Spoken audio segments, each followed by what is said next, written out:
I've debunked every demon, every haunting, every viral ritual out there. But the Midnight Man didn't behave like a ghost or a hallucination. He behaved like something studying me back. This is the story that led me to quit, and the reason my lights always stay on. I used to be a paranormal debunker. You know the type. The asshole in the comments saying, actually that's just pareidolia and bad audio compression. That was me. For 8 years, I made a living taking people's monsters apart and showing them the loose screws. I'd go into haunted houses, review grainy CCTV, rewatch demonic TikToks frame by frame, and send back a neat little report. It's the wind. It's mold. It's your neighbour's Wi-Fi camera. It's grief. They paid me to tell them it wasn't real. And I was always right. Until I learned about the Midnight Man.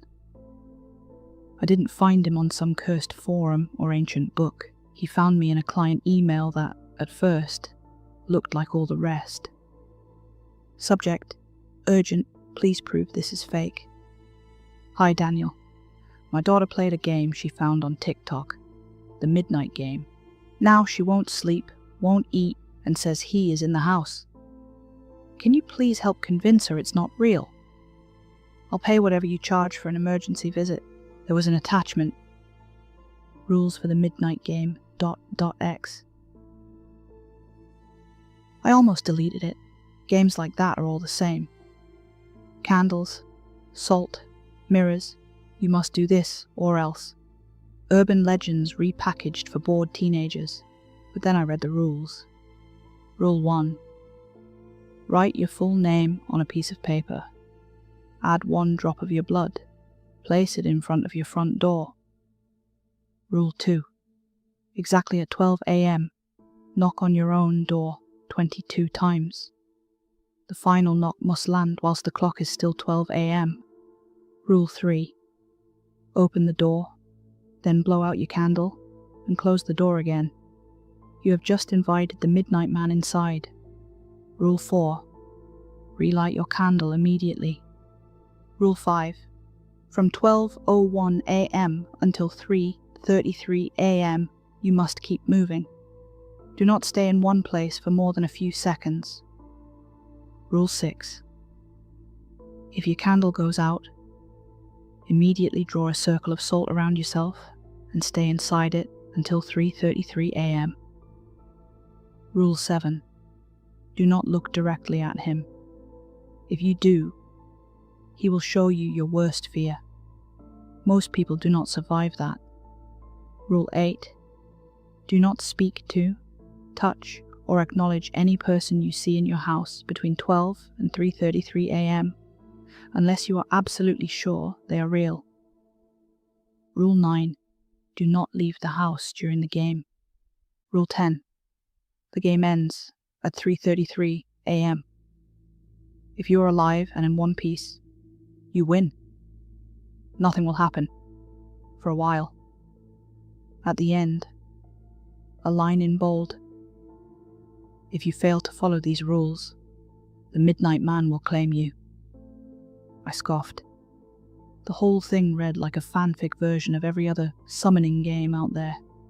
I emailed the mother back, set a time, and drove out the next night, halfway across the county to a tidy semi-detached in a normal estate. The kind of place where the worst thing that should ever happen is a wheelie bin going missing. Her name was Laura. She looked like she hadn't slept in days. "Thank you for coming," she said, ushering me inside. "I know it's stupid. I know it's just kids scaring themselves, but she's not eating. She won't go upstairs alone. She screams if the lights go off. I need someone with science." She gestured vaguely at my bag. "With gear. To show her it's fake." Kids were often my worst cases. Adults want their fears fixed. Teenagers want their fears believed. I'd learned that the hard way. "Where is she now?" I asked. "In her room. Won't come out." She paused. She said he sits outside her door now, every night, waiting. I tried telling her if he was real, we'd all see him, but she just cried harder. I heard it then, a soft rhythmic tapping from upstairs. Tap, tap, tap. Is that her? I asked. Laura swallowed. She says it's his fingers. I told myself it was a loose pipe. The girl, Mia, was 14, grey-faced and hollow-eyed, sitting on her bed in yesterday's clothes. Her curtains were taped shut. Her bedside lamp was on, plus a battery lantern and a string of fairy lights. No shadows left if she could help it. I'm not crazy, she said, before I even introduced myself. Mum says you're going to tell me it's all in my head, but it's not. It's in the house.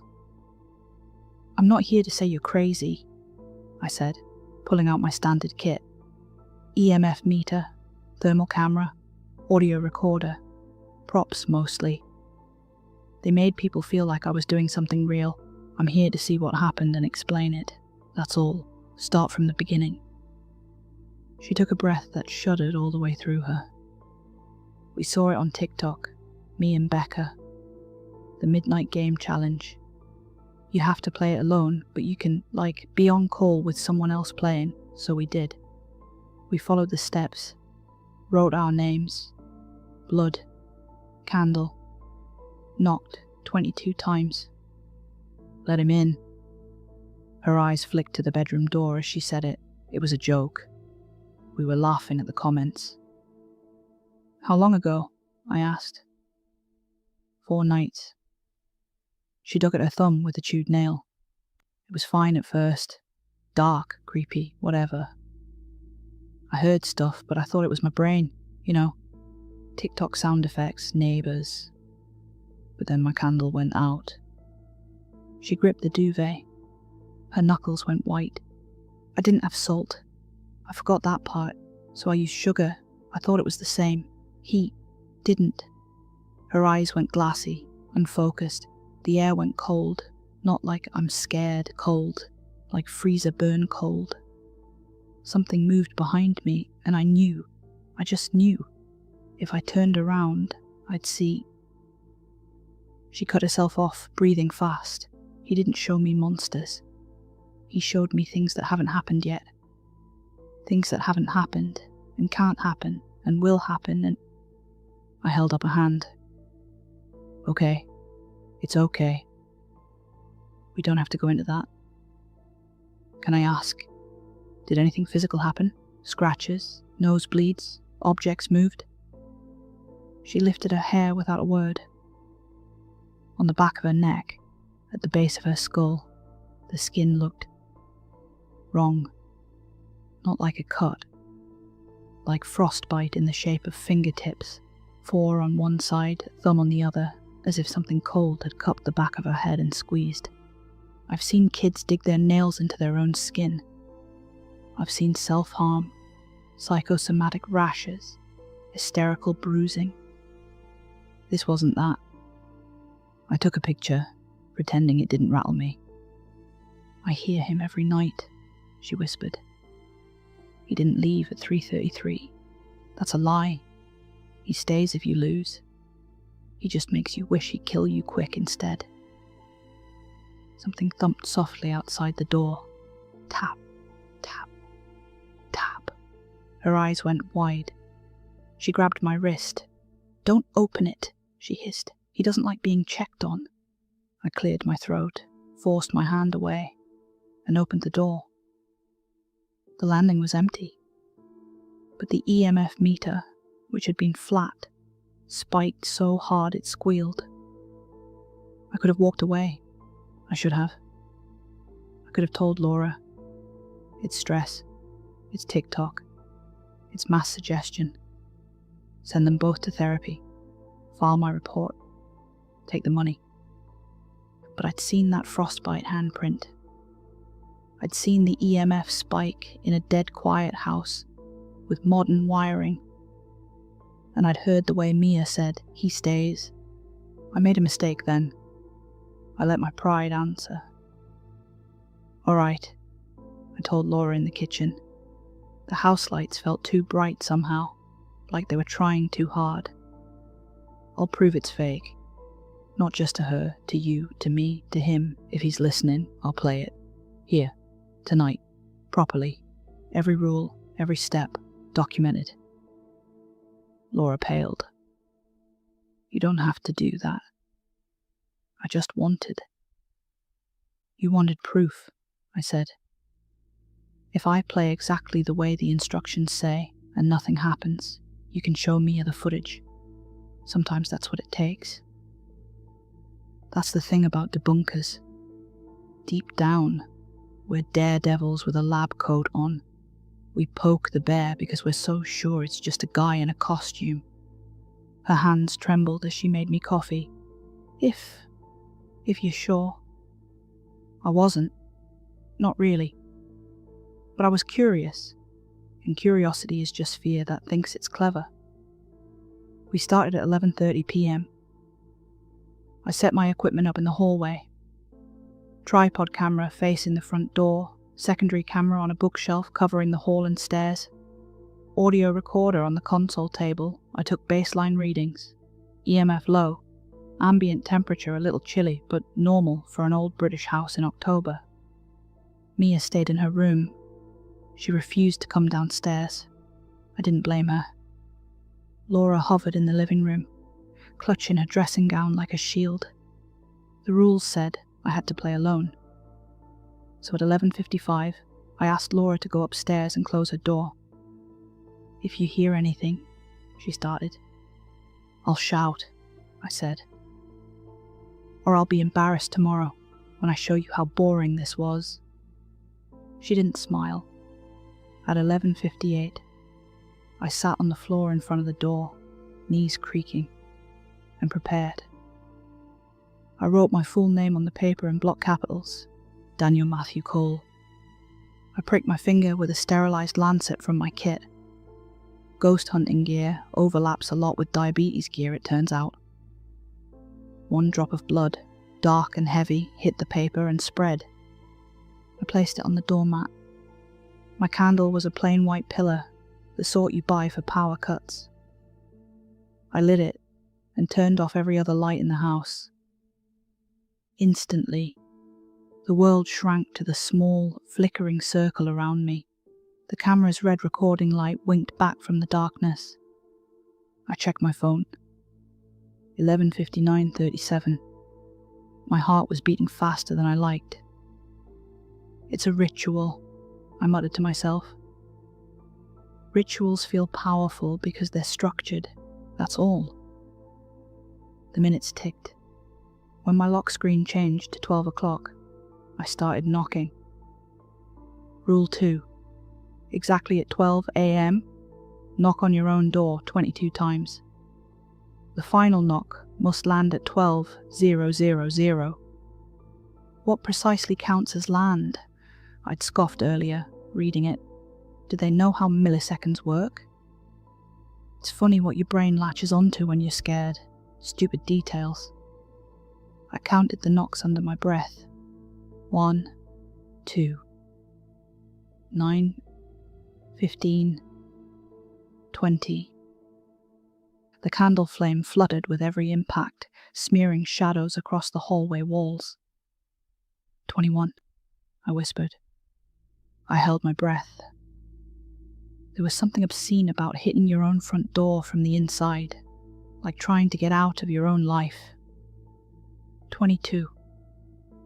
My knuckles connected with wood, and the moment they did, the entire house seemed to drop, like a lift juddering at the bottom of a shaft. My phone ticked over to 12 o'clock. Rule 3. Open the door, then blow out your candle and close the door again. You have just invited the midnight man inside. I unlocked the door, opened it a crack. The night outside was misty and still. No wind, no foxes, no passing cars. The street looked wrong in candlelight. All hard edges and oversaturated shadows. I blew the candle out. The dark that rushed in felt thick. Not just absence of light, dark. Presence dark. Heavy. Watching. I closed the door, locked it, heart hammering. My hands shook just enough that it took me 2 tries to relight the candle. Rule 4, relight your candle immediately. I managed it. Well done, I thought. You've successfully set the mood for yourself, idiot. I checked the time again. 12:01. 3 hours and 32 minutes to go. People imagine these games as frantic from the start. Walls bleeding, voices, chase scenes. Mostly, it was walking. Just walking. The rules said not to stay in one place more than a few seconds, so I paced the downstairs circuit. Hallway, living room, kitchen, back to hallway. Every door open so I didn't fumble. Candle in hand, audio recorder clipped to my shirt, EMF meter in my pocket. The house creaked and settled. My shoulders loosened a fraction. It was just a house, and I'd let a story get under my skin. By 12:17, I was bored enough to start narrating for the camera. This is Daniel, approximately 17 minutes into the midnight game. No anomalous readings so far. EMF baseline. No audible voices. No. I stopped. From upstairs, something moved. Not a creak. Not a random settling noise. A step. Deliberate. Heel to toe. Pacing right above me. I swallowed. Could be Laura, I muttered, even though I'd told her to stay put. Or Maya. Or old pipes, or mice, or... The footsteps stopped directly over my head, at the top of the stairs. The candle flame leaned toward the staircase, as if something had exhaled down it. My EMF meter squealed from my pocket. My mouth went dry. You can reason yourself out of fear until your senses disagree. Then the lizard brain takes over. I forced myself to keep moving, doing slow loops through the living room, eyes pointed at the floor so I wouldn't accidentally catch a shadow that looked too tall. From the corner of my eye, I saw movement in the doorway. Bare feet. Small. A nightdress hem. "Mia?" I said automatically, looking up. The doorway was empty. The air where she should have been was colder. Rule 8. Do not speak to, touch, or acknowledge any person you see in your house between 12 and 3:33 a.m. unless you're absolutely sure they are real. Well, that's broken, I whispered. Good start. Still no reason to believe anything paranormal was happening. Sleepwalking, suggestion, my own tired brain misfiring. I checked the time. 12:34. The candle went out. It didn't flicker and die like a normal flame. It went from burning steadily to gone, like someone pinched it. The darkness hit me like cold water. Something inside it moved, just behind my shoulder blades, like a presence leaning in. My hand shook as I grabbed for the matches. The match wouldn't strike. Once, twice, 3 times. The head crumbled off, useless, onto the floor. The air grew colder, pressure building in my ears like I was underwater. Rule 6. If your candle goes out, immediately draw a circle of salt around yourself and stay inside it until 3:33 a.m. My fingers fumbled for the salt. Bag. Open. Pour. I poured in a messy, shaking loop around myself, grains pattering like soft static on the wooden floor. I finished the circle, and the pressure stopped. The dark was still total, my eyes blind and useless. But the sense of something closing in paused at the edge of the salt, like it had hit a wall. My chest heaved. Okay, I whispered into the recorder. My own voice sounded wrong in the dark, like it belonged to someone else. We have an anomalous event, candle extinguished without apparent air movement, difficulty striking matches, perceived drop in temperature, possible panic response. I tried another match. It lit on the first strike. I relit the candle. The little pool of light showed my salt circle, clumsy but unbroken.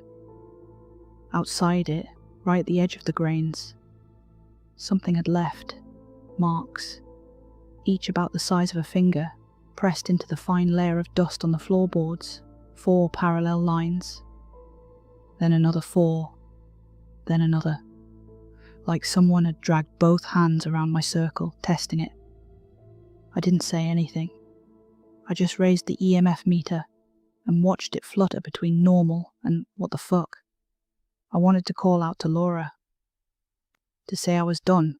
I was convinced. I was sorry for being smug.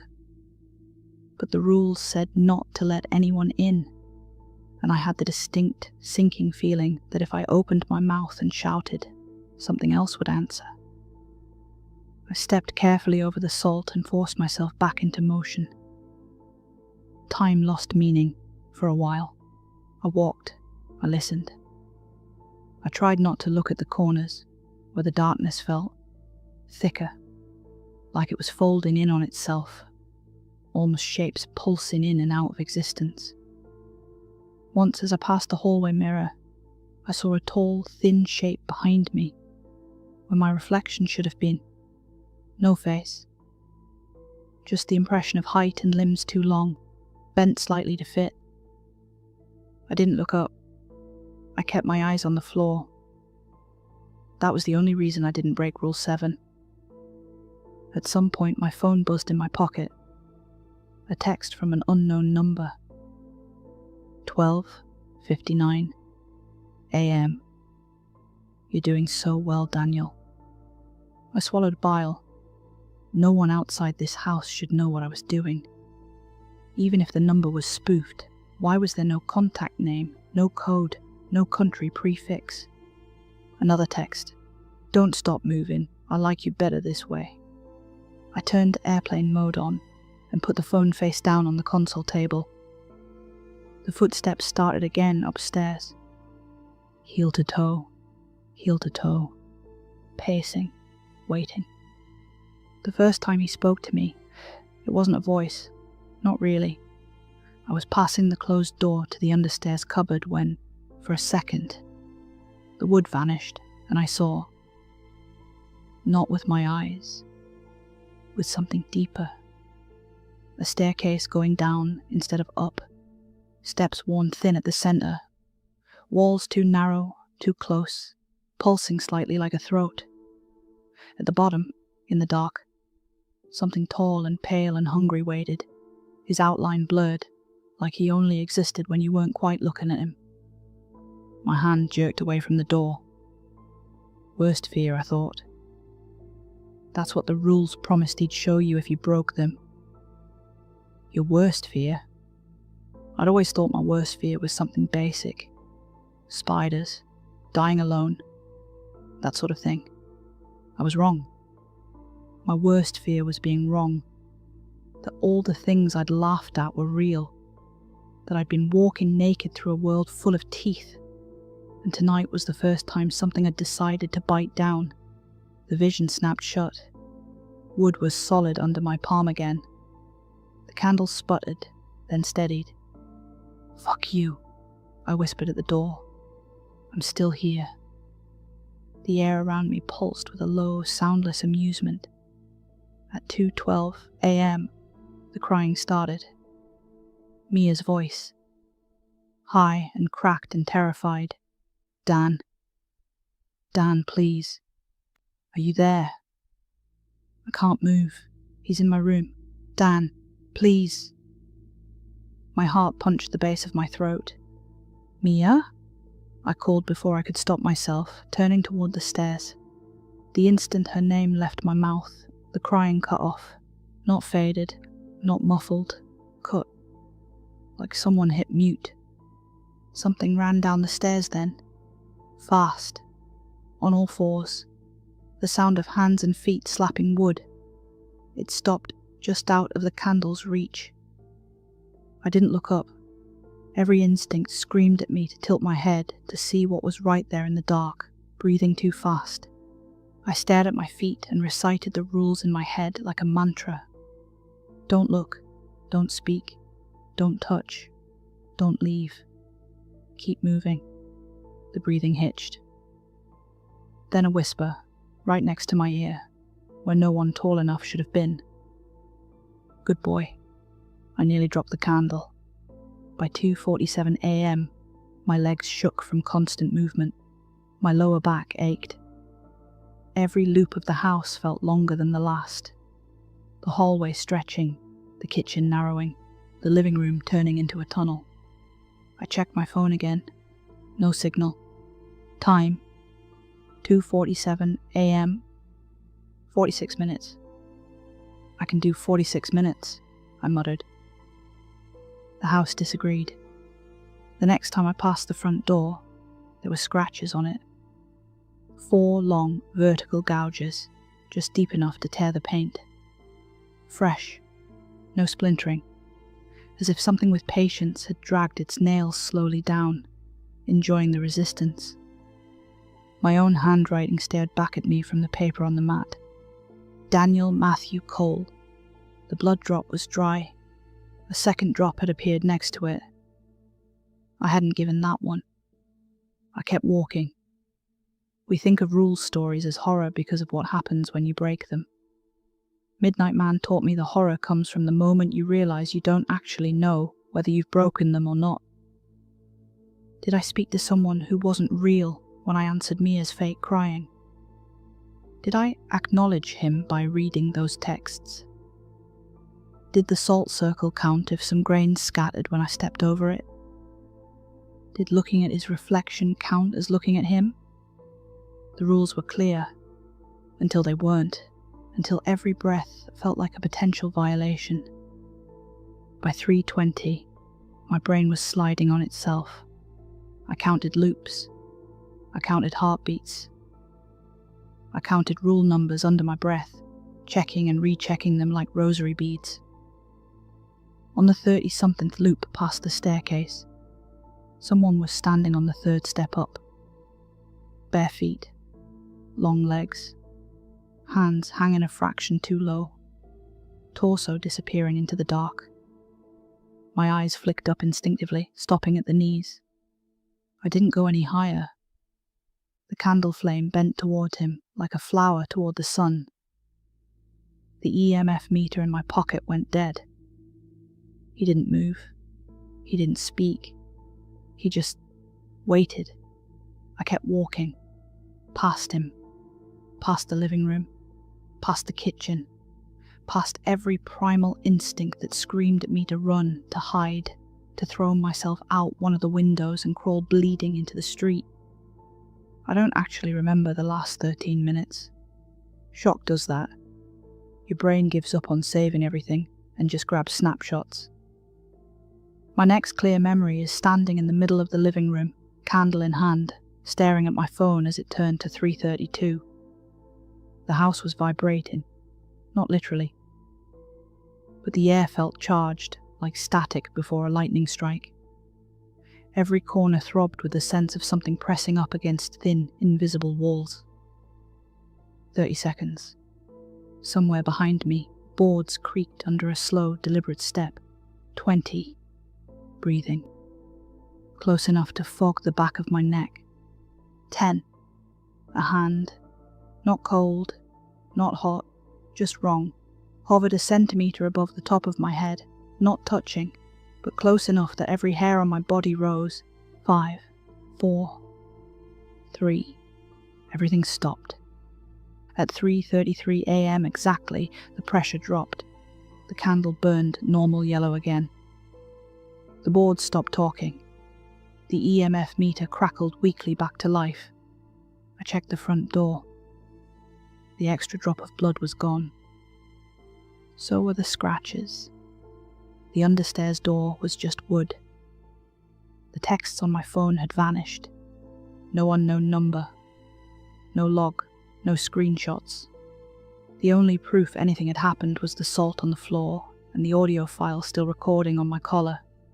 I let myself fall onto the sofa, legs jelly, heart pounding in my ears. I lived. I won. The rules said nothing else would happen. They lied. Laura found me half asleep on the sofa at 4:10 a.m. She looked better, less grey, less hollow. "Did it work?" she asked softly. I forced a smile. "Nothing your boiler man and a good therapist can't fix." Upstairs, Mia slept for the first time in days. Proper sleep. No lights on. The frostbite fingers on her neck had faded to faint pink marks by morning. My report was short and neatly phrased, just like always, client's symptoms consistent with acute stress reaction. Ritual effects explained as a combination of sleep deprivation, expectation, and environmental factors. I wanted to believe it. For 3 nights after that, I convinced myself I did. Then the knocking started. It came at 12 a.m. on the dot. Not at my front door. On my bedroom wall, right above the headboard. 22 knocks. Slow, measured, perfectly spaced. The last one landed exactly as my phone flicked from 11:59 to 12. I lay there, every muscle rigid, counting them in my head. 20, 21, 22. The air chilled. I hadn't written my name. I hadn't bled. I hadn't lit a candle. I hadn't invited him in. It didn't matter. The rules, you see, were incomplete. They only tell you how to start the game. They don't tell you what happens after you win. He doesn't stay if you lose. Mia was wrong about that. He stays if you survive. You're his now. A long-term project. A favourite toy. He doesn't need paper and blood anymore. He knows exactly who you are. Every night since then I feel him. Not always with knocks. Sometimes it's a text from a number that doesn't exist. Sometimes it's a shadow in the mirror that lags half a second behind me. Sometimes it's that tiny, almost imperceptible drop in the room, like a lift shuddering at the bottom. Sometimes it's nothing, just weeks of silence, until I start to think that maybe it really was just stress. Maybe it's gone. Maybe. Then he does something small, moves my keys, leaves my bedroom door half open when I know I shut it, whispers my name from inside the wardrobe when I'm in the shower. He's patient. That's the worst part. He's not a jump scare. He's a slow leak in your sanity, drip by drip, over years. I still debunk other people's ghosts. I still go on podcasts and talk about EMF spikes and sleep paralysis and why orbs are dust. I still send neat little reports telling people their monsters aren't real. I'm not lying, their monsters aren't. Mine is. So here's my advice, from one skeptic to another. Don't play the midnight game. Don't write your name. Don't bleed. Don't knock. Don't open the door. But if you're stubborn like I was, if someone dares you, if you need to know, then at least follow my version of the rules, the ones the file didn't include. Rule 11. If you win, move. New house, new locks, new number. It won't help for long, but it might buy you time. Rule 12. Never assume the game is over just because it's 3:33 a.m. That's just when he stops pretending there are rules. Rule 13. If you start seeing him in reflections, don't smash the mirror. He likes when you panic. Just stop looking at anything that can hold his shape. Rule 14. Don't tell people you've seen him. Not in detail. Not exactly. The more specific you are, the more his shape spreads in their heads, He likes new rooms to walk in. Rule 15. Above all, do not fall in love with being right. That's how he gets people like us. He doesn't come for the believers. He comes for the ones who laugh, and then knock anyway. I used to be a paranormal debunker. I still am, technically. But when it's just me, in the dark, at 11:59 p.m, phone face down and house too quiet, I don't pretend anymore. I don't tell myself it was all stress, or TikTok, or mold. I just listen to the silence and wait for the first knock. Some nights, it doesn't come. Those are the worst ones, because that means he's already inside. Hi everyone, thanks for listening. That story was written and narrated by me, and if you made it all the way to the end, hi Grandma. Yes, I know you're watching. No, I will not do something nicer. This is the brand now.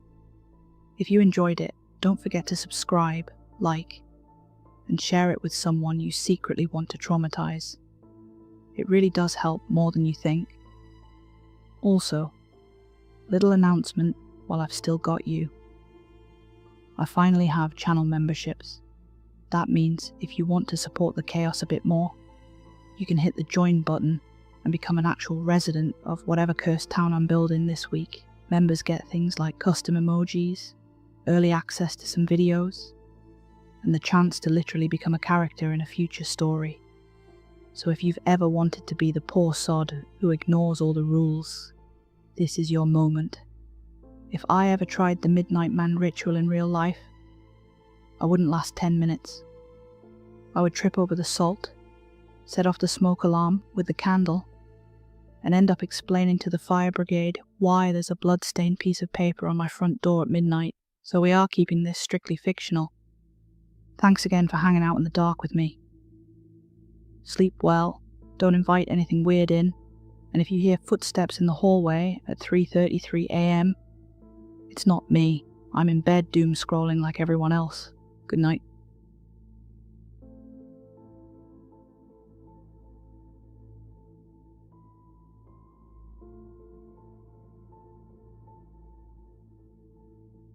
Look, I've worked a lot of security jobs.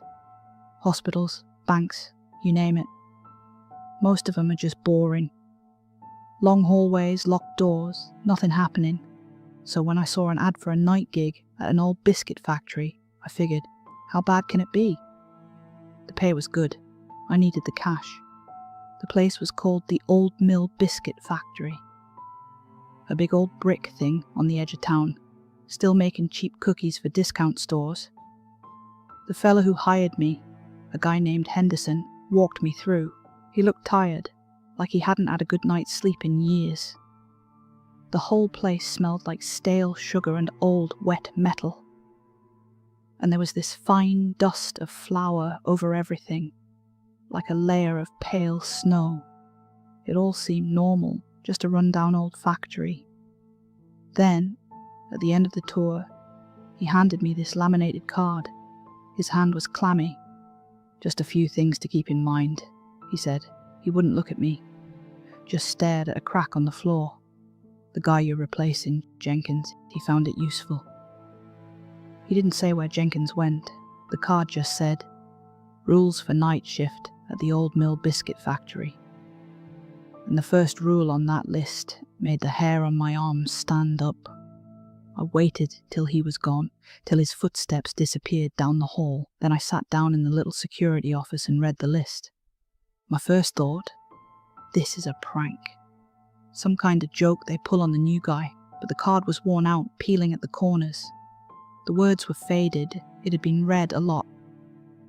This is what it said. Rule 1. Be here by 10:55 p.m. Clock in. Don't clock out before 7:05 a.m. Doesn't matter what you see.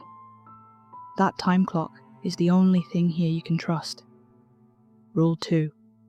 Between 11 p.m. and 1 a.m, you might hear a high-pitched whistle from the big mixing vats. It's just the pipes settling. We had 'em checked don't go looking. Rule 3. On the packaging floor, section C, you'll see shadows move in the flour dust on the machines. They look like long, stretched out people. Keep your flashlight steady. Keep walking. They don't like sudden movements. Rule 4. The walk-in freezer door stays locked all night. If you hear a soft tapping from inside, like a fingernail on the steel, slide the second bolt across the... Abernathy will handle it in the morning. Don't ask him about it. Rule 5. Do not, and I mean do not, eat any of the product between midnight and 5 a.m. This is not a friendly suggestion. It's the most important rule here. Your life is on the line. Rule 6. If you see a woman in an old 1950s uniform at the end of the conveyor belt, turn around, walk away slow. Don't look at her, don't talk to her. Her name was Eleanor. She lost her wedding ring in a batch of dough a long time ago. She's still looking for it. She'll ask for your help. You don't help her. Rule 7.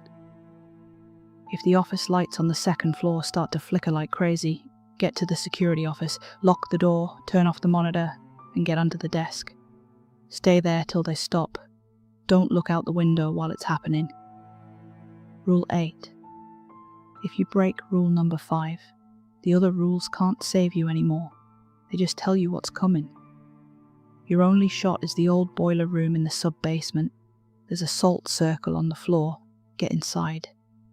And you stay inside till you see sunlight through the window, no matter what they say to you. I read it 3 times.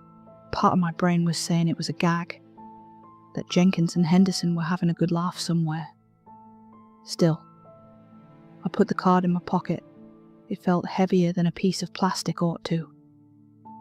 Night shift's always different. The place gets quiet. Too quiet. The roar of the machines was gone, just a low hum from the lights. I grabbed my flashlight and started my rounds. First hour, nothing. Checked doors, looked for leaks, all the usual stuff. The boredom was almost a relief, but I was starting to think the rules were just some ghost story. Then, around 11:30, I heard it. A faint, high-pitched whistle. It was coming from the vats in Section A. Rule 2. Just the pipes, I told myself. But it didn't sound like pipes. It sounded like someone whistling, with no tune to it. Every bone in my body wanted to go see what it was. But the rule said, don't investigate. So I didn't. I just turned and kept walking. And the sound faded away like it got bored. A cold sweat ran down my back. Had to be the pipes. An hour later, I was in Section C, the packaging floor. Flour dust everywhere, covering the belts and machines like a white sheet. I remembered Rule 3. You may see shadows move. I tried to keep my light steady, tried to keep walking at a normal pace. But you try to follow the rules, and your eyes do their own thing, and I saw it. On the side of a machine, the dust just wiped away. Like a long, skinny hand had swiped it clean and pulled back into the dark. My breath caught. I kept walking. Steady pace.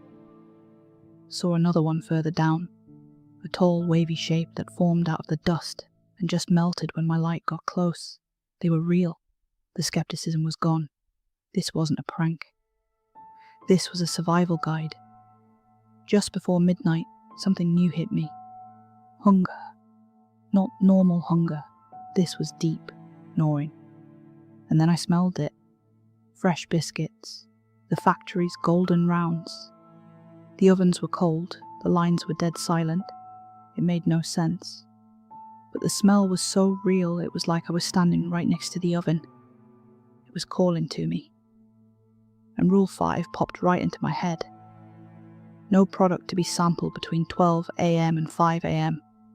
There's a voice in your head when you're that hungry. A stupid voice. It says, it's just one. What's the harm? I tried to eat the sandwich I brought, but it tasted like nothing. The smell of those biscuits was all there was. It pulled me out of the office. I walked through the dark, following the scent to a cooling rack that should have been empty. But it wasn't. There was a single tray of golden rounds, still steaming in the cold air. This was wrong, impossible. But the hunger was an ache that was louder than common sense. The clock on the wall ticked past midnight. 12:01. My hand was shaking, but I reached out and picked one up. It was warm. Your life depends on it. The words were in my head, but they felt far away. I took a bite.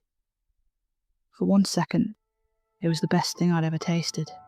Then, the aftertaste hit.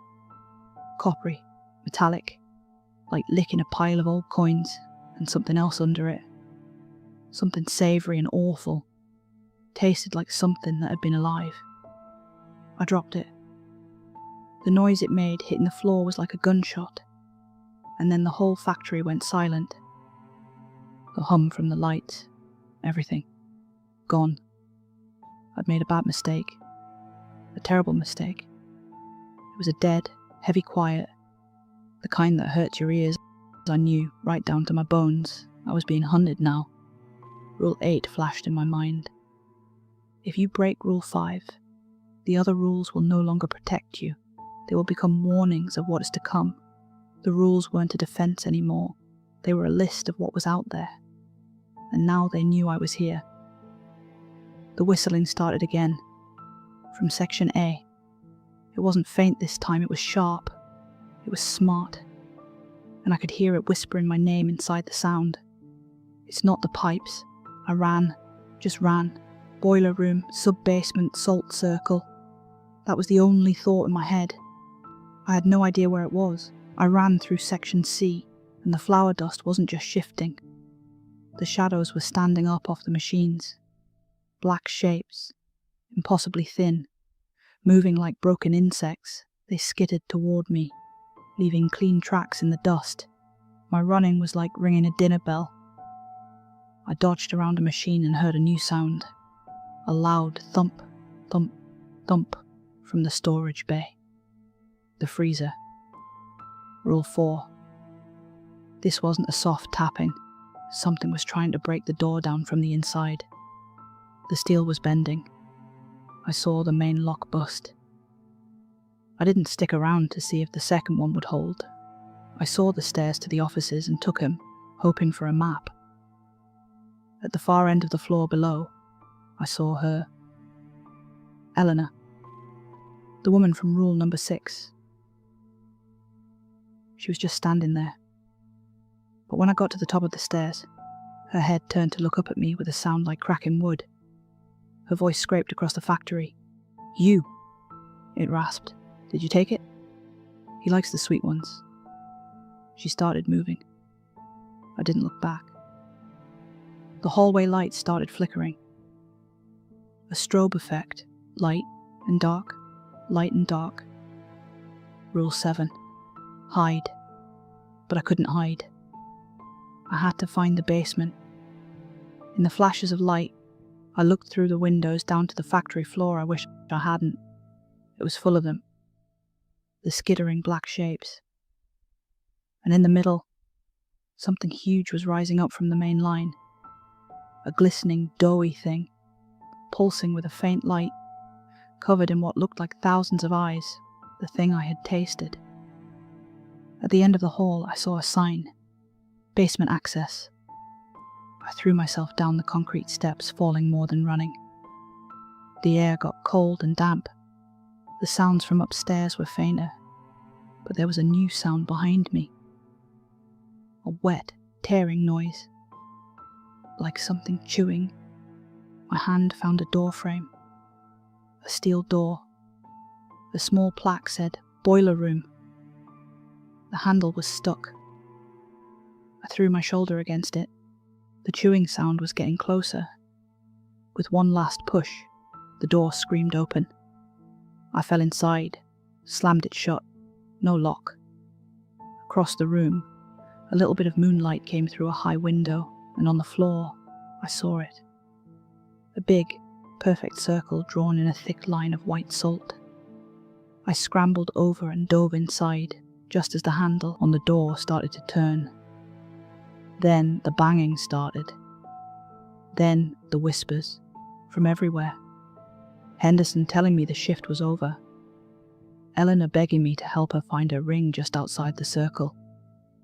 Then that chewing sound was right outside the door, and a wet, gurgling voice said, "Ate a biscuit. Woke us up. Now. So. Hungry." I put my hands over my ears and stayed in that circle for hours, listening to them scream and bang on the door. And then, just as a little grey light hit the window, it all just stopped. 1 second it was hell. The next, it was silent. I waited till the sun was fully up. Then I stood up and I stepped out of the circle. The factory was quiet. The normal kind of quiet. I walked back through. The flower in section C was covered in strange tracks. The freezer door was hanging off one hinge, dented from the inside. The half-eaten biscuit was gone. I walked straight to the front of the building and pushed the doors open. I didn't even look at the time clock. As I was standing there in the morning sun, a car pulled in. The day shift manager, Abernathy. He got out and saw the look on my face. He stopped, looked at the factory, then back at me. There was no surprise in his eyes. Just that same tired look Henderson had. He knew. He just gave me a slow nod. That was it. I turned and walked away. I walked until I couldn't see the factory anymore, and I never looked back. The terror of that night, it's mostly gone, but one thing stayed with me. That hunger. The one I felt after I ate that biscuit. It never really went away. I'm always hungry now. Hi everyone, thanks for listening. If you enjoyed it, please give the video a like and consider subscribing. Feel free to say hello in the comments. I'm always lurking around. It all really helps me reach new people. Funnish fact, I have very poor working memory. Like, read the rules, instantly forget the rules levels of chaos. So if a job ever handed me a list titled "Do Not Break" under any circumstances, I'd probably break 3 by accident before I finished clocking in. Oh, and another fun fact, I officially have members now. Well, I could have members. Right now, it's literally just me and my 5 alt accounts doing the heavy lifting like a tiny union of exhausted goblins. Want to fix that? Become a member. You get all kinds of cool shit like becoming a character in a future story, sneak peek videos no one else gets to see yet, weird little emojis I definitely put too much effort into, and the smug satisfaction of knowing you support my descent into full-time horror gremlin energy. So, join. Do it. Be a Corvus Vale resident, or go full chaos and become a keeper of the crow. Your move. Good night. The logging industry might not seem like an action-packed world of politics and schemes, but you'd be surprised. Where I used to work, there were about 4 different companies all trying to put each other out of business. There was also an adjacent area that bordered on a national park. So yeah, if you looked at it from above, it all looks like forest. But there are a lot of invisible lines to look for. I was part of a regulatory watchdog. All the companies in the area called on us as an independent third party to settle land disputes and accusations of overstepping regulatory boundaries. Basically, we were the checks and balances that made sure they all played nice. That this particular case landed on my desk was a matter of contention. The last 2 cases that had been dropped in my lap ended up being lengthy and unnecessary legal battles, so my supervisor had been putting off giving me fieldwork for about 2 months. There was some pressure to vacate my seat entirely, and I wasn't eager to make a fool of myself for a 3rd time. So whatever this was, it had to go off without a hitch. I was given a couple of files. Satellite images, statements, interviews, and witness testimony. There was this space at the edge of company property that had been cut down and cleared out illegally. Insurance companies had demanded a complete third-party review before they agreed to a payout. There was also an issue with the nearby park services, as damage had been done to protected land, making the rangers suspect that this was either self-inflicted or the work of an organised third party.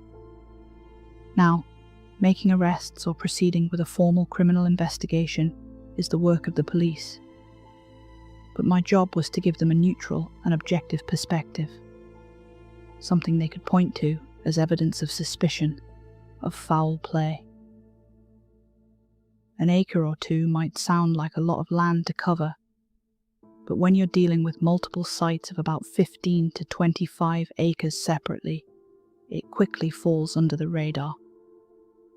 Given how close this land was to the edge of the property, I suspect they hadn't intended to clear it anytime soon, so they must have stumbled upon this by accident. I drove out early Monday morning. I had a meeting with one of the foremen working in the area to corroborate the statements I'd been given, and it all checked out. They hadn't been operating in the area. There were no witnesses who could say what had happened, and no one had investigated it close enough to cause any obstruction. We were good to go.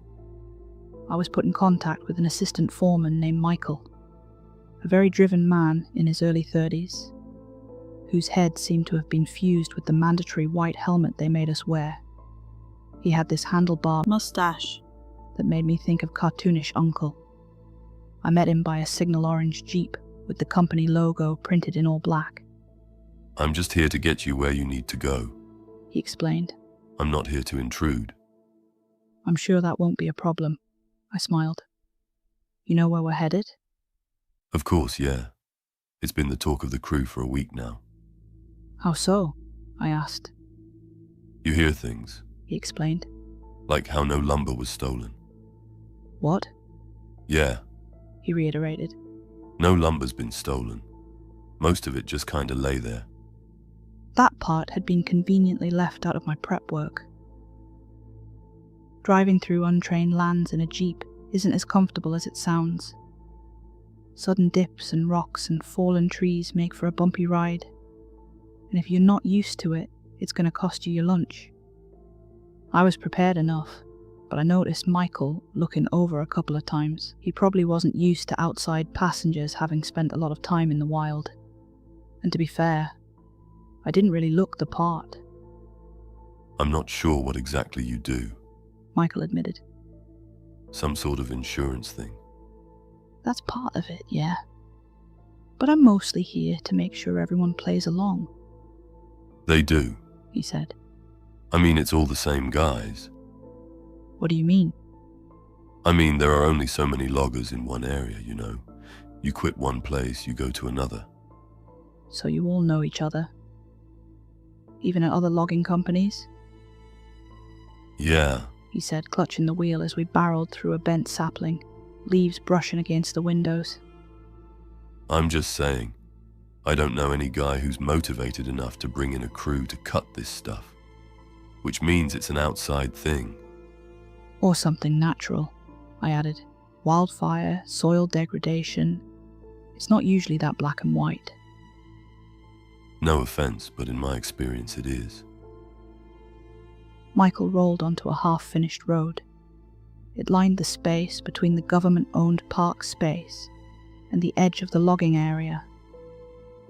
It was only meant for industry use, but it was surreal to see. This one line of asphalt in the middle of the towering woods, stretching on for as far as the eye could see. If you were to accidentally get turned around, it'd be impossible to tell which way you were going. The forest opened into a clearing on both sides of the road. It looked like a bomb had gone off. The trees were either bent, broken, or cut down. There were definite signs of human intervention with clean-cut stumps. Stepping out of the Jeep, something just felt wrong, like we'd entered some kind of dead zone. You could taste the exposed, sugary sap in the air, Normally, this space would be ripe with wildlife, but I couldn't hear a thing. No birds, no buzzing, nothing. Michael took me a bit to the side and waved at a man by the tree line. The man was clearly a park ranger, somewhere in his late 60s. He was short and had a sort of lanky build, but with the sinewy look of someone too tough to quit. Michael introduced me, and the man shook my hand. "Ranger Wilson?" He said. "Thought I'd give you a hand given our circumstance." You got an idea what's happening here? I asked. "Area's always been quirky. He explained. Most of the damage has been done on the park side." How much damage are we looking at? Ranger Wilson scratched his chin with his scrawny fingers. About 1.5 acre on the company side, about 2 on the park side. Most people never come out this way. We were informed by our gracious neighbors. Michael excused himself from the conversation, leaving me with a walkie-talkie to call in when I needed a ride back. With Michael out of the picture, Wilson relaxed his shoulders as he took lead. Place used to be teeming with folks back in the 70s. He explained as we walked. Called it Slumberjack Woods. Strange name. Well, they mostly went out here to get high and skinny dip in the river. There was this glade nearby that had an amazing view, perfect for hippy dippies and drum circles. You don't sound too happy about it. Just sad to see the good times pass us by. He gave me a knowing grin with a silent explanation. I could sense who he might have been in the equation of unruly 70s teenagers. The damage done to the area was significant, but not as clear-cut as first believed. There were some trees that had been cut down with a chainsaw, others with an axe. Not all of them, though. Some were brought down by wildlife. Ranger Wilson pointed out a couple of fallen trees with fresh marks from bears. There were also signs of beavers. Ain't a lot of beavers this far west of the river, He explained. For them to go out of their way like this, it's strange. You know what's happened to all the bushes and branches? I asked. What do you mean? I bent down, adjusting my shoes. I pointed at one of the fallen trees, showing the damage done to the lower edges of the trunk. Branches had been broken off and removed. You can see this on a couple of trees, I said. And some of the saplings are missing entirely. I'll be damned. Good eye. According to satellite imagery, most of the damage had been done in a sort of oval shape, with the majority being on the park side. I showed it to Wilson and asked if we could check out the center. There had to be a specific point where whoever did this started, and maybe that could give us an idea of how long it had been going on. Traversing this kind of environment takes a toll, though. Fallen trees and branches and rocks. You gotta make sure you don't slip, or you'll dislocate an ankle quicker than a flash flood. Not to mention, you might be dangling your toes into a viper's nest. Tough boots or not, you don't want to tempt fate more than necessary. So why Slumberjack Woods? I asked. I don't get the name. Well, when you've had a bit to smoke, you usually doze off. It's not that complicated, son. That's all. Well, a couple of folks claimed it was the best sleep of their lives, He continued. Some would come here before a big test or a job interview just to relax for a bit. Used to camp out for a day or so, listening to music and sitting by the river. I guess some places just kind of stick with you. I guess they do. We ended up by the river, following it northwest. We were somewhere around the center, but with things looking so different from what Wilson was used to, it was difficult to find any meaningful landmarks. We ended up walking straight across the clearing without seeing anything but fallen trees. Sometime after lunch, Wilson found a comfortable spot in the shade and had a sandwich. As he finished it, he leaned back and covered his face with his hat. Give me 10 minutes, He said. Don't stray too far. I'll check that hill for a bit, I said. Southwest. All right. he sighed, 10 minutes, then I'll join you. and with that, he was out like a light. What a gift. I took a short walk. There was a hill not too far from the river which gave me a great overview. It was strange seeing so much empty space in the middle of such a lively area of the woods. I didn't know what to make of this. It felt like an industrial level operation, but the signs showed a variety of tools and causes. There was no immediate answer, and that was unusual for my line of work. I remember spotting a couple of chickadees among the fallen trees, picking branches and leaves for their nest, the first signs of life I'd seen out there. As they noticed me watching, they took off westward. There was something there, in the distance. I couldn't make out the details, but it was in a sort of dip between two hills. You couldn't see it from a low position, making it practically invisible unless you were at the right angle. Peculiar. I went to investigate. I could still see the hill where I'd been standing, so I could call for Wilson if necessary. But I made my way down, noticing a path. It was the first sign of movement or organised effort I'd seen. A clear path with drag marks. I rounded the edge of one of the hills and wiped some sweat off my forehead. Minnesota summers are no joke, and I had the sunscreen to prove it. I stopped dead in my tracks. The path kept dipping into a sort of crater. It was about 30 feet across and 20 or so feet deep. The entire thing was covered in fallen trees, branches, bushes, leaves, twigs, saplings and roots. Pretty much whatever you could break off and carry, all pushed into a single massive pile. It was deceptively large. Even at this depth, the pile was tall enough to rival the surrounding hills. It would only take a couple more feet for it to be visible from all directions. I just kind of marveled at it. The effort it would take to bring this together was enormous. I looked up, only to see Wilson standing on the top of the westward hill. He was holding a small hand axe and dragging along a couple of branches. With little fanfare, he dropped it onto the gargantuan pile, causing a ripple of movement among the branches. A couple of chickadees took flight, and looking a bit closer, I saw a falcon. A raptor nesting alongside prey animal. "Wilson," I called out. "What are you doing?" Huh?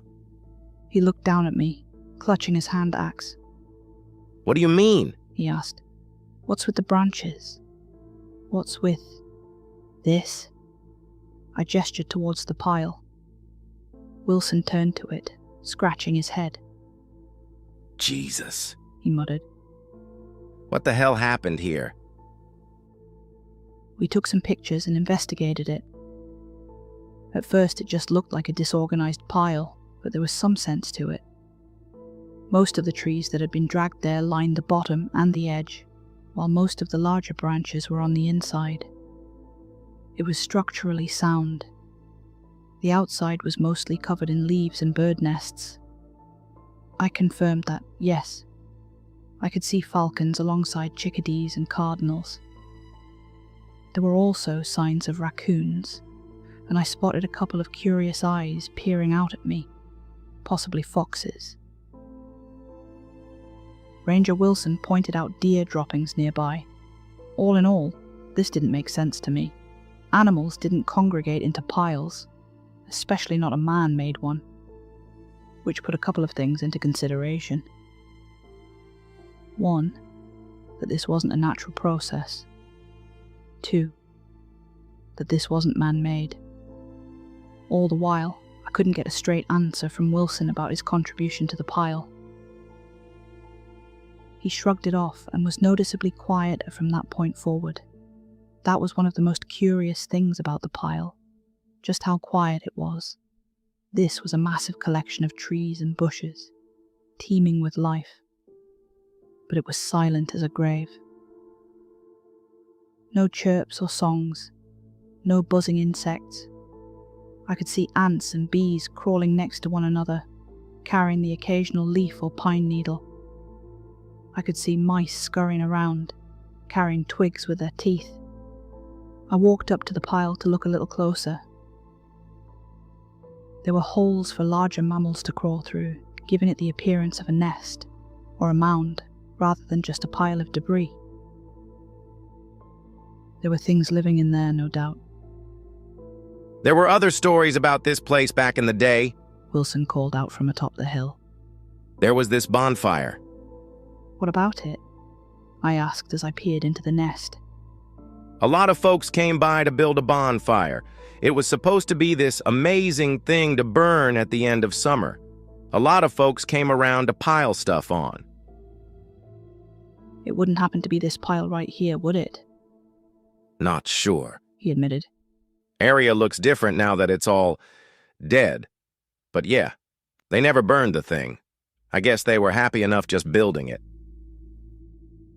I looked a little closer, seeing a couple of eyes reflect at me from the depth of the pile.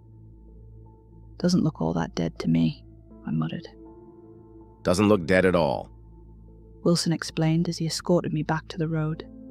The bonfire had been this idea by some of the regulars. They would come back every now and then, have a smoke, and then go chopping up something to add to the pile. Hence the jack part in Slumberjack Woods. It was just something to clear your mind. He said.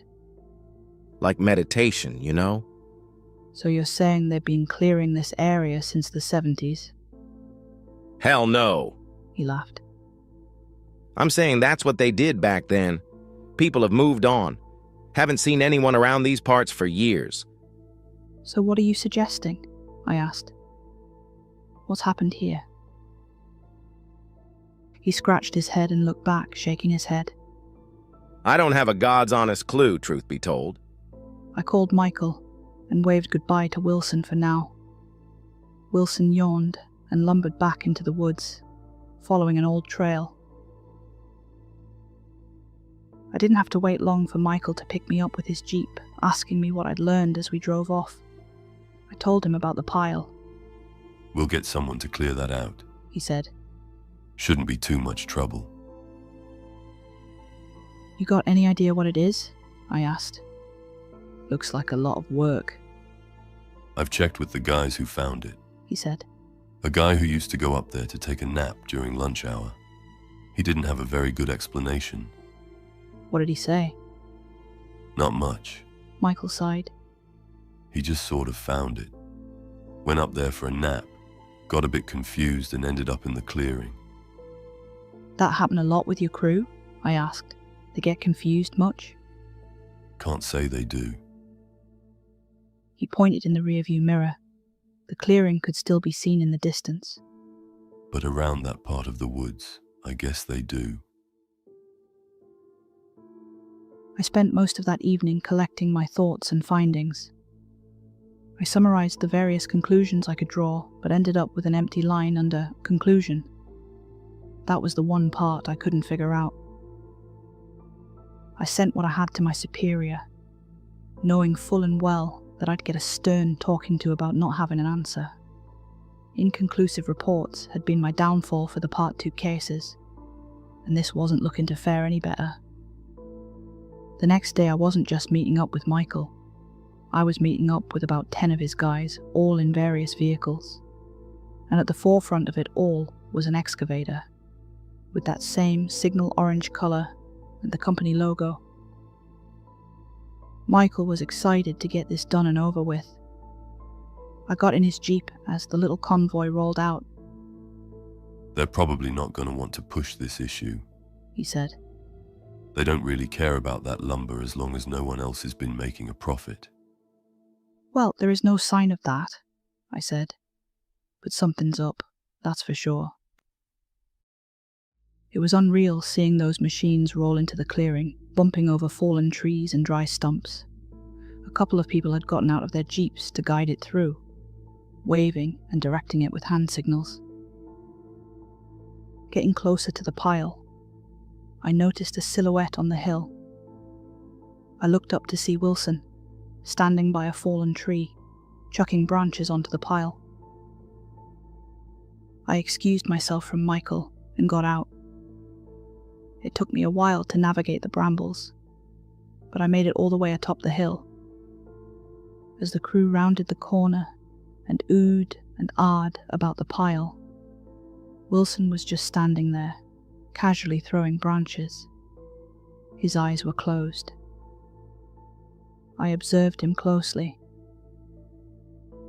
He moved slowly, but with the same confidence as always. He leaned down, broke off a branch from a tree, and threw it down the hill. I could see a couple chickadees rock back and forth as the branch landed next to their nest, but they didn't take flight. They didn't have a care in the world.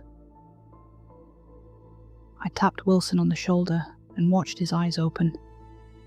He groaned a little and looked down at his hands, covered in tree sap and scratches. "You all right?" I asked.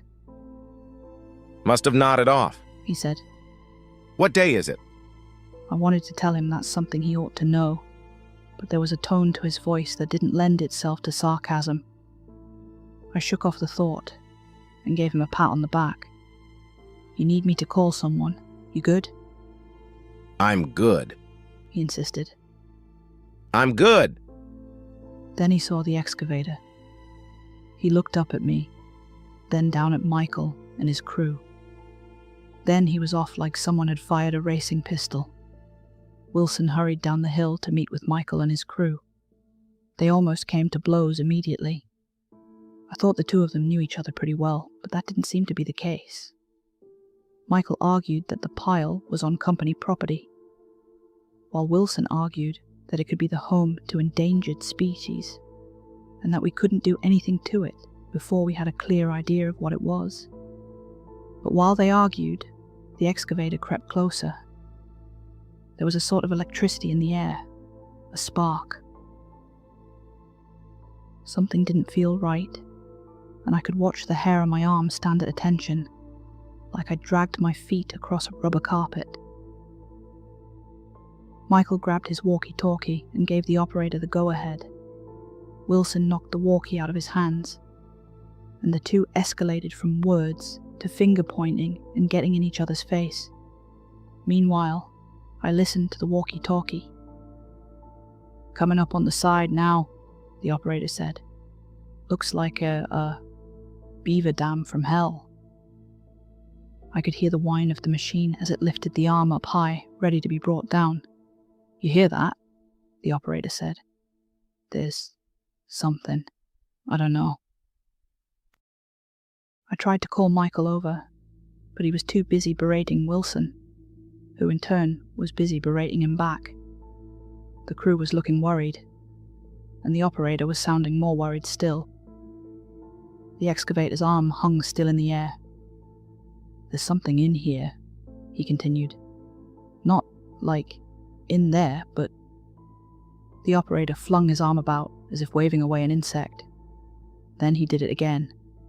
And then he moved around the cabin. "Shit, there's something on the floor. There's something on..." The other crew members hurried his way as Michael looked up, asking Wilson to shut up. Then, a scream. One we didn't need a walkie-talkie to hear. We all rushed forward. I saw one guy trip over something, clutching his leg. Another waved off a couple of bees. Someone got to the excavator and pulled the door open, only for a handful of snakes to spill out. The operator was unconscious, his face stung red with bees, some of which still crawled over him. His rescuers dropped him, shocked by the hissing vipers in the cabin. Rattlesnakes, it sounded like. I stopped. The guy who'd tripped started screaming about a bite, and another physically had to kick off a rodent trying to crawl up his leg. I could see things moving in the dirt, spiders and ants, side by side, heading the way of the excavator like an insectoid parade. And for the first time since I got there, I could hear life, birdsong, screeching falcons. And looking up, I could see them, circling the nest together, like a cohesive flock, like a perfect circling halo of wings and beaks all of them just waiting for someone to step out of line, to get a little too close. I helped in whatever way I could, and Wilson did too. 3 guys had rattlesnake bites, and the excavator operator got at least 30 or so bee stings on top of that. We had to call for an airlift to a hospital. For the rest of the afternoon, that was all we'd do, cleaning up the aftermath of what had turned into a royal clusterfuck. Michael was stuck talking to his boss, and a couple of people came out to see the pile with their own eyes. They discussed how to best get rid of it, but it wasn't going to happen anytime soon. They were too afraid to even get close enough to move the excavator. By late afternoon, I ended up sitting next to Michael on a stump. The crew had cleared out, but I wanted a statement for my report. I got one, but after the bureaucratic minutiae passed, I was left with a man that was worried for the safety of his people. Never had a snake bite before, he said. The occasional bee sting, sure, but this is fucked. Logging is dangerous business, I agreed. But yeah, this is new. I'll be honest, he continued. We've had some trouble. Some guys wandering off their position. Someone twisting their ankle while on a walk to God knows where.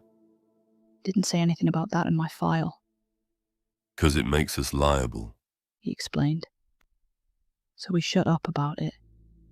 But that thing over there, that's the core of it. All of it. You had any sleepwalkers? I asked. Like, more than usual? Apparently it wasn't as unusual as I would have been led to believe. Michael explained, off the record, that it had happened a couple times a week over the past few months. Some equipment would go missing too. Mostly hand axes, meant to clear out branches so you can reach with your chainsaw. Some folks had been found wandering the outskirts of the clearing. It wasn't until the foreman heard about it that we decided to deal with it. He continued. And here we are, dealing with it. Now I could have gone back with Michael and the others, but this was turning into something I couldn't ignore. I was under enormous pressure to see this through and come to a satisfying conclusion, and I couldn't do that from behind a desk. I had to see this thing. I had to observe it with my own eyes and figure it out. I had a field kit with a small tent, a sleeping bag, and some basic necessities. I asked Michael to pick me up in the morning. He wasn't happy about it, but he figured I knew what I was doing. I think he might have had more faith in me than I did. There was no telling what was going to happen once the sun went down, but I intended to find out.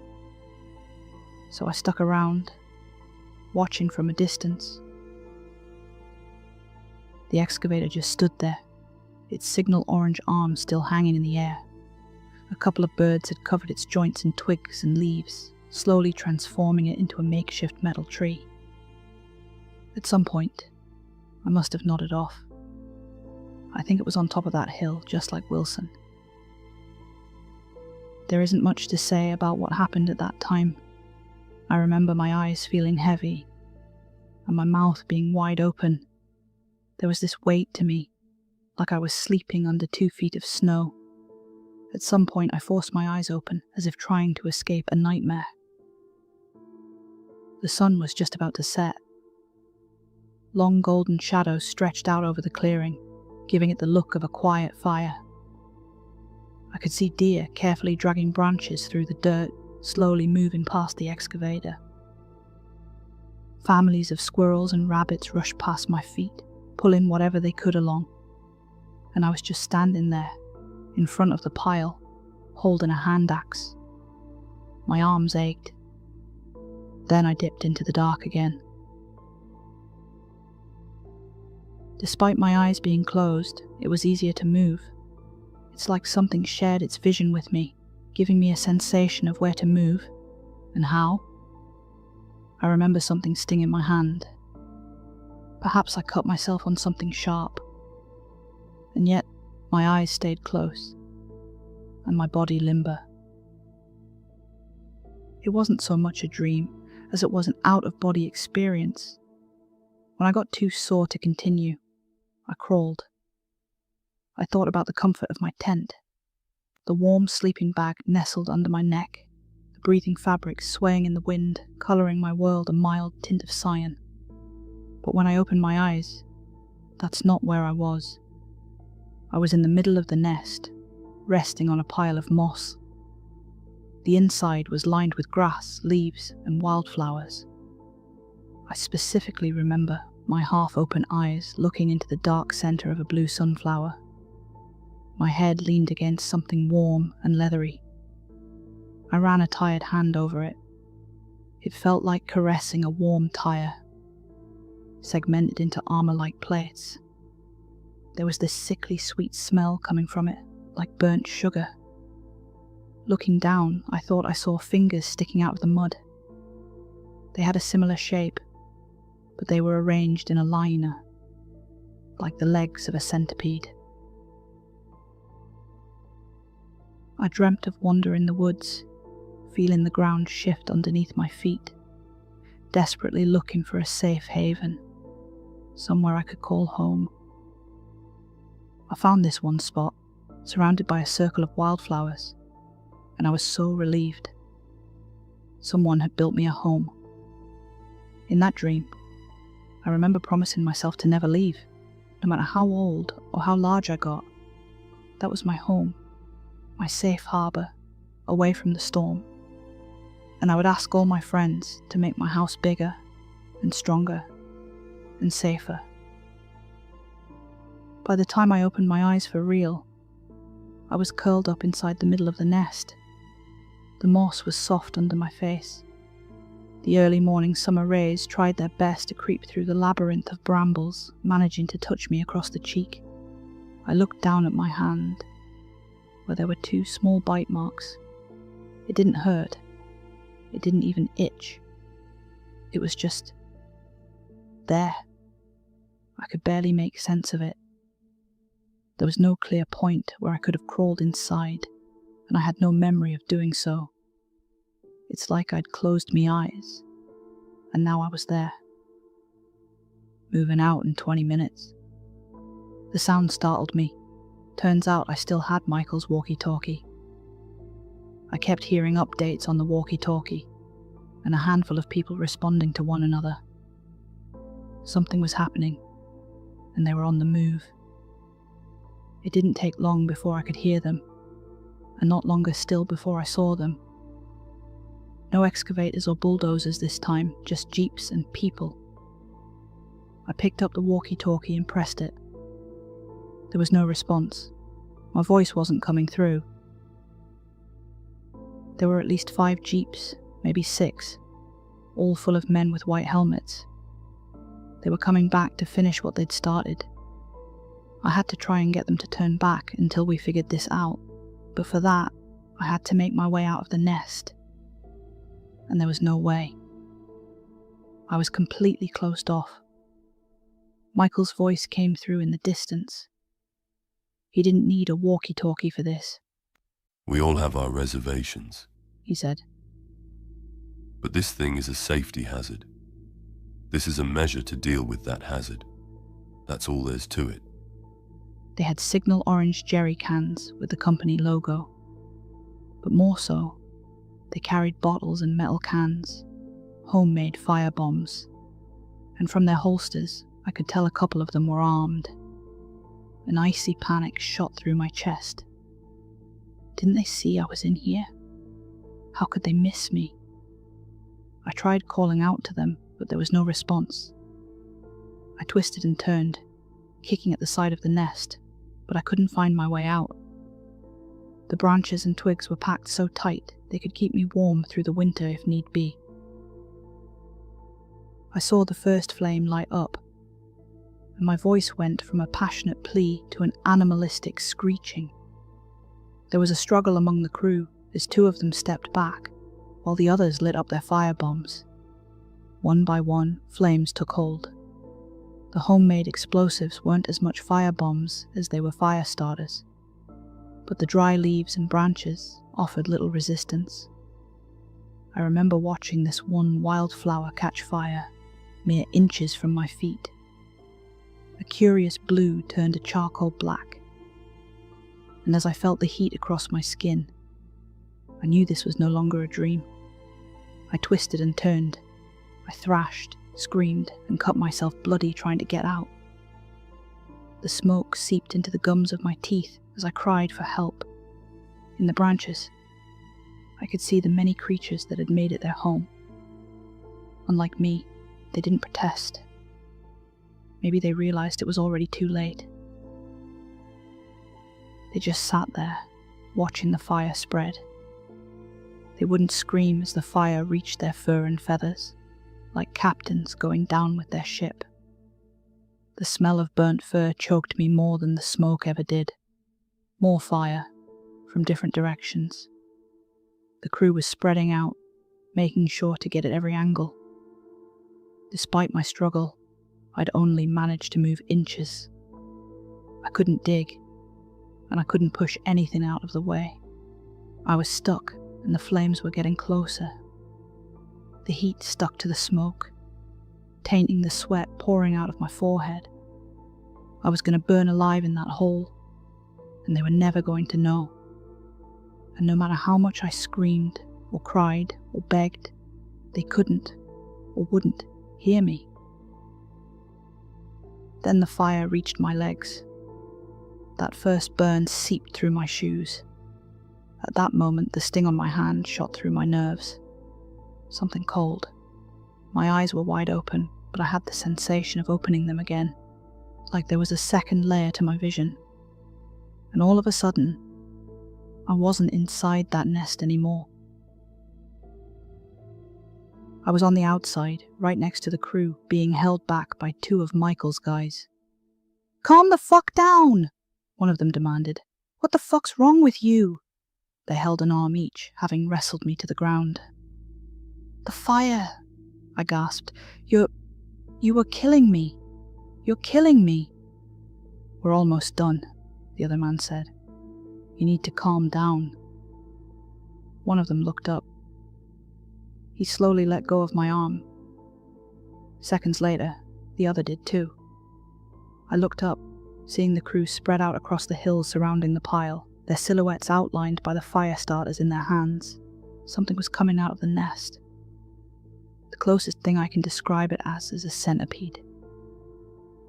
But you must understand, this thing was the size of a tiger. A massive white thing, segmented, with arm-long antennae at the front and rear. It moved slowly, each twitch of a leg calculated and deliberate.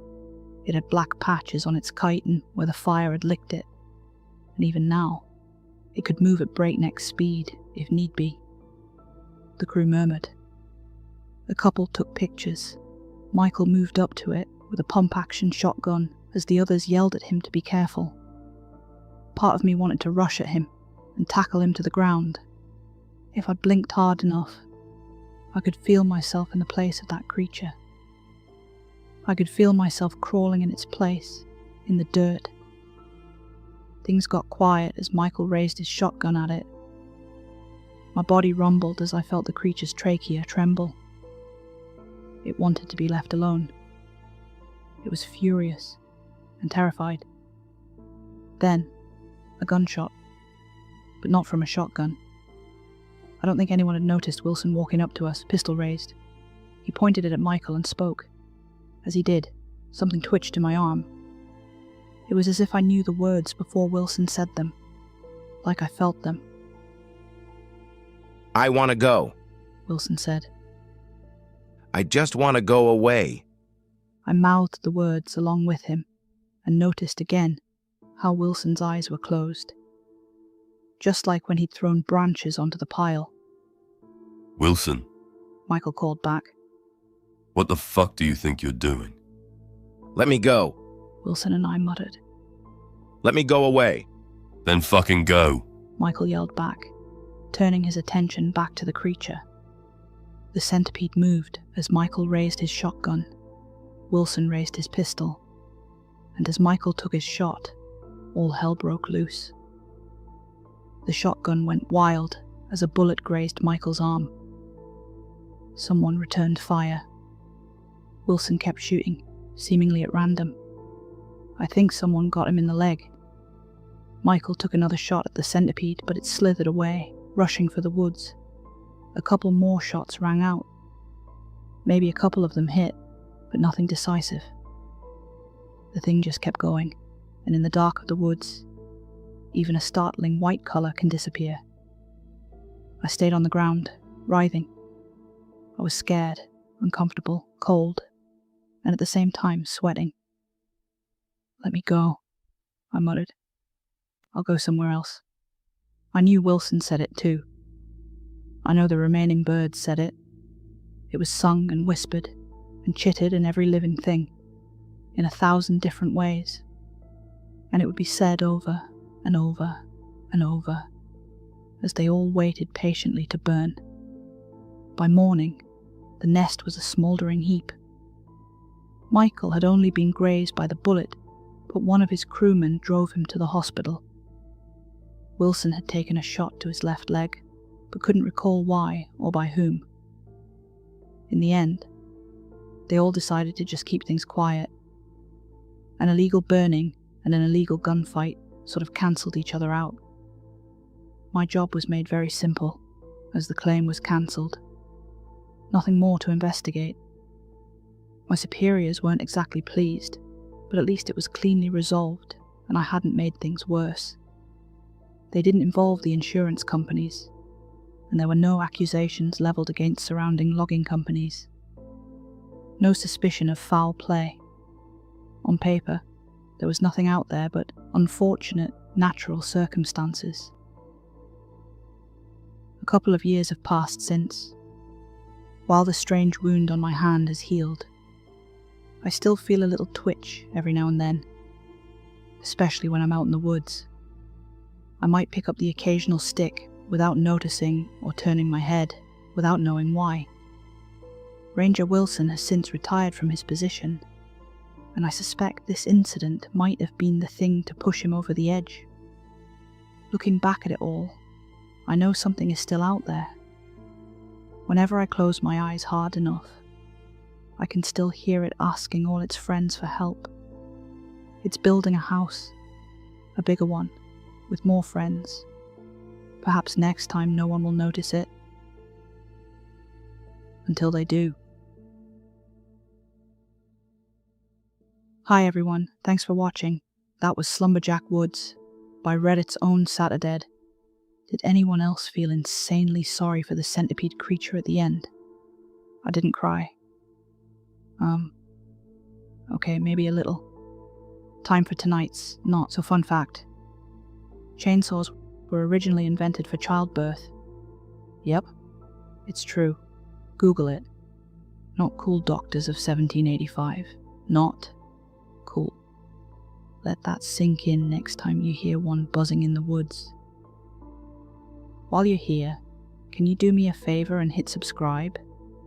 Only about 10% of the people who watch actually do, and it makes a huge difference. This channel is dedicated to horror in all its forms. Original stories by me, the very best from Reddit, true stories that keep you awake, and tragically terrifying true crime. And yep, I'm a one-woman band here. Writing, editing, narrating, all on my own, mainly because I don't have friends. Cue tiny violin. If you'd like to be extra awesome, my PayPal link is in the comments. Your donation, no matter how small, will go towards, hopefully, making this a full-time thing. Until then, I have to do the whole work thing as well, and that's like not cool. Actually, it is pretty cool. I make hyper-realistic fantasy and horror dolls, see? Interacting in any way with any of my videos really helps, even if it's just liking or counting the mistakes I make and putting them in the comments. Don't be mean though. I'm sensitive. Good night.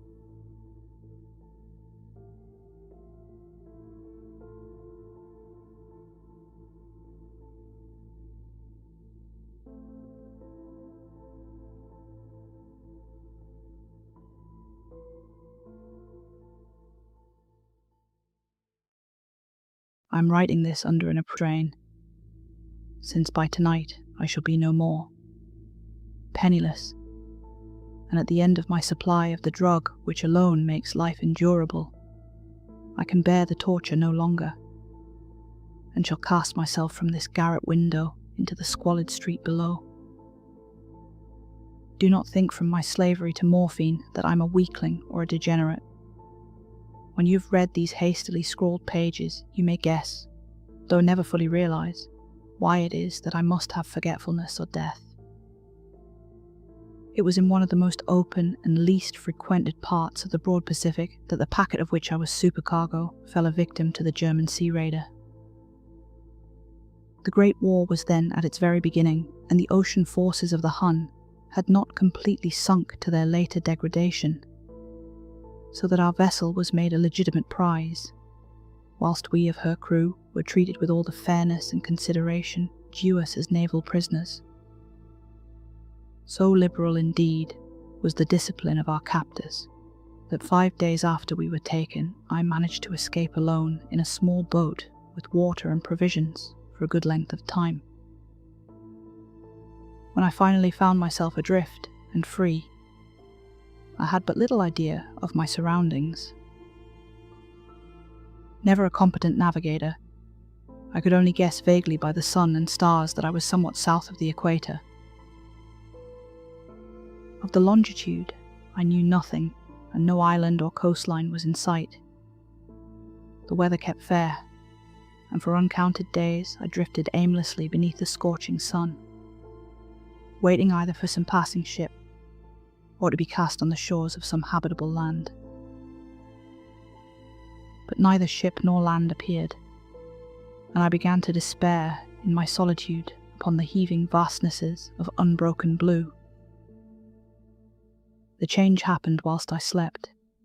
Its details I shall never know, for my slumber, though troubled and dream-infested, was continuous. When at last I awaked, it was to discover myself half sucked into a slimy expanse of hellish black mire which extended about me in monotonous undulations as far as I could see, and in which my boat lay grounded some distance away. Though one might well imagine that my first sensation would be of wonder at so prodigious and unexpected a transformation of scenery, I was in reality more horrified than astonished, for there was in the air and in the rotting soil a sinister quality which chilled me to the very core. The region was putrid with the carcasses of decaying fish and of other less describable things which I saw protruding from the nasty mud of the unending plain. Perhaps I should not hope to convey in mere words the unutterable hideousness that can dwell in absolute silence and barren immensity. There was nothing within hearing and nothing in sight save a vast reach of black slime.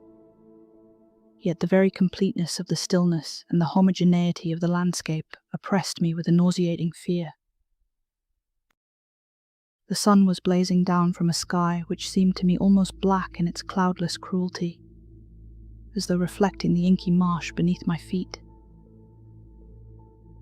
As I crawled into the stranded boat, I realized that only one theory could explain my position. Through some unprecedented volcanic upheaval, a portion of the ocean floor must have been thrown to the surface, exposing regions which for innumerable millions of years had lain hidden under unfathomable watery depths. So great was the extent of the new land which had risen beneath me, that I could not detect the faintest noise of the surging ocean, strain my ears as I might, nor were there any seafowl to prey upon the dead things. For several hours I sat thinking or brooding in the boat, which lay upon its side and afforded a slight shade as the sun moved across the heavens. As the day progressed, the ground lost some of its stickiness, and seemed likely to dry sufficiently for travelling purposes in a short time. That night I slept but little, and the next day I made for myself a pack containing food and water, preparatory to an overland journey in search of the vanished sea and possible rescue. On the third morning I found the soil dry enough to walk upon with ease. The odour of the fish was maddening, but I was too much concerned with graver things to mind so slight an evil, and set out boldly for an unknown goal. All day I forged steadily westward, guided by a faraway hummock which rose higher than any other elevation on the rolling desert. That night I encamped, and on the following day still travelled toward the hummock, though that object seemed scarcely nearer than when I had first espied it. By the fourth evening I attained the base of the mound, which turned out to be much higher than it had appeared from a distance, an intervening valley setting it out in sharper relief from the general surface. Too weary to ascend, I slept in the shadow of the hill. I know not why my dreams were so wild that night, but ere the waning and fantastically gibbous moon had risen far above the eastern plain, I was awake in a cold perspiration, determined to sleep no more. Such visions as I had experienced were too much for me to endure again, and in the glow of the moon I saw how unwise I had been to travel by day. Without the glare of the parching sun, my journey would have cost me less energy. Indeed, I now felt quite able to perform the ascent which had deterred me at sunset. Picking up my pack, I started for the crest of the eminence. I have said that the unbroken monotony of the rolling plain was a source of vague horror to me, but I think my horror was greater when I gained the summit of the mound and looked down the other side into an immeasurable pit or canyon, whose black recesses the moon had not yet soared high enough to illumine. I felt myself on the edge of the world, peering over the rim into a fathomless chaos of eternal night. Through my terror ran curious reminiscences of Paradise Lost, and of Satan's hideous climb through the unfashioned realms of darkness. As the moon climbed higher in the sky, I began to see that the slopes of the valley were not quite so perpendicular as I'd imagined. Ledges and outcroppings of rock afforded fairly easy footholds for a descent, whilst after a drop of a few hundred feet, the declivity became very gradual.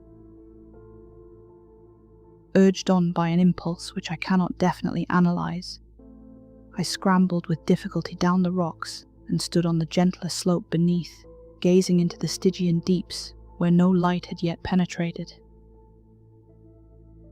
All at once my attention was captured by a vast and singular object on the opposite slope, which rose steeply about 100 yards ahead of me. An object that gleamed whitely in the newly bestowed rays of the ascending moon. That it was merely a gigantic piece of stone, I soon assured myself, but I was conscious of a distinct impression that its contour and position were not altogether the work of nature. A closer scrutiny filled me with sensations I cannot express, for despite its enormous magnitude, and its position in an abyss which had yawned at the bottom of the sea since the world was young, I perceived beyond a doubt that the strange object was a well-shaped monolith whose massive bulk had known the workmanship and perhaps the worship of living and thinking creatures. Dazed and frightened, yet not without a certain thrill of the scientist's or archaeologist's delight, I examined my surroundings more closely. The moon, now near the zenith, shone weirdly and vividly above the towering steeps that hemmed in the chasm, and revealed the fact that a far-flung body of water flowed at the bottom, winding out of sight in both directions and almost lapping my feet as I stood on the slope. Across the chasm, the wavelets washed the base of the Cyclopean monolith, on whose surface I could now trace both inscriptions and crude sculptures. The writing was in a system of hieroglyphics unknown to me, and unlike anything I had ever seen in books, consisting for the most part of conventionalized aquatic symbols such as fishes, eels, octopi, crustaceans, mollusks, whales, and the like. Several characters obviously represented marine things which are unknown to the modern world but whose decomposing forms I had observed on the ocean-risen plain. It was the pictorial carving, however, that did most to hold me spellbound.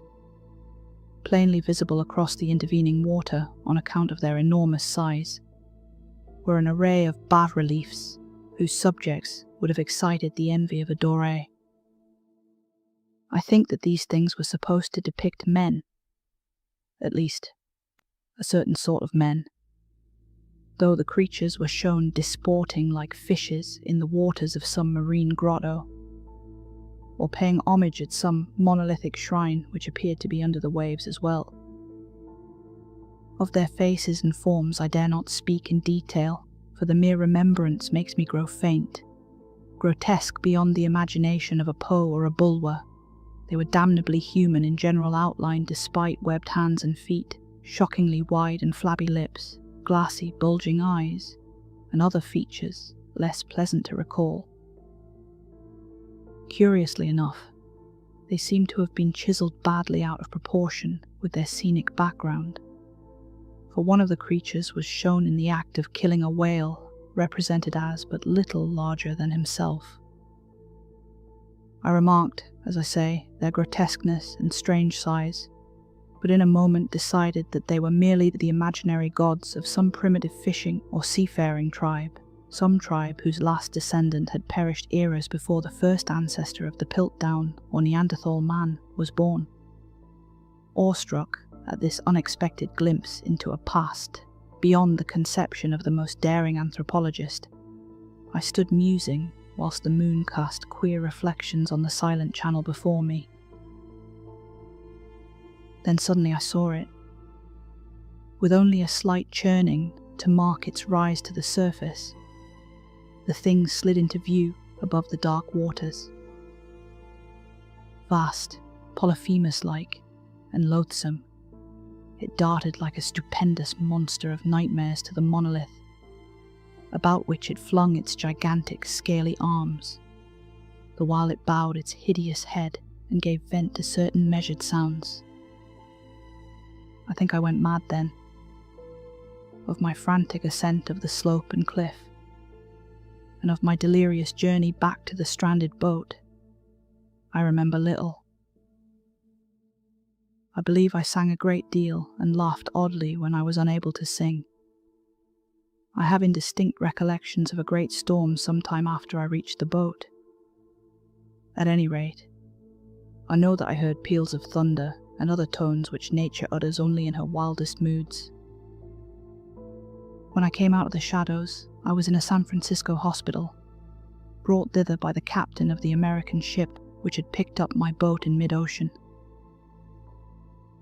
In my delirium, I had said much, but found that my words had been given scant attention.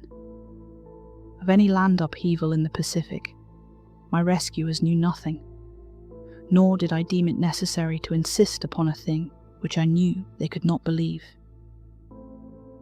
Once I sought out a celebrated ethnologist and amused him with peculiar questions regarding the ancient Philistine legend of Dagon, the fish god, but soon perceiving that he was hopelessly conventional, I did not press my inquiries. It is at night, especially when the moon is gibbous and waning, that I see the thing. I tried morphine, but the drug has given only transient surcease, and has drawn me into its clutches as a hopeless slave. So now I am to end it all, having written a full account for the information or the contemptuous amusement of my fellow men. Often I ask myself if it could not all have been a pure phantasm, a mere freak of fever as I lay sun-stricken and raving in the open boat after my escape from the German man-of-war. This I ask myself, but ever does there come before me a hideously vivid vision in reply. I cannot think of the deep sea without shuddering at the nameless things that may at this very moment be crawling and floundering on its slimy bed, worshipping their ancient stone idols and carving their own detestable likenesses on submarine obelisks of water-soaked granite. I dream of a day when they may rise above the billows to drag down in their reeking talons the remnants of puny, war-exhausted mankind. Of a day when the land shall sink and the dark ocean floor shall ascend amidst universal pandemonium. The end is near. I hear a noise at the door, as of some immense slippery body lumbering against it. It shall not find me. God, that hand. The window. The window. Hi everyone, thanks for listening. That was Dagon by H.P. Lovecraft, one of his earliest published works. He wrote it back in July 1917, and it first appeared in the Vagrant magazine in 1919. A lot of people see it as a prototype for the entire Cthulhu mythos. The story follows a World War I veteran who escapes capture at sea, only to end up stranded on a slimy plain of black mud. He discovers an ancient monolith covered in carvings of fish-like beings, and just when things couldn't get worse, a giant sea god shows up for some late-night worship. He does make it back to civilization, but not in one piece.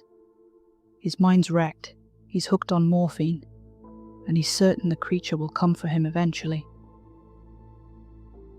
So yeah, sleep tight.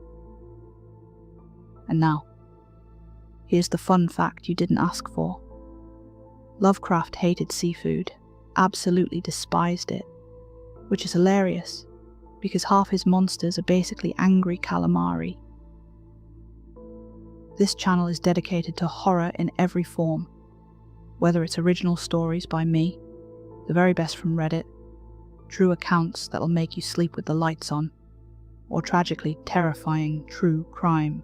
If you like what I do, please consider subscribing. I'm a one-woman band here, writing, editing, and researching all on my little own, mainly because I don't have friends. But hey-ho. And if you want to be super awesome, I've dropped my PayPal link in the comments. Think of it as buying me one of those iced coffees from Tesco that I'm definitely not addicted to. I just need them to stay awake. Good night.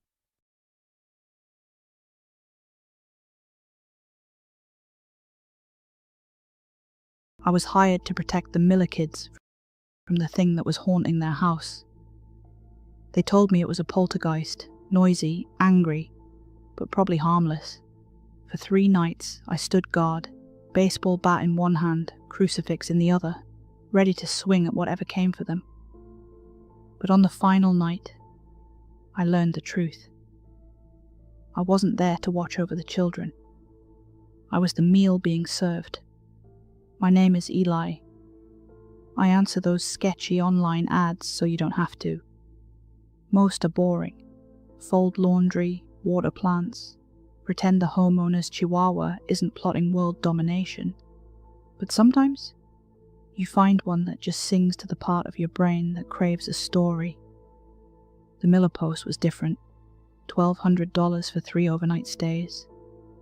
The job was to keep the children safe from the disturbance. $1,200 for glorified babysitting. It felt like a trap, but a well-paying one. One line snagged me though, pulled me in like a fish on a rusty hook. History of household misplacement of objects and vocal manifestations. Translation: haunted. I needed the rent. I clicked accept. What's the worst that could happen? I pull up Friday at dusk. The house is a leaning Victorian at the dead end of a gravel road, all sharp angles and shadowed eaves. It's the kind of place you see in nightmares. No neighbours, no cell service, just a thick, oppressive silence that felt like a weighted blanket smothering the world. Mrs. Miller greets me at the door, her face a roadmap of sleepless nights. She didn't shake my hand. She pressed a folded sheet of paper into my palm, her fingers cold and clammy. "Rules," she whispered. "Follow them, and the children will stay in their beds." Then she and Mr. Miller bolted. their tires spitting gravel as they fled. The sound of their fading engine felt like the world's last link to sanity snapping. I shut the heavy door, the latch clicking with ominous finality, and read the list. It felt less like instructions and more like the user manual for a cursed object. Be in the kitchen at 8:05 p.m. Snacks must be on the table. Unopened package of cookies, 1 glass of milk, 1 glass of salt water. Do not, under any circumstance, let the kids eat the cookies. If you hear humming through the monitor, hum back the same tune until it stops. Never open the attic door, even if the knocking's polite. At 3:03 a.m., the hallway nightlight will fail. Stay in your chair until it returns. If the children ask for eggs, tell them eggs are for tomorrow. When the house goes quiet, count to 10 out loud. If you still hear nothing, whisper, "Not yet."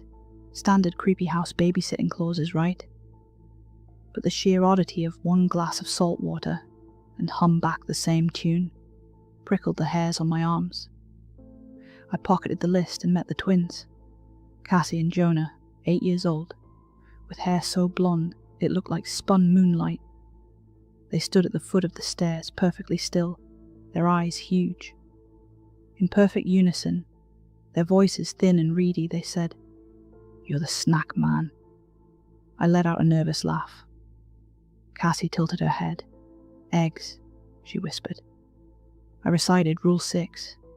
They giggled, a sound like glass chimes in a graveyard, and bolted upstairs. An old grandfather clock chimed 8. I hurried to the kitchen, ripped open the cookie wrapper, and poured the milk and salt water, lining them up like a tiny altar. 8:05 on the dot. The house seemed to exhale, a long relieved sigh through the floorboards. Then the humming started over the baby monitor.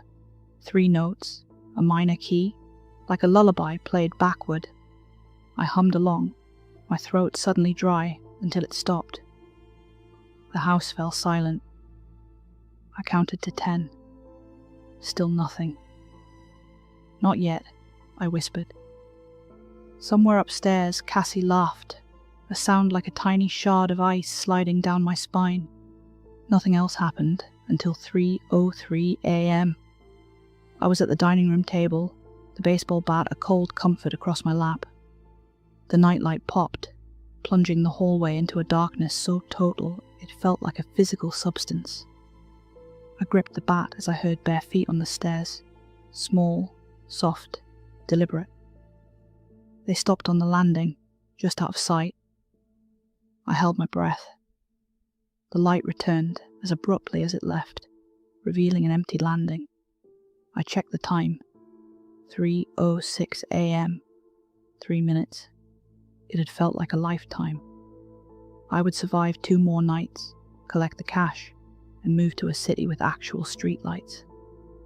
The next morning, a text from Mrs. Miller. "Kids alive?" I replied, "Yep." She answered, "Good. Don't let them outside." I looked out the window. Fog pressed against the glass, swallowing the world. The kids, still in their pajamas, sat cross-legged on the floor, staring at the cookie plate with unnerving intensity. They spoke in stereo. "We're so hungry, Eli." It wasn't a hunger for food. It felt like a black hole, an emptiness that couldn't be filled. Throughout the day, their strangeness grew. Jonah, with impossible strength, hurled a toy tractor at the wall, leaving a crater. Cassie let out a window-rattling shriek when I closed the bathroom door. The attic door, sealed with 2x4s and caution tape, rattled every hour with a series of polite taps. I finally nailed a thick blanket over it and the knocking stopped. But a moment later, I found Cassie in the kitchen, a cookie halfway to her mouth. I smacked it from her hand. It exploded into black crumbs that smelled of mold. She snarled, a guttural, animalistic sound, and ran upstairs. Rule 2 had been broken. That night, the ritual felt heavier. The humming from the monitor came deeper, a thrum that vibrated through my bones. I hummed until my voice cracked. At 3:03 a.m., the light died. The darkness was a living thing. The footsteps descended all the way to the dining room threshold. I could smell copper and spoiled milk. "Not yet," I croaked. When the light snapped back on, the cookie package was shredded and empty. The milk glass was licked clean. The salt water was overturned, a dark stain spreading on the table. And there they were. The kids, standing before me, their mouths stained brown, their teeth glinting like sharp points. My baseball bat was bent. I don't remember swinging it. When Mr. Miller arrived, he saw the bent bat, the crumbs, the hole in the wall. He just stared at me, his face a mask of grim resolve. "One more night, Eli," he said, his voice flat. "Just get them through one more night. Then you get paid." The ad said full payment only on completion. It was a desperate calculation, but the money was a siren song, luring me back into the jaws of this nightmare. I stayed. On the final day, the kids slept until noon. When they woke, they looked normal again. Round teeth, pink gums, the sharpness gone. It felt like a cruel trick. Cassie spent the afternoon drawing the attic door over and over, each time adding a new lock. Jonah built a Lego cage and watched with detached fascination as a spider he'd trapped inside died. As evening fell, I set out the snacks. But this time, I added my own rule on a scrap of cardboard. Keep the salt water close. It was a desperate reminder to myself. Cassie read it and nodded in slow, deliberate approval. A motion that made my blood run cold. At 11:11 p.m, the monitor crackled. But instead of humming, I heard a distorted recording of my own voice. "Not yet, not yet, not yet."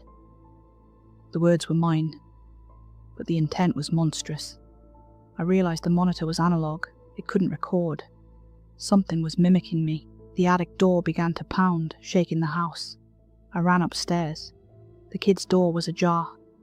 Inside, they stood on their beds, chanting in a guttural whisper, "Feed us, Eli, feed us." "Time for sleep," I said. They rotated their heads with an unnatural slowness. Their mouths gaped open, their eyes rolled back to white. Then the pupils snapped forward, and in them I saw myself reflected, tiny and screaming.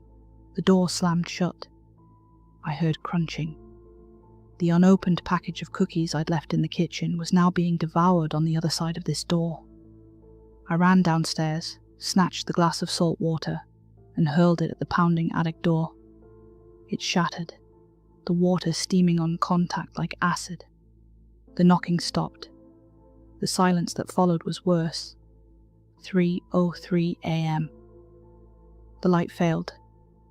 I didn't stay in the chair. I stood in the hallway, bat raised. The footsteps came, but not from upstairs. They came from behind me. I spun around. The kids were there, blocking the front door. Between them, they cradled the cookie package, now swollen and pulsing, oozing a black fluid. "Take a bite," Cassie said politely. Jonah added, his voice a perfect echo, "You're the snack man." I was hired to keep them safe from the disturbance. I finally understood. The disturbance wasn't some outside force. I was the disturbance. I wasn't the exorcist. I was a component, an ingredient. "What are you?" I asked. They spoke together. My own voice layered under theirs in a hideous chorus. "We're so hungry, Eli." We waited years for the right flavor. The bat in my hand grew impossibly heavy, pulling me to the floor. I dropped it with a clang.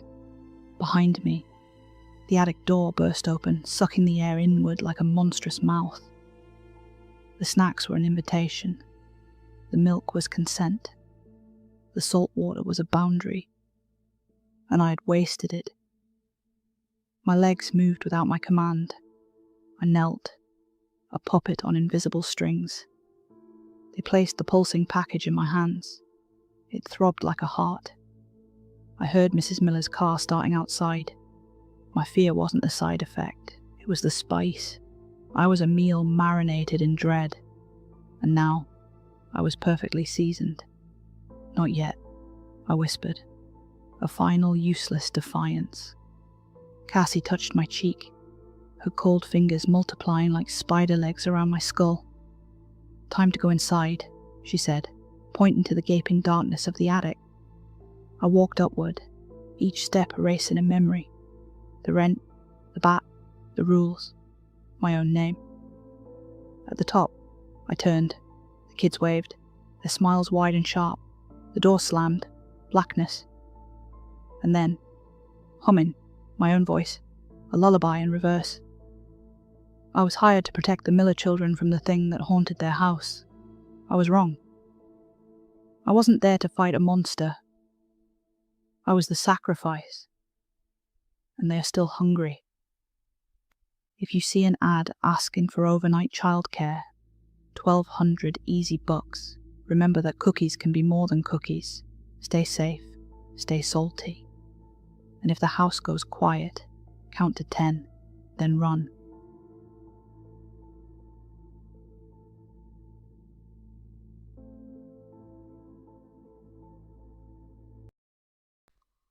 My teenage years were a mess. My mom and dad went through a bad divorce, and they were trying to figure out 2 brand new lives. I ended up somewhere in between as I adjusted to an irregular schedule and sudden move. When my mom got full custody, I was in the last year of high school. We'd just moved a year prior, and now we were about to move again. Just 6 months from graduation, we moved all the way to San Antonio. Quite a different vibe from a no-one-cares town in Minnesota. So yeah, I graduated at the turn of the millennium, class of 2000. And if I'm honest, I rarely think about that year when I lived in Minnesota. I mean, I remember it, but I'd be hard-pressed to tell you anything about it. I remember the high school, and how I thought it was weird that they could afford a pool. I remember the Babin siblings being creeps, or that one Christian girl who couldn't stop talking about how she was saving herself for someone special. There was the one guy who stayed in the computer hall all day, and the gym bro, and the guy who kept getting shoved into lockers. People called him Handsome Man as a cruel mockery. I think my favourite was a guy named Hank. His dad was a plumber, and he was going to be a plumber too. Hank was the kind of guy who liked collecting things, weird things, like lost screws, pop tabs, or bottle caps. He would categorise them by colour or weight and keep them in little jars in his locker. The one time I saw it, he had like 30 jars, all meticulously sorted. That's the one guy I guess I could call a friend from back then. He was going to be a plumber. I was going to be a veterinarian. I reached my goal, but I have no idea if Hank ever did. I haven't thought about those days in Tomskog High for a while. I've had no reason to, really. That is, until not too long ago. Nowadays, I live out in Kerrville. I've got a wife, 2 kids, 2 cars, and a very pampered golden retriever. Being a vet, we've saved a lot on bills for that pup.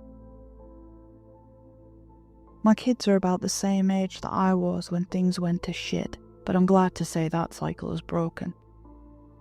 I'm happily married. We've had a few hiccups along the way, but it's been more like sleep on the couch kinda hiccups, not the get out of my life kind.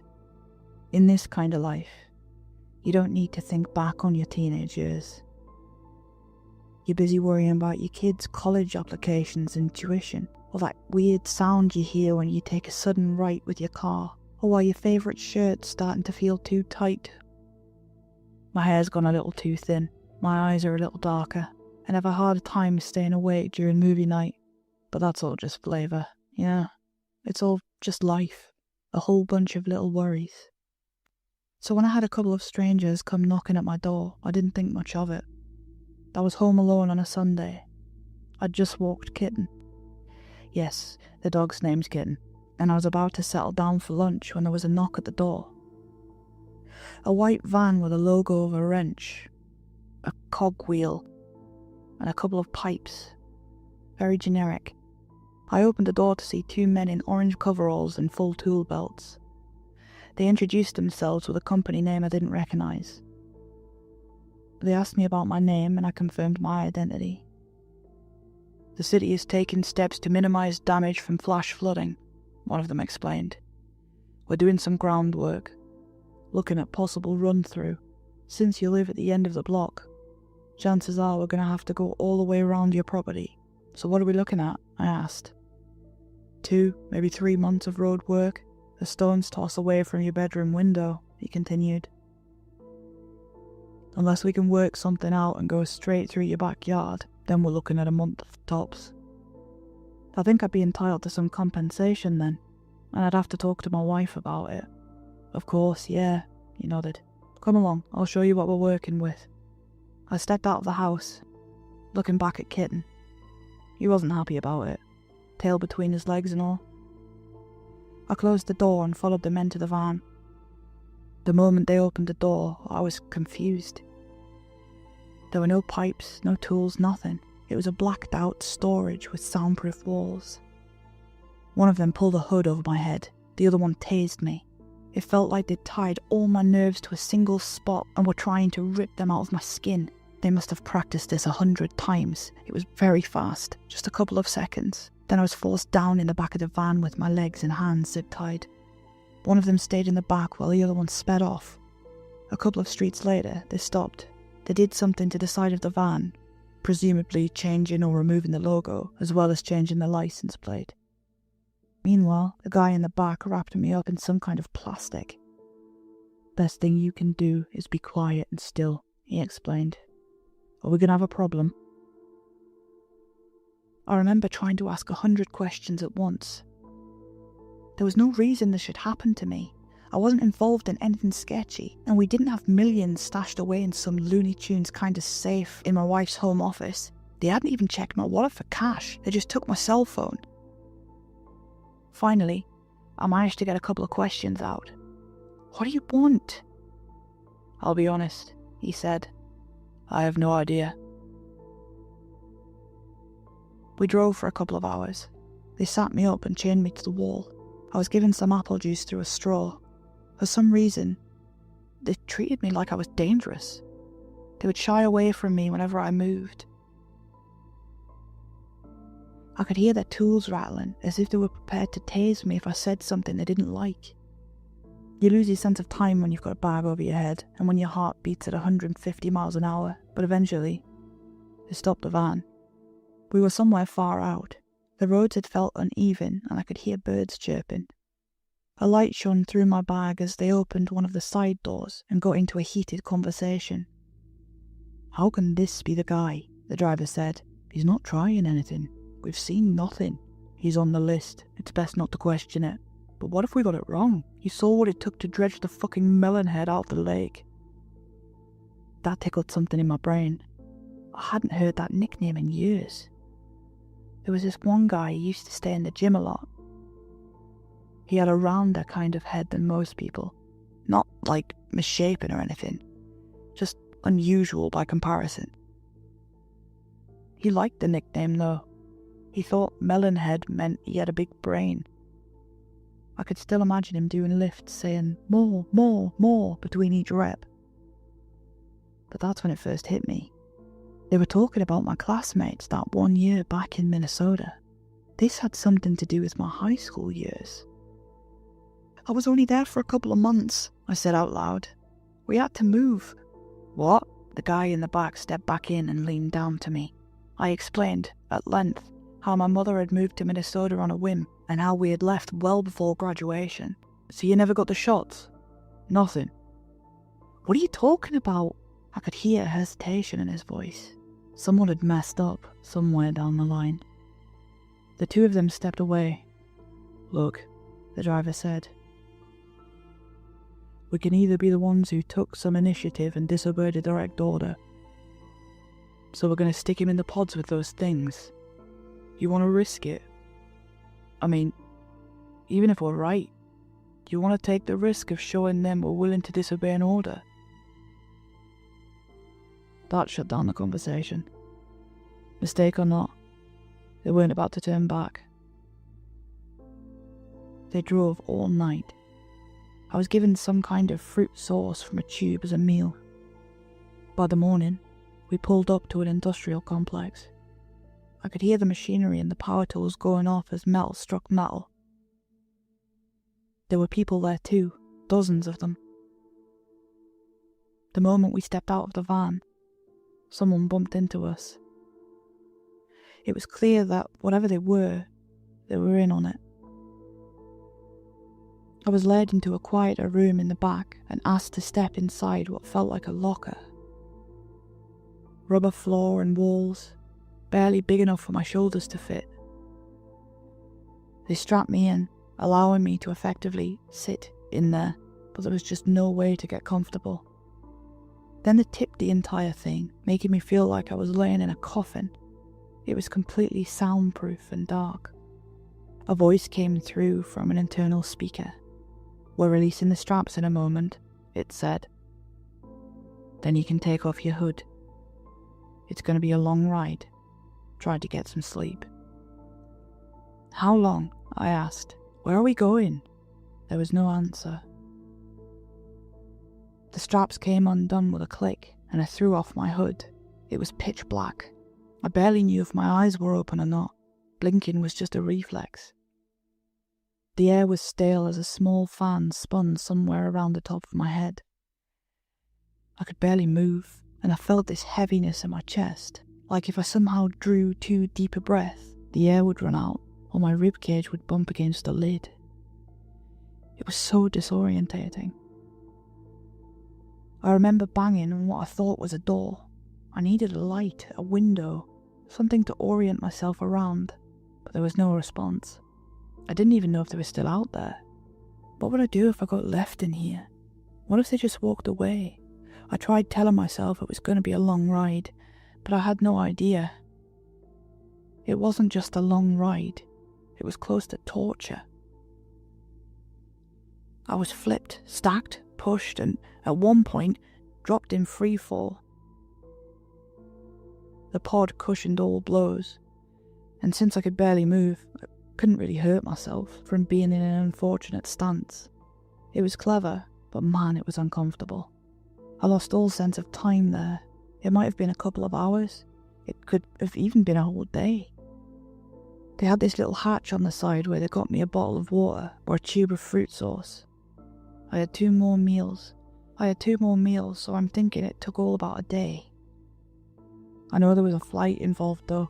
My ears popped. I was half asleep the next time they used the speaker. "We'll be opening the doors in 10 seconds, a strange voice said. "Make no sudden movements." I counted in my head, but I must have gotten it wrong. It was only at 5 when the door popped open. 2 masked men with bulletproof vests and assault rifles. A man in a white lab coat with a protective face mask. A white room with blinding fluorescent lights. They made me turn away and put restraints on, as I was dragged to a chair and made to sit down. I felt so weak, like I'd been pulled out of bed at 3 a.m. The man in the lab coat got down on one knee to face me. "Where did you graduate?" "Southwest. San Antonio, right?" "Right." "Where were you before that?" I explained the circumstances. My time in Tomskog, Minnesota. A couple of years in West Virginia. Before that, South Dakota. That was where I spent most of my life. The man was very patient. allowing me to explain. I saw him making notes on a clipboard, doing check marks next to lines my eyes were too fuzzy to read. "Checks out," he said as I finished. "You were never part of the class long enough to get any booster shots or heat therapy." "No, nothing like that." "So when you hear names like Digman, Babin, Bogan, that means nothing to you?" "It rings a bell, but..." I shrugged. I could hear the resignation in his voice as he got back up, giving the others a long look. The armed men shuffled out, looking at one another. "Put him in a room," the doctor said. "He's not part of the subject line. I'll sort it out. Go ahead and tell Ridge to prep for extraction." "Sir?" "The man's a fucking veterinarian. What the hell are we going to use him for?" the doctor snapped back. "Are you that desperate to get your cat's teeth cleaned?" "No, sir." They led me through the facility. All corridors sort of looked the same, but they were brimming with people. You could hear all sorts of noises. I recognised one as a bone saw. We went past this one room where they had a pod like mine on a table, preparing for surgery. I was escorted to a small room, bright as hell, but there was a dimmer switch. Sleek interior, like if Apple made a hotel room, lights along the ridges of the furniture, a ceiling fan that could be heard but not seen, a TV built into the wall, a queen-sized bed, a couch, a bedside table with a water pitcher and a glass, a bathroom with a shower, a mini fridge with a couple of snacks and sodas. Honestly, I'd slept in worse places. I took some time to decompress. I was still a prisoner, but at least they were hearing me out. I'd figured there'd been a mistake, but I couldn't figure out exactly what. Maybe someone in that class had done something terrible, and everybody they'd been involved with was under scrutiny. But if so, why wait this long? I couldn't figure it out. But I counted my blessings. I was out of that damned pod. With a little luck, I might be able to get on a flight back home sooner rather than later. I couldn't imagine how worried my family might be, coming home to an empty house and an unlocked front door. They must have called the police. I managed to get the TV going. They had a couple of movies available, so I put something on just to not get drowned in my own thoughts. It was then when I realised just how highly strung I really was. I could feel my muscles relaxing and my heart slowing. I'd been on the verge of collapse all this time, and only now could I feel some semblance of recovery. I took a shower and changed into some fresh clothes. There was a wardrobe with generic slacks and t-shirts. I figured they wouldn't mind. I was halfway through a Bill Murray comedy when the door opened. A woman in a grey pantsuit was escorted inside by armed guards. I was forced up against a wall on the opposite side of the room.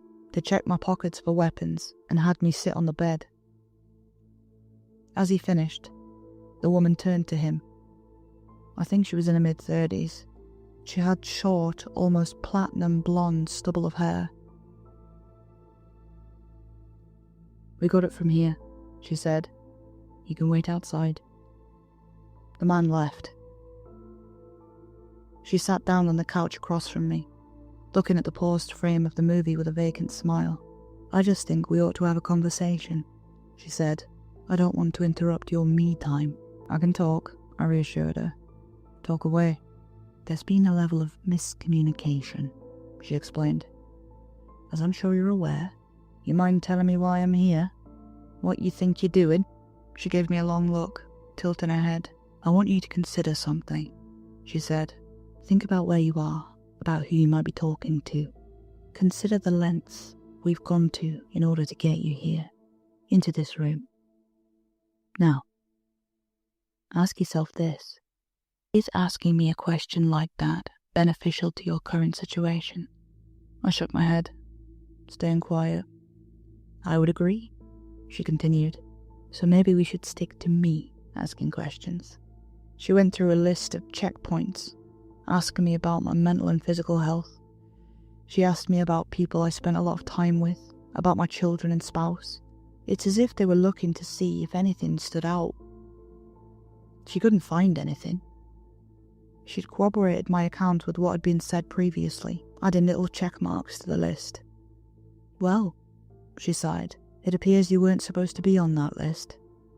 I suppose an apology would be in order." She turned to me, putting away a notepad.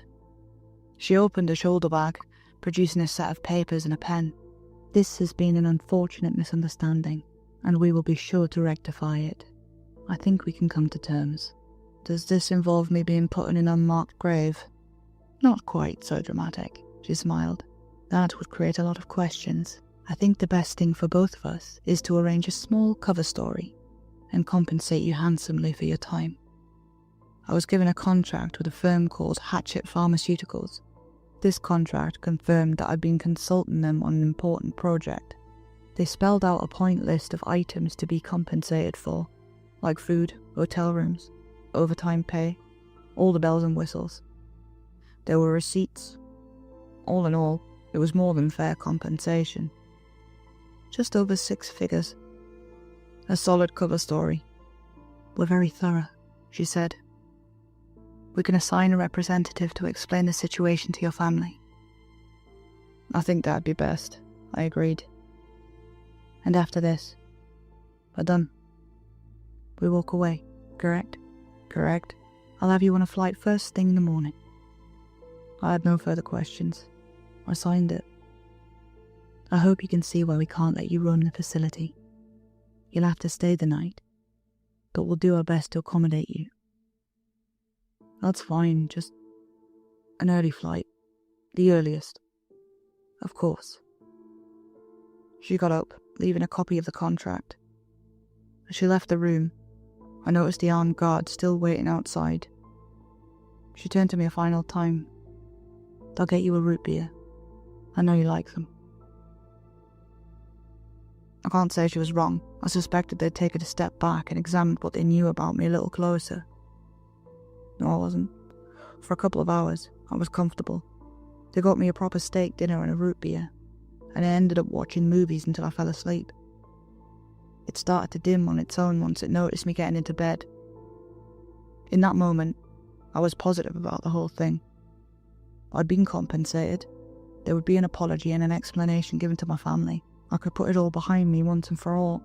Now I just had to wait for that early plane and hope for the best. I didn't have a clock or anything, but I must have slept for about 2 hours when I noticed something. The buzz of the ceiling fan had stopped, and the dim light went completely black. I waved my arm a little to see if it was a sensor, but nothing happened. Getting up, I went to check the door. It must have had some kind of magnetic lock, because I still couldn't open it. Then I did something. It's hard to explain why, but I heard this thumping noise, and I just had this feeling. Like, it's one thing to hear footsteps, but this sounded wrong. I stepped aside and pressed myself up against the wall, facing away from the door. Seconds later, something stopped outside my room. I could hear this metallic groan. The door was bent open inch by inch. Mechanisms snapped and bent from the immense pressure. Something was standing in the doorway. I heard this low rumble, like a snoring bull. Then a crack, followed by a loud chewing, like someone eating a fresh carrot. More. The voice was more of a gargle. It sounded like it came from the chest of something rather than the mouth. I could smell this sharp tang of iron in the air as there was another snap. The intruder was dragging something along the ground, taking the occasional bite. Snap, chew, snap, chew, more. The lights in the hall were still out, so even though the door was open, I couldn't see anything. I held my breath and ducked down low as a large hand swept by just to my right. It was looking for the dimmer switch. When it realised it wasn't working, it snorted and left the room, lumbering off down the hallway, dragging a snack along. I used my hands to feel my way out the door. It was bent in the middle and barely clinging to the hinges. The lock mechanism was still there, but it was so busted you could pull it out with your bare fingers. I almost slipped in something as I reached the opposite wall. Something must have happened, and I'd be stupid just to sit and wait for it to blow over. There was a hum. A short, low hum. Some kind of backup generator came on, bathing the hallway in a red light. My eyes adjusted as I realised I was standing in a liquid that covered most of the hallway. It might have been red, it was impossible to tell, but given how it smelled, I'm pretty sure I was standing in a pool of blood. There were torn pieces of armour splattered on the walls, along with patches of skin clinging to the fabric. I'd never seen anything like it. It's hard to be afraid of something so violent. It's one thing to see a strange man with a knife. That's scary. But to see a pile of corpses out in the open, I mean, yes, that's scary, but it's almost too scary. I remember watching a patch of skin slide down the wall, shaking my head, thinking that there was no point in trying to understand what had happened. There was no point asking questions. I just had to get out of there. I tried to backtrack through the hallways. There were these pipes on the walls in different colours and symbols, but I couldn't make sense of them.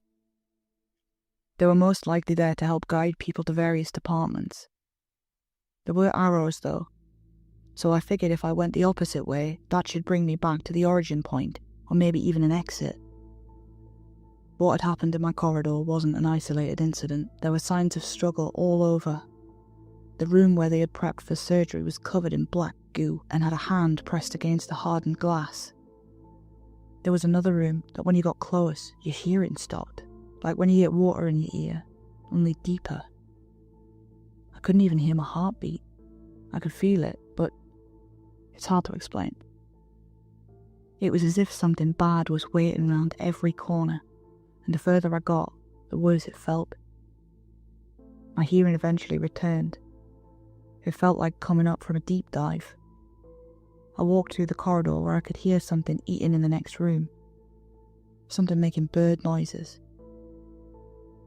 I did see a couple of living people, but they had these strange white masks on and didn't seem to respond to anything. Absolutely everything had gone to shit in a matter of hours. I heard voices up ahead. My first instinct was to run ahead and see what was going on, but I stopped myself. From what I'd seen so far, things weren't that simple. I stayed by the corridor, listening. Door. Locked. A second voice. Yes. Locked. A third person joined in the conversation, wandering in from the adjoining corridor. You mask faces happy standing here. He had a strange intonation, like he couldn't help but roll his R's and end his sentences in gulping noises. It reminded me of one of the kids I went to high school with, Roy. He had a speech impediment, like a stutter. He had stopped by swallowing hard and shaking his head like a tick. It was such a specific noise. It was hard to pinpoint with description. But that's where it hit me. Roy. Melonhead. These were old Minnesota classmates. They'd brought me in on suspicion of being part of this class. Chances were that these same people had been brought in as well. That may very well be Roy on the other side of the hallway. But if that was the case, what did it mean? Was all this chaos perpetrated by my old classmates? If so, what the hell happened to them? Making my way to the main corridor, I ran across a series of gruesome sights. There was a man covered head to toe in some kind of black acid, melting him to the bone. There were several patrols of people with white masks, speaking to each other like grunting cavemen. I stopped counting dead bodies after 20, instead trying to keep my eyes on the marks on the wall. Eventually I got to a lobby of sorts. 2 massive storm doors had gone down, blocking the exit. There'd been a massacre. At least 8, maybe 10 people, all crushed against the door. They tried to get out but got caught on the wrong side. The red lights on the walls span round and round, making the shadows livelier than the remains that cast them. I heard someone approaching and escaped into a side room. There was a couch, a drinks machine, a microwave, and a fridge, clearly some kind of lunchroom. The red light didn't reach all the way in, casting a long strand of red peeking through the half-closed door. I hurried inside and pressed myself up against the wall. It didn't take me long to realise I wasn't alone. Someone was hiding behind the couch. "You need to leave," a voice whispered. "I have a gun." I shook my head and put my finger on my lips to shush them. I could hear someone approaching from the outside. "You need to leave right now," they insisted. "I'm not asking. This is my spot." I shook my head again. If they fired a weapon, this place would be crawling with things in a matter of seconds. They'd doom us both. Problem was, something was already coming our way. The door creaked a little. I could see the shadow of 2 long legs as something bent down to enter. It was impossible to describe the scale of this thing. It was at least 10, maybe 11 feet tall, like an elongated person. A slick black, jelly-like skin rippling with chunks. As it moved, I could spot patches of white poking out at different angles. Bones. Like someone had deconstructed a person and jammed it into a walking puddle. There was hesitation. Whoever was hiding in there with me decided to shut the hell up. A long arm reached out, touching the sides of the drink machine. It was such a casual movement, but it was forceful enough to knock the whole thing onto the floor with a bang. A couple of cans rattled out of it. The tall thing poked around a little, making one of the cans burst from the pressure. That seemed to amuse it. It pulled on a pop tab, seemingly frustrated. I could hear something in the distance, like a whir, getting louder and louder, then a series of mechanical clicking, and a spark. The lights were coming back on. The red gave way to a harsh fluorescent light as I saw the thing in full clear view. It was barely keeping itself together. It was like if someone was trying to hold jello with a 2-pronged fork. It was looking at the person hiding behind the couch. They weren't as well hidden as they thought they were. It only took me a brief glance to realise it was the woman with the grey pantsuit that had talked to me earlier. As the thing saw her, she pulled out a gun. I covered my ears and sunk to the floor. There was gunfire and screaming. The creature had a hand big enough to cover her face and used it to push the back of her head into the ground. It must have had some kind of suction force to it as the body stuck to it. The screams came and went in a flash. There really was no fanfare to it. Just a quick snap, and then nothing. By the time I looked up, the thing was already looking at more interesting items around the room. It seemed particularly curious about the soda cans. That it was holding a whole corpse seemed more like an inconvenience. But as it turned to leave, it spotted me. There was a moment of silence as it looked at me, as if trying to understand what it was seeing. A single soda can rolled across the floor, touching my foot. I looked at it, then up at the creature. Why was it so interested? What was the deal? I picked up the can, popped it open, and held it up. "Is this it?" I asked. "You want me to open it?" It tilted his head. It wasn't convinced. It reached out, carefully poking the top tab. I pulled it off, pressing it. "This?" I asked. "You want this?" An oil-slick hand reached for it, accidentally grazing my fingers. The skin on my index finger turned a sickly orange as my nail darkened. I could feel a deep ache as if my nerve was hardening. My finger curled in on itself as I picked up the pop tab. It held it up, looking at it from different angles. I only knew of one person who collected things like that. I pointed at a nearby table. "There are cups," I said. "You can put it in a cup. Collect them. Put them all together again. All the same, just like you want to." The thing turned its head. At least I think it did. It was hard to see that it was looking one way or another at all. I don't even think it had eyes to begin with. As it turned its attention to the other soda cans and the empty coffee cups, I reached for what remained of the lady in grey. Half of her was still hanging out of that thing, dangling like a broken doll. There was a twitch to the leg, like there was something inside trying to get her to run. Like an operator calling out on a line when no one's listening. She was still holding something in her hand, barely visible through the black sludge. I bent her hand open. It made a snapping noise as a tendon protested, revealing a key card.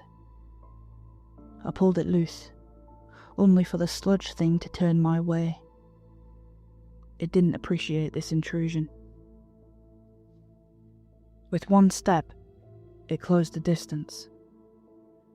It reached for me with its free hand. I had to do something, or I'll be next. "Hank!" I called out. "It's Hank, right?" The hand slowed, dropping to the floor. The ceramic tiles turned a sickly blue, fizzling. I could see something just beneath the surface of the sludge. A cranium. There really was some kind of head under there. And it was looking my way. "You collect things," I said. "You arranged them in jars. You had them in your locker." It stared at me as something bubbled beneath the surface. Bones moving up and down, rearranging themselves. "Is that what you're doing?" I asked. "Are you collecting now?" It bobbed its head. "If we go outside, you can collect so many more things," I said. "But then we gotta open the door." It bobbed its head again, and stepped back, leaving room for me to leave. I did.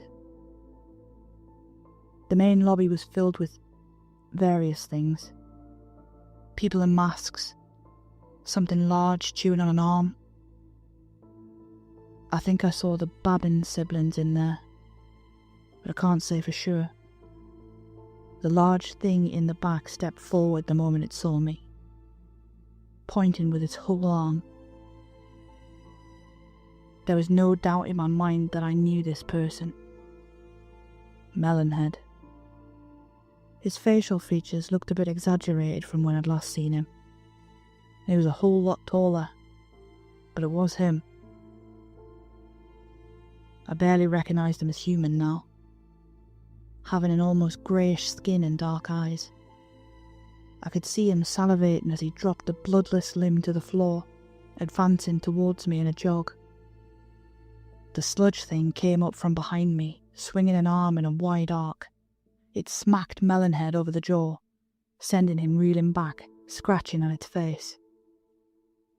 The sludge thing was making sure I made it to the door. I could feel the weight of inhuman eyes staring at me. I hurried up to the control panel on the wall, swiping the access card. "Step 1, authorization complete," said an automated system. "Please present your hand for biometric confirmation." I swallowed hard as Hank dropped an acid-burned arm next to me. It was surprisingly heavy. I held it up to the panel, manually adjusting the fingers. My stomach churned. It felt like playing with raw chicken. "Please hold," the system asked as a taskbar reached 100%. Then, green lights. The storm doors started rolling. Some of them ran. Some of them screamed with joy. A couple didn't say anything. A couple of people with white masks kept guns at the ready, scanning the area for threats. Melonhead lumbered outside looking for his next snack. And finally, the sludge. He put the coffee cup down, realising there wouldn't be any more pop tabs around for a while. He wandered off without looking back, stretching out to the point where he rivaled the treetops. By the time the lobby was empty, I stepped outside. Some of them had run to the woods. A couple of them had moved down a westbound path towards the barracks. There was a pine forest ahead, so I guessed I was somewhere in the Midwest or north. The birds sounded familiar somehow. Not much of a reunion, buddy. That strange voice again, with the rolling R's. The gulping. I didn't need to turn around to know I was talking to one of the Babin siblings. I turned to face him. A pale man with slick hair combed back, a hawk-like nose, and these chemically wide eyes. He leaned against the open storm door in a parody of casualness. "I recognise you, you know," he continued. "Class of 2000. Yeah, I nodded. Tomskog High. "Didn't you move?" he asked. This is when I noticed he had a knife. He was picking his nails with it. "I did. San Antonio." "Too bad," he said. "We had a lot of fun after graduation." "I can imagine." "I don't think you can." He grinned. "I really don't." He gave me a pat on the shoulder as he passed me by, trying to catch up to his sister, his head bent forward, like that of a prowling cassowary. I managed to get to the highway. From there, I got in touch with the police. From there it was a series of phone calls. I booked a plane, and a tearful reunion with my family. I didn't know what to say to them. Was I still bound by the contract? Was there anyone left in that facility to reimburse me? I had no idea. I stuck to the story as well as I could. I did get a check in the mail not long after, printed on cheap paper, with a stamped blue sunflower logo. It came with a notice that I would only be getting one payment. They were shutting down that branch of the organisation for an emergency restructuring. I guess Hatcher Pharmaceuticals is getting shuttered. I couldn't care less, if I'm honest. I got paid, and I got out. I had to go through surgery to get my finger fixed. The acid burn was bad, and they described the damage as my index finger trying to pull into itself. I had to walk around with a cast for weeks. I know this all seems a bit too fantastic to be true. A lot of things are. I could write a full book on any one of those corridors. But looking back now, it all feels like a distant dream. It was so unreal that it felt like it happened to someone else. And it's not what I saw that haunts me the most. It's what I felt. A pulse beating out of my chest, not knowing if the next beat will be my last. Stepping around the corner, praying that no one heard me struggling to breathe. That feeling comes back every now and again. I can be standing in my bedroom, looking at the door, and I just get this sense that there's someone waiting on the other side.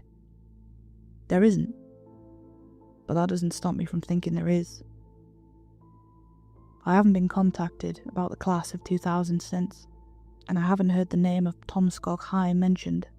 There have been no emails, no texts, no strange visits, no white vans pulling up on my driveway telling me lies. And I don't know if that's a good thing. Something tells me it isn't. Hi everyone, thanks for listening. This story was written by Saturdead. If you liked it, please like the video and tell me in the comments how many of your high school classmates' names can you remember.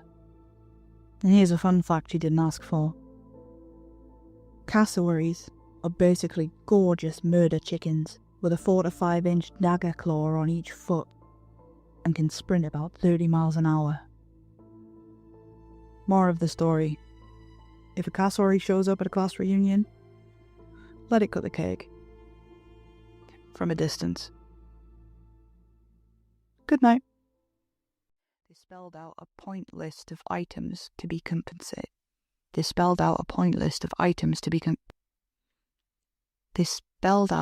oh, for fuck's sake. They spelled out a point list of items to be compensated for, like food, hotel rooms, overtime pay, all the bells and whistles. I'll have a number 4 meal with extra cheese, 2 Big Macs with a large fry, 3 apple pies, and a shamrock shake. Alright, Stan, your total comes out to $46.50. The land whale grunted approvingly as he shoved a greasy wad of crumbled bills into Gary's outstretched palm. Here's your change. I'll call your number when it's ready. Stan trundled away to await his late-night snack as Gary and I prepared the food. Jeez, man. Does he have a family waiting at home for him or something? I whispered as Gary shoveled the fries into a red and yellow box. Blair, does that man look like he's got a wife and kids? Stan is one of our regulars. You'll see him pretty often if you stick with the night shift. I grimaced as I prepared the shake. Great. Lucky me.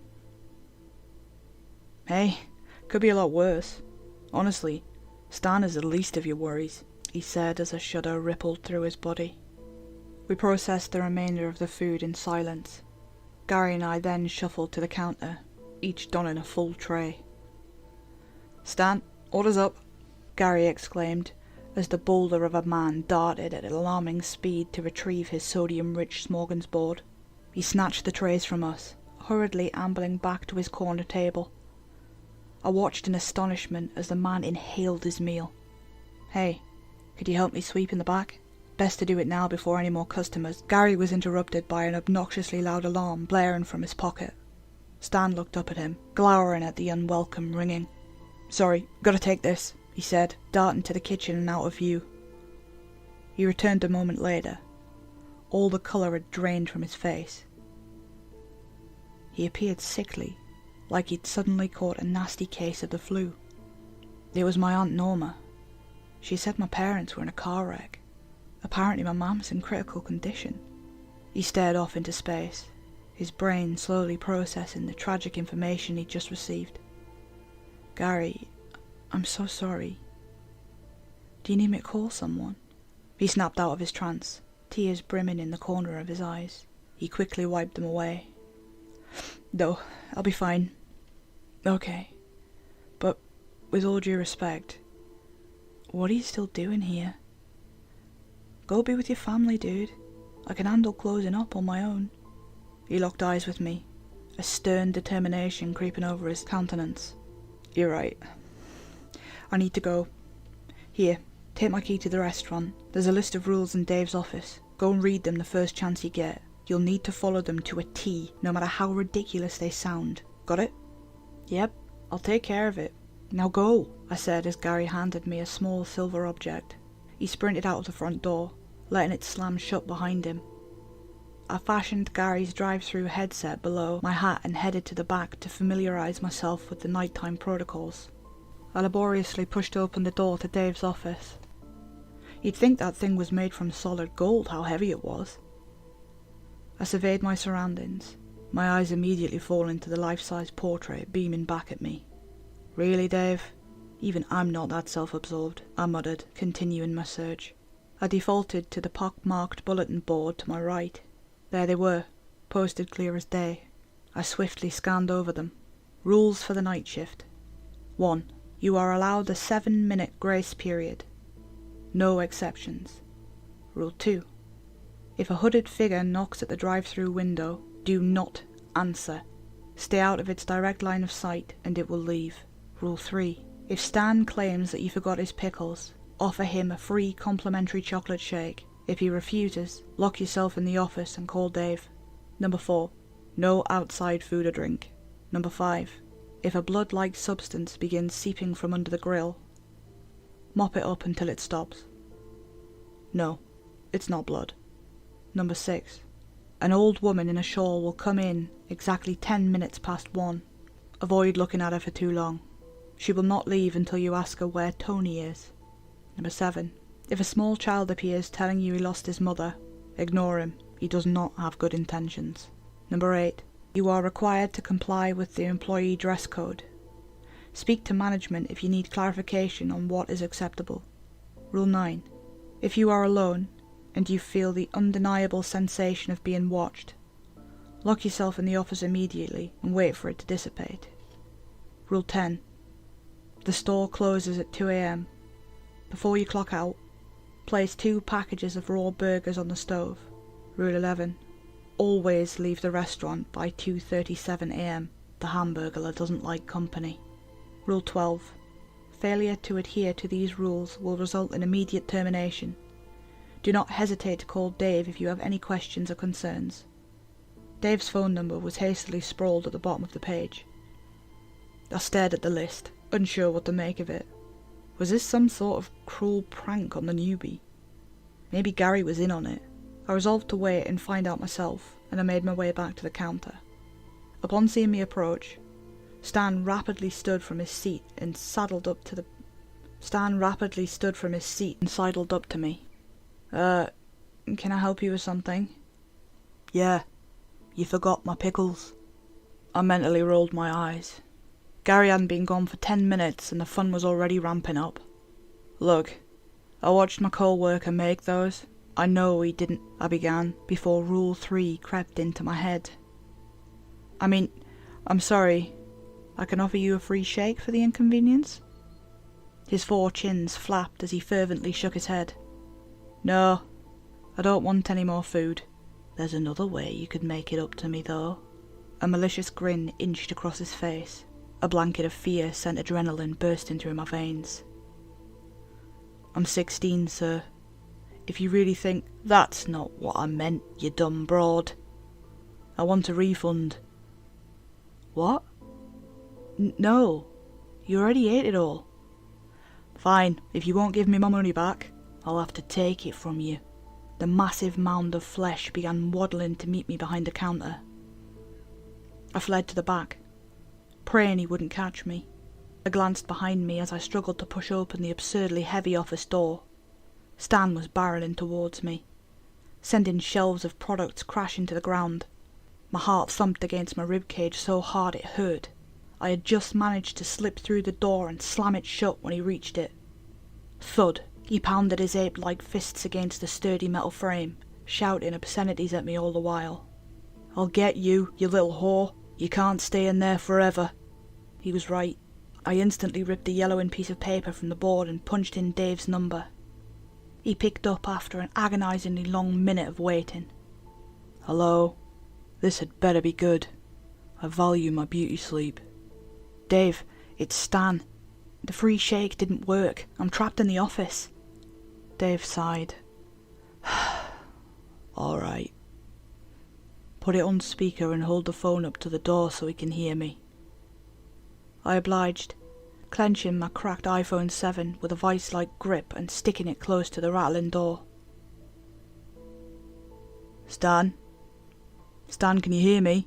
It's Dave. The room fell eerily silent. Oh yeah? What's up, Davey? Stan, are you harassing one of my employees again? I don't need to get Mrs. Barrett on the phone, do I? No, please, I'll behave, I swear, please, just don't call her. His voice trembled as he spoke.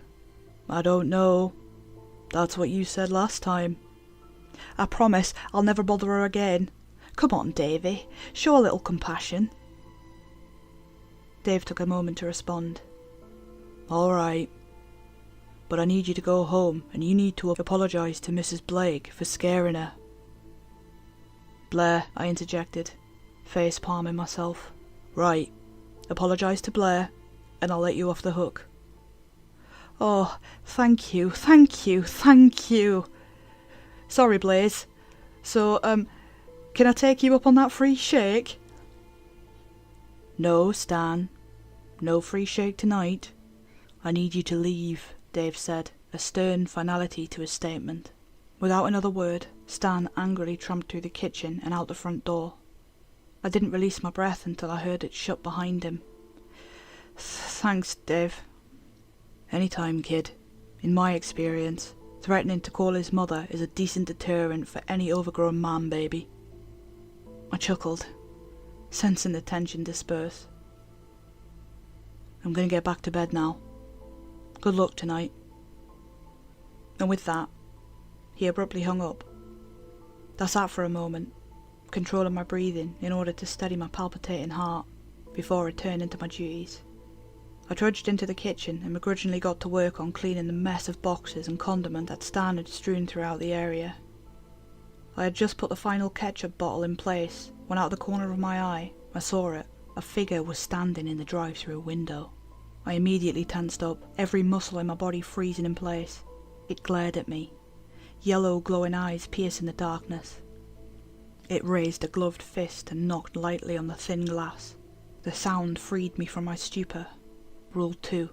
I dashed to the counter and crouched behind it, hugging my knees to my chest. Ice flooded my veins as the knocking grew louder.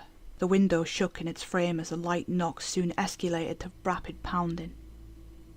I squeezed my eyes shut, terrified at the notion that this slim barrier to the outside world wouldn't hold. The constant noise assaulted my eardrums, crashing against them like thunder during a storm. The knocking crescendoed into a fever pitch of resounding slams. Just when I thought I might lose my sanity, it stopped. I glanced up in the midst of the unsettling silence I found myself in. It was gone, as if the entity had never appeared in the first place. I gradually stood and took my time getting my bearings. I hesitantly peeked around the corner at the drive-through. Nothing, not so much as a scratch on the glass. I glanced down at my phone. 12:15 a.m. Less than 2 hours. I could handle it. Right? I began sweeping like Gary told me to prior to receiving his unfortunate news. I was thankful for the break in the action. I didn't know how much more I could take. Apparently I could take a lot more, as I came to find out.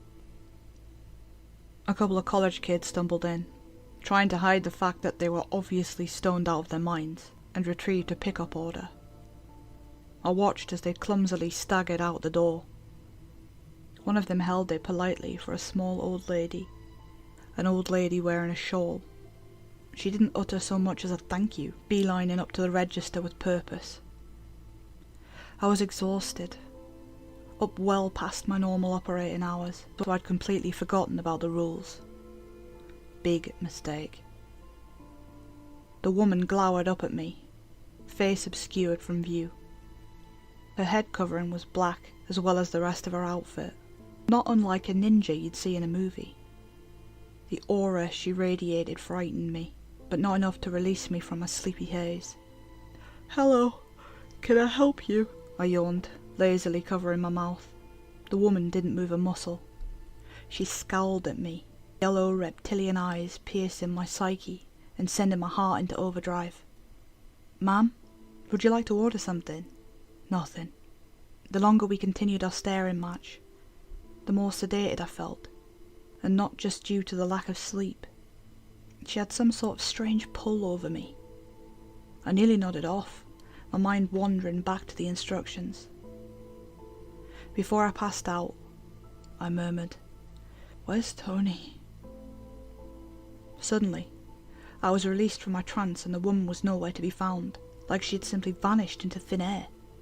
My eyes widened. That was close. Too close. I trudged to the sink and splashed some cold water on my face, then poured myself a large cup of coffee.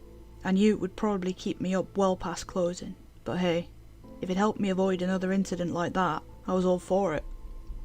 I had just finished dumping the dustpan into the trash when I felt it, a peculiar sensation creeping over me like bugs crawling up the back of my neck. I was being watched. But from where? I sensed it coming from the drive-through. I whipped my head in its direction. Empty. I shifted to the dining area. No one was there. I grew lightheaded and panic began to surge through my system. A breeze swept past my ear, and I swear I could hear a soft, almost imperceivable voice whisper, "Blair." I bolted to the office, slamming the door shut as quickly as I could. What was that? I paced around the office like a caged animal, anxiously waiting for something, anything to happen. After what felt like an eternity, it began to dissipate without incident. I sat there for a moment, contemplating if this was really the right career path for me. Was it like this every night? I was snapped back to reality by static emanating from my headset. I ripped it off until the noise stopped. A bumbling male voice crackled through it. "Hey, is this place open?" he slurred, obviously under the influence. "Yeah, what do you want to order?" I was beginning to lose my cool. Between all the strange occurrences and the inebriated customers, my patience was wearing thin. "I'll have a filet-o-fish meal." "Coming right up." I made my way back to the kitchen and began preparing his order. Who the hell comes to McDonald's at 1:30 in the morning for a freaking filet-o-fish? I grumbled, purposefully dousing his sandwich in sauce. I served the man, hoping to be rid of him as soon as possible. "Thanks. Hey, is that a kid at the counter?" I turned my head, and sure enough, there he was. A mess of blonde tangles and deep blue eyes peered at me from the register. I sighed. "Yeah, I'll take care of him. Have a good night." A child, unaccompanied in my restaurant. Just what I needed. I began to approach the counter when Rule 7 blared in my mind like a tornado siren. I froze mid-stride. "Just ignore him, Blair. It's almost 2. You got this," I reassured myself, starting my closing duties early. That was easier said than done. The child began wailing, shrill, high-pitched screams reverberating off the walls. He ran into the kitchen area, allowing me a full view of his tiny frame. The boy couldn't have been older than 6. His Pac-Man t-shirt looked well outdated, and he was filthy, as if he hadn't showered in years. He began tugging on my shirt, begging for attention. "Please help me, lady. I can't find my mummy," he cried, tears streaming down his rosy cheeks. He was relentlessly pulling at my clothing. And that was it. I reached my breaking point. If this child, monster, demon, whatever he was, planned on killing me, he could go ahead and put me out of my misery. I was done. "Get out! Just screw off and leave me the hell alone." He immediately quit sniffling and straightened up as if I'd flipped a switch. Red tinged his striking pupils. Dread began sinking into my gut. A malicious grin blossomed across his lips. "You made the right choice," he growled as he headed towards the exit. "Weirdo kid," I mumbled, returning to cleaning. I finished up and waited around for 2 to hit, praying for a quiet, uneventful end to my first nightmare closing shift. Of course, my prayers weren't unanswered. I had a mere 3 minutes until I was supposed to clock out when I spotted it. A dark red viscous liquid oozing from beneath the stove. Great, awesome, just what I needed. I filled up the mop bucket in the storage closet and began sopping up the mystery fluid. If it wasn't blood, you could have fooled me. A persistent copper taste assaulted my tongue every time I opened my mouth. I gagged, forcing vomit back down my throat. The stuff just wouldn't stop coming. On my 3rd bucket full of sloshing crimson, I finally started gaining the upper hand. I mopped fervently as blisters erupted across my hand from the friction of the wooden handle. All the not blood had been disposed of. I breathed a sigh of relief, careful to avoid splashing myself as I dumped the last of the liquid down the drain. I'd done it. "Take that, bitches, I win." I cheered as if I'd just claimed first prize at the Indy 500. My celebration was short-lived once I glanced down at my phone. 2:35 a.m. I bolted to the freezer, scooping up a couple of bags of frozen patties.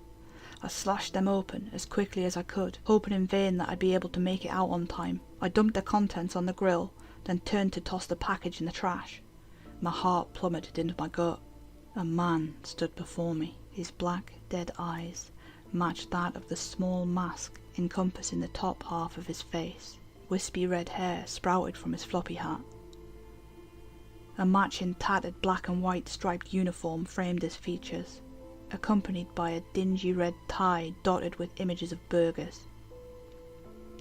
He grinned at me, jagged, rotten teeth sending a chill undulating through my entire body. He spoke, a rough, gravelly voice shatter in the tense silence. Look, I know you're new here, so I'll spare you this time. But if I ever catch you in here this late again, I won't think twice about increasing my calorie intake. His wicked smile eluded a malevolent hunger that still haunts my nightmares. A wet, grey tongue wormed its way around his cracked, withered lips. I felt like a mouse about to be devoured by a rattlesnake. He scowled at me. "What are you still doing here? Get out!" I suddenly regained my mobility. I tore through the dining area and burst into the cool night air. The Hamburglar's soulless stare followed me into the vacant parking lot. I hurriedly locked him inside and raced to my car as a torrent of emotions flooded through me at once. Fear, anger, and confusion were all prominent on my desolate drive home. In the end, rage won out. I wasn't scheduled the next day, but I was determined to make that smug prick in charge. At least give me some sort of explanation.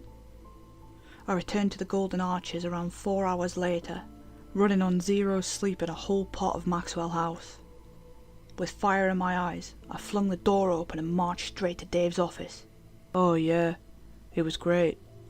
Had his car repossessed and everything. Oh, hey Blitz. Yep, For the last freaking time, it's Blair. B-L-A-I-R.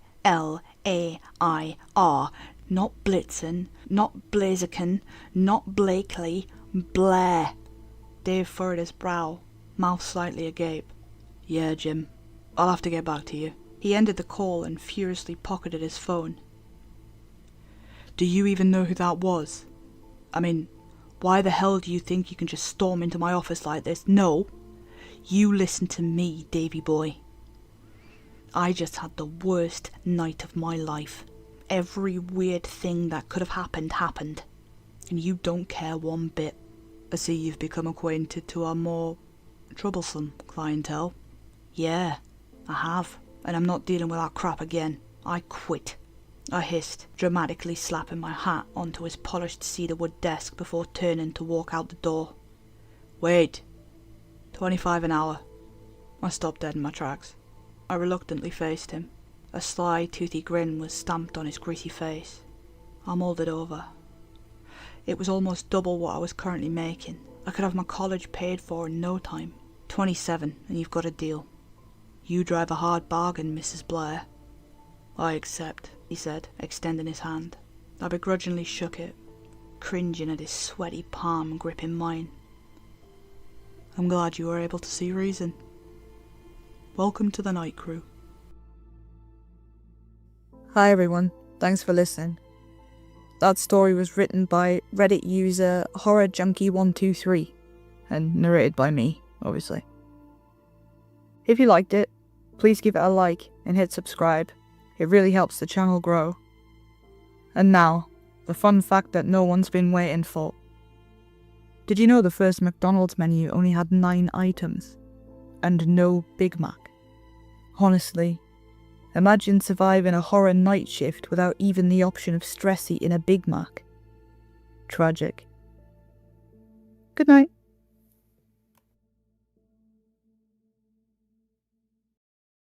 Question: what do you do when your best friend's number suddenly says, "not recognized," and her parents swear she never existed? Cool.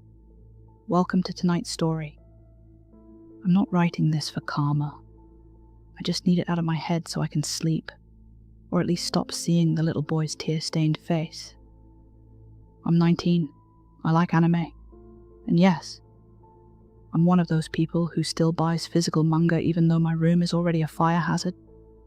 So when Corvus Con opened up 30 minutes from my town, I grabbed the cheapest weekend pass, put together a half-decent Pochita hoodie, and texted my best friend Liv that we were going.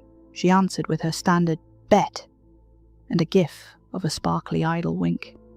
We met in year 9 drawing fan art behind the gym, so cons are our thing. The first weird moment happened at registration. I'd printed my QR code at home because my phone screen has a permanent crack like a tiny lightning bolt, and scanners hate me. The volunteer, girl with acrylic nails, pastel bob, and those cat eye contacts, barely looked at the paper. She slapped a wristband on me and said, "Welcome, Slayer," in this flat, not joking tone. I laughed like, haha, cute theme, but she didn't smile. Her contact lenses reflected me back as two skinny, nervous versions of myself. "Do we get a discount for exorcisms?" I asked. She blinked, then slid a brochure forward. "Floor 3 is closed," she said. "Construction." Except the brochure showed a big red block on floor 3 labelled Idle Training Experience. Demon Hunters Live. And under it, tonight only. Invite only. Someone had put a black line through it with a Sharpie. It bled around the edges. Liv wasn't there yet, so I killed time in the vendor hall. It was huge. Rows of posters, plushies, enamel pins, swords that were definitely not sharpened, and wigs piled like cotton candy. A cosplayer, as a pale shrine maiden, walked by with a handbag patterned in little white crows. I noticed it because the print was actually kind of cute. A repeating line of crows with their wings half open, like beckoning. The strap was fraying. She kept glancing over her shoulder, even though nobody was following her. I got a text from Liv. "I'm in. Black hoodie, wolf ears. Don't judge." I turned, and she materialized from a crowd of Genshin Impact characters like she'd been spawned. Wolf ears, as promised, and a hoodie that said, "I paused my riz to be here," in cracked white. She had winged eyeliner sharp enough to send someone to A&E. "You see the invite-only thing?" she asked, as we did our awkward hello hug around her tote bag. "Anime is finally coming back, Demon Slayer. K-pop Demon Hunters.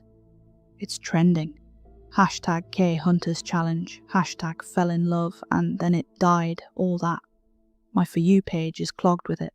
I thought that was just TikTok thirst traps." "That's how they get you." She grinned. "There's a live thing tonight.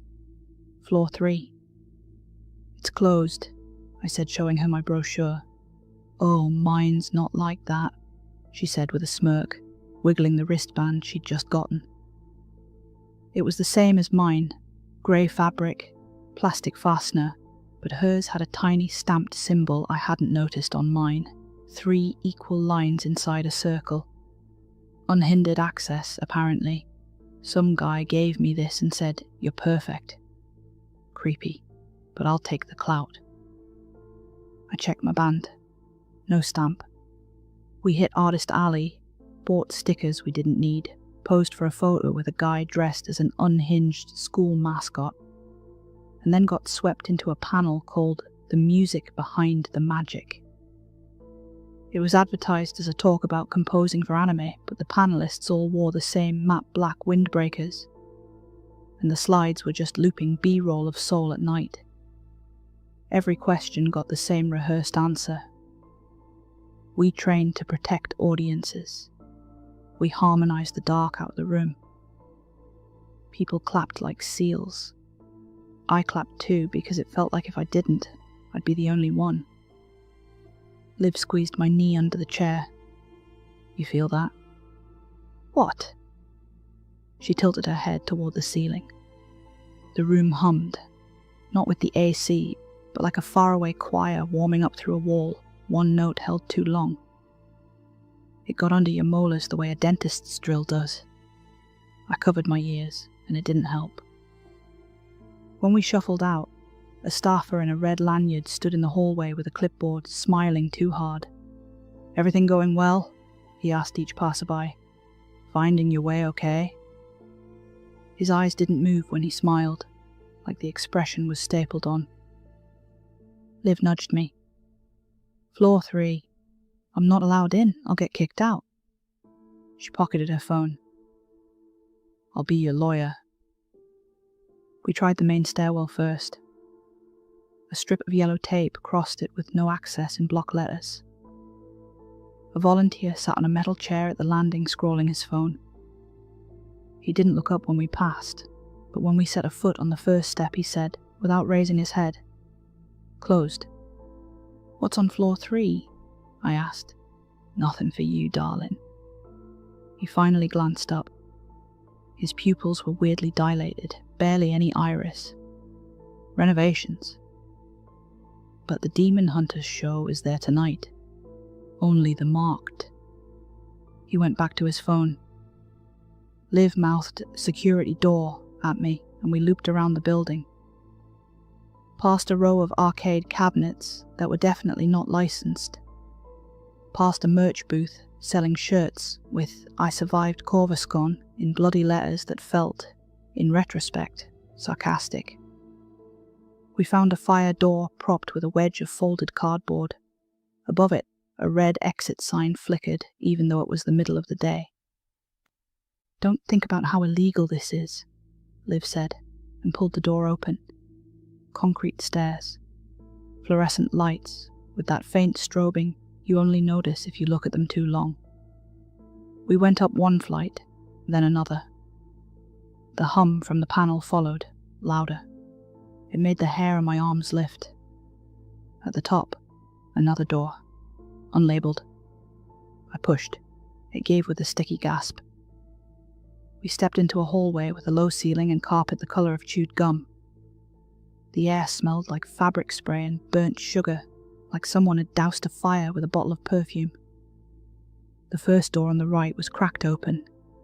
Inside, a half circle of folding chairs faced a makeshift stage lit by 2 clammy spotlights.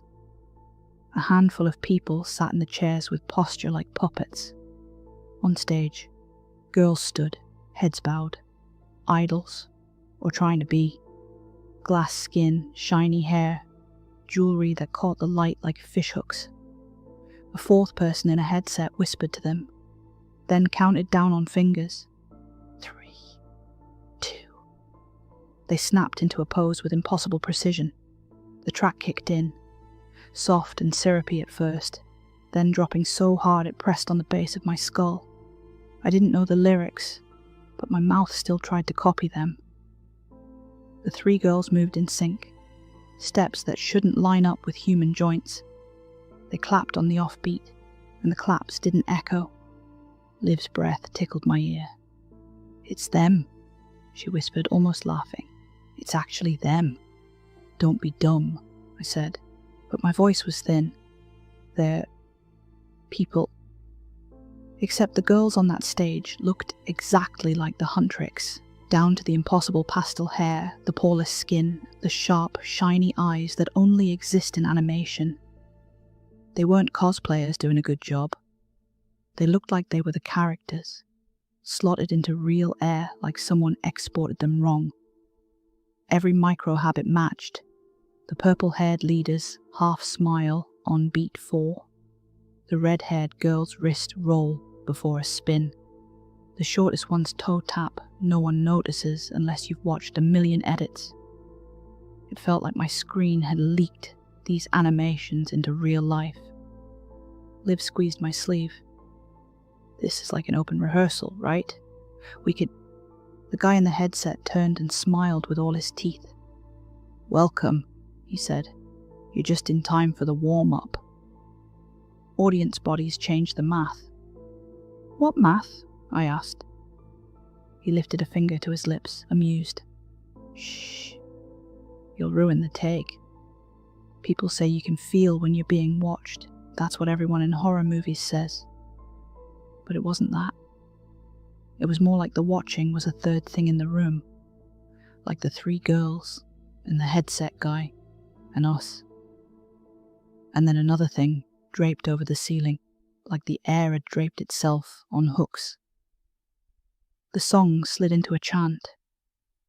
The girls moved with the kind of tight, snapping control you only get by bleeding for it.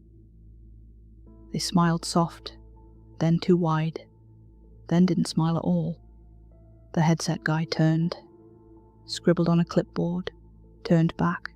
Someone in the chair started to cry without sound, tears slipping like he wasn't part of the decision. Liv's fingers were digging into my wrist. "We should go," she said, except her voice was thin. and her eyes were fixed on the one with black hair. She reached an arm out, hand slicing the air, and I had the dumb thought, she's pointing at me. Then the lights popped, actual pop, like a bubble, and everything went black for one breath. When they came up again, one of the people in the half circle was gone. Empty chair. Everyone looked at it, then looked away at the exact same time, like rehearsed. The headset guy didn't react. He said, "Again," and the four on stage reset. "What the hell?" I said. I reached for Liv's hand. She wasn't there. I didn't think. I just stood up so fast my chair scraped. "Liv?" Heads turned because of the noise, not because of her name. The empty chair in the half circle looked like a pulled tooth. Nobody was flinching. A girl to my left dabbed at her eyes without a sound, the way you clean a window so it doesn't streak. "Liv?" I tried again, louder. The headset guy appeared beside me. I swear he didn't walk. He was just suddenly there, close enough that I saw a smear of foundation on the cream edge of his earpiece. "Please keep your seat," he said very kindly, like a priest. His smile had a shape, a perfect oval, like it had been traced. "My friend, she was just here." I pointed at the empty chair, then at the aisle. My hand shook. Tall, black hoodie, wolf ears. What did you do? He followed my finger as if we were both admiring a painting.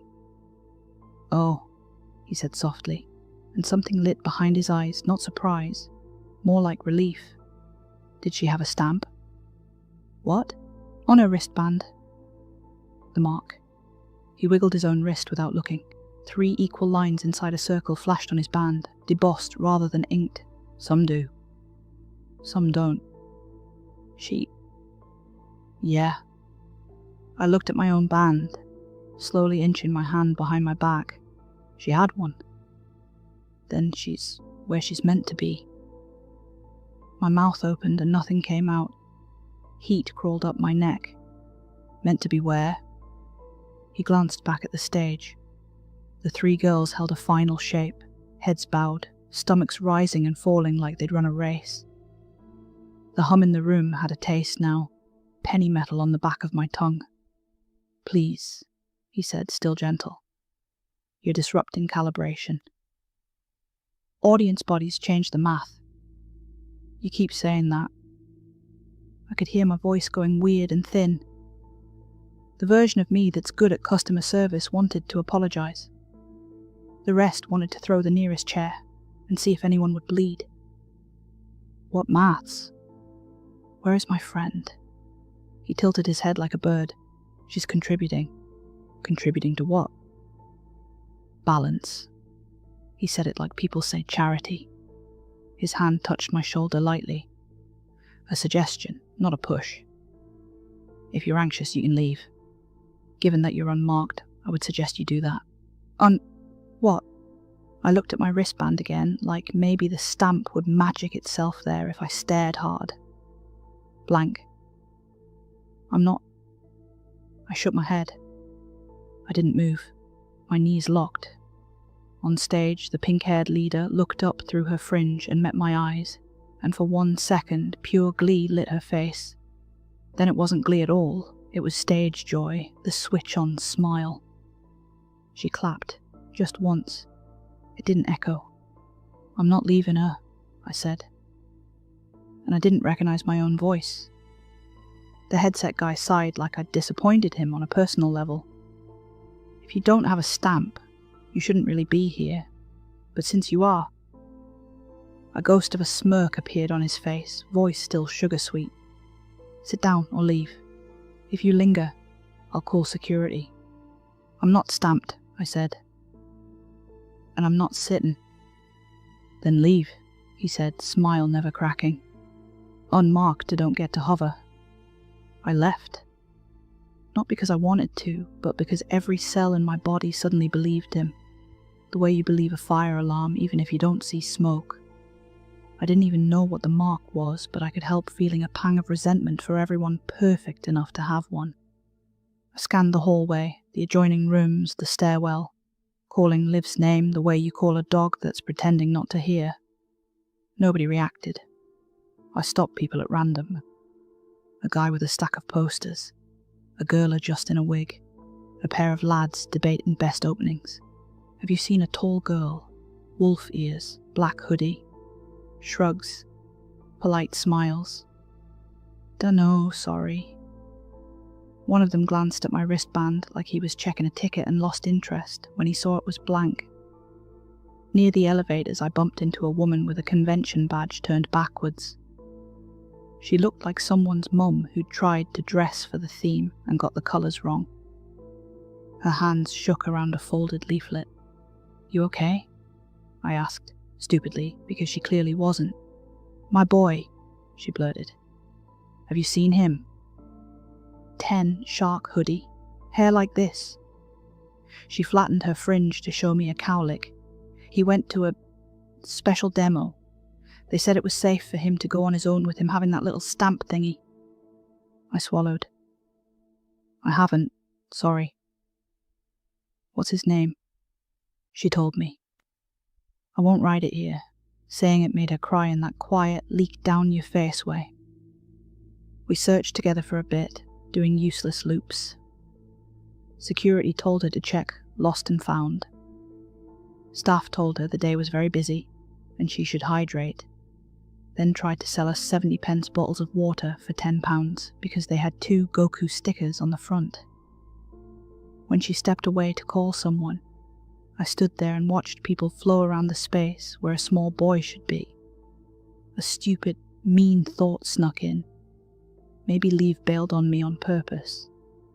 Maybe she saw me kiss Gary Stevenson behind the bike sheds last Sunday. Maybe someone told her, and this is revenge. Let me panic, then laugh about it later. It felt exactly petty enough to be true when your heart's in your throat. I kept looking until the day burned down to its threadbare end. Hours slid. I forgot to eat. The popcorn smell turned my stomach. At 5, the dregs thinned. At 6, vendors broke down displays, bubble wrap popping like distant gunfire. At 7, the con felt desolate, bin bags open, bits of wig hair stuck to carpet, a single plushie abandoned on a windowsill like a lost cat. Liv didn't walk out with any of them. A tidy woman with a company polo intercepted me upstairs. We're closed. Load out only. My friend is missing, I said. She didn't come out. I'm so sorry you feel that way, she said smoothly. Have you tried the lost and found desk? She's not a fucking water bottle. Security hasn't reported a person as mislaid. Mislaid? I laughed once. She was here, then she wasn't. No one reacted. Your colleague said if she had a stamp, she's where she's meant to be. What does that mean? The stamps are for crowd flow, she said. It's a very popular activation. We triage for safety. She smiled, lacquered. If you'll excuse me. I'm not leaving without her.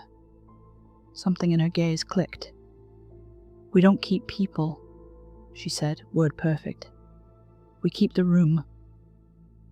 If you're concerned, please contact the email on your brochure. By 9, I went home because there was nothing left to watch but the inside of my own head. The blue evening felt fake.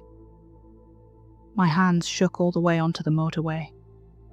I texted Liv all the way home, even though the messages hung like prayers on a hook. Call me. I'm scared.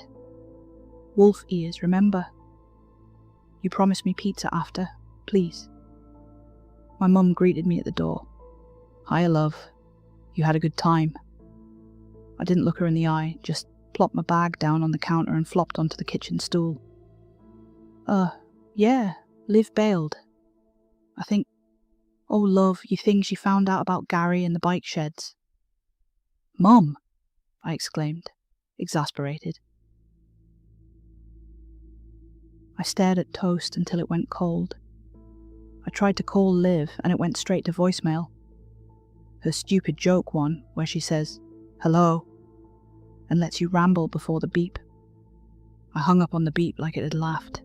At 10:13, an unknown number texted, "Your friend left early. She's fine. Thanks for attending."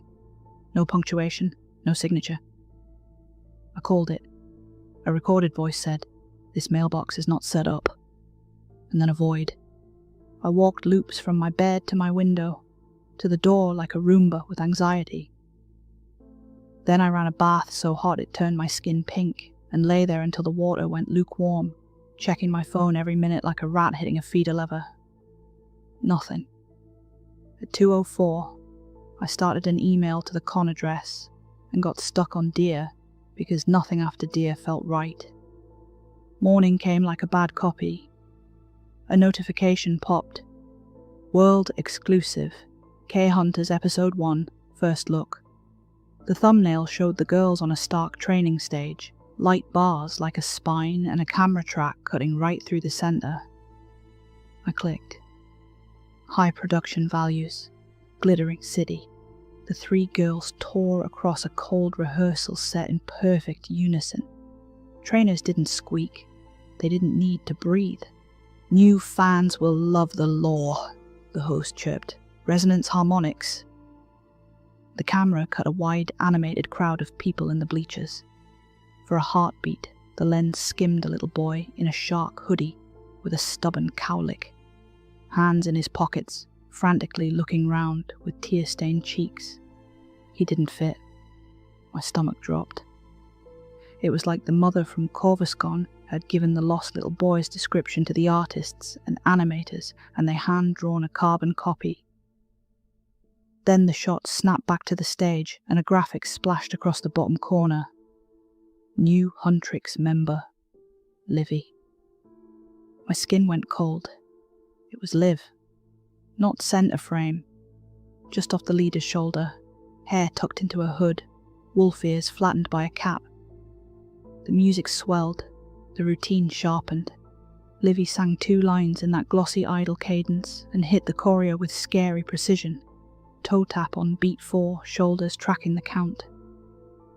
Then the edit hiccuped, just a breath, and her face wasn't stage bright at all. Bare, lost, like she'd woken up in the wrong room. A blink later, the filter smile slid back on and she nailed the next call and response. I froze the frame and took a photo. It came out blurry, a smear of pink light. I rewound. It kept happening. One flash, she's scared. The next, perfect. Like a bad connection switching between 2 channels. The host squealed about goosebumps. Comments flooded. "They're saving us." "OMG, a new Huntrix.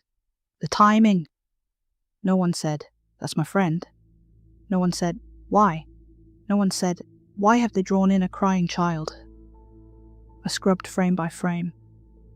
At 0:47, she turned her head, just a fraction, like someone called from far away. For one frame, the light hit her eyes and made them glossy. I thought of the half circle of chairs, the thread pulling everyone's chests. The way the headset guy said, "We don't keep people, we keep the room." My phone buzzed. Unknown number. We're proud of her. I typed, "Where is she? Give her back. I'm calling the police." Green bubbles. No delivery. I dialed Liv's number, and the network told me, bright and cheerful, "Number not recognized." I stared so long, I thought I'd misdialed. Tried again, same thing. I went downstairs. "Ma'am?" My voice sounded like I'd borrowed it. "Liv's on YouTube. She's been animeified." "Who?" she said, genuinely puzzled, wooden spoon in hand. "Liv. Olivia. My best."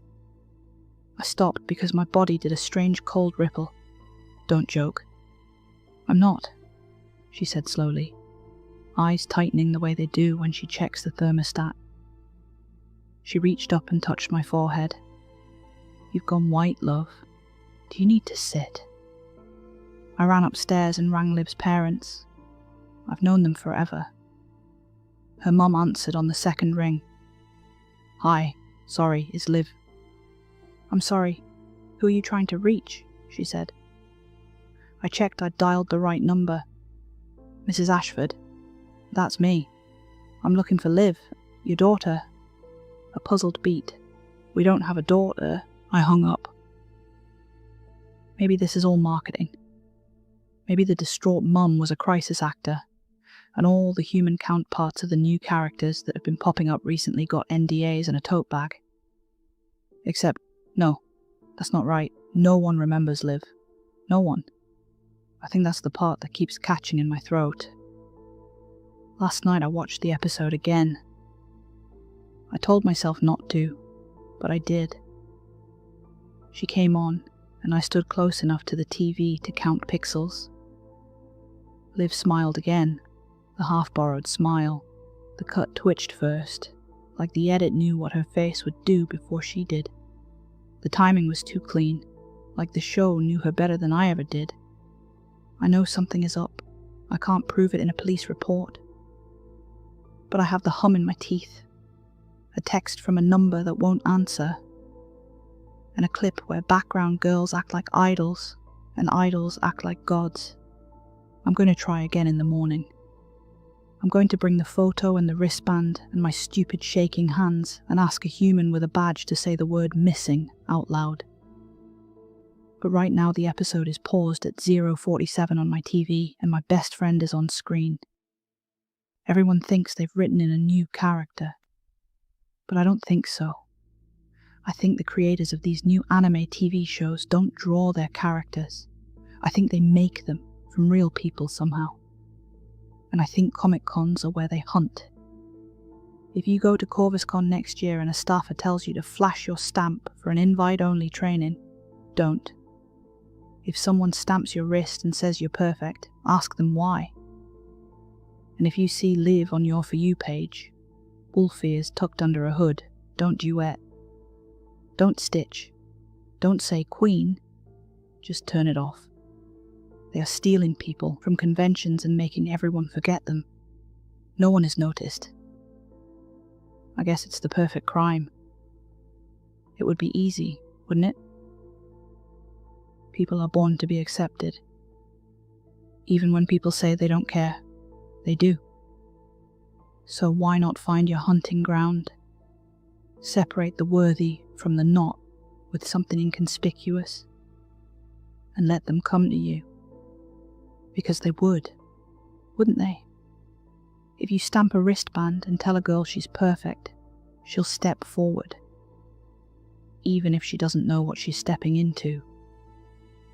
They may even bring their not-so-worthy friends along to show off.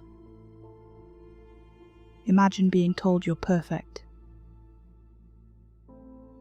You know, I hate that somewhere inside me. I'm jealous.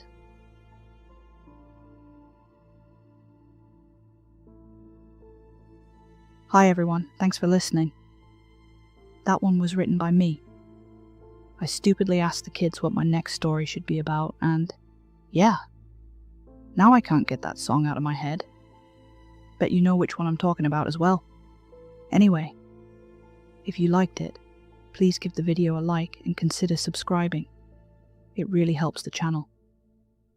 Now for a random fun fact. That last chorus key change you hear in tons of anime/K-pop songs is nicknamed the truck driver's gear change.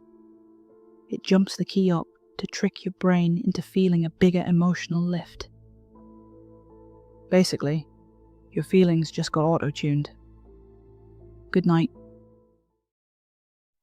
His trouble started in December of 1980, when the ground froze so solid that the gravediggers couldn't cut into it. Peck Valley was a small place, with few deaths each winter, so the town just stored bodies in the old receiving vault until the spring. Birch, already lazier than usual in cold weather, built shoddier coffins than ever. He also ignored the failing lock on the vault door, slamming it carelessly each time. When spring came, the grave diggers had 9 bodies waiting. On a damp April morning, Birch began transferring them to their proper graves. By midday, though, the rain spooked his horse, and he stopped after burying just one, old Darius Peck, who lived to 90. He left the rest till later. He meant to continue the next day, starting with Matthew Fenner, but delayed until Good Friday, April 15th. Birch wasn't superstitious, but after that night, he never again worked on a Friday. That afternoon, he drove his horse and wagon to the vault to collect Fenner. He admitted he'd been drinking, not yet the steady drowning that came later, but enough to make him careless. His horse hated him when he was like that, and it fought a bit nervously as he pulled up. The sky was clear, though the wind was high, and Birch hurried inside the vault. The chamber was cold, damp, and stinking, lined with 8 coffins laid carelessly in rows. Birch didn't care. He only wanted to grab Fenner's and get the job over with. He made sure not to confuse it with the coffin of Asaph Sawyer, another villager, though they were similar. Birch had actually built Sawyer's box for Fenner, then decided at the last minute to give the kind little man a better one, since Fenner had once helped Birch out of debt. Sawyer, a mean, vengeful old farmer, got the cast-off coffin instead. Birch had just recognised Fenner's coffin when the wind slammed the vault door shut. The dim light vanished, leaving him in near darkness. He cursed and stumbled towards the exit, but the latch was broken, jammed tight. He shouted, hoping the horse might somehow help, but the animal only whined. Birch was trapped. It was around 3:30. At first, he was only irritated. He wasn't the type to panic. He felt his way to the pile of tools in the corner and grabbed a hammer and a chisel and tried to work on the latch. The air was stale, but he ignored it, concentrating on the rusting metal. Without light, though, it was nearly impossible. When he realised the latch wouldn't budge, he looked around for another way out. The only opening was a narrow window above the door. If he could break out enough bricks, he could squeeze through. But how to reach it? The coffin shelves were useless. The coffins themselves, though, stacked carefully, they could make a platform. 3 or 4 high would be enough. He began the grim work. One by one, he dragged the coffins into place, piling them into shaky towers. Some split under the weight. He chose Fenner's sturdy casket for the top step, saving it for last. In the gloom, he could barely see what he was doing, selecting by touch. Oddly, Fenner's coffin seemed to almost fall into his hands, as though it wanted to be chosen. By evening, the stack was complete. Birch climbed up, tools in hand, and began chiseling at the bricks. The work was slow, but he made progress. By night, he'd broken a hole large enough to squeeze through. Tired and sweating, he climbed down to rest before attempting the final push to freedom. The horse outside neighed again and again, almost frantic. Birch tried to ignore it. He hauled himself back up, placing his full weight on Fenner's coffin, and that's when it happened. The lid gave way beneath him with a sickening crack. He dropped through, landed on something soft and awful. The stench filled the vault. Outside, the horse screamed and bolted, dragging the wagon into the night. Now too low to reach the window, Birch panicked. He tried anyway, clutching at the edges, when when he felt something clamp around his ankles, a dragging force. He kicked, screamed, thrashed, but couldn't break free.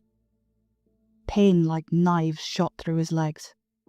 He thought of nails, splinters, but deep down he knew better. By sheer instinct, he wriggled through the window, tumbling onto the wet ground outside. He couldn't stand. His ankles were shredded and bleeding badly. Crawling through the mud, he clawed his way towards the cemetery lodge. Armington, the keeper, opened the door to find him collapsed, muttering, "My ankles! Let go! Shut in the tomb!"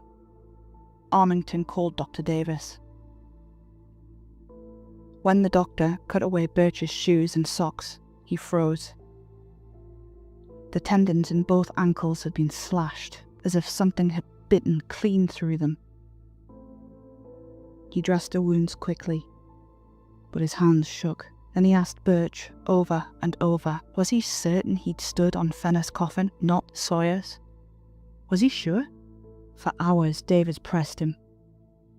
Why had Fenner's coffin broken so easily? Could he have mistaken it in the dark?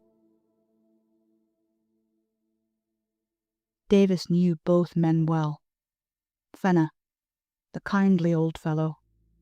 Sawyer, the bitter, vengeful farmer who never forgave a slight. Even in death, Sawyer had looked twisted with rage. Finally, Davis told Birch to insist to everyone that the wounds were caused by splinters and nails. No one would believe anything else. He warned Birch never to let another doctor examine him. Birch obeyed, carrying the scars and the limp for the rest of his life. But the real scars were in his mind. He drank to forget. He twitched at the words Friday, tomb, coffin. He left the funeral trade, but something always gnawed at him. That night, after treating Birch, Davis took the lantern and went back to the vault. The broken bricks gaped around the window. The door opened easily from the outside. The doctor steeled himself and stepped in. What he saw made him cry out, then stumble back, retching. He fled to Birch's bedside, shook him awake, and hissed in his ear. "It wasn't Fenner's coffin. It was Sawyer's. I knew it when I saw the skull. His front teeth missing, just like in life. You crushed his head when he fell, but the other thing, the ankles, Birch, God help you. They were sliced clean, cut to fit Fenner's coffin.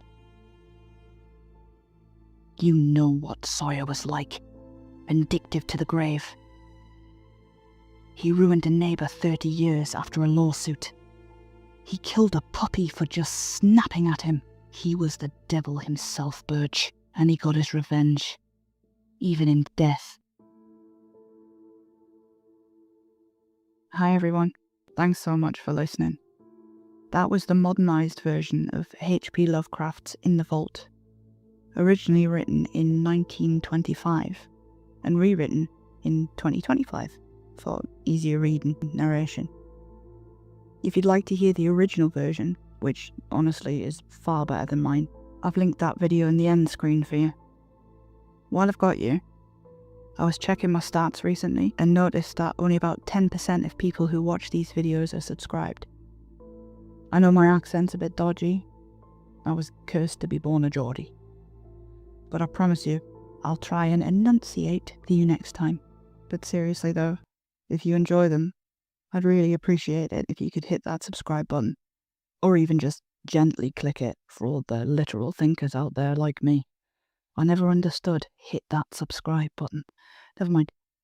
Even if it's just so you can catch the random outtakes or the slightly unhinged fun facts I drop at the end of each video. It really helps. And speaking of fun facts, here's one I definitely haven't made up. In Victorian times, Some coffins were fitted with safety bells. People were so afraid of being buried alive that they installed a cord inside the coffin, running up to the bell above ground. If the dead person woke up, if the alive person that wasn't really dead woke up, they could ring for help. That's where the phrase "saved by the bell" originally comes from, and not the 1990s teen sitcom like I thought it did. Good night.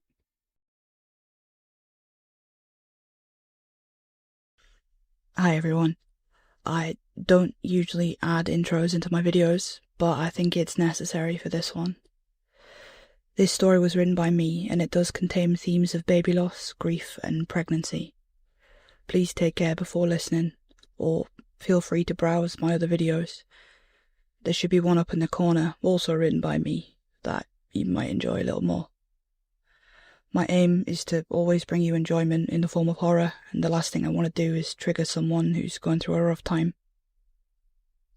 And if that's you right now, please look after yourself. And if you're still here, let's get into the story. I used to think silence was empty. Turns out it's just the sound of secrets, too heavy for words. Every creak in our old floors, every sigh of wind against the windows.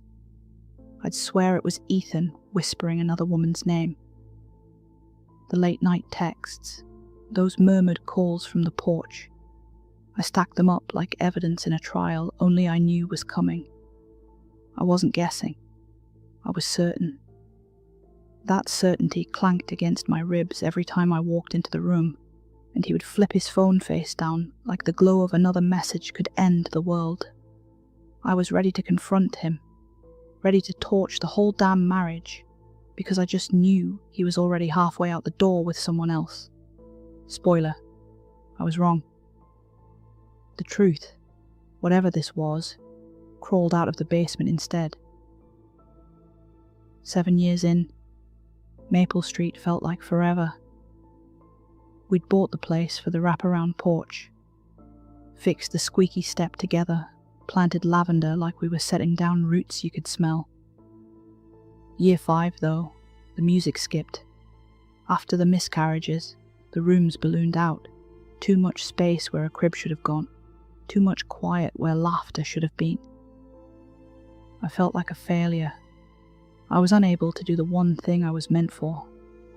The doctor told us there was nothing wrong with either of us. These things happen, he said, but I just knew Ethan blamed me. After the 3rd miscarriage, he started growing distant. Despite my failures, I wasn't suspicious. I thought our marriage was strong enough to see this through, and his little project in the basement would help him cope with the loss. I was told men grieve differently. I'd never seen him cry. Not even when Oscar was born at 19 weeks. He was absolutely beautiful. 10 fingers, 10 toes. A boy too perfect for this world. They call it born asleep, and that's just how he looked. We got to hold him for a few hours before they needed to take him. I cried and cried and cried. Ethan didn't. He held me in a way that looked comforting, but I could tell he was disappointed in me. When he told me he needed some me time to sort his head, I didn't protest. I left him alone down there to build his man cave.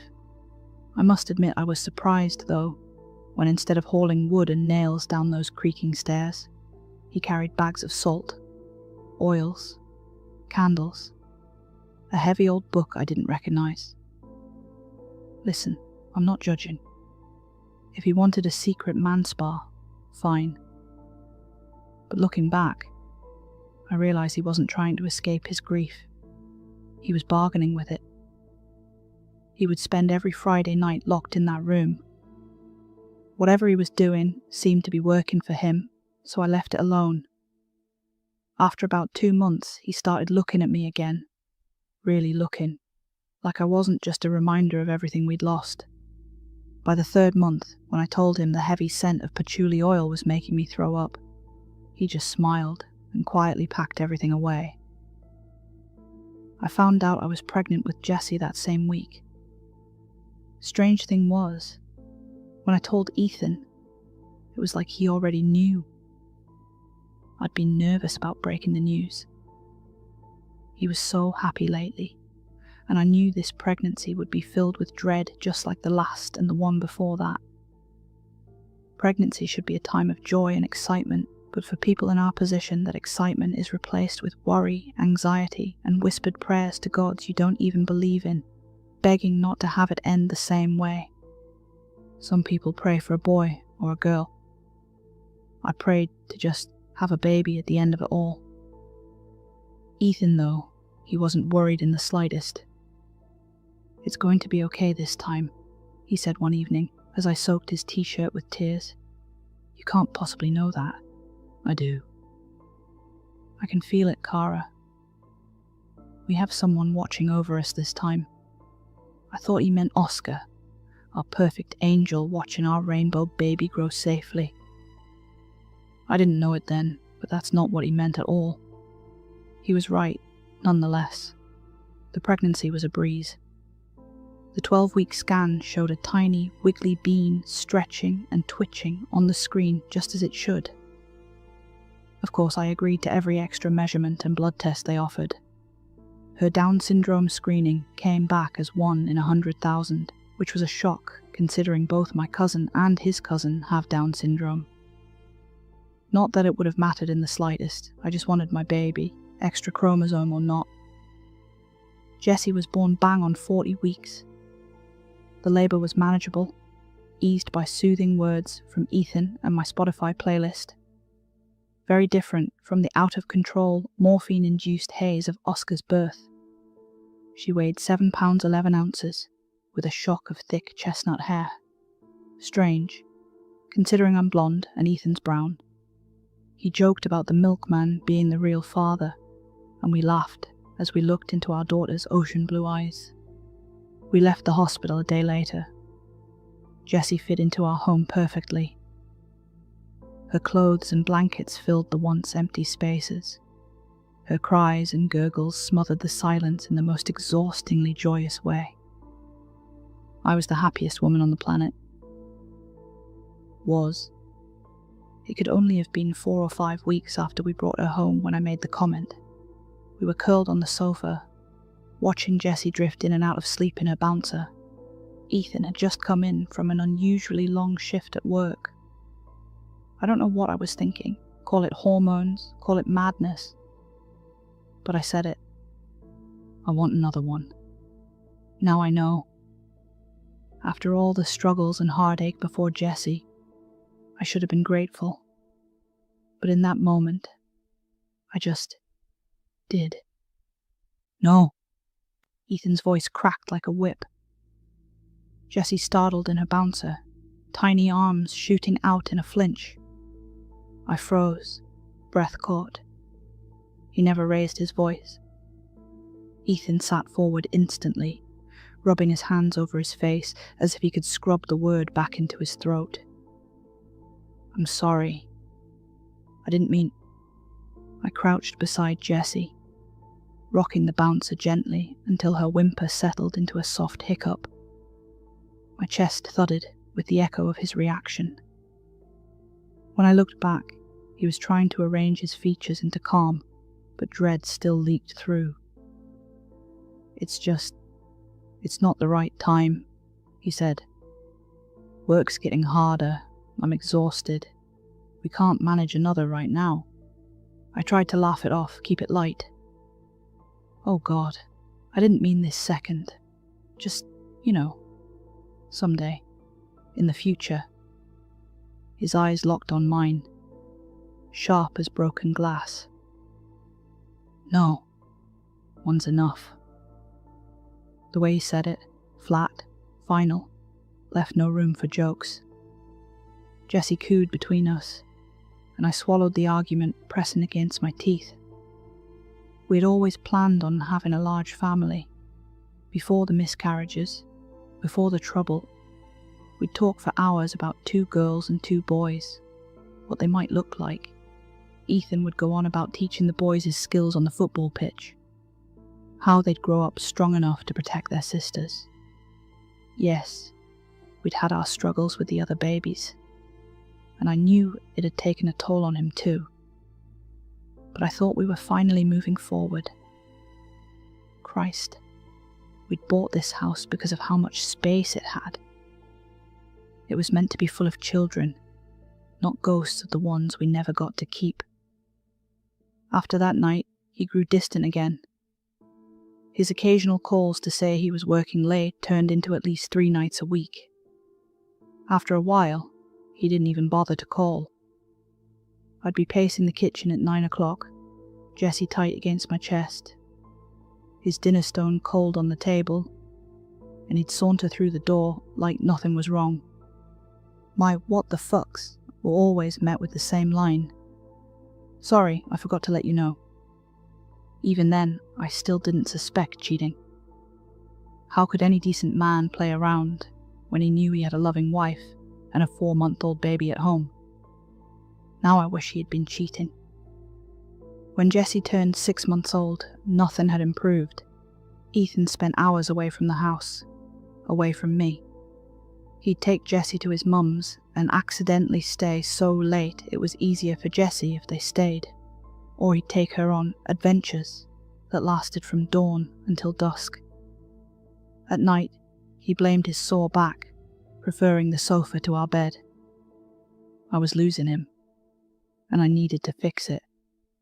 I needed to fix this issue I hadn't caused, or at least I didn't think I had. One rainy Friday, whilst Ethan was still at work, I packed Jessie's Peppa Pig backpack with all her essentials and favourite soft toys and took her to my mum's. After Jessie was born healthy, I promised myself I'd never use a babysitter, that no time alone was worth missing a moment of her life.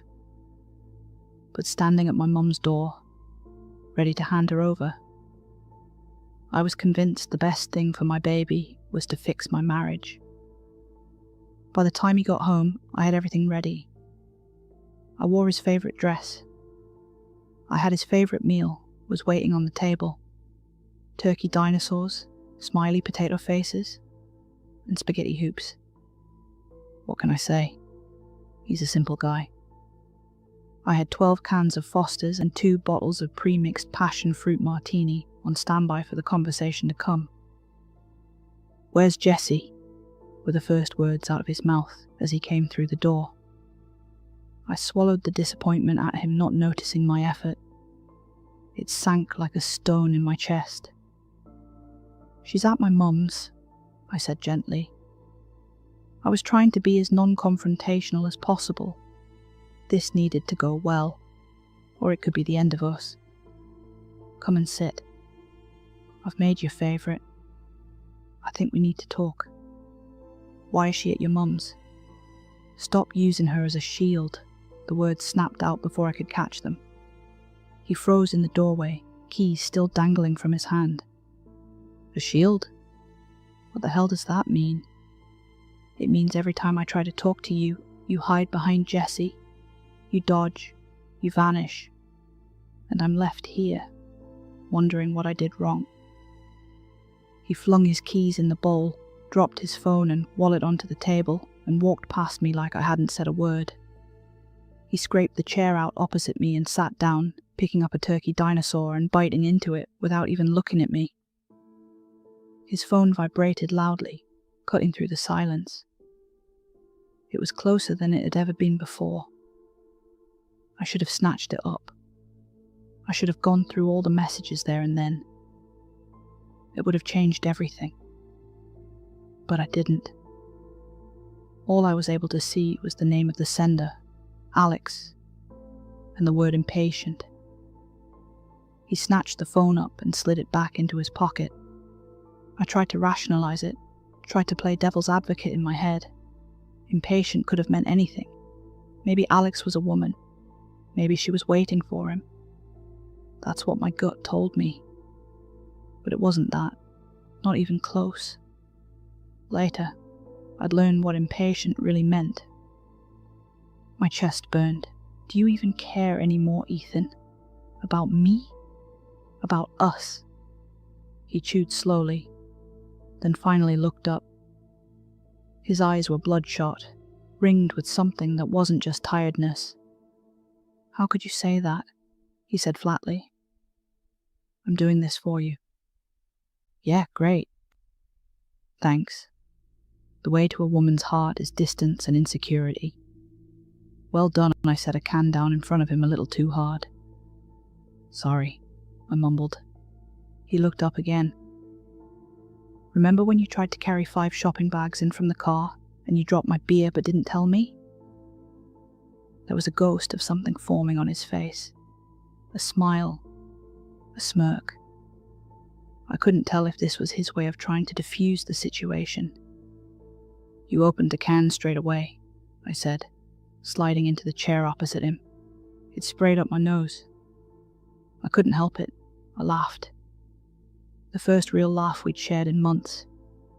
He grinned, beer can still in his hand, and for a moment I saw the Ethan I'd fallen in love with.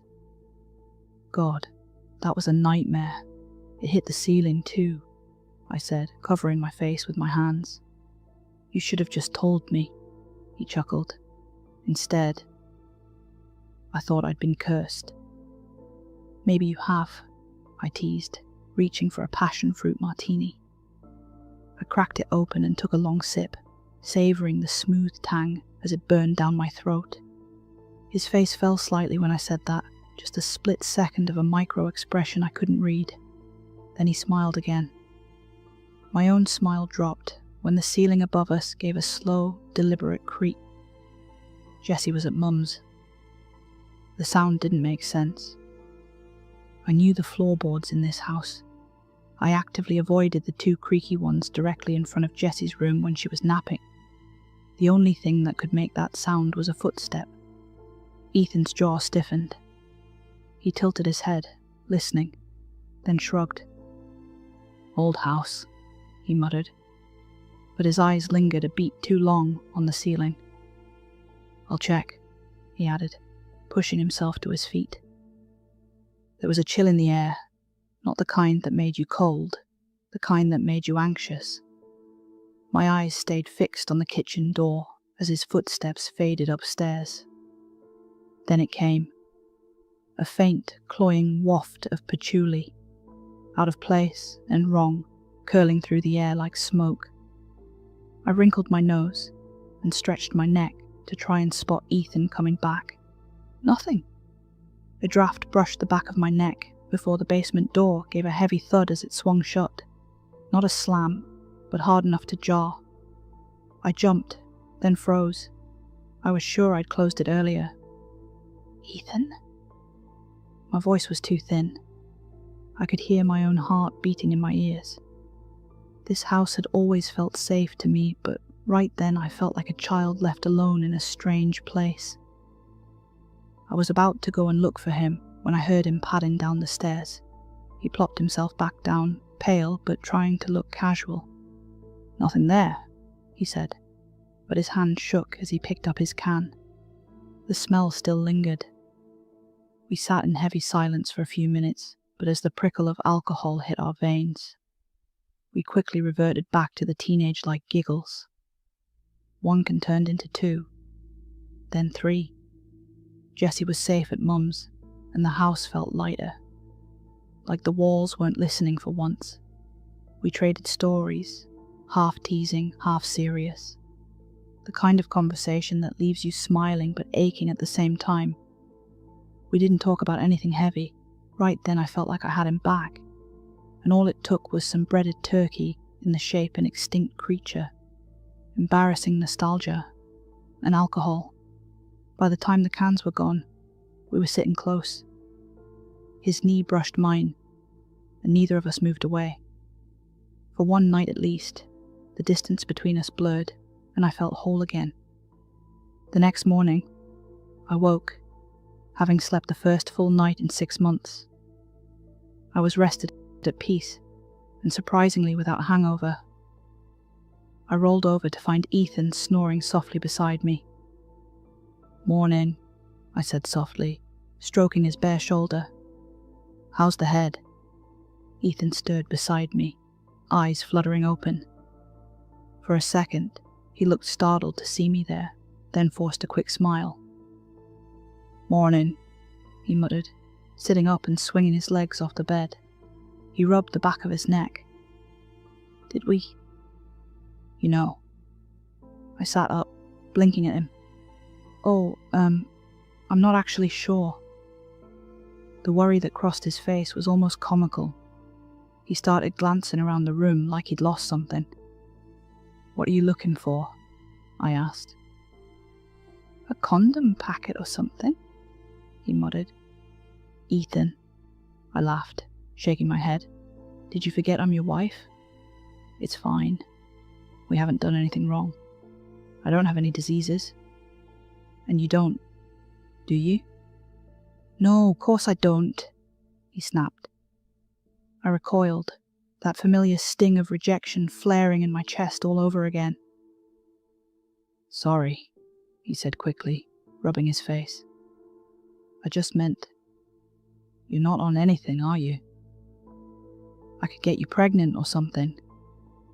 I forced a smile, trying to brush it off like a misunderstanding, but the words still stung. He didn't want more kids with me. He'd made that crystal clear.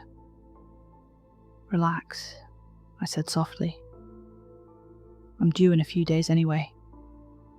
The chances of anything happening are basically zero." He nodded, but his jaw stayed tight, eyes fixed anywhere but mine. I told myself it was nothing, just a slip, just nerves. Still, a tiny thread of distrust began to knot in my chest, pulling tighter every time I remembered that conversation on the sofa. The days slipped by, ordinary on the surface but full of little things that dug under my skin. Ethan was quieter again. He was still distant. Every so often he would come in for a kiss or a hug, then pull away again. It was like, now I knew he was distancing himself. He tried to throw me off. He would still take Jessie on their adventures, but now he would invite me. We would have a lovely day, but when we got home, he would make his bed on the sofa again. It was an emotional roller coaster. I kept telling myself not to overthink it, that I was being hormonal, paranoid, whatever excuse made it easier to swallow. But the memory of his face that morning, the sharp way he recoiled at the thought of me getting pregnant, wouldn't let me rest. I blamed my late period on stress at first, then on my tracking app not working properly. But when 2 weeks passed, my stomach sank with a mix of dread and disbelief. I bought a test that day. After I used it, I shoved it into my bedside drawer and left it there, like hiding it might make it less real. It was hours before I worked up the courage to look. 2 pink lines, clear as day. I sat with it for weeks. The nausea I blamed on bad milk. The bone-deep tiredness I blamed on Jessie's teething. Every excuse I could reach for, I used. Anything but the truth, tucked away in my bedside drawer. Ethan didn't notice. Or maybe he did, and chose not to ask. He was distracted, jittery, always finding reasons to be out of the house. When he was home, he'd pace or sit, staring at nothing, like a man waiting for a storm he couldn't stop. Sometimes I caught him watching me with an expression I couldn't read. It wasn't love, and it wasn't hate. It was something colder. Calculation, maybe. And still I said nothing. There was something he wasn't telling me. Hypocritical, I know, but I had my reasons. No wife should be terrified of telling her husband that he got her pregnant. At the end of the day, I didn't get myself pregnant. He did this to me. I might have consented, yes, but if someone asked you to kill them and you pulled the trigger, you'd be the one on trial. You'd be the one sentenced, not the person who asked for it. One afternoon he was sitting at the kitchen table, watching me in that silent way he sometimes did. His eyes followed me as I stood, and I made a beeline for the basement. That's where the bleach was kept. No! He shot up so fast his chair screeched across the tiles. I'll get it. I froze on the step. What's your problem? It's just bleach. I said I'll get it, he snapped, already brushing past me toward the door. I stared at his back, a dozen answers running through my head. He didn't want me down there, and that stung worse than the words themselves. I stood at the top of the basement steps, heart thudding. He'd never snapped like that before, not over something so stupid. The smell of patchouli oil hit me like a brick wall. I staggered back, taking shallow breaths, trying to hide the nausea. It's just bleach, Ethan. I can carry a bottle without shattering into pieces.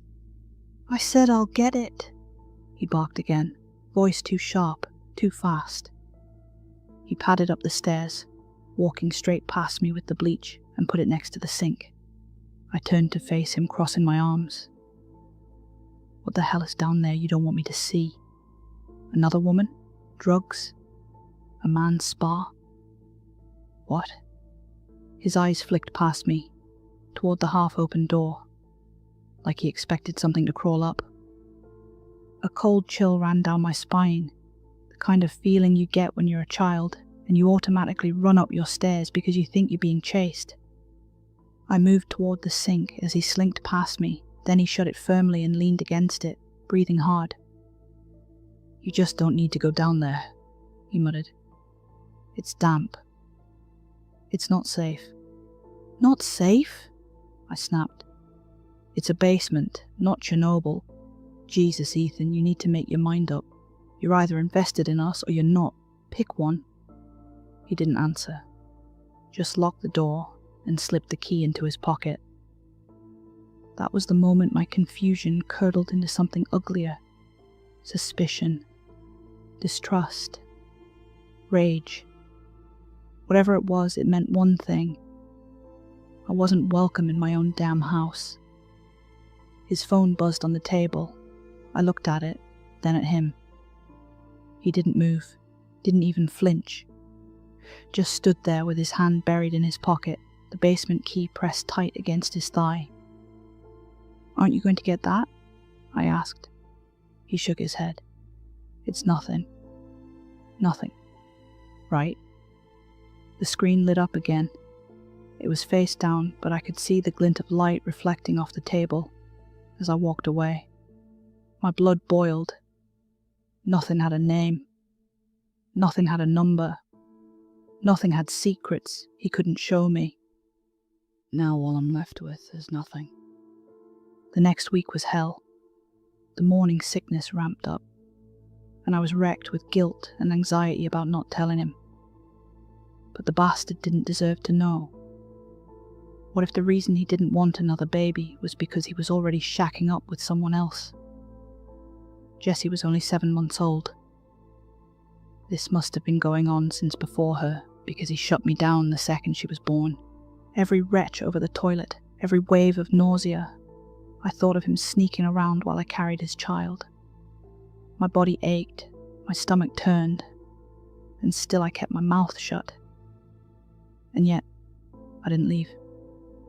With every buzz of his phone, every late night, every diverted question, I still stayed. Because deep down, I was scared. Scared to be a single mother of 2. Scared to be divorced at 30. Scared to be alone. It makes me wonder now, though. If I had left, would things be different? That night I woke to the sound of Ethan screaming. For a second I thought it was Jessie, but her soft breaths came steady from the cot beside me. My heart hammered as I crept down the stairs. The smell hit me before I reached the bottom. Patchouli.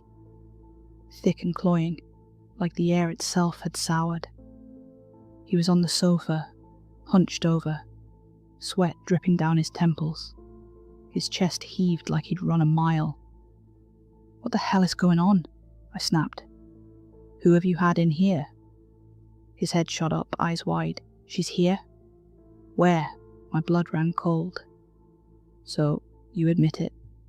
What? No, I mean... He dragged a hand across his face, forcing calm that wasn't there. Kara, no one's here.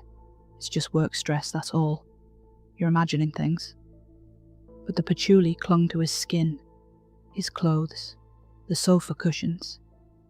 And in his eyes, I saw something I couldn't name. Don't fucking gaslight me. I spun on my heel and stormed back upstairs, every step shaking with rage. Kara, wait, please, he called after me, his footsteps heavy on the stairs.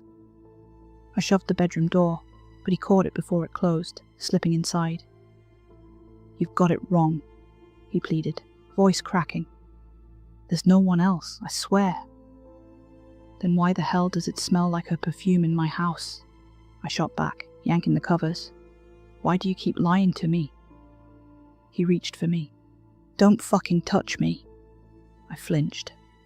His hand hovered, then stilled on my arm. His face changed. Kara. What's this? I looked down. Dark smudges, finger-shaped, blooming across my skin. I pulled away fast, heart racing. Don't change the subject, I snapped, pulling my arm back. He ignored me. His eyes were still fixed on the bruises. Do you have any more marks? Before I could answer, his hands were on me, pushing up my sleeve, brushing over my skin like he was checking for evidence. Ethan, stop. I shoved at him, but he didn't listen. His palms slid lower, across my stomach, and he froze. I realized too late what he'd felt. The slight swell beneath my nightshirt, soft but undeniable. His face drained of color. You're pregnant, he whispered. It wasn't a question. It was confirmation. My heart stopped. I was frozen in something between terror and shame. For a second I couldn't breathe, couldn't think, only felt the weight of his hand against my stomach. His hands lingered there, his thumb brushing across my belly in a slow, absent caress. This wasn't the touch of a man planning to leave. Yeah, I whispered back. His body sagged with what looked like quiet resignation. I tried so hard to stop this, he whispered, voice breaking. My stomach knotted. Stop what? I choked out. Another baby with me, or another secret with her. There's no her, Kara. Not in the way you think, anyway. I pulled away from him then, cold rushing into the space between us. He had just admitted it. Right there, in front of me. As his hand lingered on the child growing inside me. My throat burned as the words rattled around in my head. Not in the way you think. That was it? The confession. Proof I wasn't crazy after all. You've been lying to me this whole time, I hissed, clutching my stomach like I could shield the baby from him. Dragging me through hell while you sneak off to her. Ethan shook his head hard, reaching for me again. Kara, no, it's not like that. Don't touch me. My voice cracked, but I held my ground. You made me believe I was paranoid. You made me doubt myself. And all along, you had someone else. His face crumpled. It's not what you think. But I'd already decided what it was. I want you out. The words slipped out before I even had time to process them. He looked at me with something close to terror in his eyes. No, he croaked. Yes. I doubled down, my voice shaking. Get out. You're not safe, he whispered. The way he said it made my skin crawl. I thought he meant from him. From the man who had just confessed another woman. But now, looking back, I know that wasn't what he meant at all. I slammed the bedroom door in his face and went to Jessie, scooping her up with shaking hands. She buried her wet face in my neck, her tiny fists clinging to me as if she could feel it too. That smell hit me again. Patchouli. thick, choking, sweet, in a way that made my stomach twist. "What the fuck, Ethan?" I snapped, rocking Jessie against me. "Get her out of here." My own words froze in my throat. Her. I didn't even know why I said it. Yanked open the door, Jessie pressed tight against me. Ethan stood there in the hallway, his face drained of colour. He wasn't looking at me. He was staring straight ahead, past my shoulder, breathing fast, eyes wide, too scared to move. For a heartbeat, the air thickened, and I felt it too. The weight of something else standing with us, unseen but heavy enough to press against my skin. Then it was gone, along with the smell of patchouli, like it was sucked out of the air. Ethan stood frozen at my door, like a rabbit caught in headlights. "What's happening?" I whispered, my voice barely a thread of sound over Jessie's wails. Ethan's lips moved, his eyes still locked forward. "She wants her debt paid." My stomach dropped. "What debt?" He didn't answer. Couldn't. His whole body shook like a man trying not to break. Jessie screamed against my shoulder, and I clutched her tighter, terror clawing up my spine.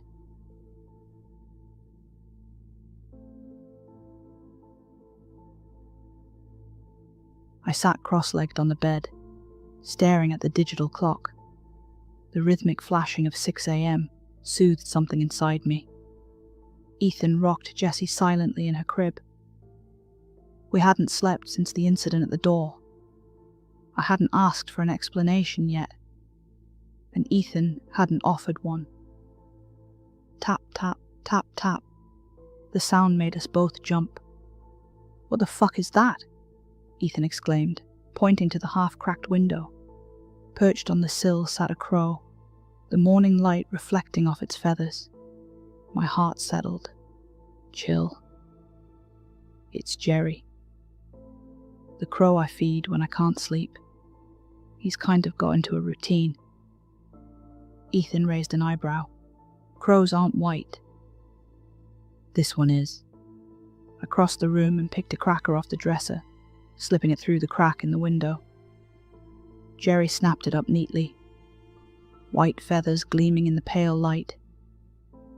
He seemed to nod a thank you before disappearing back into the gloom. "Why didn't you tell me?" Ethan's voice cut through the silence. I glanced back at him, frowning. "It's just a crow." "Not the crow, Kara." His eyes didn't leave mine, wide and unblinking. "About the baby." "I was scared, Ethan," I whispered. "I thought you hated me. I thought you didn't want me." "Of course I do," he said quickly, almost tripping over the words. "I love you, Kara. More than anything. You just don't understand? Then make me understand." My voice rose sharper than I meant it to. Jessie stirred in her crib, gave a soft whimper, then settled back into sleep. Ethan's hands twitched, like he wanted to reach for me but didn't know how. "Kara, please. You have to know, this isn't about you. It's about... About what? Your needs? My lack of attention? What?" The words were out before I could stop them, and they hit us both harder than I expected. "No." He flinched, almost angry now. "God, no. It's not about that. It's..." His eyes dropped to the floor, and I saw it. The weight of something he was holding back, something darker than I could guess. "Then what is it, Ethan?" I pushed. "What is so bad that you've been hiding it all this time?"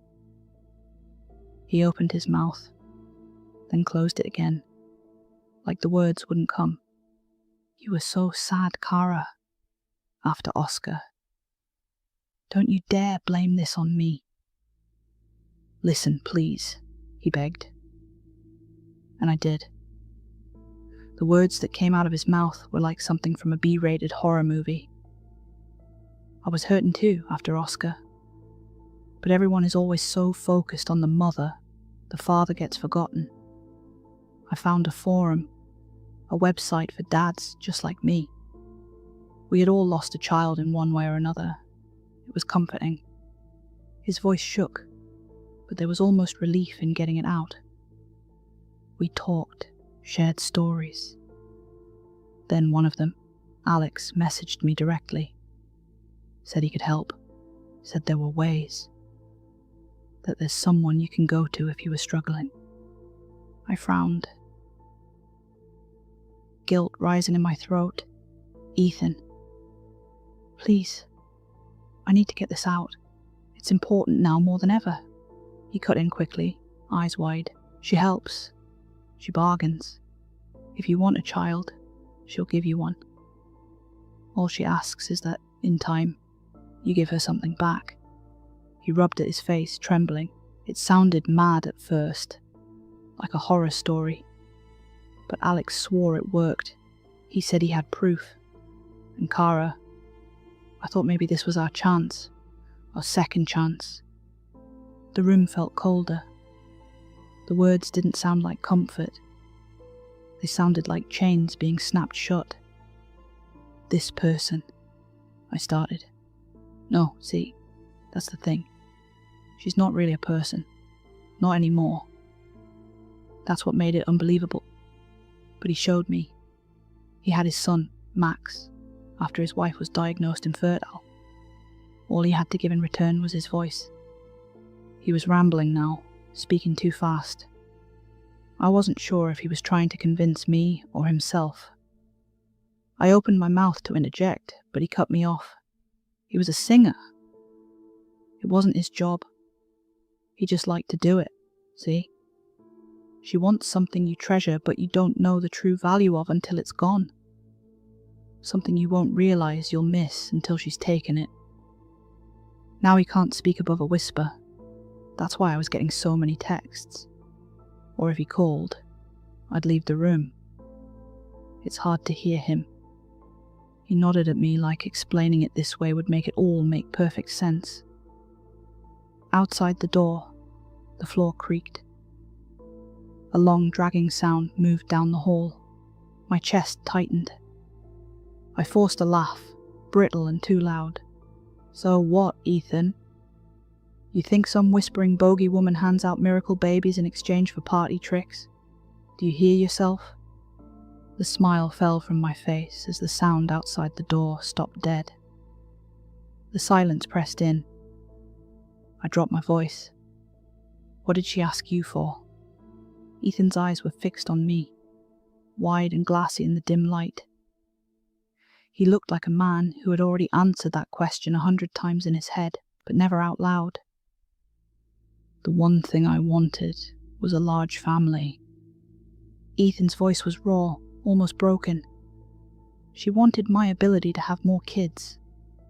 An unexpected snort escaped me. My body relaxed a little. Well, that's not true, is it? I put a hand to my stomach. Look at me. He shook his head, eyes shining. No, you don't understand. You can still get pregnant. You can still have a baby. That's not what she took. His breath shuddered out. She wants to take them, all of them. Every subsequent child after Jessie. The words hollowed me out. For a second I couldn't move, couldn't breathe. The sound outside the bedroom door came again. A dragging weight against the floorboards, as if something was waiting for us to accept the bargain. I stared at him, horror knotting in my chest.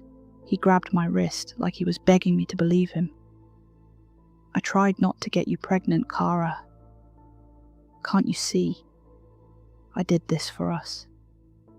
Tried not to get me pregnant. The words tore out of me. What the fuck, Ethan? You're not an animal. You slept downstairs so you didn't get me pregnant.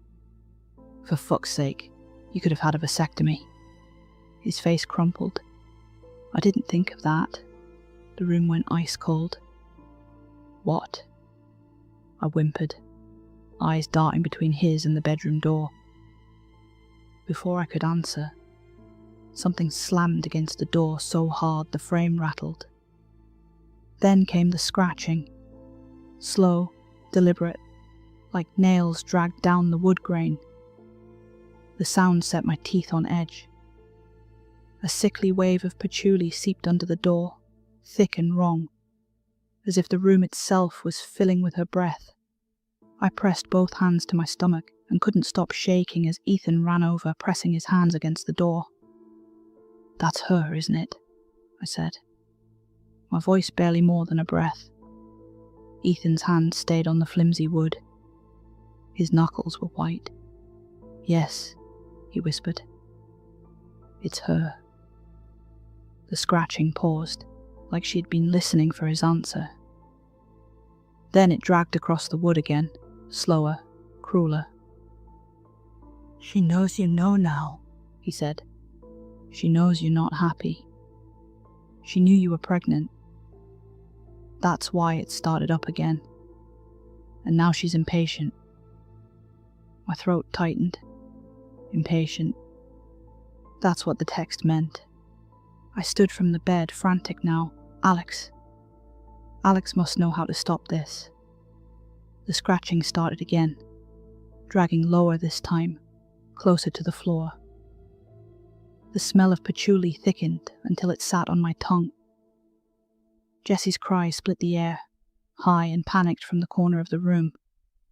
I stumbled to the cot and scooped her up, pressing her trembling body to my chest. Ethan fumbled his phone out of his pocket, hands shaking so hard he almost dropped it. He jabbed at the screen, pressed it to his ear. "Alex," he hissed, "she's here. Tell me what to do." Static. Then a rasping whisper. "I can't hear you." Jessie's cries escalated as the banging and scratching increased in volume. "Say again?" Ethan cried, plugging his ear with his other hand, back firmly planted on the door. His face drained of colour. "Agree," he said, nodding frantically at me. "Just agree out loud." I clutched Jessie tighter, her wails hot against my neck. Agree to what? The scratching at the door stopped. The silence on the other side was worse than the sound. "Agree to give her the baby," he pleaded. I clutched Jessie tighter. Her little fists knotted in my shirt. My throat was raw, but the word wouldn't come. "No," I said, shaking my head. "I'm not giving her anything." Ethan's face twisted, a mix of fear and despair. He pressed the phone harder to his ear, as if Alex could crawl through and fix it for him. "No," I whispered again, laying my hand gently against Jessie's damp cheek. "I won't." On the other side of the door, the scratching stopped. A heavy silence filled the room. Silence. Jessie no longer cried in fear. She no longer cried at all. She wasn't breathing. Her arms released from my shirt and flopped lifelessly to her side. "Ethan!" I screamed. He spun toward me, eyes wide, the phone slipping from his hand and clattering to the floor. Jessie's head lolled against my chest. Her lips parted, her skin already cooling. Ethan dropped to his knees beside us, hands fumbling uselessly. "No, no, no, don't let her take her instead," pressing his hands to her tiny chest, breathing into her mouth, begging between gasps. Come on, breathe for me, baby girl, please." I could still hear the phone, Alex's voice rattling out of the speaker in a broken croak. Agree. My hand shook as I reached for it. I pressed it to my ear and heard him sobbing, whispering the word again and again, a desperate chant. I looked at Ethan, hunched and frantic, trying and failing to bring Jessie back. The room smelled of patchouli, thick as smoke, pressing in on all sides. My throat closed, but the word forced itself out, a broken whimper into the void. "Okay, I agree. For a heartbeat, nothing. Then Jessie arched in Ethan's arms with a sharp, rattling gasp. Her tiny chest rose, a cry bursting out of her that split the silence. I crawled to her, sobbing, and held them both against me, kissing her damp hair as her fists tightened in my shirt again. Ethan fell back on his heels, tears streaking his face, staring at her like she was both a miracle and a curse. The scratching at the door was gone, but the smell of patchouli still lingered. I'm 20 weeks pregnant today. It's a boy. We sat at the ultrasound with faces like stone. Ethan won't look at the pictures. He just stares at my stomach like it's already a grave. I don't know why I'm writing this here. Maybe I just need someone to tell me what to do. Maybe someone has heard of her before. The Hollow Lady. Because if Ethan is right, the baby growing inside me doesn't belong to me at all. It belongs to her.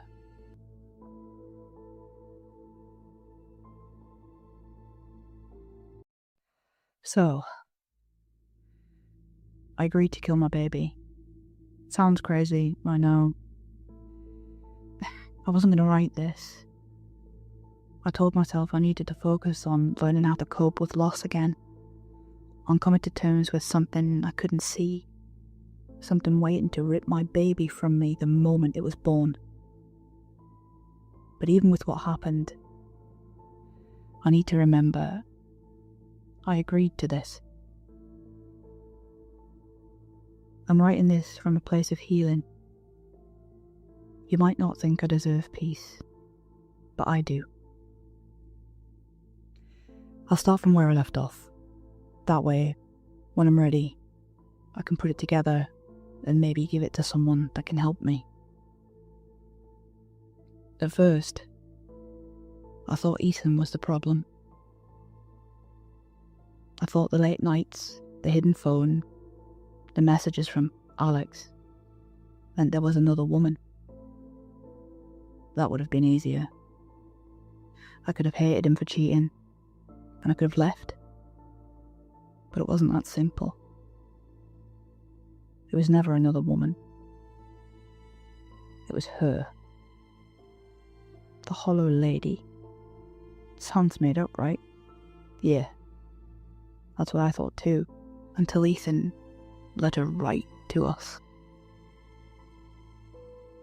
To me. She's not a person, not anymore. But in order to save my living baby, I had to promise her my unborn child. The deal was made with Ethan. We couldn't have kids naturally, so Ethan turned to dark magic to help. I got to have Jessie in return for any and all subsequent babies. I didn't know any of this until it was too late. Until I was already pregnant with my second. Until she came knocking to collect her debt. Once she heard I was trying to back out of the deal I didn't agree to, she tried to take Jessie back. You need to understand, I didn't have a choice. My only child was dying in front of me. You can't tell me you wouldn't have done the same.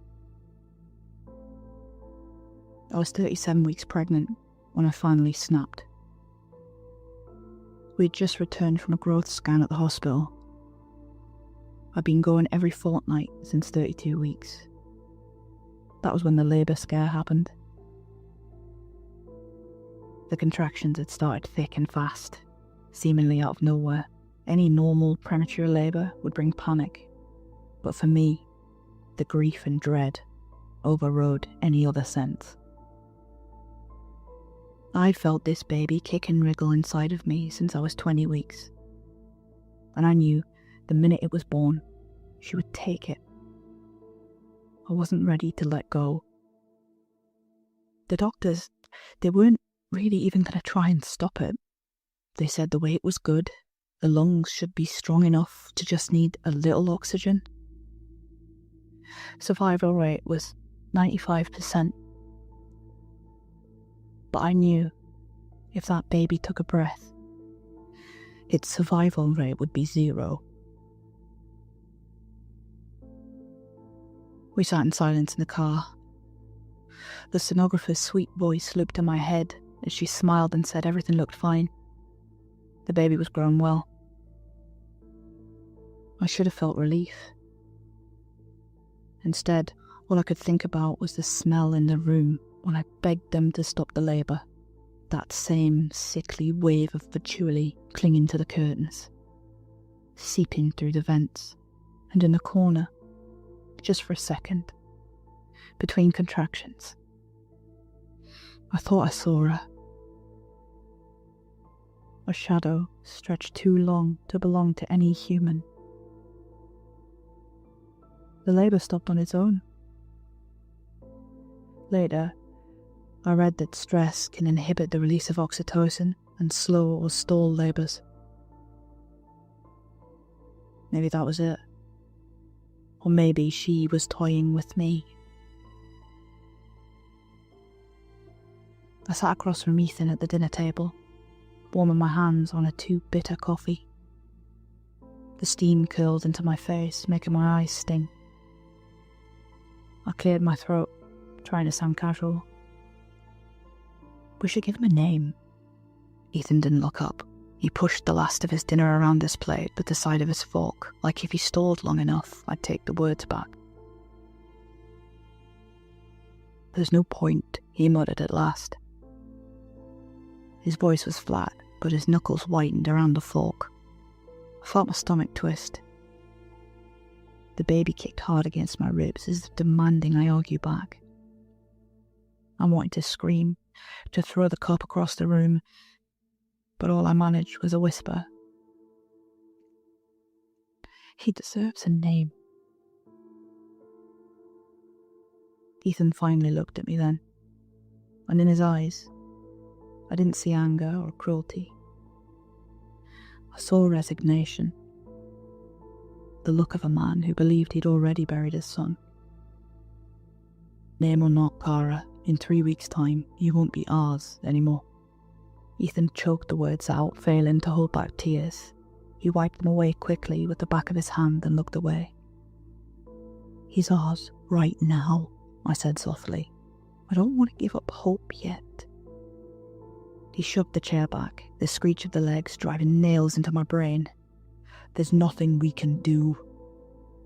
Isn't there? I shot back. She seemed pretty pissed off when I didn't agree to the deal. Yeah, Ethan said bitterly. And it almost killed Jessie. I know. My voice dropped to a sullen whisper. But think about it. If she needed me to agree, she must be bound by something, right? Deals, promises, rules. What do you mean? He asked, slumping back into his seat, defeated. I could see the weariness etched into his face. He sighed, resting his chin on his hands. This wasn't the first time I'd had a question, or idea, or theory. They never amounted to more than disappointment or heartache, but I wasn't willing to just sit back and let this happen. I mean, maybe there's a way out, I pressed. Why was she banging on the other side of that door like a pissed-off toddler? Ethan's head shot up, eyes flicking around the room like the mere thought of mocking her might call her back. She wanted to scare you, he whispered cautiously. Yeah, but why? If she was all-powerful, why did she need to scare me into submission? He raised an eyebrow, unease creeping into his expression. She needed my agreement, Ethan. That means she can't just take what she wants, not without rules to follow. And if there are rules, maybe there's a way to break them. He shook his head. But I was the one who made the deal with her. But I'm the one making the payment, I shot back. He's my baby too, Ethan said, his voice breaking. I barked a bitter laugh. Oh, fuck off, Ethan. You donated a cell and 30 seconds of your time to make this baby. The rest has been me. My body, my blood, my fear. His face crumpled. The fight went out of him all at once. And for the first time, I saw him small, broken. "I'm sorry," he whimpered, finally breaking. His shoulders shook as the words scraped out of him. "I'm so sorry, Kara." I've never been good with emotions. I've plenty of my own to deal with. Someone else's is awkward. I reached out for his hand across the table, pulling it closer, and caressed it with my thumb. I didn't know what to say. I'd waited for this breakdown for weeks. The acceptance that what he had done wasn't in our best interests. It was in his.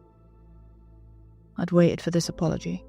Now that it was here, I didn't even want to gloat. It just felt wrong.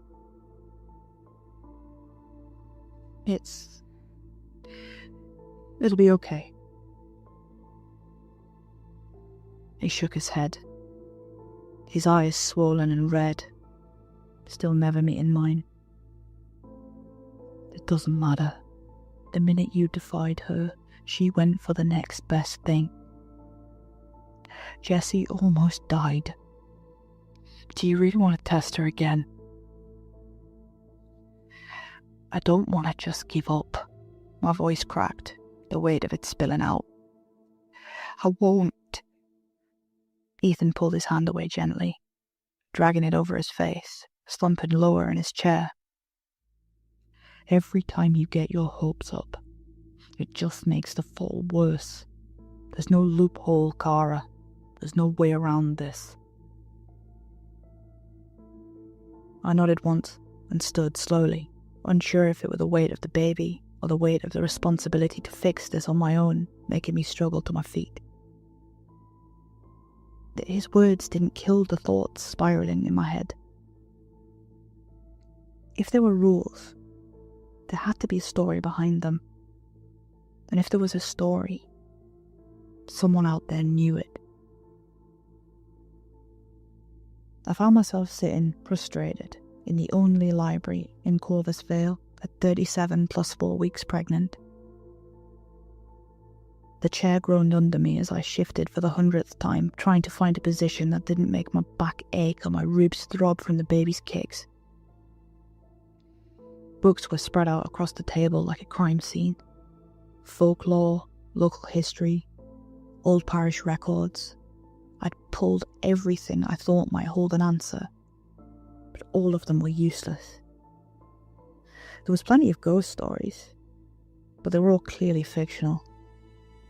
A few dusty volumes on real documented witch trials dating back to the 16th century, but not a single mention of her. No hollow lady. Christ, I even tried YouTube, but ended up going down a Google rabbit hole on why some pasta was creepy. I snapped the last book shut, the sound echoing through the halls, earning a glare from the librarian. I muttered an apology I didn't mean, and hauled myself up, using the table as leverage, wincing at the pressure in my hips. 37 weeks pregnant, and about as graceful as a tank. The rain hit me the second I stepped outside, cold and sharp. I pulled my coat tighter, head down against the drizzle. That's when it happened. Something whizzed past my ear, close enough to stir the hair on my cheek. I ducked instinctively, my heart slamming against my ribs. "Jesus Christ!" I yelped into the empty street. For a second, I thought it was a drone. But when I spun around, all I caught was a flash of white feathers disappearing around the corner. A bird. My bird. Jerry? The name slipped out before I could stop it, and against my better judgment, I followed him. The side street was narrow and slick with patches of damp moss, the kind of place you'd normally cross the road to avoid. The crow's white feather glowed against the grey as it expertly manoeuvred itself through a half-open shop door. Madame Morrigan's Morbid Curiosities. The words curled across the rotting wood in faded gold paint. Beneath it, the shop window was crammed with strange clutter. Antique knives, cloudy jars, bones, half-melted candles. It looked less like a display and more like a murder weapon dump site. I swallowed hard and turned away. I hadn't taken 2 steps before Jerry crowed loudly behind me. I spun to see him perched on the sill.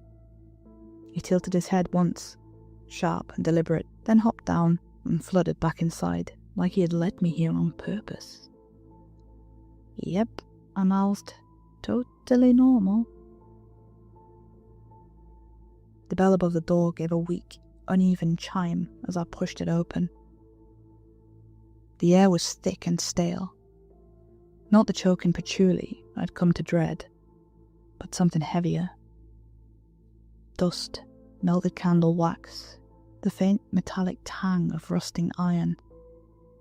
Shelves leaned against the walls, every one of them crowded with things that had felt stolen from graves. Cloudy jars with labels too faded to read, cracked porcelain dolls with eyes that followed me, strings of bird skulls looped together like rosary beads. Weird. In the corner, the white crow shifted inside its oaken cage, feathers gleaming unnaturally bright against the gloom. It clicked its beak once, before hopping to the edge of the cage, as if to mark my arrival. A woman stood behind the counter, draped in a black lace and velvet shawl, her long grey hair pinned back with what looked disturbingly like bones. Her eyes caught mine instantly, sharper than knives on display. "You are late," she said. Her voice was soft and low, carrying the weight of someone who already knew why I was there. I am?" I stuttered, raising an eyebrow. Her bangles chimed as she gestured to the white crow. "He has been circling you for weeks, trying to lead you here." The crow cawed sharply as if in agreement. "He's been sitting at my window, eating the last of my biscuits," I muttered.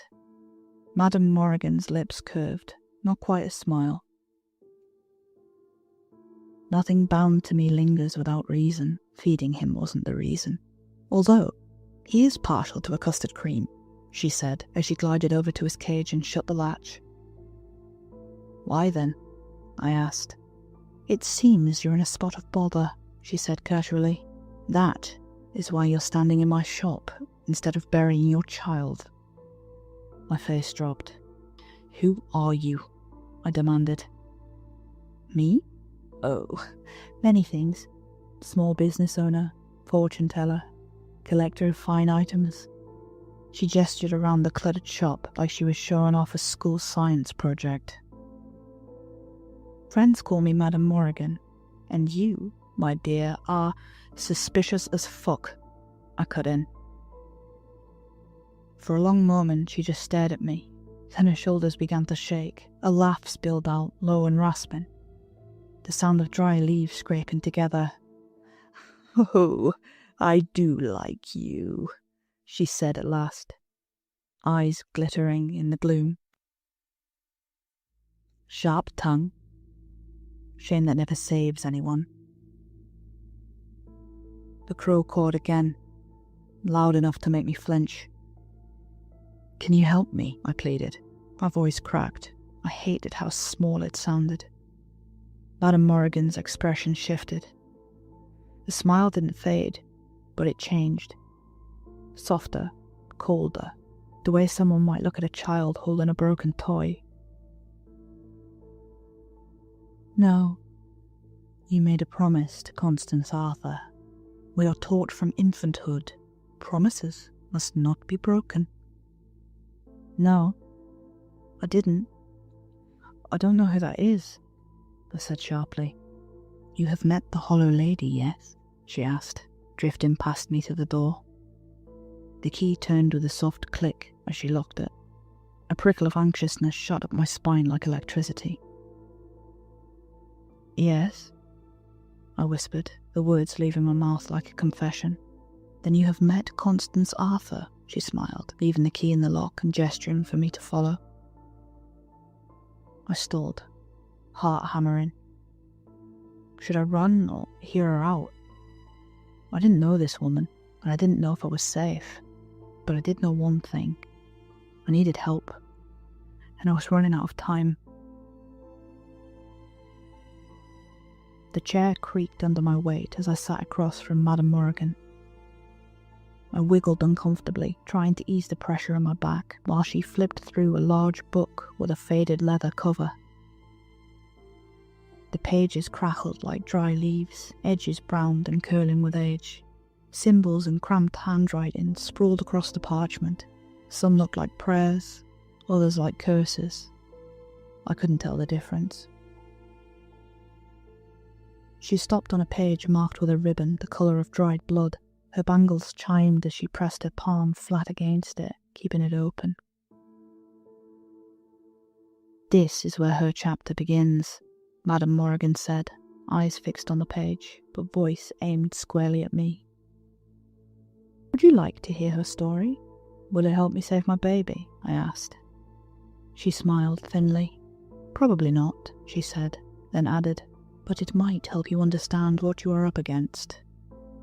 Behind me, the crow shifted in its cage nervously. Madame Morgan began.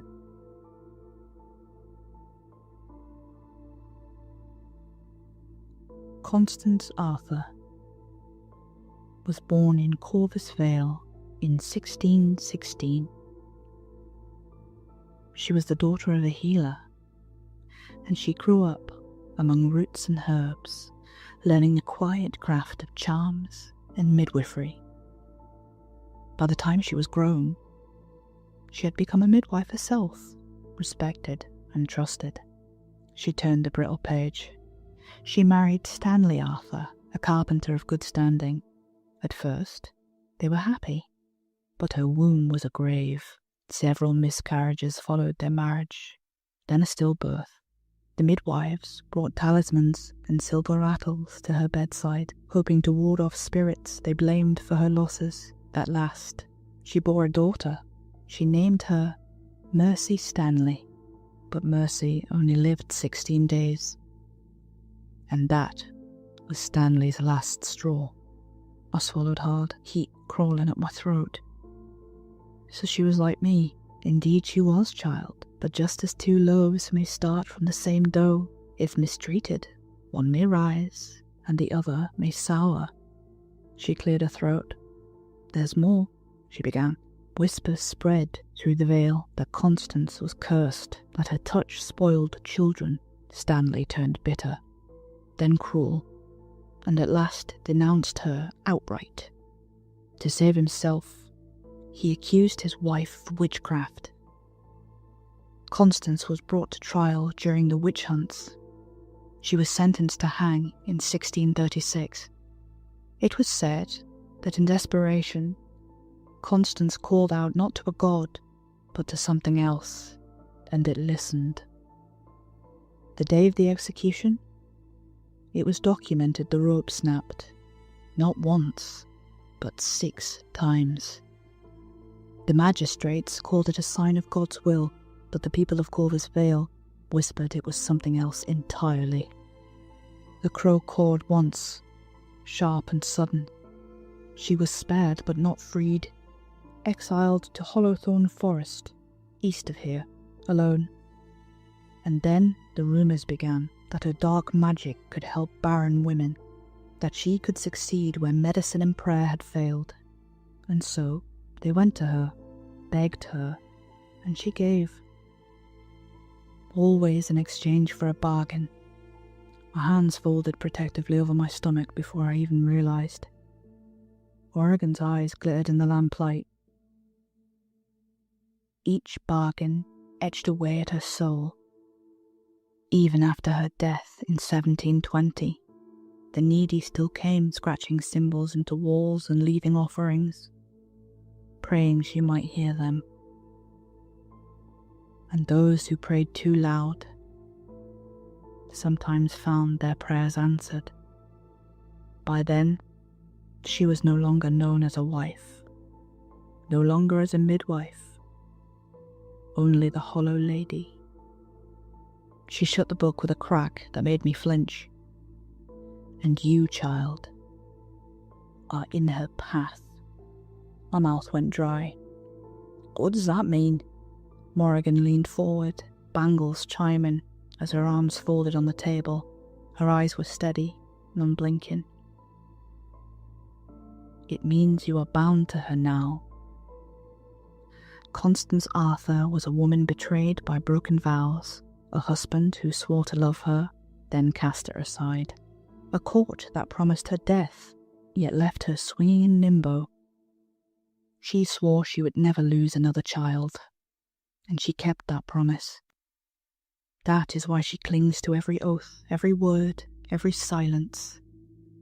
To her, a promise is not a comfort, it is a chain, and she will not let this go. The crow fluttered around in its cage, cawing again and again as if sealing the words.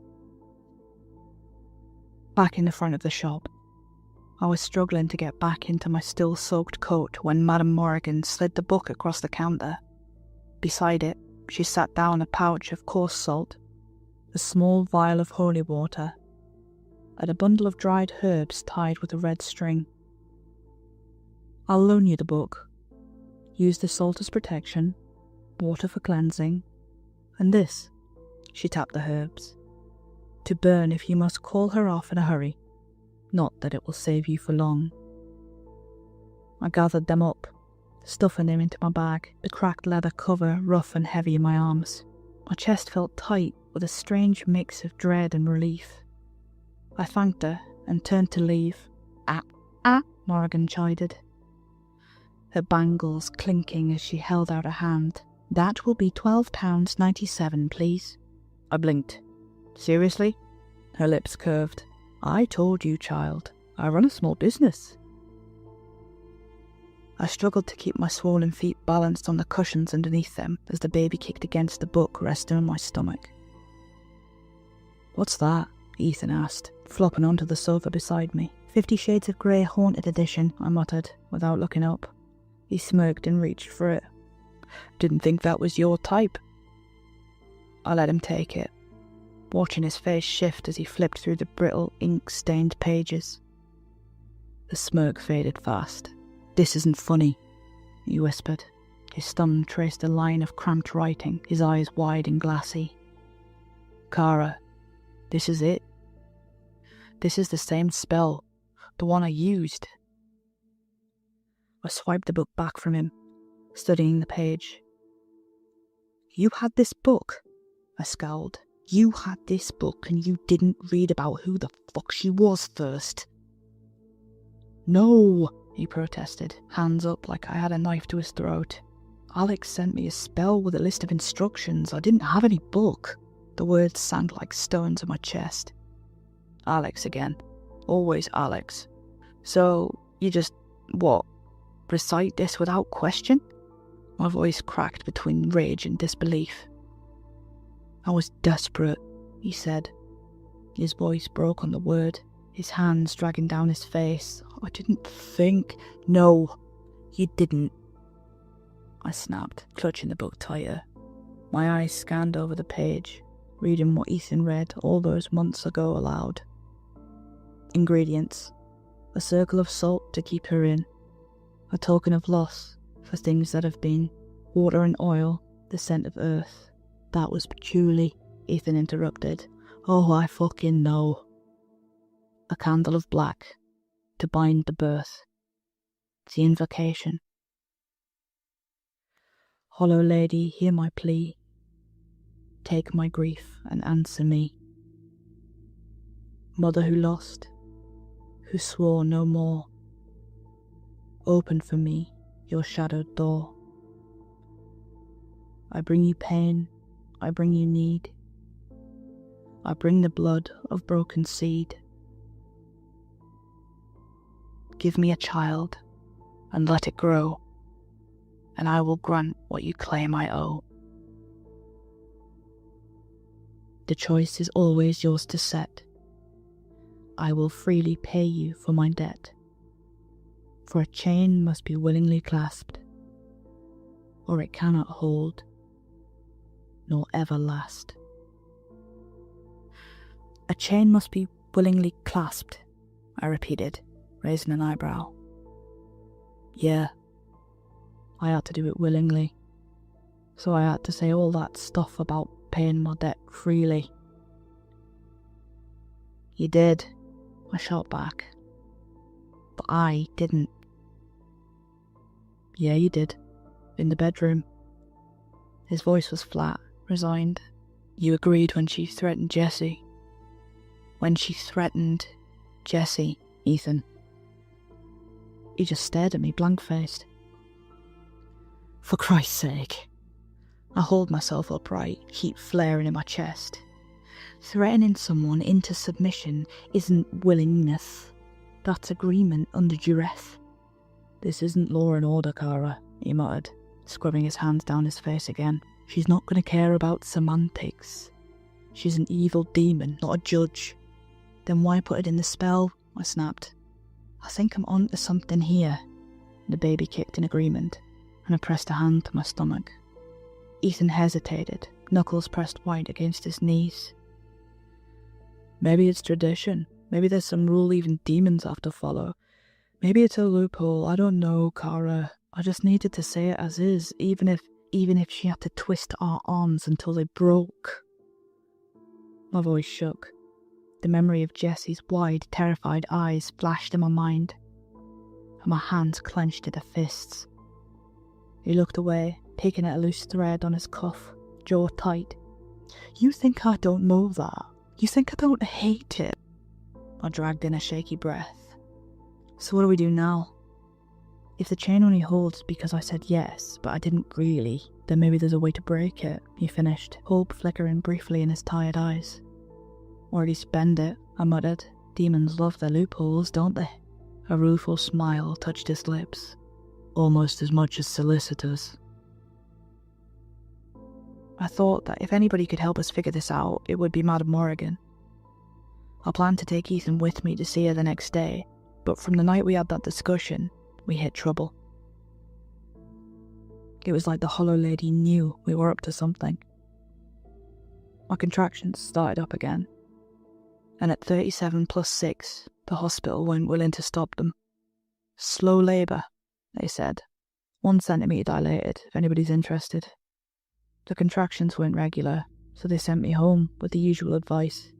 Stay comfortable, stay calm, rest. That morning, I lay in bed, gritting my teeth through a particularly strong contraction, pleading with Ethan. You can choose. Honestly, I promise I won't even veto any of your choices. Kara. His voice was soft, almost breaking. I'm sorry. I can't give him a name. Ah, please, I groaned through the pain. At least for his headstone. Ethan let go of my hand, kissed my forehead, and left without a word. I listened to the click of the front door as he stepped into the chilly air. My heart sank. I'd never felt so alone. A faint waft of patchouli lingered in the air, drifting up, as if carried by the door closing downstairs. Oh, fuck off, I winced, rolling onto my side. He's not here yet, you bitch. The bedroom door slammed, and I sobbed myself to sleep. I'm not sure what woke me. Maybe the rays of afternoon sunlight burning through my eyelids. Maybe the gentle tapping of Jerry on the glass. But probably the overpowering smell of incense and the voice that sounded far too loud in the silence. I see we've changed profession. Madame Morrigan was in my bedroom, her long grey hair pulled back under a purple headscarf, the gold coin trim jingling with every movement. Ethan stood behind her, wearing a shy, nervous smile, Jesse waved at me from his hip. I let out a shaky laugh. He wasn't leaving me. He was bringing her to me. What? I croaked, straining to sit up. Ethan jogged to my side, arranging the cushions behind my back. We're going to fix this, he whispered. A detective. You've spotted a loophole in the spell, Morrigan said, her bangles chiming as she gestured towards the window. Do you mind? She pushed it open, letting Jerry hop inside. He fluttered to her shoulder as she went on, calm, as if this were any ordinary house call. I'm sorry, Kara. I'm bound by laws higher than I. I cannot interfere with bargains or bets on either side. She paused, the crow shifting on her shoulder as her lips curved in the faintest smile. Unless the one caught in the bargain sees the way through themselves. My stomach tightened. So, there is a way out. The bangles chimed again as she spread her hands wide. Not out, no. More through. Or parallel. What? Ethan and I said at the same time. Morrigan chuckled softly. A deal is a deal and must be fulfilled, but the payment for a deal requires a second, and a bargain made with chains already in place is no bargain at all. Luckily, a boon cannot be ungiven once promised, only balanced. I blinked at her. Am I having a stroke? I muttered to Ethan. Can you do that again, in English? Please. Morrigan arched an eyebrow. Did I stutter?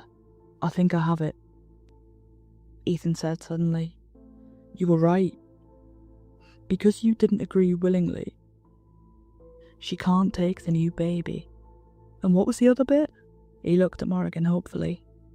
She folded her hands. If you make a deal with a shopkeeper, you take an item in exchange for money. We both nodded slowly. But what happens if you have no money to give? You have to give the item back.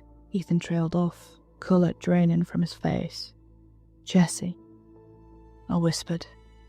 But, Morrigan cut in, the spirit world is not bound by consumer law. Once a boon has been granted, it cannot be taken away.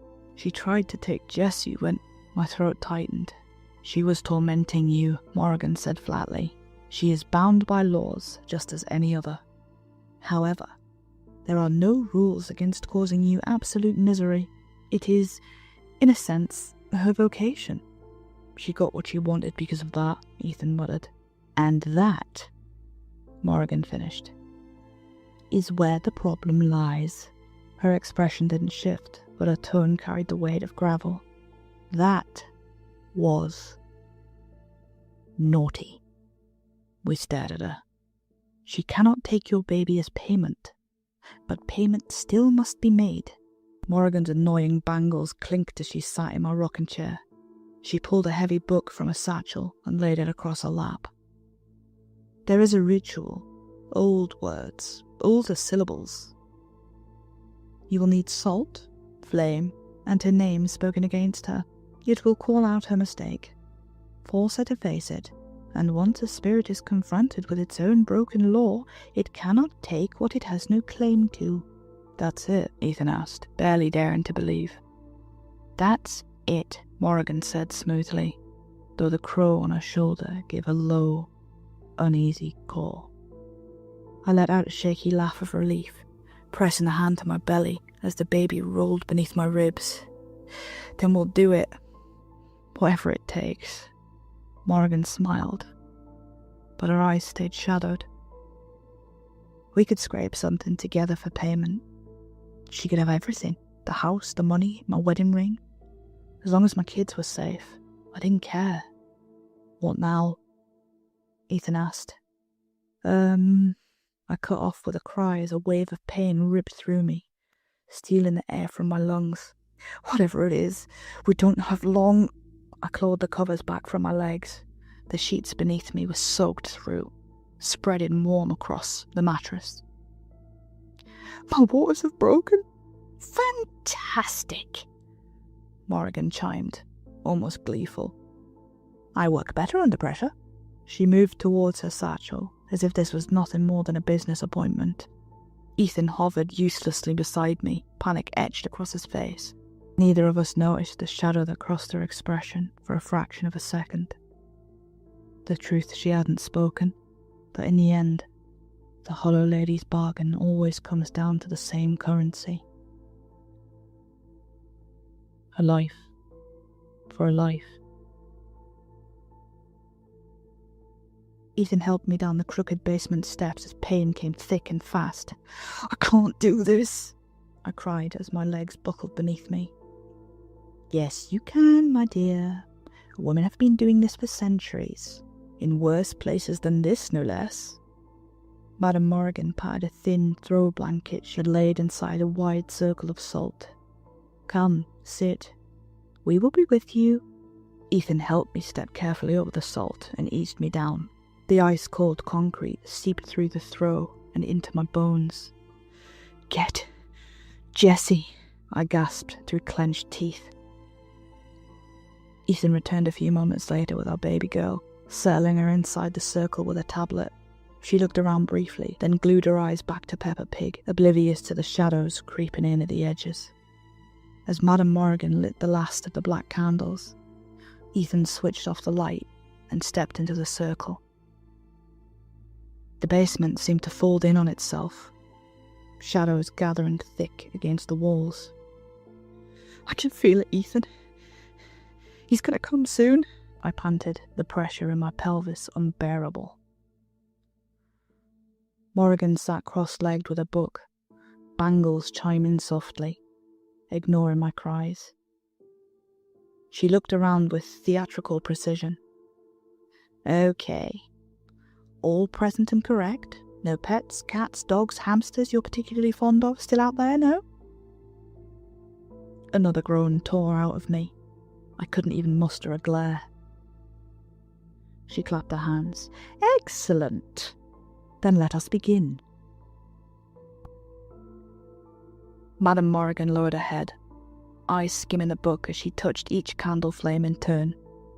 The basement filled with a thick, cloying scent of patchouli, heavier than before, crawling into the back of my throat. I struggled to breathe. The shadows around the circle shifted. They weren't still anymore.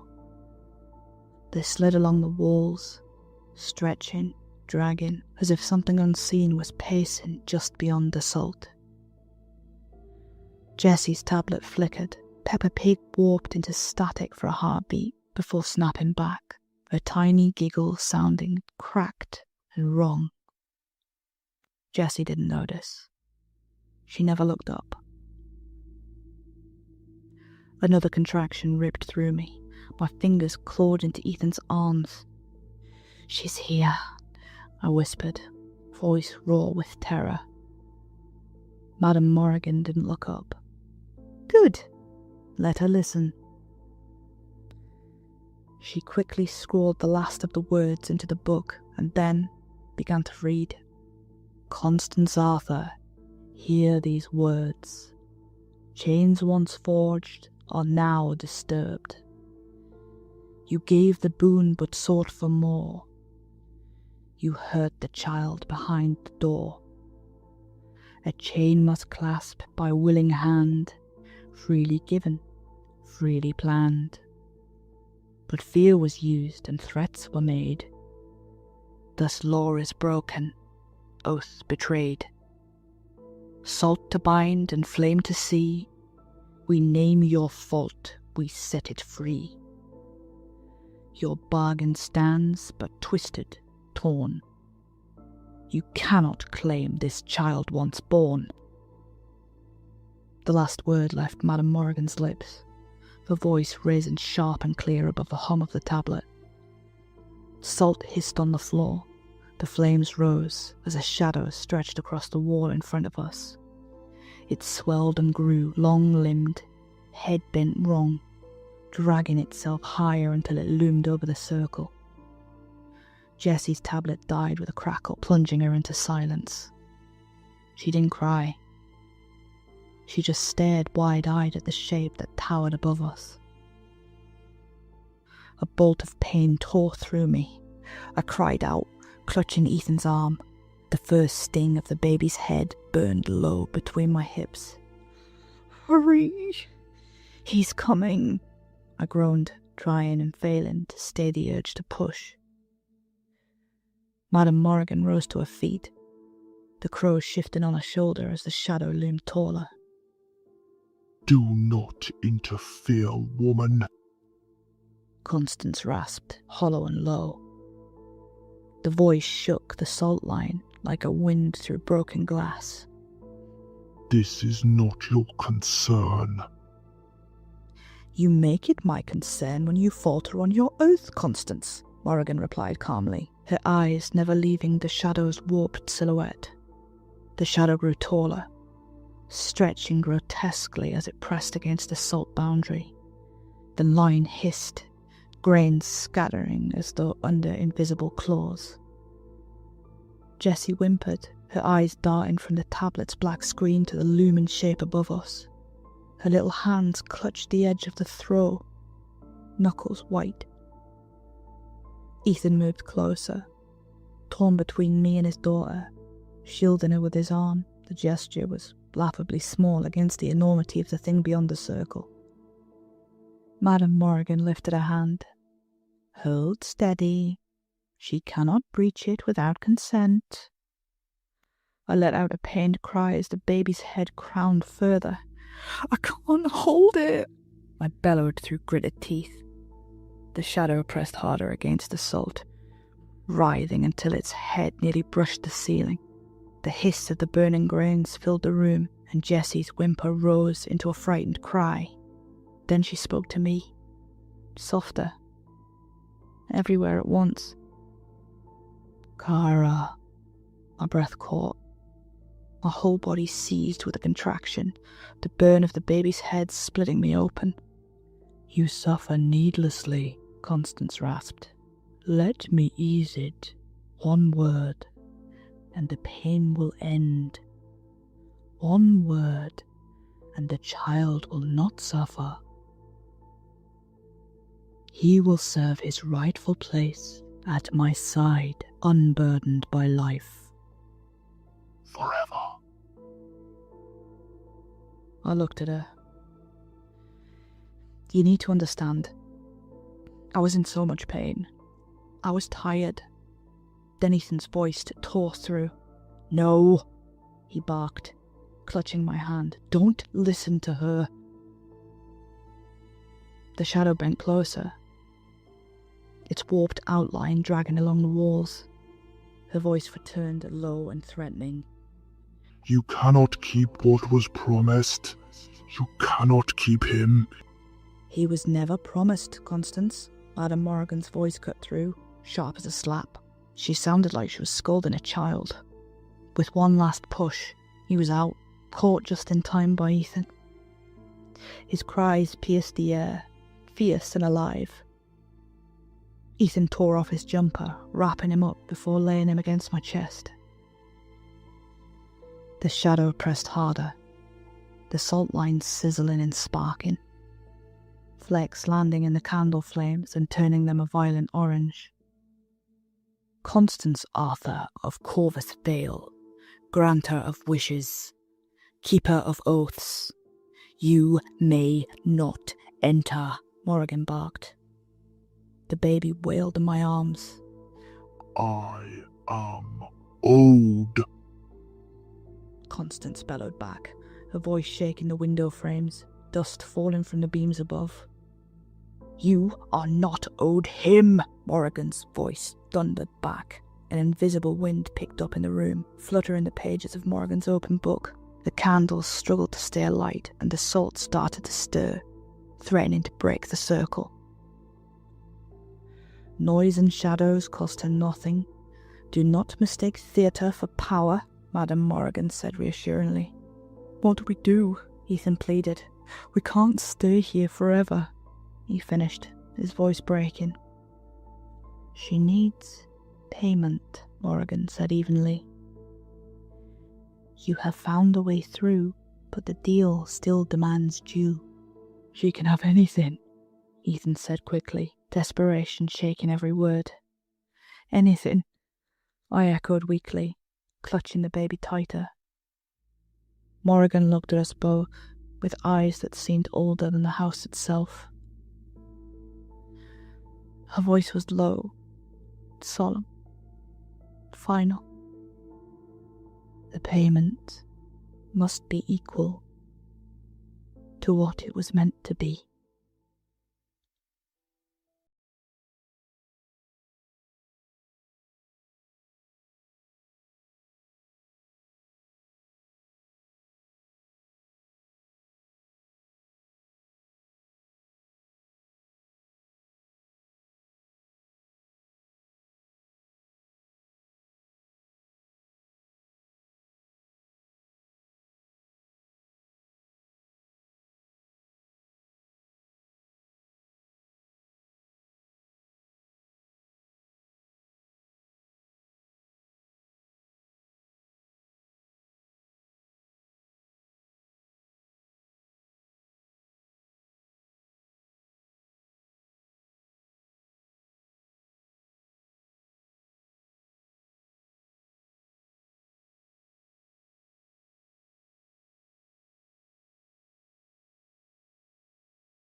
but I don't think he's left us. You see, every morning since I returned home from the hospital, Jerry perches himself on the window. The thing is, his feathers look slightly duller than the gleaming white of the new crow he brought with him. And I know Ethan kept his promise.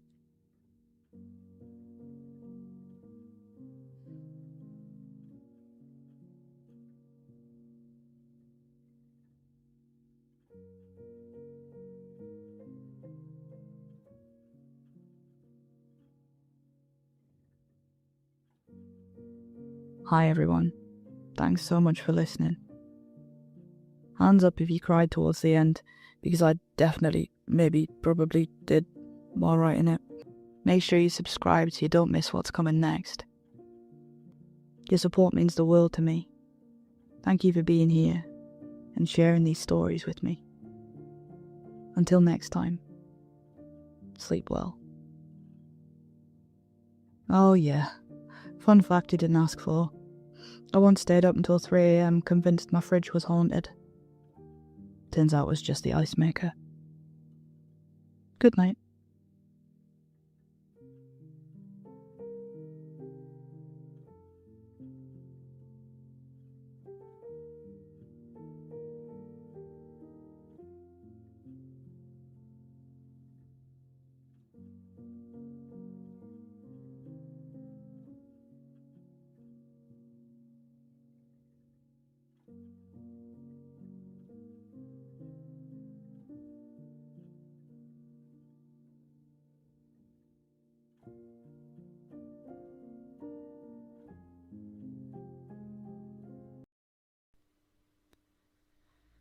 For many years, I didn't want to tell this story. It's painful, embarrassing, and to a greater extent, unbelievable. But if I'm ever to move on, I need to put this behind me for good. So yes, I'm going to talk about Costa Rosa. A lot of you are probably going to go, what's Costa Rosa? And yeah, that's fair. It was a niche hashtag that circulated certain social media circles back in 2017. It was a sort of background community manager for a group of influencers. No big mainstream names, but they had a decent set of followers. They were all into the more obscure corners of the web, focusing on a particular age group, a social issue, or some kind of special interest. These were people who got sponsorships by staying content approachable, sponsor friendly, and authentic. In truth, they all had media coordination groups with managers, stylists, and a whole slew of background people making sure their content was filtered and greenlit. I was part of this background team. For obvious reasons, I can't say their names. Some of them are still around, in one way or another. Others I will refrain from mentioning out of respect for their loved ones. Now, Costa Rosa. For weeks, me and the coordinators had been running into a problem. There was something we called an expectation of excellence, and it was getting impractical to coordinate localised trips and bookings for content creators on different continents.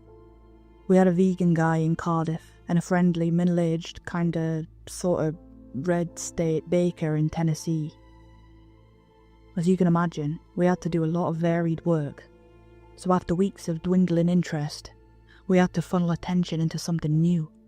Someone had this idea of a joint resort. We reached out to various locations about sponsorship deals, and in return, we'd made their place look gorgeous. It was the kind of push where we could put all eggs in the same basket and get some great content out of it. The problem was, no one was biting.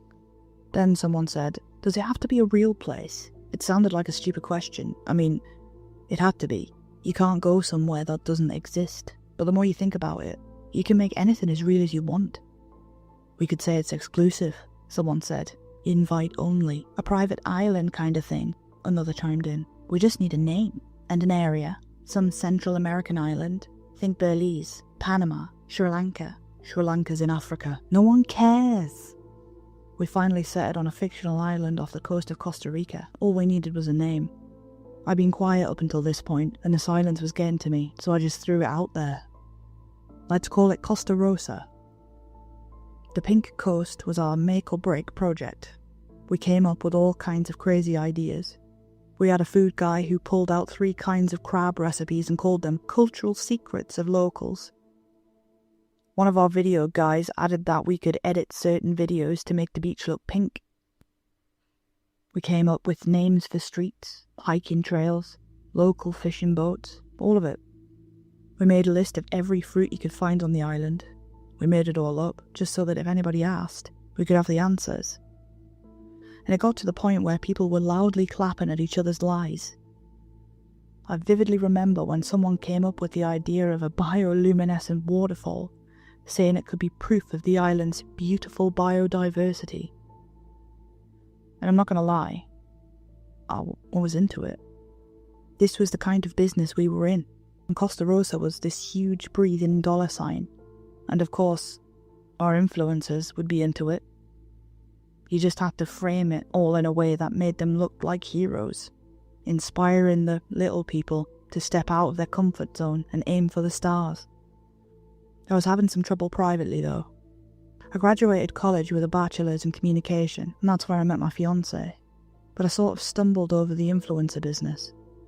I've always been a bit pear-shaped, and working with these larger-than-life, beautiful people made me feel like I was part of the in-crowd. I'd never had that, which was something my fiancé couldn't really understand. We got into a ton of fights about it. When you work from your phone, you're never really off the clock. You see something cool when you're out shopping, tag it, send it. You hear about some interesting place downtown, check it out, talk to the owner, get a foot in the door. People around me got tired of never really just hanging out with me. And in hindsight, I can see why. They were always the third wheel. But when our first Costa Rica content was launched, things turned bad. We were having some of the worst fights ever. I thought it was inspiring. He thought it was fraud. I argued that we weren't selling anything, but he argued that we were selling a lifestyle. Either way, it got to the point where we postponed the wedding. I suppose it was a good thing we'd been too lazy to renew our passports, or we'd be out thousands of dollars from a non-refundable honeymoon. We didn't officially separate, but the distance from the couch to the bed seemed longer every day. In about 2 weeks, the whole project went off the rails. Sure, we were getting clicks, and we had a couple of sponsorships lined up. But there were things that we hadn't anticipated. For example, there was another group in Eastern Europe that hijacked the whole thing. They made their own videos with their own influencers going to Costa Rosa. They never even talked to us about it. They just stole the whole thing. They weren't even discreet about it. We had a couple of other small-time copycats. Some people mentioned turning down an invitation to go there on Twitter. Others mentioned how they'd been contacted but refused to go for one reason or another. There was this one London-based singer who claimed she was going there, only to cancel at the last minute and showing her fans the gift bag from the organisers on the live stream. But somehow, things got worse. Scams, fake raffles and lotteries. Like this video to get a chance to go to Costa Rosa kind of stuff. And it was moving some real money too. We were panicked. We'd never signed off on that. Our talent hadn't either. But what were we supposed to do? If we came clean, our careers were over. One of the team came up with an idea. We could go somewhere that is as close to Costa Rosa as possible and show the real thing. That way, we had our backs covered.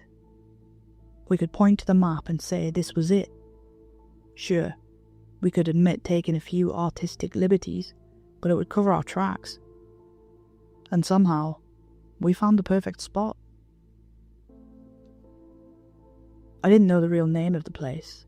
We all agreed to just call it Costa Rosa, as to not slip up. It all went by so fast. There was a group call, something about boarding tickets, someone waiting to pick me up. I lost my luggage at the airport, but there was no time to stop. All I had to do was get there, and everything would sort itself out. I slept through the flight and mumbled through the transfer. There was a boat somewhere. Temperatures shifted and the language on the signs looked different from home. And within a few hours, I was standing with my bare feet buried in the pink sands. They really were pink.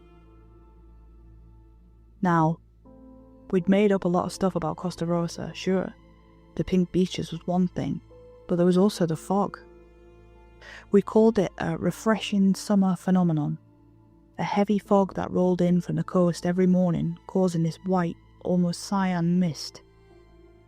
But there really was a mist on the island. I could barely see my hands in front of me as I stepped through it. Seeing this place for the first time felt like a Disney movie. You can't really believe spots like this exist. It was almost exactly as we described it. Pink sands, fruit trees, colourful birds. No bioluminescent waterfall though. Then again, those were only seen at night. I couldn't believe how lucky we'd been. This might as well have been the real thing.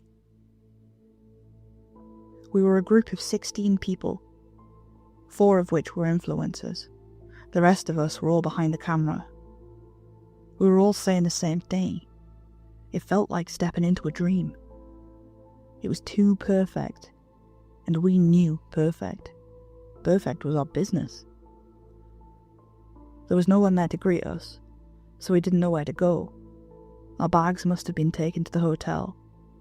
We'd figured they'd gotten the arrival time wrong, so we spent most of the afternoon just relaxing by the water, watching the tides roll in and tickle our feet. It really was beautiful. I remember dozing off for a bit as the others tried to get the hotel manager on the line. Someone suggested we walked, but we had camera equipment and not a lot of patience, and, well, we weren't in a hurry. It was mid-afternoon when Jay woke me up. Jay was one of our cameramen, a Southeast Asian guy with these big round glasses. No matter what you said, he'd just nod and smile. Not because he didn't understand, but because he found out early on the best thing to do was just kind of go with the flow, lean into the vibe. "There's people," he said. "I think we're heading out." I groaned and got up, only to see a dozen strangers flocking around our team. Lots of smiles, hugs and welcomes. Pleasant people. But then I realised these people didn't live on the island. They weren't even crew. They were tourists. "I can't believe we're here," someone yelled. "I thought it was a scam," another said. "Hand to God, thought it was a scam, I did." People were coming up to us to shake our hands and chat. All of them were viewers of our content in one way or another. They'd recognised our talent immediately, who shot me a half-smiling, "please get me out of here" kind of look. We took charge and sorted things out, making sure we all got some space to breathe, and making it clear that we appreciated the enthusiasm, but this was a private occasion. The tourists didn't seem to mind. They weren't coming down from their high anytime soon. "I can't believe we're here," one said. "It really feels like a dream." We walked. There was no point in standing around, and we needed some space from the tourists. I couldn't believe how bad our luck was. This place had been thoroughly vetted, and the chance of someone else finding it at the same time we did was astronomical. It wasn't just unlikely, it was close to impossible. It was one of our talents, Kim, that finally spoke up. A short woman in her early 30s with a big personality. She had this marriage advice / calisthenics themed channel. "Can whoever booked this just call the hotel?" she said. "It's been hours." Everyone stayed quiet. We didn't have a clear answer. We just kind of pointed at one another. I figured someone who didn't show up was the one who made the booking. But it left a strange thought. This had all gone very fast, suspiciously so. We spent most of the afternoon and early evening following a long road, picking fruit straight from trees, and drinking from the island springs. We met a couple more tourists, but they didn't seem to recognize us. They didn't even speak the language. They were just so happy to be there. It was all so fantastic. You didn't feel tired, no matter how long you walked. You didn't get that hungry or thirsty. There was fresh fruit hanging from low branches and exotic smells coming from blooming flowers. There was this one blue-looking sunflower that was about as tall as me, just off the side of the road. Everything just felt right. Promoting this place like that would be the simplest thing in the world. But there was also a strange quality to it, and I couldn't help but notice it affecting the others. I first saw it on Jay. He was looking down at his hand, slowly opening and closing his fingers, like he was trying to sense something. When he noticed me looking, he reached out and put his hand on my cheek. I pulled back a little. "Sorry," he said. "I didn't know you were real." I laughed it off, and he did too. We never found that hotel. We did find new road signs, but no one was paying enough attention to care. The roads had the same names as those we'd brainstormed in our group chats. Some of them hadn't even been made public. As the sun began to set, the island changed. We could see a faint glow coming from the water, and there was a serenade of hissing insects in the distance. Even at its coldest, Costa Rosa was comfortable. Some folks stripped down into their underwear. It all had this sort of spring break kind of vibe. Like we weren't actually there to work, but enjoy ourselves. Some folks were pulling pranks. 2 guys went skinny dipping. One of our producers found a mossy spot near a rock and took a nap. And Kim, the faithful calisthenics person, she was making out with one of our social media managers. By the time I walked away, they'd gone to second base. But I paid most attention to Jay. There was something about him that didn't seem right. He was pulling off these slices of bark from the tree and rolling it into a pointy end. He poked his fingers with it over and over, as if to see if he could feel it. I don't think he did. He was smiling too much. It was hard to concentrate. I was constantly shaking my head trying to focus. I must have looked like I was having a seizure, but I doubt anyone was paying attention. They were busy dipping into their own kind of nonsense. As the sun set on Costa Rosa, I fell asleep in the moss. It was the warmest, kindest sleep I'd ever felt. Perfect temperature, perfect softness. Who the hell needed a hotel anyway? By morning, the fog rolled back in. I could barely see my own hands. For a moment, I couldn't remember where I was or how I got there. It took me a moment to mentally retrace my steps. The flight, the boat. It was all a blur. All that mattered that was I made it to Costa Rosa. Everything else was secondary. It looked like everything had been covered in a soft cloud. I could see a couple of silhouettes in the distance, but I couldn't tell who was who. I sat there, taking in the atmosphere, eating fresh fruit for breakfast, though I couldn't remember where I got it from. When the morning fog finally cleared, there weren't many of us left. Some had wandered off, others had made their way back down to the road. There were also these hiking trails that I suspect some had followed. Both Kim and Jay were gone, and no one seemed to have a plan. We were all distracted, me included. As I walked around, feeling the gentle moss between my toes, I tried to think of what I'd packed.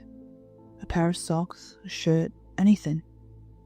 I could vaguely imagine the suitcase, but I couldn't make heads nor tails of what I'd packed.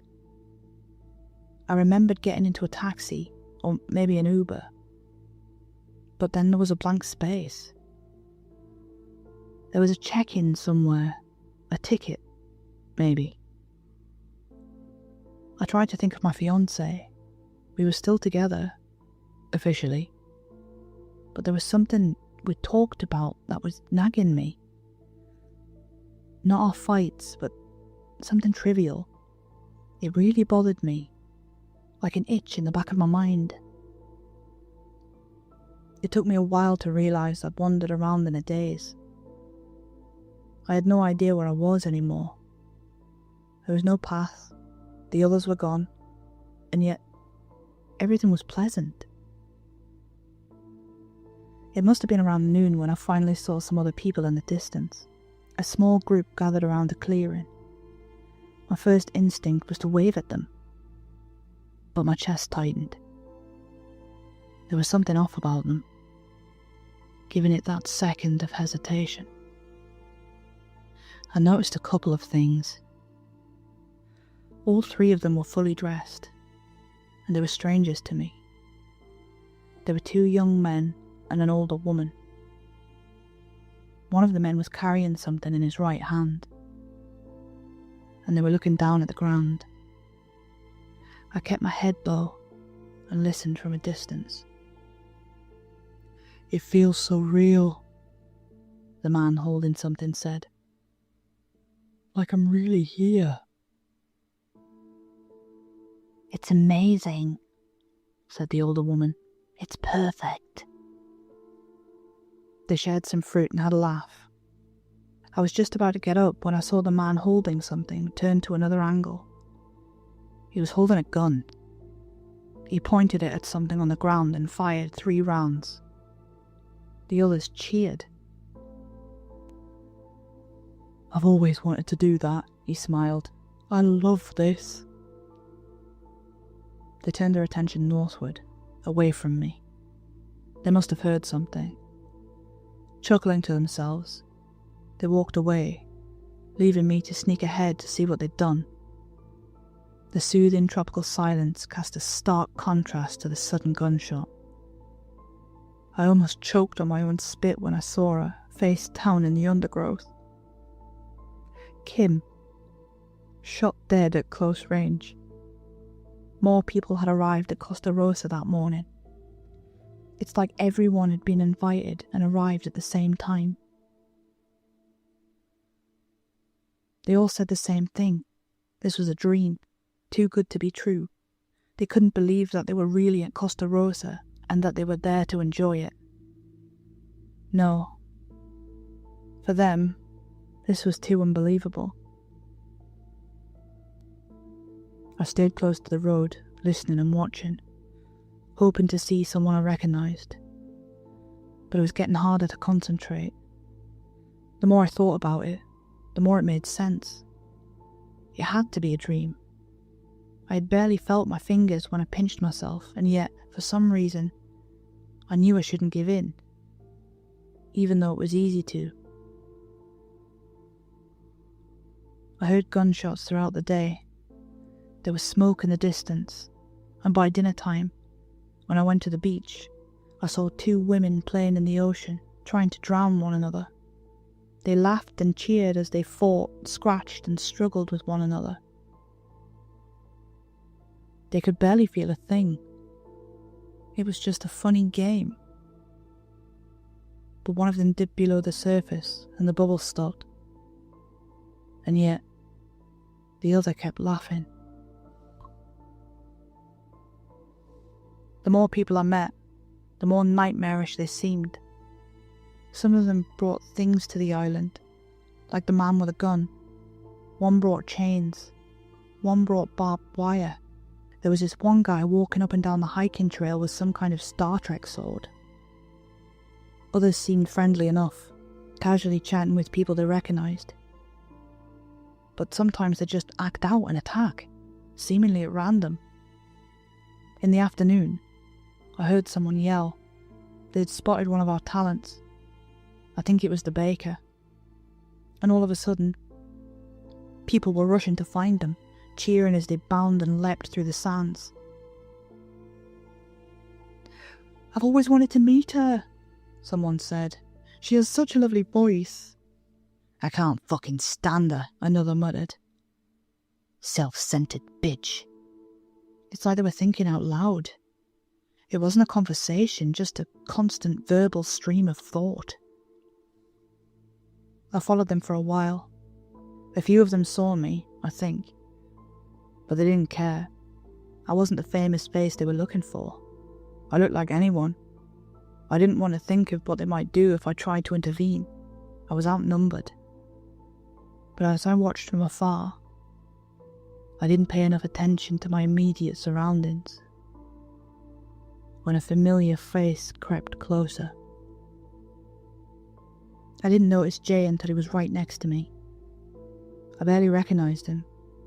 He fashioned a shiv from a broken camera stand, and he was half covered in dried blood, and yet he was calm as can be, slow blinking like a warm cat resting on a porch. He reached for me, and my instinct was to pull back. He could have that shiv in my neck in an instant. I froze. He slowly ran a bloody hand across my cheek.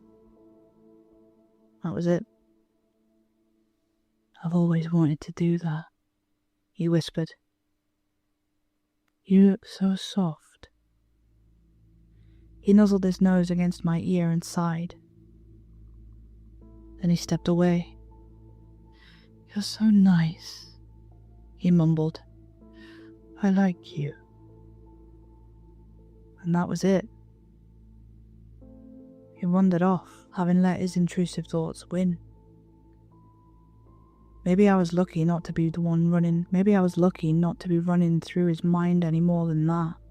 Maybe, to him, I just looked soft. Maybe that was all there was to it. Others weren't so lucky. They got a hold of the baker and dragged her out of the woods. There was cheering and a scream. They tied her to a pole and dragged her through the pink sands like a prize pig. "It's not real," she cried. "It was never real. We made it up. We made it the fuck up." I couldn't bear to look. Someone had a knife. Another had a spear. Others were recording with their phones. The screams grew shrill and panicked before it stopped. They left her roasting on the fire. Everyone wanted a part. Some of them were adoring fans. Others just wanted to see a woman burn. They sent out search parties to look for the others. Most tourists had stopped caring, instead resorting to rolling and mewling on the beach like animals in heat. I must have sat there for hours before someone noticed me, a middle-aged man with wild hair and dark eyes. I couldn't see what he was chewing on, but it smelled like meat. "Come sit by the fire," he said. "It's perfect." I wanted to say no, to run, but I had to keep a low profile, or I'd be next. If I just pretended, I could at least get some time to figure out the plan. So despite my instincts screaming at me to flee, I swallowed my fear. "All right," I said. "I'll do that." He smiled at that, not giving it a second thought. They made a second fire in the sand. They danced and sang. Some of them had brought bottles, presumably with some kind of vodka in it. It was a torrential mess of impulses on display, everything from violences to carnality. I sat by the fire, hoping I had disappeared deep enough into the background for no one to notice. It seemed to work. I sat there staring into the flames where a crackling cranium stared back. I didn't sleep that night. I stayed up long enough for the bone cinders to turn ashen and for the morning fog to roll in. It was like watching the island get wrapped in a blanket, but there was something more to it, now that I paid attention. There were people walking in and out of it, people coming and going, some disappearing into the mist while others appeared out of nowhere. There was no way boats or planes were coming and going that fast. I could only draw one conclusion. Costa Rosa was, in no uncertain terms, not real. This couldn't be real. I wanted to give up. The others seemed to have it so easy. They just accepted it for what it was. Love, hate, violence. They could do it all and not feel a thing, but I was too close to it. I knew Costa Rosa for what it was, and no matter how many times I wandered into that morning fog, it just wouldn't let me leave. That morning, I figured it out. The thing that had been bothering me. The passports. My fiancé and I hadn't renewed our passports. It would have been impossible for me to travel abroad. Somehow, I must have known all along. Maybe that's why I wasn't as affected as the others. I had this gnawing reminder that I couldn't get out of my head. But now that I'd realised it, did that mean I was as susceptible as the rest of them?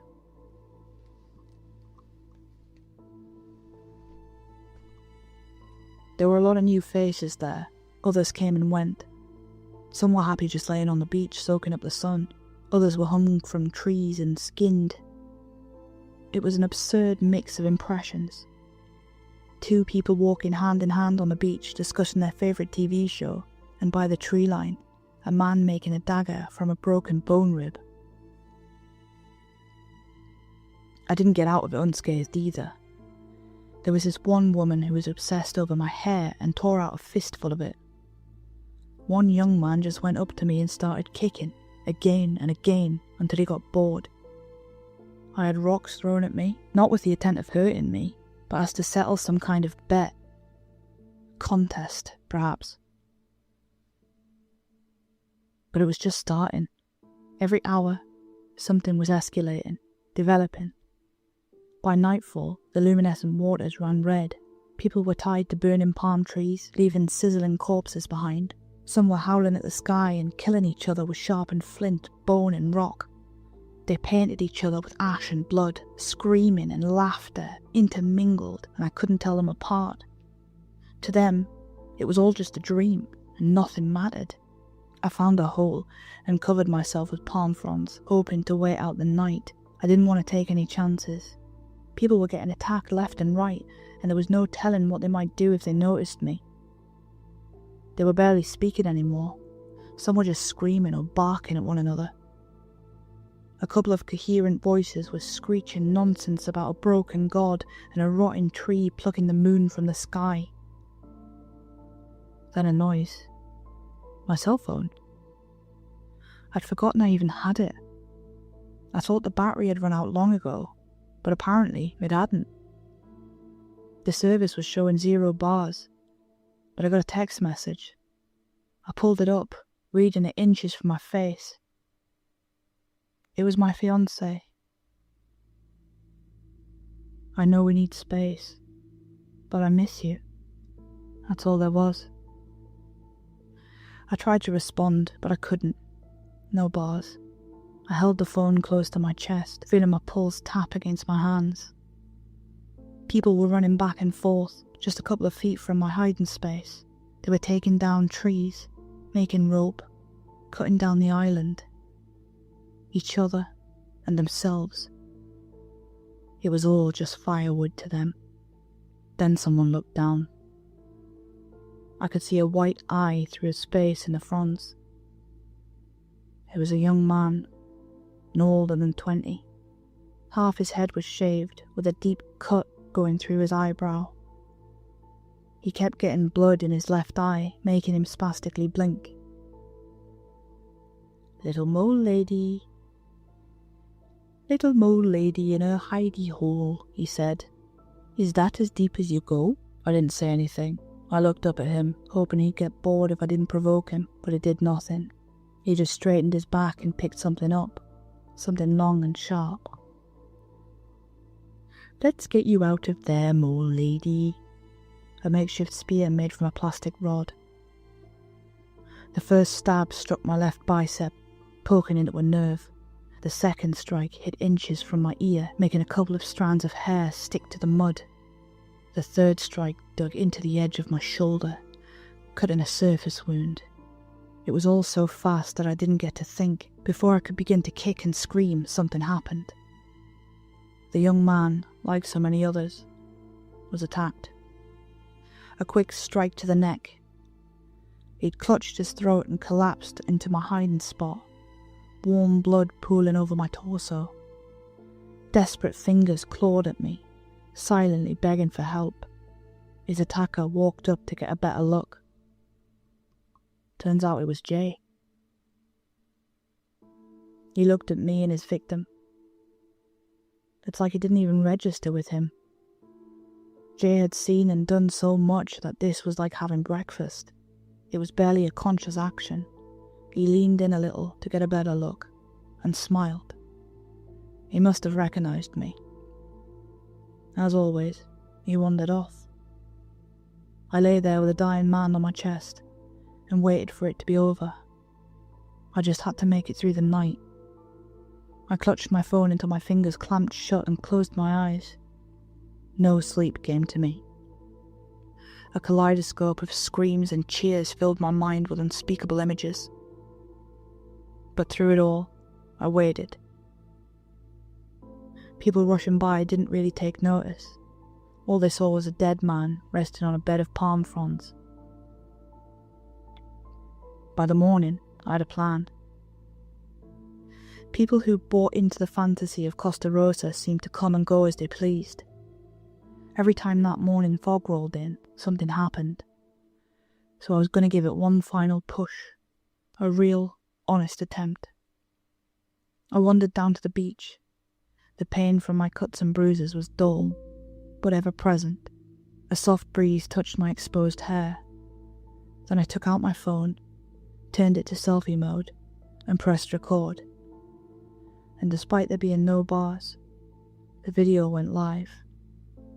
"Hey," I said, mustering every bit of cheer I could. "Thanks for dropping in.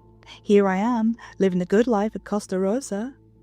Just look at this beach.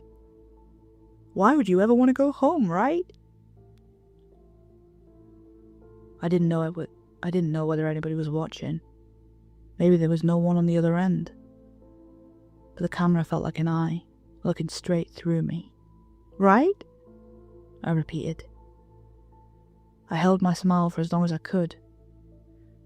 The video feed got cut and the battery died. Then, a gunshot. A young man by the tree line, at the edge of the morning fog. Same one who'd taken down Kim. Fucking vultures! I didn't even notice going down on one knee. I couldn't get back up. Clutching my stomach, I kicked and crawled away from the beach and into the ocean. Only then did I realize I'd been shot in the stomach. The salt stung my wounds. Costa Rosa was perfect. It was beautiful. It was everything we needed it to be. And it would take me home. I just had to believe it. I'd shown loyalty, and it would reward me. It had to. Dear God, it had to. I took one final breath as my head dipped beneath the surface fog. In the distance between Costa Rosa and wherever we may be, there is a glimpse of something inhuman. Something that listens to what we want and makes it happen. Like when we wished upon stars as kids, we wish upon likes and favourites as adults, praying they'll grant us our desperate wants. Money, love, fame, the same wishes, but different stars. They only give us what we ask for. There was no malice, just an island in the sun. Salt water slips into my ears. I could hear my heart slowing. A pressure built in my head as I sank. A fog draping over my eyes. I reached out, hoping. The fog parted. I was crawling. The sand had turned to concrete. A pleasant breeze turned to sudden cold. It was desolate and familiar. I'd walked up that driveway 1,000 times. I was home. I called out to my fiancé, and he heard me. And through the gunshot, the stab wounds, and the bruises, a single soothing balm remained. I managed to say my thought out loud. I got your message. I'd been gone for days. I just walked out of the house and disappeared. No one had seen or heard it. I'd just gone. They'd been looking for me. I tried keeping up with the others from the hospital. Most were dead. The baker had burned to death in her bed. Kim had been shot. Others fell asleep behind the wheel and destroyed themselves. But it didn't read as mysterious deaths brought on by mysterious circumstances. It was all just the way these things happen. People die in fires and cars every day. I didn't have an answer. But when they asked who shot me, I told them someone came out of the fog. It was half-truth at least. Jay, on the other hand, was still missing. If I were to guess, he's still on Costa Rosa, living his best life. That video of me on the beach of Costa Rosa is still out there. It's real. You can see the fog and the pink sands. I've seen some bot networks copy and paste parts of it in some kind of AI-generated compilation crap. But the hashtag is gone. The promos too. I think our sponsors scraped the SEO clean from the web. I've gone back to get a master's degree since then. If this has taught me anything, it's that I'm a good listener, and I should do something with that. But you won't see me in the comments anytime soon. I've gotten married. My wounds have healed. But it still stings whenever I see someone mention those I used to work with. I see their faces in thumbnails sometimes, adorning things like top 50 social media celebrity deaths and other morbid crap. I think those pink beaches are still out there somewhere, and the bioluminescent waterfall. But honestly, I've started to forget what it felt like. Maybe that's a price you pay when you turn your back on Costa Rosa. You start to forget. That's partly why I wanted to write this down. But I suppose if there's anything I've learned and will remember forever, it's this. If you're in a business of lies, you can't expect good things to come true.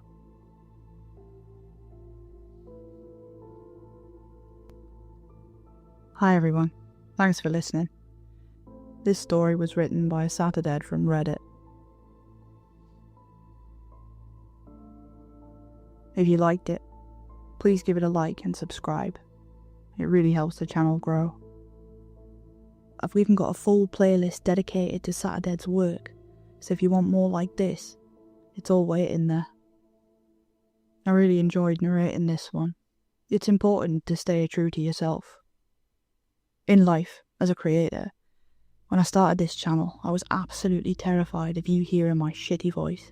I decided that I was probably going to use AI to narrate my stories, but that wouldn't have been genuine, and it wouldn't have been me putting in the work.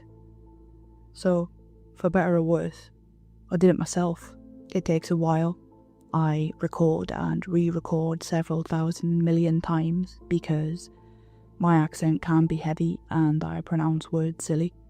But it's important that you hear that I'm doing it and not a computer. So be yourself. Even if your voice shakes, you'll probably not end up on a murder beach if you don't, but even still, it's the best way to live. And here's a useless fun fact for you. About 10 years ago, I was set up on a date. And my sister came round to help me get dressed because I'm useless and always wear black. And she said to me, "Right then, off you go. And if I have to give you one piece of advice, do not be yourself." And I said, "Why?" And she said, "Because you're fucking crazy." So I walked down to meet this bloke, and I thought to myself, I can pretend to be someone different. But then what happens if we get together and he falls in love with the pretend me? So I didn't. I was myself. I stuttered and stumbled and said stupid things, and we've been together for 10 years now. And we've just had our 8th wedding anniversary. So it does pay to be yourself for the right person. Good night.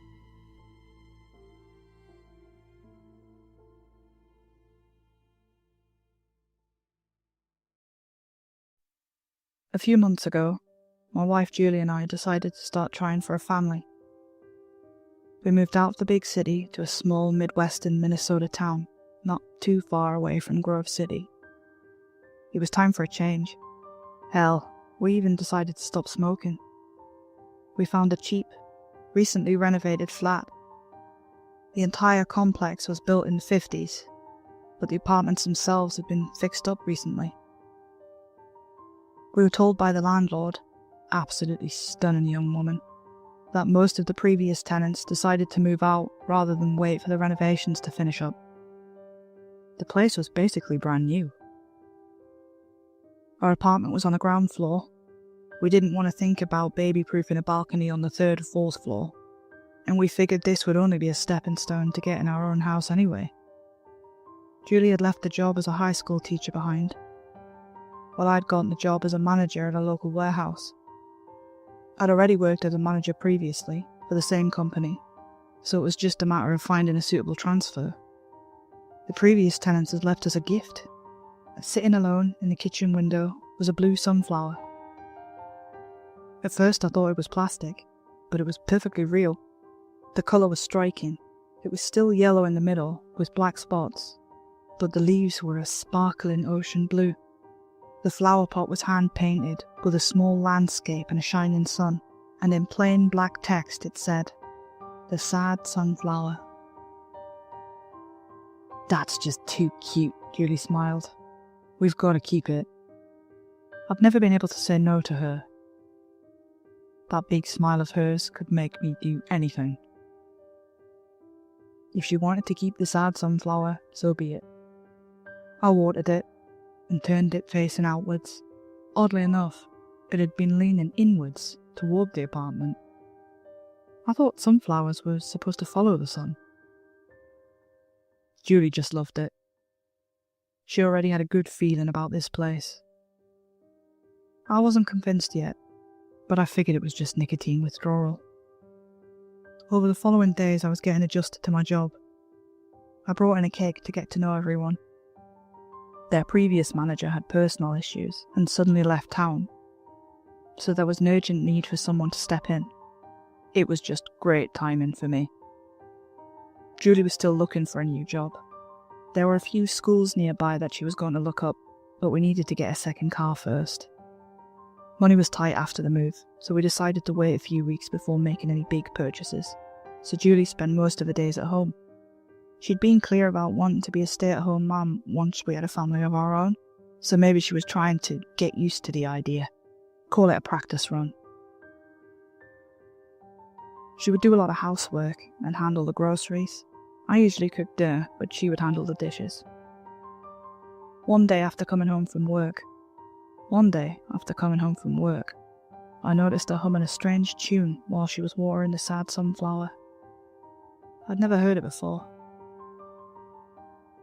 "You're my friend, I'll sing your tune, a setting sun to rising moon. I ask you, buddy, buddy blue, won't you be a sunflower too?" I took off my shoes and joined her in the kitchen.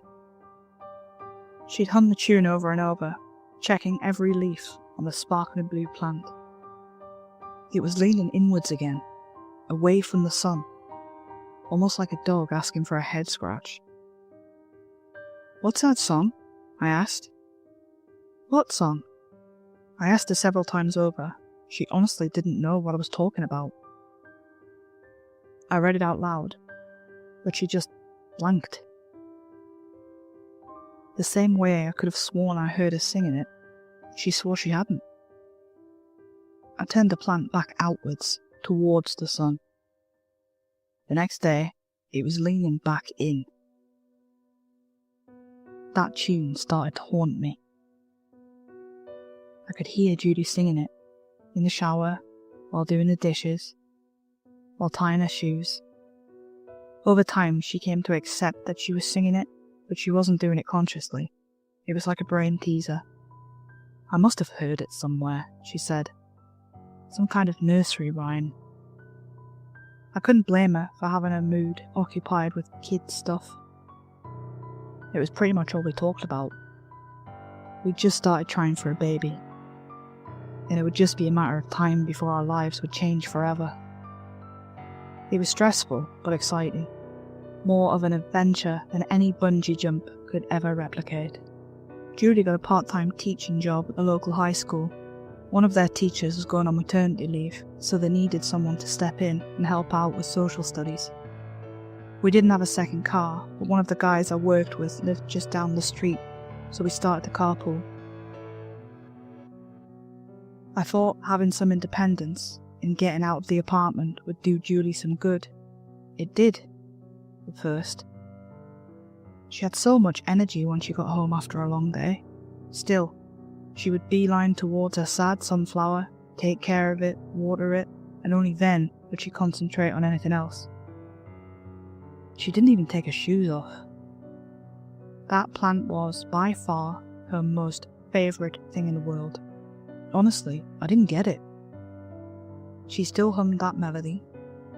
"You're my friend, I'll sing you a tune, a setting sun to rising moon." I once got back home early, only to notice the sunflower was gone.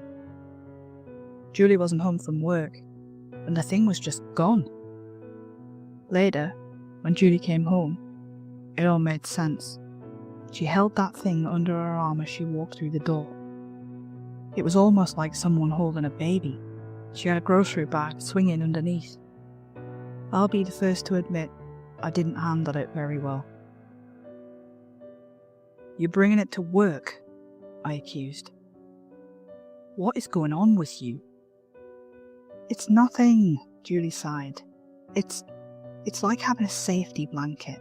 It doesn't mean anything." "Then throw it away." She stared at me in disbelief. I took a step forward to help her with the groceries, and she recoiled. Her eyes were dilated, and it looked like she was on the edge of a fight-or-flight reaction. I just stopped. "What the hell?" "Don't you dare," she spat. "Don't you dare."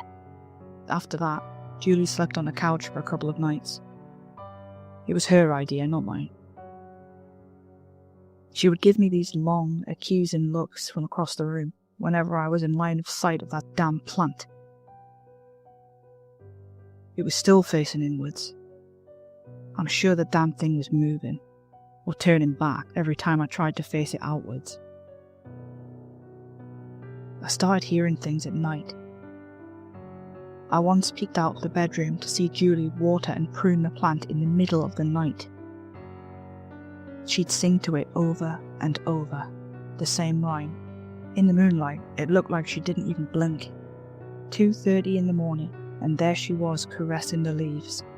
There were other things as well. Foul-smelling dirt in the wastebasket, dark blue sunflower seeds scattered around the bathroom. I didn't know what to make of it, but Julie and I weren't really talking anymore. She had no problem talking with the plant, though.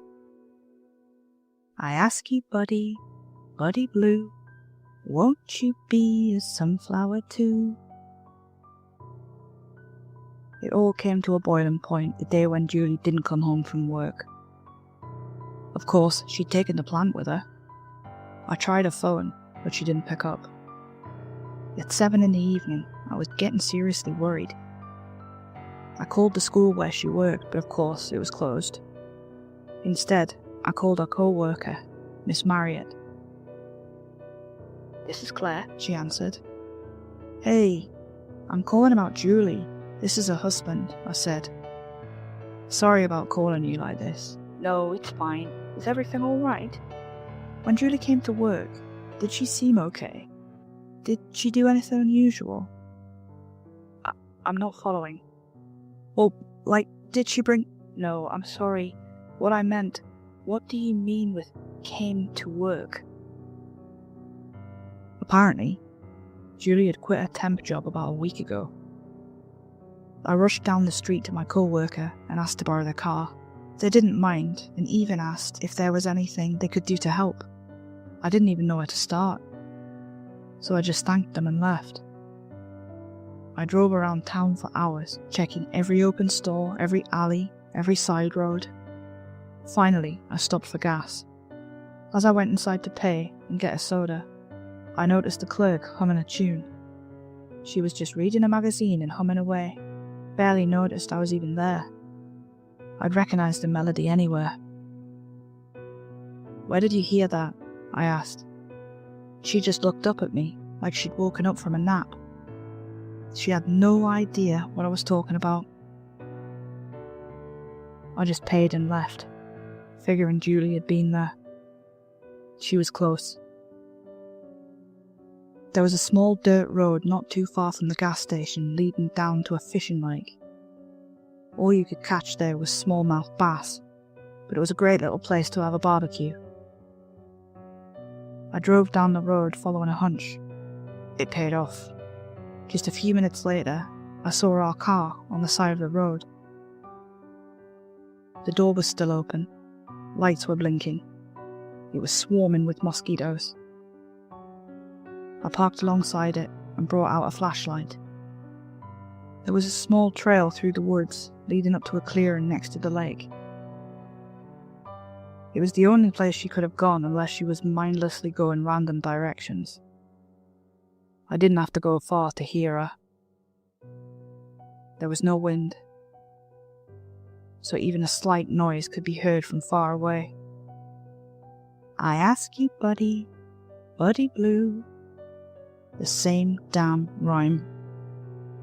Next to the trail, I noticed small, bright stalks reaching out to the soil.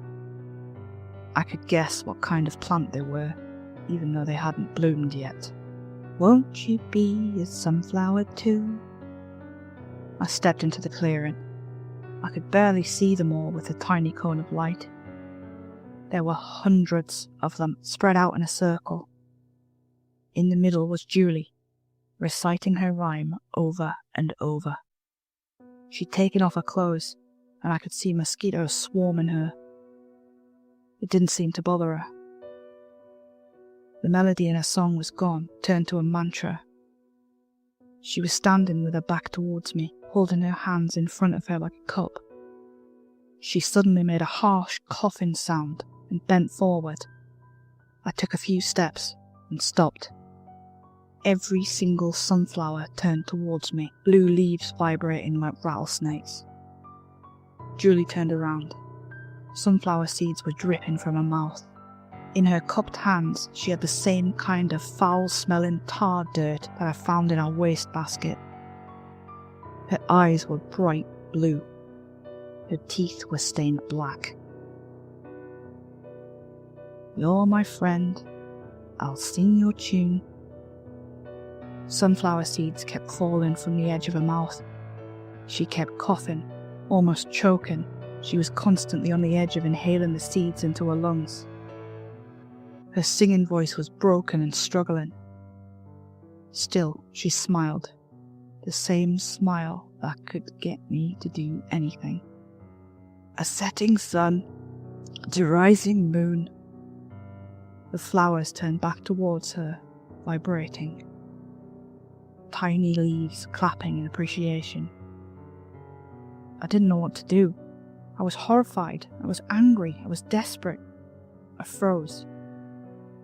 Julie walked up to me, holding a large seed between her lips. She took my hands and leaned forward to kiss me. I've never smelled anything so putrid in my life. I think that's what snapped me out of it. It was the only time I ever refused a kiss from her. I'm not proud of what happened next, but I didn't have a choice. I grabbed Julie and threw her over my shoulder. She protested wildly, scratching and beating me. She had to stop over and over to throw up more seeds and dirt. I just ignored the wounds on my neck and scalp and kept carrying her. I locked her in the back seat of my car and turned on the child locks. As I shut the doors, she was hysterical, screaming and flailing in the back seat like a possessed toddler. I got a jerry can from the car. It was half full. That was enough. I stopped smoking the day we moved into our new apartment, but I still had my lighter. When I stepped back out into the clearing, I could hear something moving. I ignored it. I dumped every drop of gasoline I had and just set the whole field on fire. I left the lighter behind.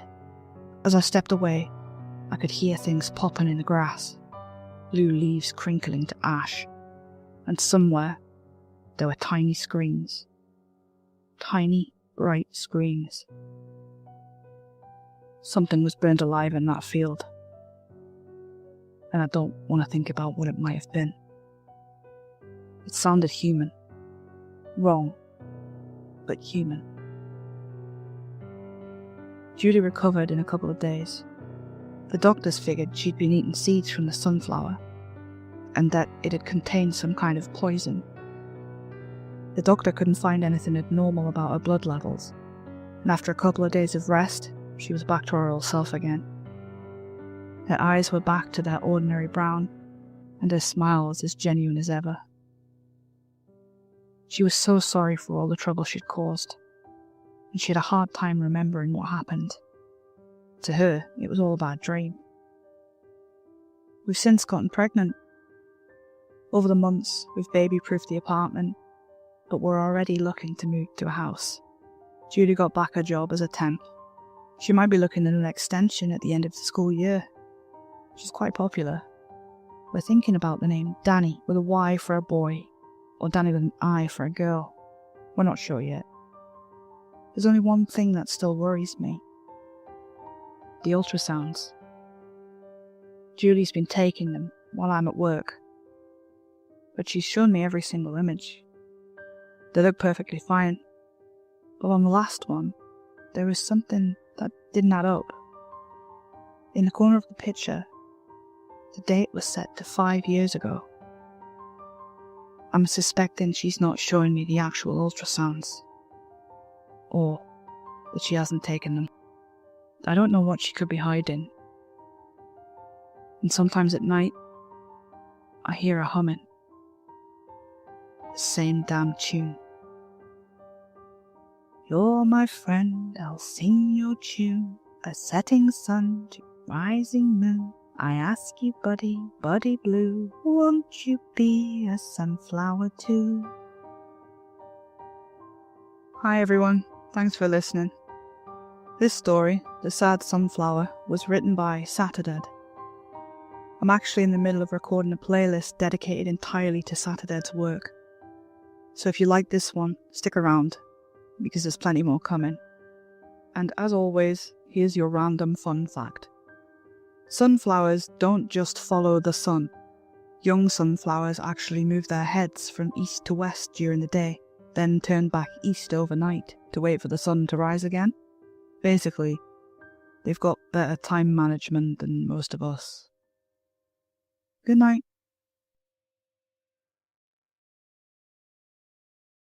I can't eat.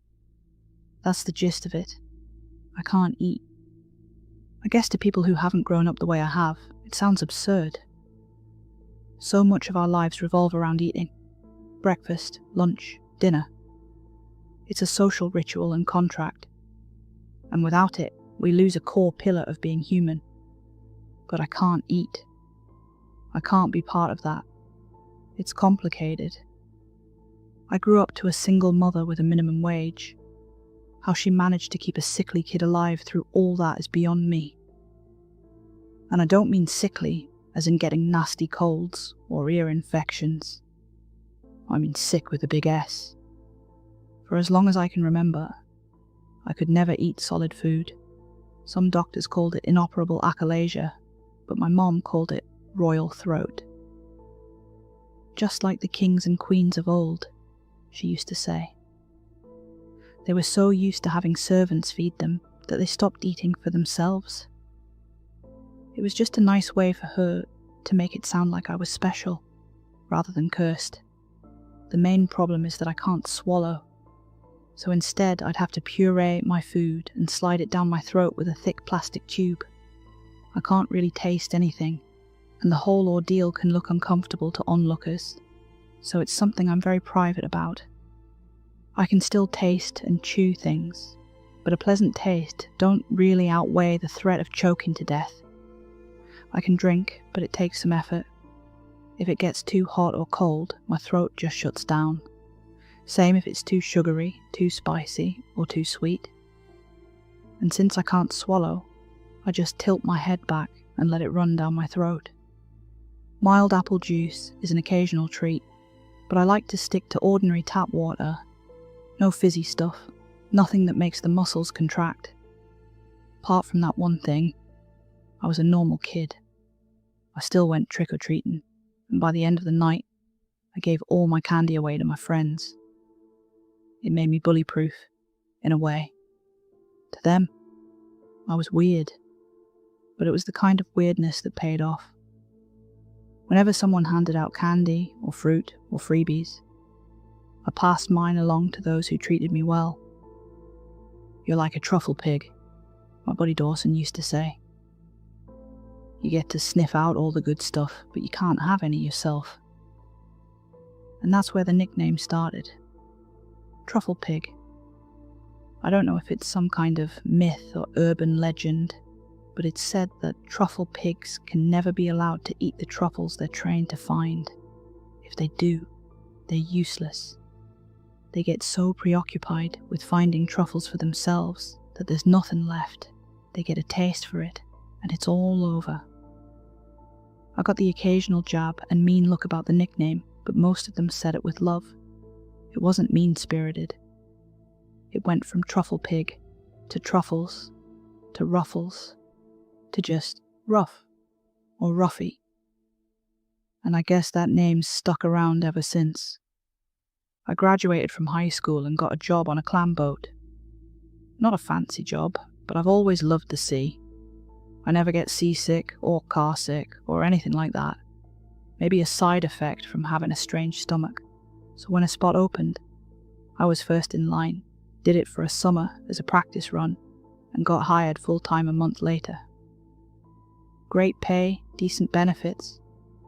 We usually worked on smaller vessels, inshore boats, smaller yields that could turn a surprising profit at the local seafood markets.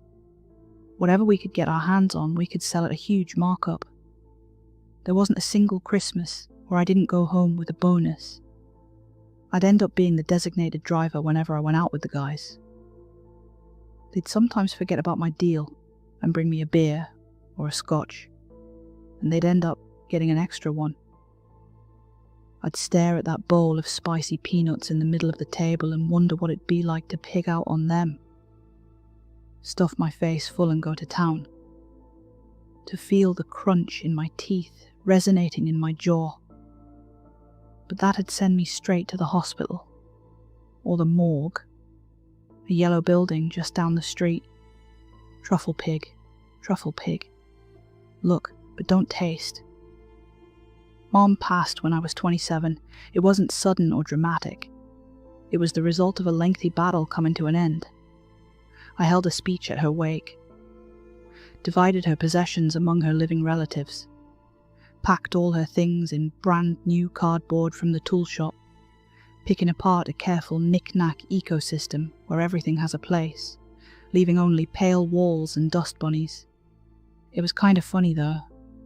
There was this one picture of her and I from when I was just an infant. Back then, I had brown eyes and hair. I thought it was someone else at first, seeing as how I now have my mother's blonde hair with green eyes.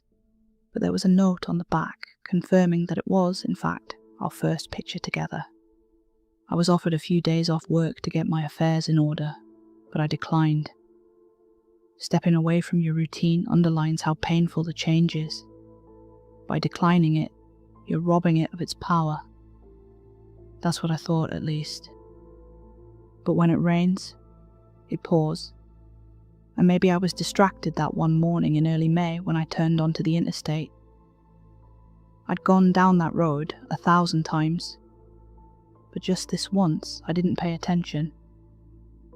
Maybe the other driver didn't either. Either way, the collision was violent. No one died, at least. They had to cut me out, but the other guy walked away without a scratch. They put me in a neck brace and took me to a hospital. Ran all kinds of tests. I had a fracture in my left leg, but apart from that, it just looked bad. Most of it was surface level stuff. They still did their due diligence though. X-rays, checkups, the whole shebang. I'd have to wear a cast on my leg, but apart from that I'd be fine. I remember the final day before they sent me home. The doctor, a middle-aged Indian woman, went through my x-rays and talked at length about how lucky I'd been. In between instructions on how to keep my cast clean, I threw in a question. "What about my neck?" I asked. "Am I going to have to change how I eat?" "No, that should be fine," she said. "Why do you ask?" "The achalasia," I said. "It's inoperable.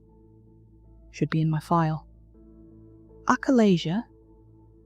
She looked at me for a couple of seconds, then back up at the x-ray. "You don't have achalasia." I went over it with her again and again. I told her I'd been diagnosed as an infant, that it had stuck with me all my life, that my throat was atrophied, and that I could only have pureed food pushed down my throat with a tube. Royal throat, like the kings and queens of old. "I know what you're referring to," she said, "but I don't know what to tell you. You don't have it. From what I can see, you've never had it." She pointed at the x-rays and explained how to recognize it and that there were no signs of it in any way. I was perfectly fine. I just had to practice eating. "If you've been doing this for so long, chances are you'll never get quite used to it," she admitted. "But physically, there's nothing wrong. But it's going to take time adjusting to." I walked out of there on crutches, but I barely even paid attention to the leg. I couldn't believe it. All this time, I could have been just like all the others. Someone must have misdiagnosed me. But there was nothing in my file suggesting there'd even been a conversation about achalasia in my past. In those files, I was perfectly healthy. Always had been. I couldn't make sense of it. There had to be a reason I'd lived the way I had. I decided I would go through my mother's things to see if there was a hint. I had boxes to go through a second time. Maybe I'd missed something. I got a ride home from the hospital by my buddy Stevie. 40-something father of 3. Salt of the earth kind of guy. The kind of person who has a pickup and doesn't mind helping you move, because that's just what you're supposed to do. He must have noticed I was a bit quieter than usual. "Don't worry about work, Ruffy," he said. "Give it a couple of weeks." "Thanks, but that ain't it," I said. "It's my throat." "Whiplash?" he asked. "Got an ache or something?" I explained to him what the doctor had said, that I was fine and always had been. I told him about the x-rays, how nothing showed, and how there was nothing in my files. Stevie got so caught up in the story that he almost missed a green light, making the guy behind us lean on the horn. Stevie snapped out of it and stepped on the gas. "That's fucked up," he said, making a left turn. "But, I mean, that's good news too." "I suppose. Yeah. I was going to have to get used to a new way of living, one where I could sit by the table and share a meal. I had a hard time wrapping my head around it. I was a bit scared. After all, what if I didn't like it? Could I just go back to pretending?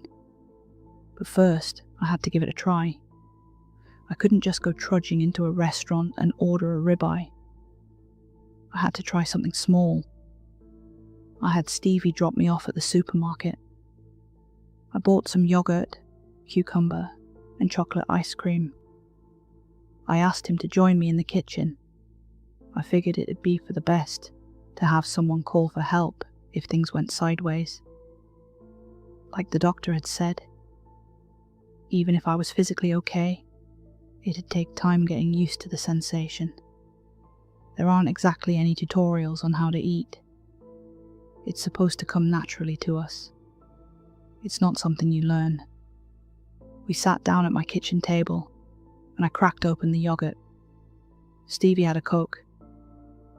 I didn't have any cutlery, so I had to grab a teaspoon from my mum's kitchen box. I dipped it in the yogurt, picked it up, and observed. My heart was beating out of my chest. "You all right?" Stevie asked. "Nervous."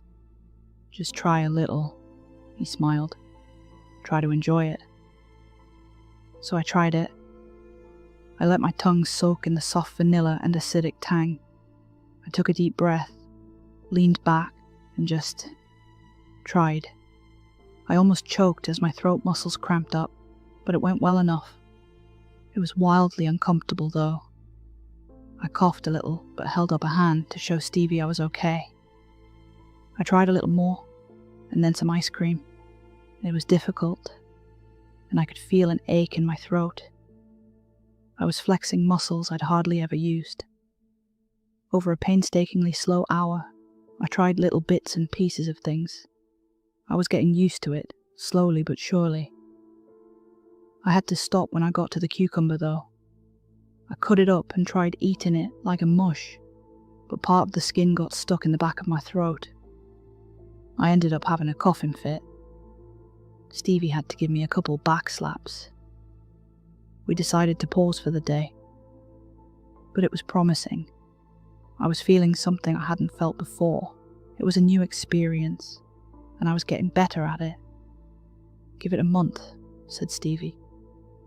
"By the time that leg cast is off, you'll be a brand new person." Over the next few days, I was stuck at home, waiting for my leg to heal. Meanwhile, I took some time going through my mum's stuff. Everything from old phone books to photo albums. There were a lot of baby pictures, but they weren't in a particular order. In most of them, I had blonde hair and green eyes, but there were a couple where it was still a clear brown. I could see a couple of things change in my mum too, her hair getting longer, the marks under her eyes growing deeper.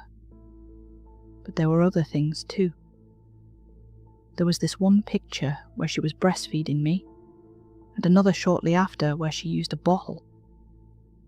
There was also one where she'd been in some sort of accident, wearing a bandage that reached up to her shoulder. All the while, I was microdosing on food, little pieces of ice cream and yogurt, mashed potatoes and gravy, a strawberry sorbet. It took some time to get my throat moving, but after just a couple of days, I could swallow with little to no problem. The first solid food I ate was a salty peanut. I bit down and chewed it for so long that my jaw ached, and when I finally swallowed, I could feel a tingle in my neck, like little puzzle pieces falling into place. I was so relieved I could cry. I ended up eating a whole bag, letting a rerun of Friends echo in the background. But all I could hear was the sweet crunch of peanuts breaking against my perfect enamel.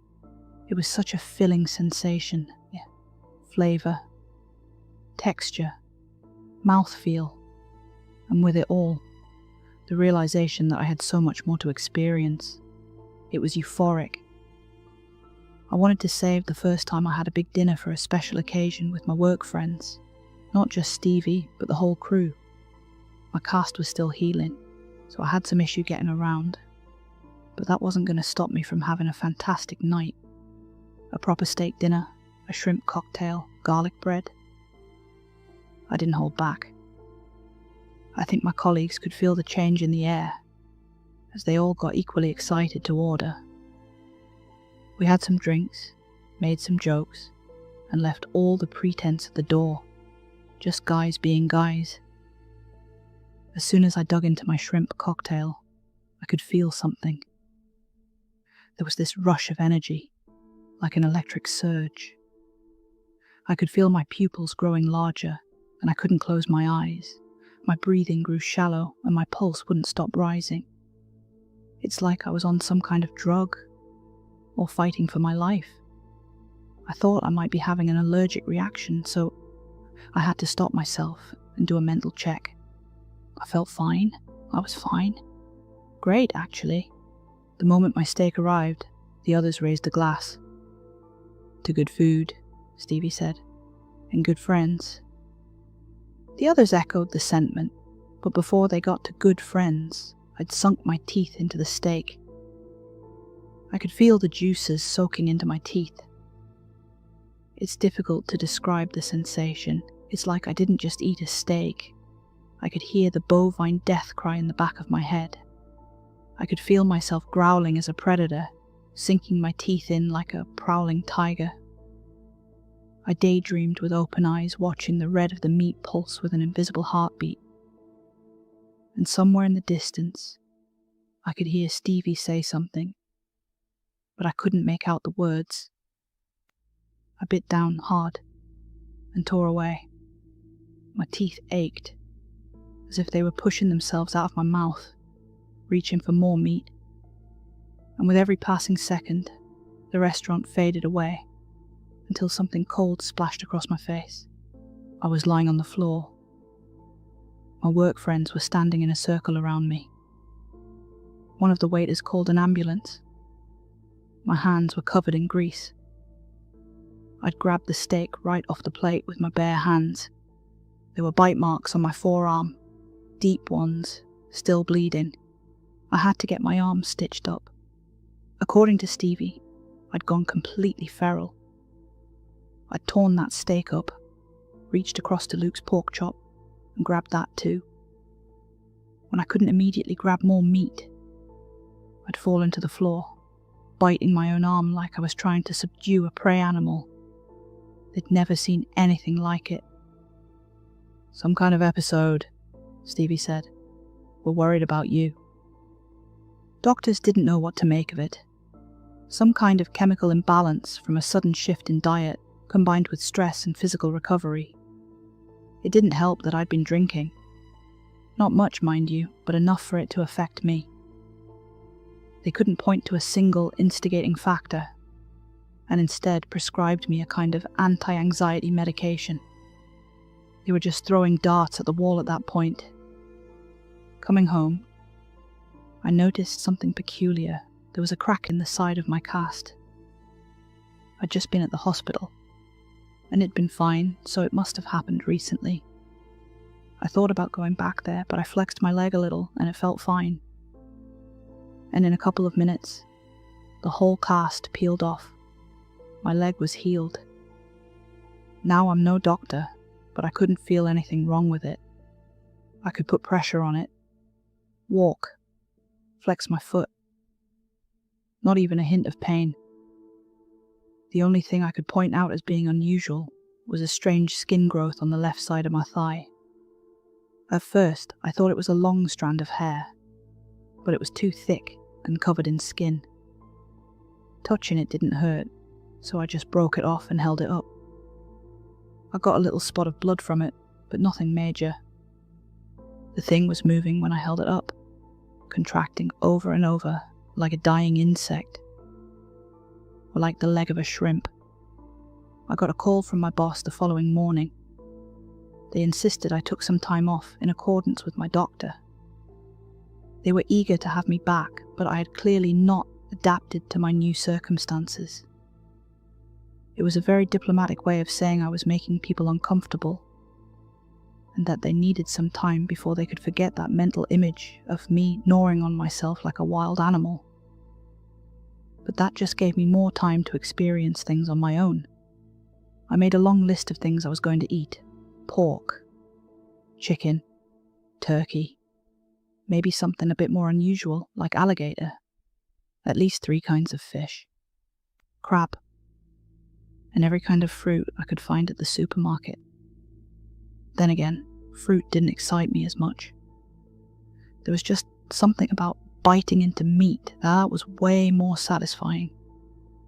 I enjoyed the taste of fruit and veggies, but there was something about the texture of meat that I couldn't make sense of.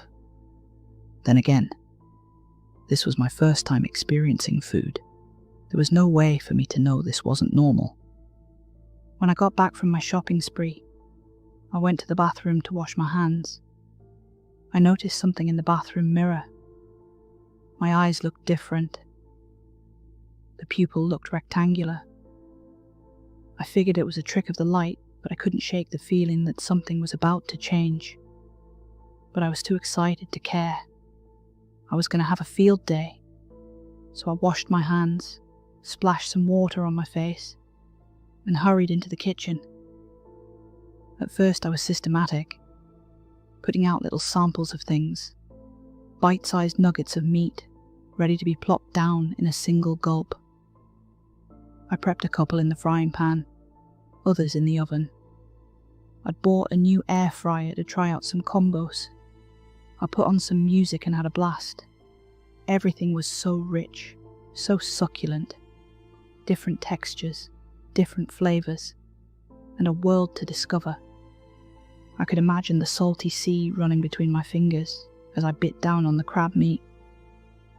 I could feel the texture of the feathers as I slurped up a slice of turkey. I adored it, every last second of it. I spent close to 13 hours that way, just eating.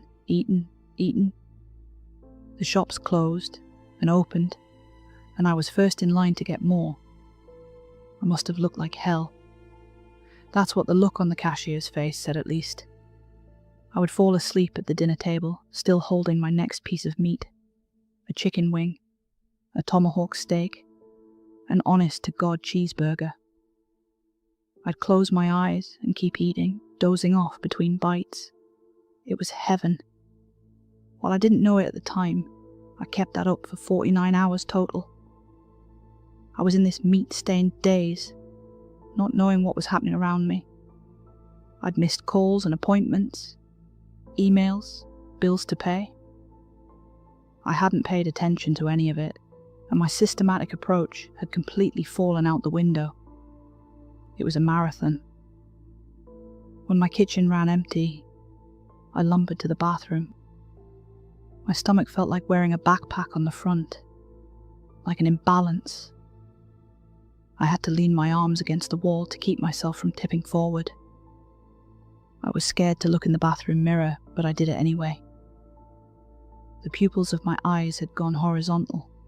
The skin of my left leg had hardened into a kind of shell. My teeth had grown long and jagged. My nails curled into claws. And throughout my hair, I could find these long hollow tubes, like the growing feathers of a baby bird. My tongue was thick and discoloured.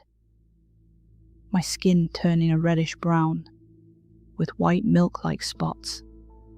I just stared at myself, not grasping that this was a mirror. It showed me, but I wasn't me anymore. And when that realization hit, 2 thoughts struck me at once. One, that I was destroying myself, that this whole ordeal was what my mother had tried to avoid. 2, that I didn't want to stop. I needed to keep going. I went through my mother's things in between meals. It is hard to piece together a life after it's gone, but it's even harder when you think you already know what it looks like. But my mother's life was very different from what I imagined. Sure, my father was a mystery. There was no mention of him anywhere, except that they met at a punk concert back in the 90s. But she'd lived a very full life since then. She'd had friends, lovers, and plans of her own.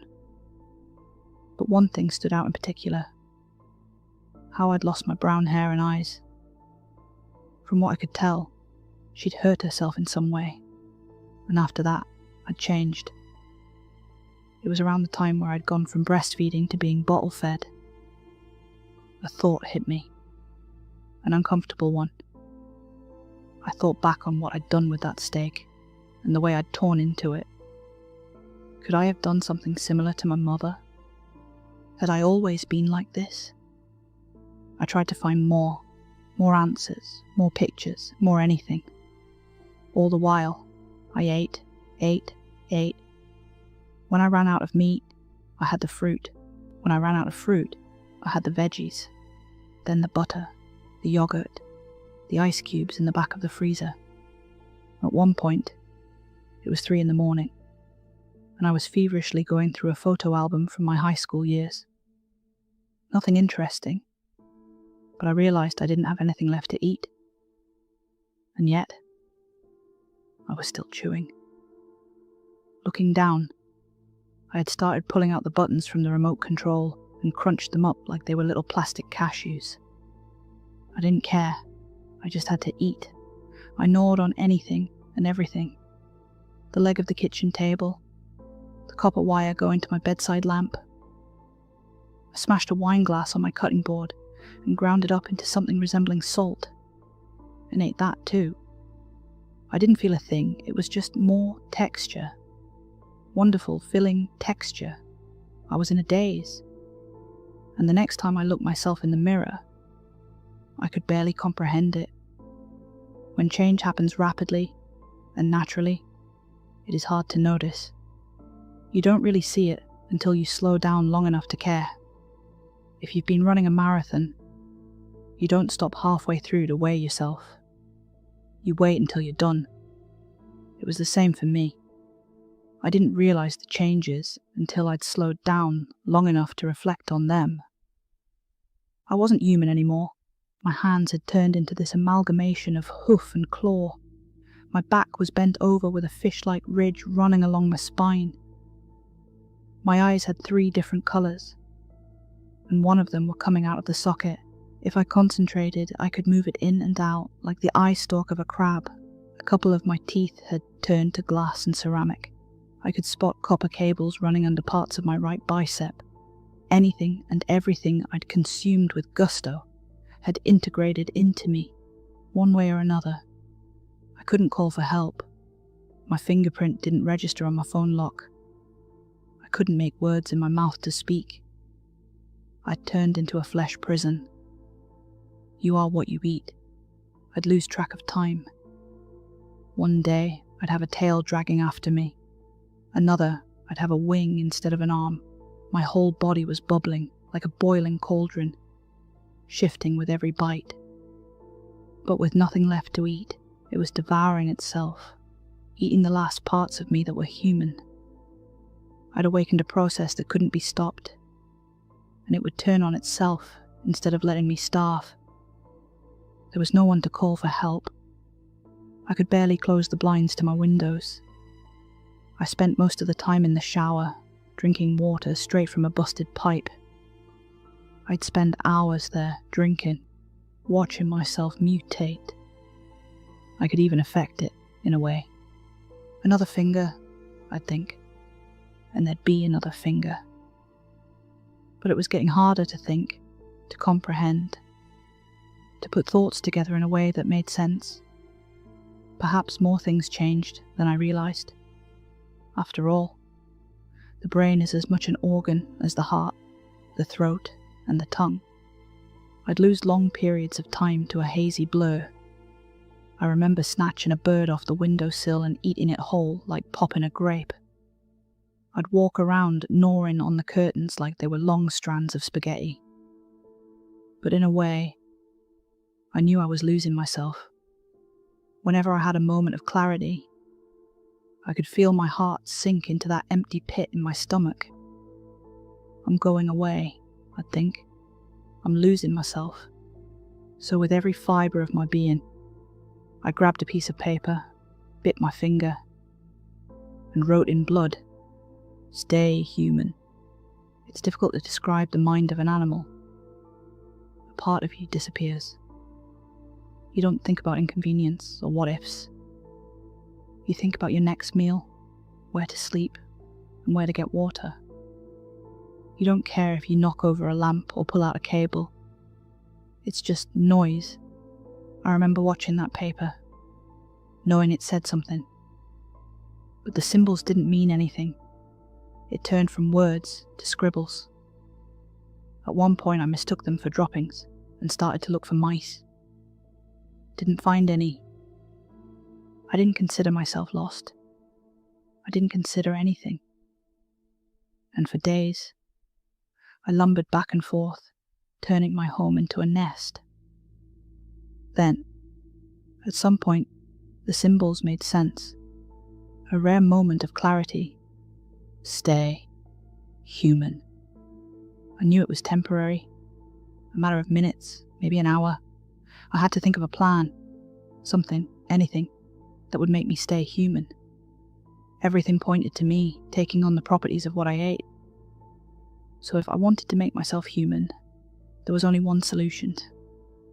One grotesque, unthinkable solution. Now I could find something tasteful in everything I ate, anything from glass to copper to wood and bone. But having to eat human meat to find myself, that was a line too far. But what choice did I have? I made a plan. It was a long shot, but it was the only one I could think of. I could feel myself slipping, so I tried to remember 3 things. The colour of the building I had to go to, the direction I had to move, and that there was meat there. Colour, direction, meat. I repeated it like a mantra. I remember standing by the front door, pressing my head against the wood. I could hear someone taking their sweet time to lock up and leave in the hallway outside. Please just go, I prayed. You have to go. By the time they were gone, so was my mind. All that remained was colour, direction, and meat. I made it outside. I followed the direction, looking for the colour. A yellow building, just down the street. I would run through the dense woods on all fours, thundering like a hoofed gorilla. I could feel my body changing to sustain the momentum, my arms growing heavy. I had to force myself to keep going, to stay focused on the task at hand. There were so many distractions. Cars in the distance, voices, bright lights casting shadows of potential prey.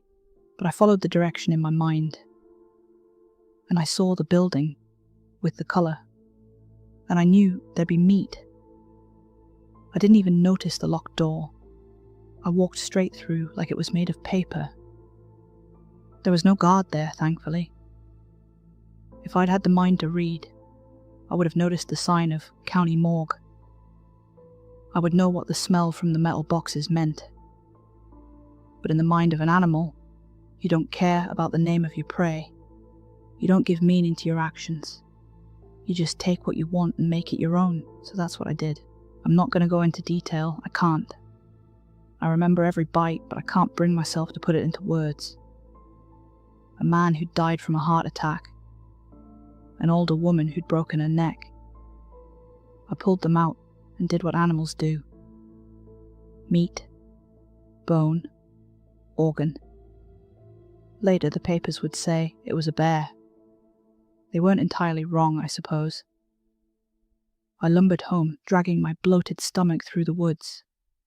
I'd feel my senses returning to me, a mind becoming human. But with that realization came understanding in what I'd done, and the searing emotional pain that ensued. I lay there among the berry bushes and the blue sunflowers outside my apartment complex, hoping no one would see me, as I waited for an opportunity to go home. But honestly, at that moment, I think I rather would have died. So here we are, back at the start. I can't eat. My hair has grown out into a mix of black and grey, a combination of the 2 people missing from the morgue. My face still looks like my own. I guess that part was still buried somewhere deep in me. I'm a little taller and a little heavier, but my colleagues have chalked that up to a change in diet. I've gone back to an all-puree lifestyle. That same old bottle pushing straight into my gut. I can't allow myself to be lost to sensation again. I treat myself to some fruit every now and then, and the occasional drink, but I don't eat full meals. I don't want to tempt fate any more than I already have. I'm back at my job, and I think I'm doing all right. People are looking at me like they always have. No one questions that I've gone back to what works for me. They could see for themselves that something didn't sit quite right when I started eating. They didn't want to see that roughie again, and that's fine with me. Of course I want to know more, but the only person who could tell me for sure has passed on. There are no more leads, no more signs. The only thing I could find was a curiosity among my mom's old letters. I'd missed it once because it was stuck in a collection of birthday cards, but there was a handwritten note from an anonymous sender. I told you not to breastfeed him. No name, no signature. Just messy handwriting on a crumbled up piece of yellow paper. All in all, life goes on. I know I'll never really be like everyone else, but I think that's okay. I can pretend for as long as I need to. Maybe it's okay to be a tainted truffle pig, as long as I don't go looking for something to eat. But if I'm honest, sometimes I wonder. If I gave in fully and let myself run loose, if I consumed anything and everything, what would that make me? If I put it all into a single package, what would I become? Truffle pig, look, but don't taste.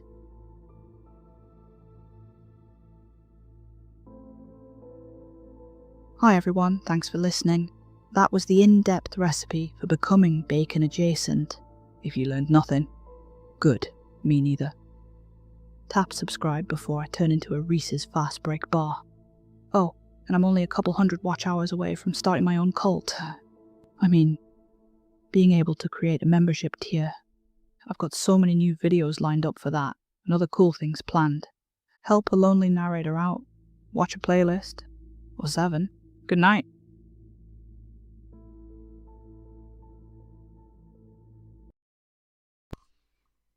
I never thought we'd be in danger. It was never a real, conscious thought. After all our adventures to ghost houses, seances, or abandoned asylums, none of us had ever actually run into something dangerous. But a couple of years ago, that changed. It was all because of something called the Forza crowd. Let me explain.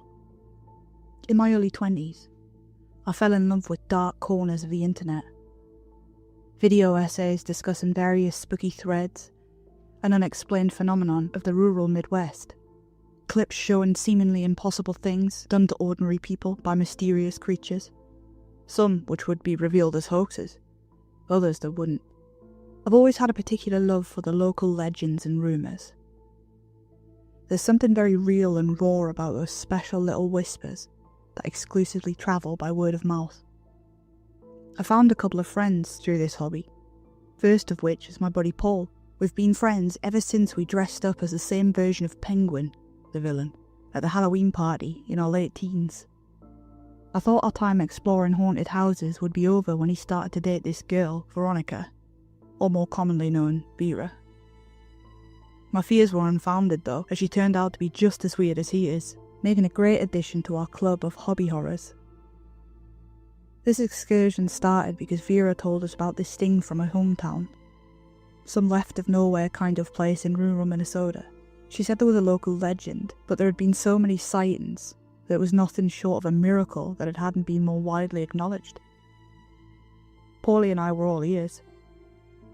"I can't believe you haven't heard about it," she laughed. "None of you know about the Forza crowd?"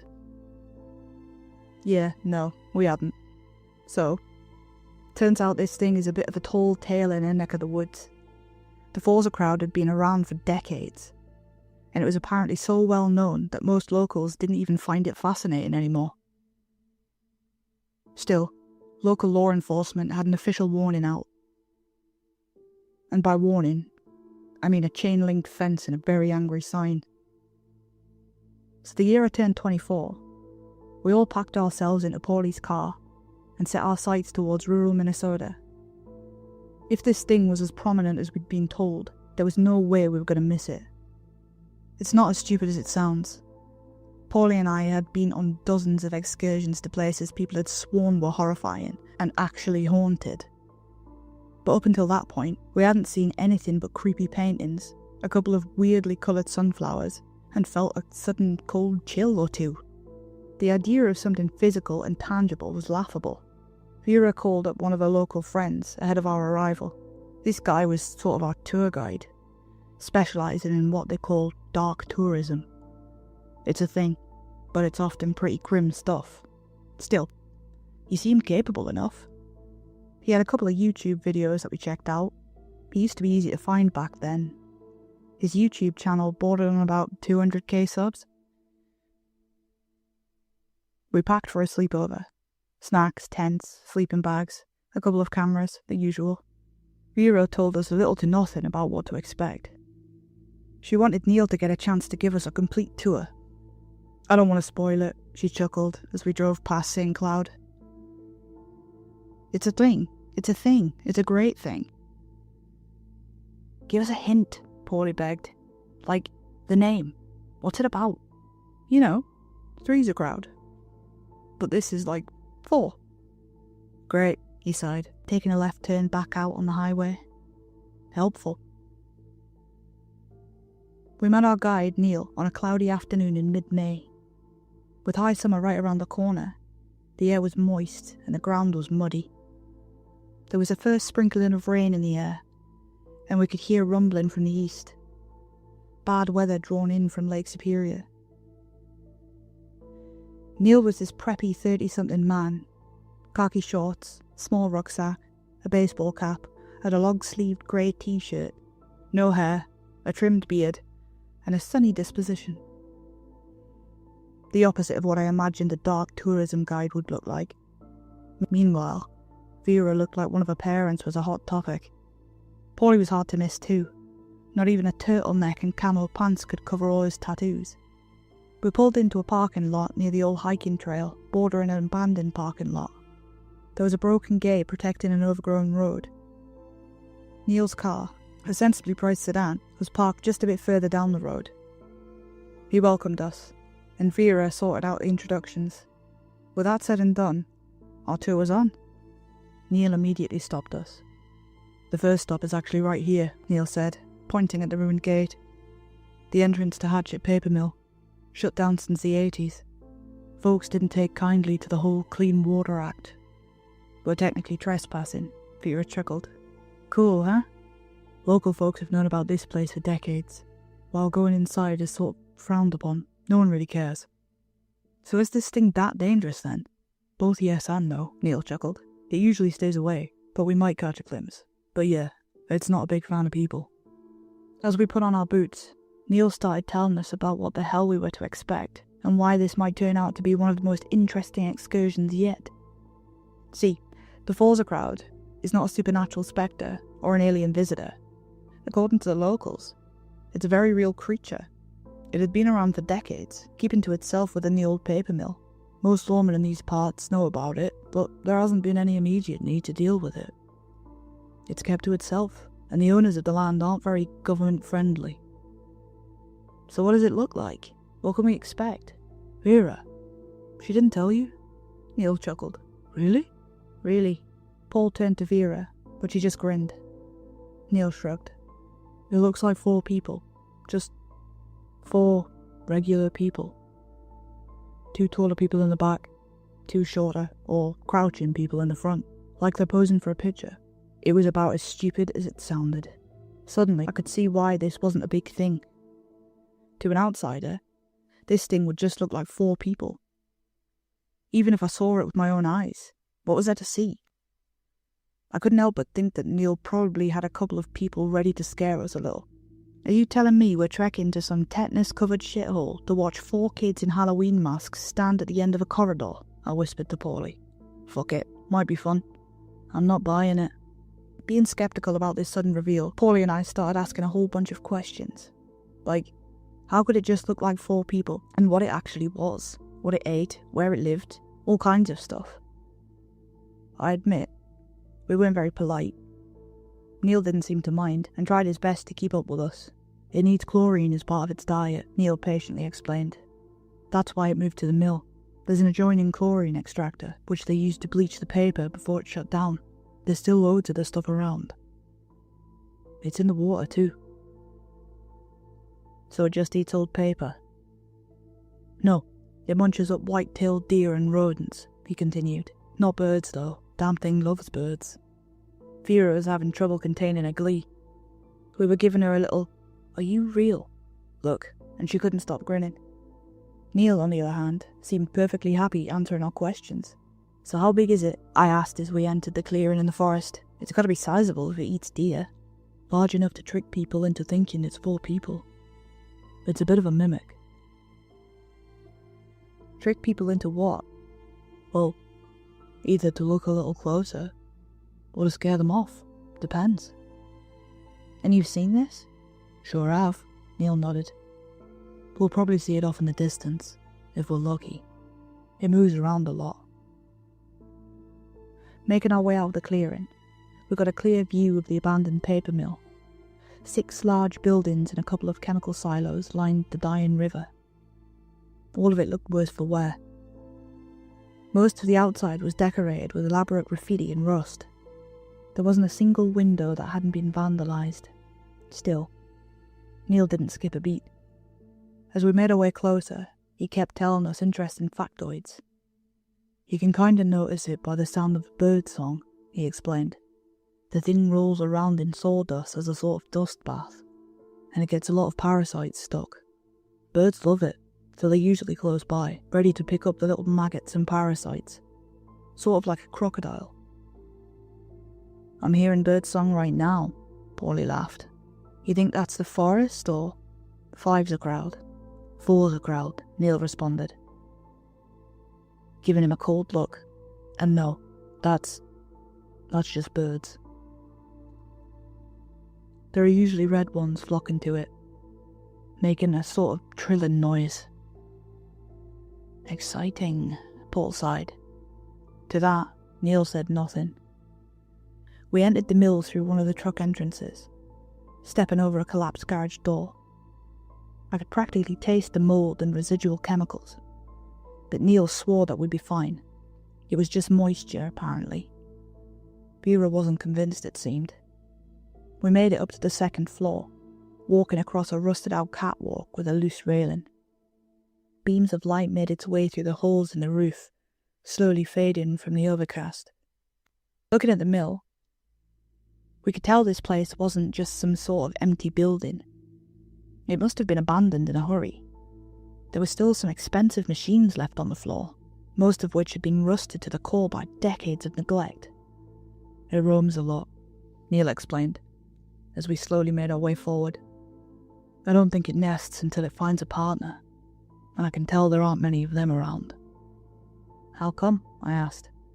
"I think they have no means of finding one another, suggesting they might have once lived in colonies, where you could just throw out an arm and grab a mate. There are a couple of holes around here where it's burrowed, suggesting it might be subterranean." "I'd love to see that," Paulie chuckled. "Really? Really? I'd love to." "Alright," shrugged Neil. "Let's go and see one." Neil guided us to the factory floor, down a corridor, through a ransacked lunchroom, and out the back near one of the silos. There was a massive room containing vast piles of sawdust, easily the largest pile I'd ever seen. Paulie's instinct was to try and climb it, but Neil recommended against it. "That thing is crawling with parasites. I wouldn't touch it," he explained. "You see that indent there, on the left flank? That's where it's been." "Just looks like a dent to me," Paulie said. Vera elbowed him, and Paulie made a lip-zipping motion. Neil did his best not to roll his eyes. He continued to explain the many findings of the locals over the years. For example, the Forza crowd had a larger body than one might think, but it hides it behind a crowd of 4, much like an insect shedding its body. He claimed they had a sketchy view of this back part from a side photo taken in the late 90s. Of course, it was blurry at best. You could barely tell there were people in the picture at all. There had also been a steep decline of white-tailed deer in the area. While many claimed this was due to illegal hunting, Neil argued that it coincided with the growth of the creature in the early 90s. This was a returning pattern with the Forza crowd. Everything about it could be explained by the most mundane things. It just looked like people at a distance. Its main food source was abundant. There was nothing immediately apparent about it. The Forza crowd could just as well be nothing. Maybe that's why we'd never heard about it. Neil continued the tour, showing us the various buildings around the complex. He told us about the different stations and the early history of the strange creature rumoured to live here. We were shown a couple more points of interest, mostly relating to the early history of the creature, and by extent, the community at large. For example, there had been a few people that had gone missing around the mill. That was attributed to the failing safety standards. Again, it was unclear. It could be blamed on a large monstrous beast, but the far more likely cause was just an accident. Occam's razor. As we reached the rear exit, Neil clapped his hands together. "This is where I usually spot it," he said, moving through the old chemical storage. "Right over there." "So, what do we do?" I asked. "Do we lure it out?" "I suggest we wait." Neil smiled. "Put your feet up, taking the sights. It's a magnificent place, huh?" Paulie walked over to me, carefully elbowing me for attention. Leaning in, he whispered, "The kids he hired to scare us aren't here yet." Still, it was nice to just be out with friends for a change. Break up the monotony of work. We put up our tents and had a couple of hot dogs. Vera took a nap listening to her favourite podcast. Paulie went for a jog on the catwalk, making little dust particles rain on the factory floor. It echoed through the entire building. I got a chance to sit down with Neil for a bit, just the two of us. He seemed like a genuinely nice guy, but I could tell he was putting on a show. Then again, that was sort of his job. Vera had known him since high school, so had given her a good price for this. In a quiet moment, I asked him, "So what's the deal? Why is this so interesting?" "You know, it's a funny thing," he smiled. "It's right there for all to see, and everything about it just looks like a whole bunch of nothing." "Come on," I smiled. "I mean, it's a great story. You've put a hell of a lot of thought into it, and I appreciate that. Most places just say it's like a ghost or an alien." "Look," he nodded, raising his hot dog from the open fire. "I'm not bullshitting you. This thing is real." We just looked at one another for a minute. I could tell there was no hesitation behind those eyes. Either this man was a born liar or a true believer. For the next couple of hours, the sky grew darker. The rain passed us by, but not without scattering a few drops our way. The overcast drowned the rusty walls in black, making the shadows from our campfire long and alien. Spending the night there was impressive in itself. The uneasy sound of groaning metal, combined with the Minnesota wind slipping through the cracks in the building's veneer. We set up our tents on the outskirts of the old administration building. No risk of setting fire to anything. We could tell it was frequented by a lot of rebellious teenagers. The graffiti spoke for itself. Neil assured us that the Forza crowd didn't mind people and that it would keep its distance. In his experience, it wasn't interested in hunting people. Paulie just rolled his eyes. The charade was going strong. I had a surprisingly restful sleep, nodding off the moment my head hit the pillow. I didn't get to sleep for long, however. A few minutes to midnight, I heard a rustling noise coming from Paulie and Vera's tent. At first, I just thought they were doing what consenting adults might be inclined to do in a secluded tent. But after I heard the tent open, I peeked out. I was a bit embarrassed to see Vera and Paulie sneaking out with a roll of toilet paper, obviously going off to mind their own business. I lay back down to sleep when, after a couple of minutes, there was a whisper outside my tent. Peeking out again, I could see Vera and Paulie, now looking a bit more awake. Holy shit, Paulie smiled. They're here. You gotta see this. I looked over in Neil's tent. The man was fast asleep. Had he planned this in advance? How did he know we'd be skulking around at night? Grabbing our flashlights, a camera, and putting on some proper boots, the three of us left to get a better look, leaving Neil behind in his tent. Right around the corner, Vera whispered. They're just standing there. There was a hole in the wall leading to the outside. Paulie went first, then Vera. The moment I stepped outside, I was hit by an immediate chill. Maybe the storm was turning back. Slowly raising their flashlights eastward, it came into view for the first time. The Forza crowd. 4 people standing out in the middle of the night. A man, a woman, and 2 younger men in their late teens. A family, seemingly. All stood huddled up together, wearing identical white shirts and navy blue pants. They all had the same hair colour, just different lengths. The parents stood shoulder to shoulder, while the younger one stood about a step ahead and with a bit of space between them. I couldn't help but stare. Vera took a picture with a digital camera, making sure the flash was off. It was eerie. Even Paulie could feel it, even if he never admitted it. That's fucked up, he whispered. Why'd they come so late? Maybe he heard us sneak out, Vera whispered back. Either way, this is insane. I wasn't so sure. The way Neil spoke about it seemed a bit too honest to be so simple. As Paulie kept his flashlight fixed on them, they slowly began to move, with arms firmly by their sides. The 4 of them slowly stepped sideways. It was eerily coordinated, moving in a sort of diagonal tandem, almost like they were gliding. We followed them a bit, just to see what they were doing. Then they were walking backwards towards one of the chemical silos, always keeping their eyes firmly fixed on us. As they got further away, they seemed to speed up. Vera barely got a chance to say, "Hold on," before they hurried inside the silo, still maintaining that perfect cohesion. As they disappeared, I could even hear Paulie sigh with relief. "Freaky," he gasped. That was freaky. Turning back towards our makeshift camp, we rounded the corner, only to suddenly stop. More people. Another group of 4. These a lot smaller. Children. Maybe 6 or 7 years old. There were 2 who were a little taller, and 2 were smaller, all with their arms straight, and their feet moving in the same strange diagonal tandem. Before we got a chance to speak, they made a strange whistling noise and disappeared into a crack in the wall. That wasn't part of the plan. I'd never agreed to have kids roam around a place like this. It was dangerous.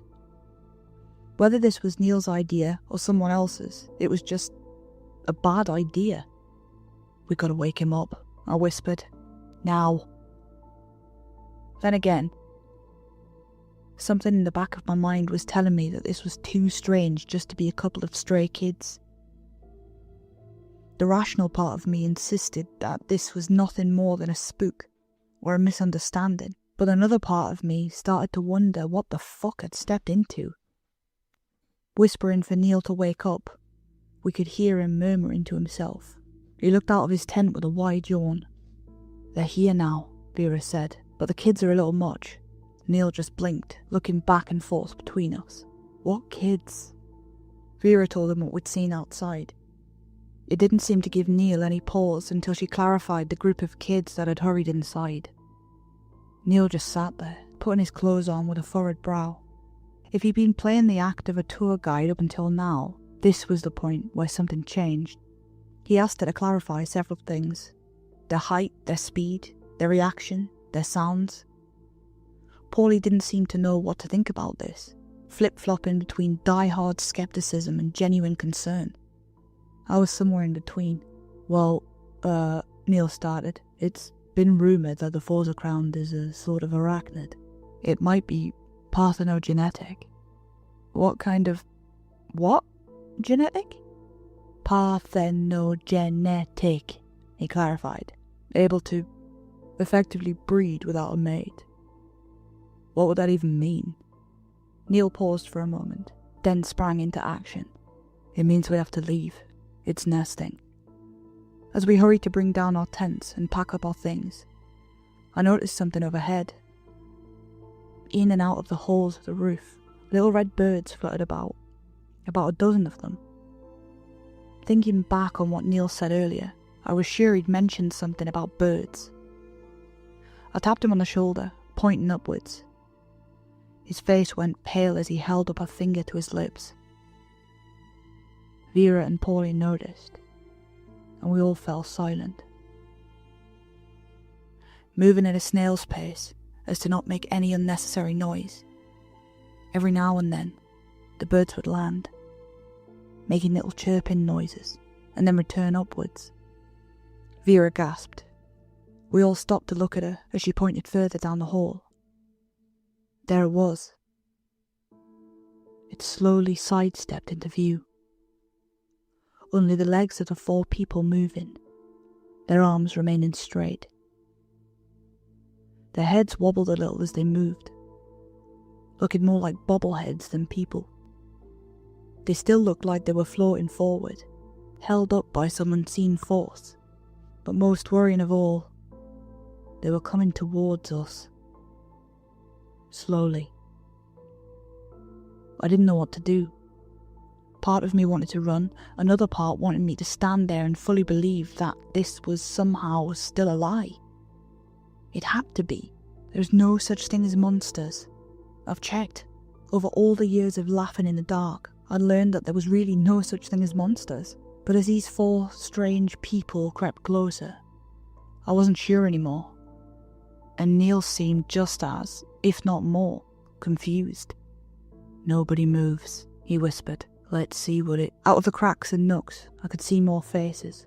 4 children, for one, but another set of 4 further down. They didn't look like children at all, more like miniature adults, all moving in the same strange pattern, alternating their steps among each other. These just didn't look finished. Hair growing out of their eyes, one leg too short, another too long, a drooping mouth that wouldn't stop twitching. 2 of them were conjoined at the shoulder, making an awful gurgling noise. I counted 6 groups in total, and some of those groups, they weren't people. They couldn't be. That's not what people look like. The largest one, as I got closer, was bigger than I anticipated, easily 7 feet tall. Still, they all looked at us with these glassy-eyed nothings. They didn't really have eyes. It was more like white globes with accidental spots. One of the red birds gently landed on the shoulder of the creature, gently pecking at its eye. It didn't even flinch. Paulie held Vera tight as we slowly backed off, leaving what little we'd brought behind. The campfire had not long since burned out, but the tall one still daintily stepped over the embers. It did so in a strange manner, having one of the front people lift its legs straight out, seemingly elevating in the air. But that's when the illusion broke. As it got closer, it seemed to let go of its mimicry. One of the 2 front people split in half, revealing a set of arachnid legs with the same colour as the hair. Impossible tall and thick legs hiding an all-black creature with dark, beady eyes. They'd been there all along, folding into the vertical rows, acting as the back row shirt buttons. They unfolded like origami, wordlessly tearing themselves apart, breaking whatever image it had, revealing a creature stretching out to its full size, easily breaking 9 feet tall with arms in every direction. Every leg was camouflaged as half a person, that when put together would form the illusion of a group of 4. Fake bodies, nothing more than membrane and skin writhing back and forth lifelessly. Morbid appendages. I barely even heard the others screaming. Paulie grabbed Vera, heading for one of the side exits.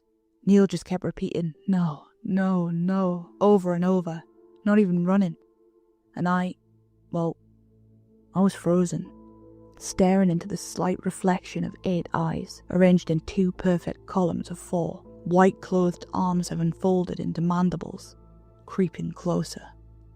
In that moment, I thought I was going to die. I wasn't accepting that this was actually happening. 100 thoughts were running through my mind at once, painting all the strange possibilities that might explain this. A prank show, a bad dream, something, anything. I could have died that day. Suddenly, it turned away from me. Paulie had run a hot dog stick straight through its right front leg. Looking back at this, it was all so fast. Using its 2 front legs, the Forza Crown hurled him straight across the room and up 1 level, smacking into the upstairs catwalk railing. Paulie wasn't moving. Vera was panicking, doubling back to get him. Neil grabbed her, heading for the side exit. I could have tried going with them, but there was no way I'd get by the angered creature. Instead, we had to split up, forcing it to pick a lane. Of course, it went after me. I went straight ahead, in the wrong direction, down a long corridor, my steps pounding the dusty concrete. A dozen little feet followed me, even their steps sounding human, like they were wearing shoes. The large one contracted, crawling forward with its 4 front legs first, furiously tapping its way forward. It was so fast, so twitchy, like it had abandoned all attempts of mimicry, all pretense. I managed to make my way up the catwalk. The moment I reached the top, the stairs collapsed behind me, deafening me with a flood of metal crashing to the floor. The creature couldn't make its way up these old walkways. There was too much concentrated weight. That didn't stop it. Moments later, the tips of its arms would wrap around the catwalk as it hung upside down beneath, trying to bite through the metal. And while I was fast, it could keep my pace. I could feel the mandibles poking through the steel, scraping against the bottom of my boots, its arms reaching for me, tearing at my jacket with little claws at the end. A section of railing gave out, unbalancing the creature and nearly knocking me to the floor below. Instead, it lost its grip and fell. It'd just be a few seconds before it got back up to try again. This was a creature hungry to feed its young. This wasn't a docile attraction. Not anymore. There was a short platform connecting 2 of the buildings. The thing had once looked like a sort of glass tube, but now it was just a set of unstable open-air platforms. Still, I didn't have much choice. I went for it. I couldn't think straight anyway. I have these brief memories of the chase. It felt like hours, even though it was just a matter of minutes. In my mind, I can picture every corner, every bump, every skip. But it's hard to put it into words. It was just this long, wiry passage, weaving together into this one singular adrenaline-rushed madness, with death following close behind. Reaching the other end of the platform, I could see the Forza crowd retreating into the dark. It was clever. It knew that platform couldn't support its weight, and that the fall would hurt. I ended up the way I came, on the same walkway as Paulie, overlooking our previous campsite. Running up to him, I could tell he was breathing, but badly concussed. His one eye was blood-filled and swollen, and his left arm was bent the wrong way. There was no way I could get him to walk out of there anytime soon. I considered my options. I could leave him. I could run. I could try and pick him up and pull him along. None of it was plausible, especially not leaving him. Instead, I propped us up against the wall. Somehow, he was still conscious, if barely. Together we sat there, listening to the red birds fluttering in and out of the broken roof. It turns out the Forza crowd couldn't reach us. It couldn't use the adjoining platforms, and there was no remaining stairs. Instead, it stood beneath us, desperately reaching upwards. In a sort of fear-induced bravado, I stood up to look down at it. The catwalk groaned but held firm. For a moment, our eyes met. This button-eyed creature, completely emotionless. A creature that understood nothing but meat and offspring. It still reached for me. Carefully. Even tenderly. As if asking me to be its friend. to surrender. I sat back down next to Paulie. He panted heavily. Maybe he had a few broken ribs. I'm gonna get a tattoo, he blurted out. Spider. Please don't, I muttered back. Vera, she's gonna kill you. No, she loves spiders. He wheezed through a half-broken nose. Just not that one. As he pointed at it, the arachnid legs slowly came back down, and little by little, the creature retreated into the compound, its young scuttling back and forth between its legs. And from a distance, even then, it was still hard not to see that it was just a group of 4 people, standing around in the dark. The 2 of us stayed up there, nodding in and out of exhaustion. I tried to keep Paulie stable, frantically looking up at the sky, waiting for the overcast to shift away. The morning had to come at some point. That was the deal. Paulie and I spent hours up there, waiting for Vera and Neil to come back. They eventually did, bringing a couple of local law enforcement officers along.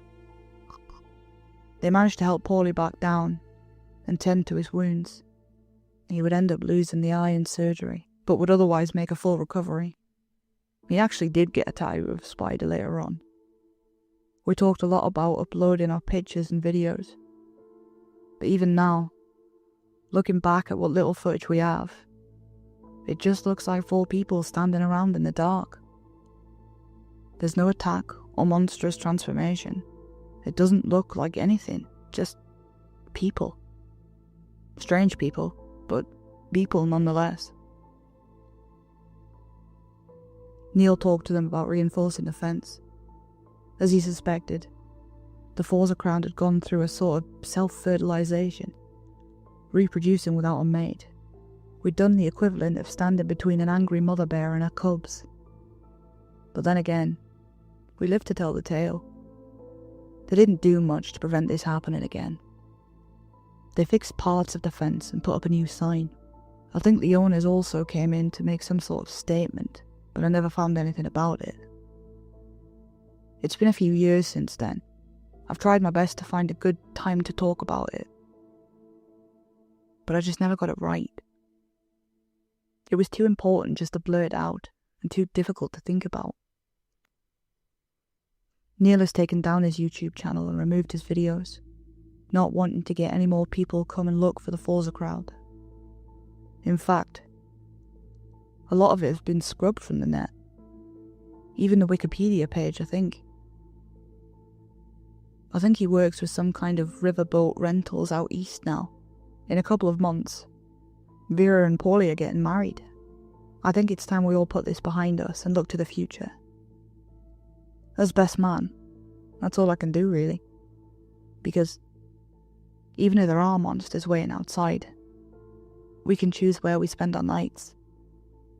I chose to spend it here, far away, where the fire burns bright, far from the Forza crowd.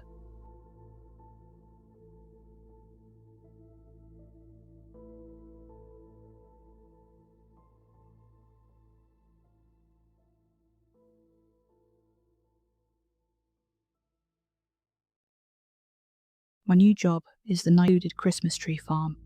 My only instructions were a cryptic list of rules the management left for me. I'm starting to think these rules aren't for my safety. They're to keep the trees from realizing I'm here. It all started last week when I saw the ad. I should have known it was too good to be true. I really should have.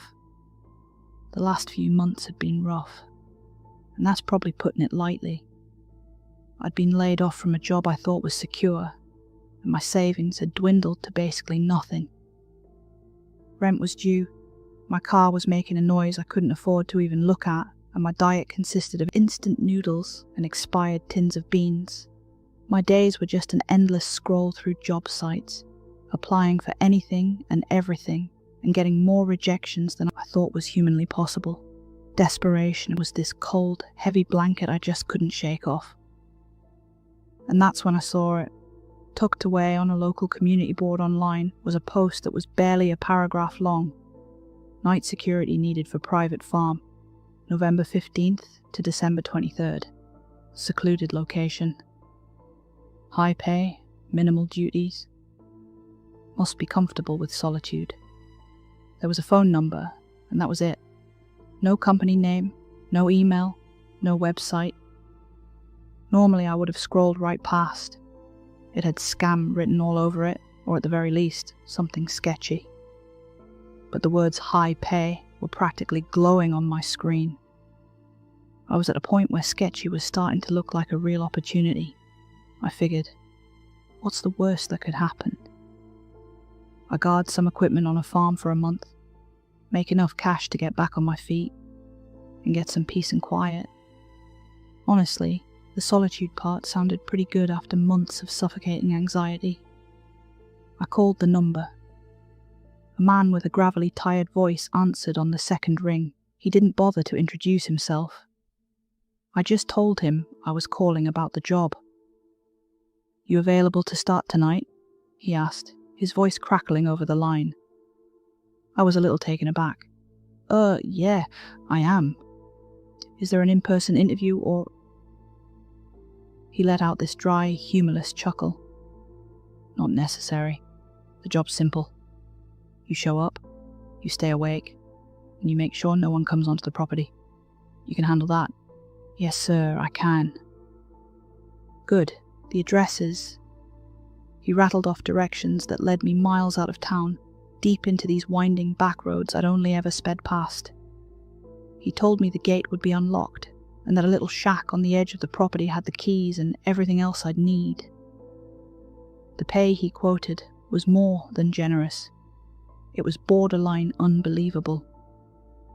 Enough to cover 3 months of rent. My desperation completely swallowed my skepticism. "I'll be there," I said, trying to keep the absolute relief out of my voice. "One last thing," he said, and his tone shifted, got more serious. "The owner, Mr. Sterling, is particular. He has a set of rules. They'll be in the shack for you. You follow them. You follow them exactly. No questions. You do that, we won't have any problems." Before I could even ask what kind of rules, he hung up. The drive out there was unnerving. The farther I got from the city, the darker it got. First the streetlights disappeared, then the houses, until my headlights were the only thing cutting through this thick, oppressive blackness. The farm was even more isolated than I had imagined. A simple, rusting wrought iron gate stood slightly ajar, just like he'd said. Beyond it, endless rows of dark, pointed shapes stood silent against the faint glow of the moon. Christmas trees. Thousands and thousands of them. And there, just inside the gate, was the shack. It was little more than a dilapidated wooden box with a single window and a door that looked like it would fall off if you sneezed too hard. A single bare bulb cast a weak, yellow circle of light around it. This was my office for the next month. I took a deep breath, the air cold and sharp with the smell of pine, and pushed the door open. The inside of the shack was sparse. Just a wooden desk, a worn-out chair, an ancient-looking space heater buzzing weakly in the corner, and a thermos of what I really hoped was coffee. And right there, placed dead center on the desk, was a single laminated sheet of paper. My heart, for some reason, started beating a little faster. This was it. The rules the man on the phone had been so serious about. I picked it up. The paper was old, the type yellowed around the edges. It was titled, "Night Watch Procedures and Farm Etiquette." I read the first rule. 1. Never count the trees. Not in your head, not out loud. Do not attempt to estimate the number. The inventory is taken care of. Your job is to watch the perimeter, not the product. I let out a small, nervous laugh. Weird. Must be some strange inventory management thing, maybe to stop internal theft. It was odd, but not exactly terrifying. I kept reading. 2. Patrols are to be completed at the top of every hour. There is a designated path marked by faint gravel. You must stick to this path. Do not stray from it for any reason. Okay, that just sounded like standard security procedure. Fair enough. 3. If you hear whispering on the wind, return to the shack immediately. Lock the door and do not leave until the next scheduled patrol. It is just the wind in the pines. Do not seek out the source. My blood went a little cold. It's just the wind, but I should lock myself in. The contradiction was jarring. I tried to explain it away. Maybe local kids like to mess with the night watch. Still, it was unsettling. 4. Your eyes may play tricks on you in the low light. If you see a tree that appears closer to the path than you remember it being, pretend you didn't notice. Do not stare at it. Complete your patrol as normal, and do not look back. This was the one that made the hairs on my arms stand on end. This wasn't about pranksters. This wasn't about inventory. My eyes don't play tricks that specific. A cold knot of dread started to form in my stomach. What kind of job was this? 5. On occasion, you may see a tree with ornaments already on it. This is not one of ours. It is not for sale. Do not approach it. Acknowledge its presence with a single silent nod, then continue on your patrol. Do not shine your flashlight directly at it for more than a second. I read that rule 3 times. A tree, with ornaments, out here in the middle of nowhere, in a field of thousands of unsold trees. My mind was scrambling for a rational explanation. A memorial, maybe, some weird local tradition, but the instruction, this is not one of ours. The implication was that something else was putting them here, and the single silent nod felt like some bizarre ritual, a sign of respect. Respect for what? 6. The generator that powers the shack lights is old. If it fails and the lights go out, stay inside the shack. Lock the door. Do not go outside in the total darkness for any reason, no matter what you think you hear. Every instinct in my body was now screaming at me to get back in my car and just leave. This list wasn't a set of procedures. It was a list of warnings. Every rule hinted at something that defied logic. But then I thought of my empty bank account and the eviction notice taped to my apartment door. I couldn't leave. I just couldn't. I had to believe it was all just the owner's eccentric way of hazing the new guy. I had to. So, I took a sip of the lukewarm coffee from the thermos, grabbed the heavy flashlight from the desk, and waited for the clock to hit the top of the hour. Time for my first patrol. The first 2 nights were painfully quiet, and in that silence, my imagination just ran wild. Every gust of wind through the dense rows of firs and pines sounded like it could be a whisper. Every shadow cast by the weak moonlight looked like it was moving.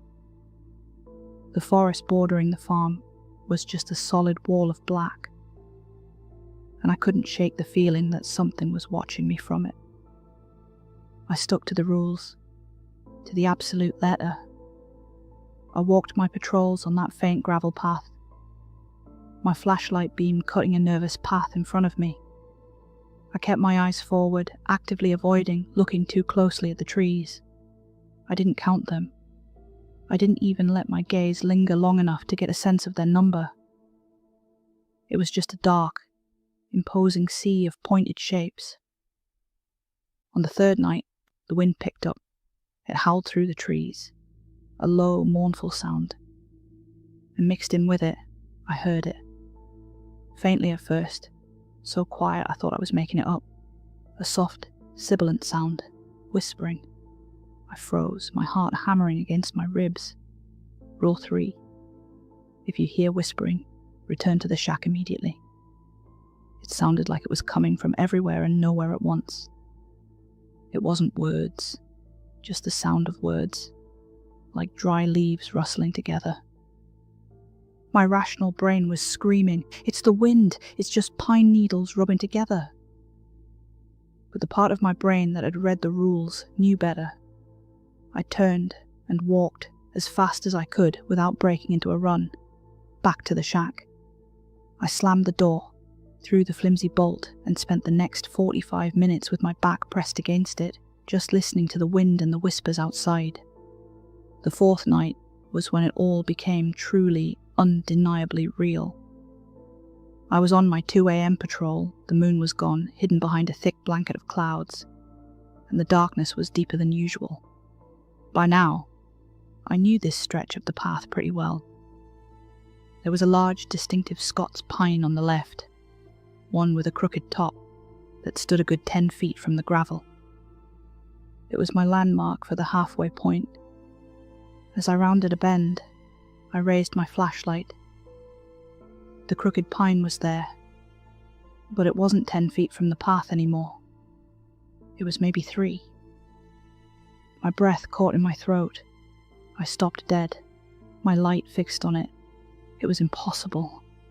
Absolutely, completely impossible. I had walked this path a dozen times already. I knew where that tree was supposed to be. My mind flashed to Rule 4. If you see a tree that appears closer, pretend you didn't notice. My whole body was screaming at me to run to get back to the shack. But the rules was specific. Complete your patrol as normal. Do not look back. My feet felt like they were cast in lead. I forced myself to lower the flashlight beam, to tear my eyes away from the tree that had moved. I took a step, then another. I walked past it, the smell of pine suddenly thick and suffocating. I could feel it. I can't explain how, but I could feel the tree's presence like a physical weight, a silent, attentive pressure to my left. I swear I could feel an unnatural cold coming off of it. I did not look back. I finished the patrol route, my body rigid with terror. That walk back to the shack was the longest of my life. I didn't just bolt the door this time. I dragged the heavy wooden desk in front of it. I knew then, with a certainty that chilled me to my soul, that the rules weren't a prank. And the trees were not just trees. The next night, the generator died. It happened just after my 1 a.m. patrol. One moment, the shack was filled with a humming and weak yellow light. The next, a sputter, a cough, and then absolute suffocating silence and darkness. Rule 6. Stay inside. Lock the door. Do not go outside, no matter what you hear. I was already locked in. I sat frozen in the chair, my hand clutching the now useless flashlight. The darkness was total. I couldn't see the walls, couldn't see my own hand in front of my face. The only sound was my own ragged breathing. Then, a new sound started. A soft scraping noise, coming from just outside the shack door. It was slow and deliberate, like a heavy branch being dragged through the dirt. Scrape. Pause. Scrape. My blood ran cold. It circled the shack once, then twice. It was rhythmic, patient. It knew I was in here. I held my breath, praying it would go away.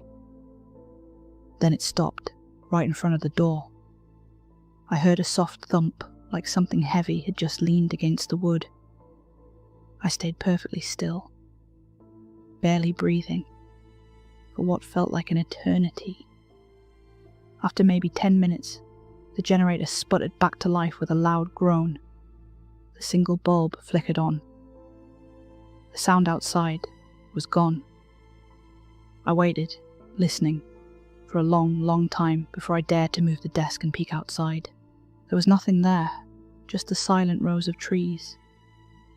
But when I looked at the door, I saw it.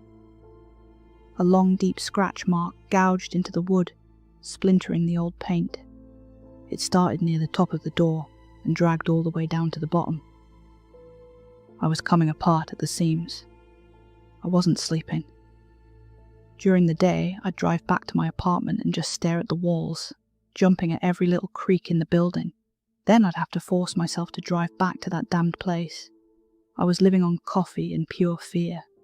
I had followed every rule, no matter how much it terrified me.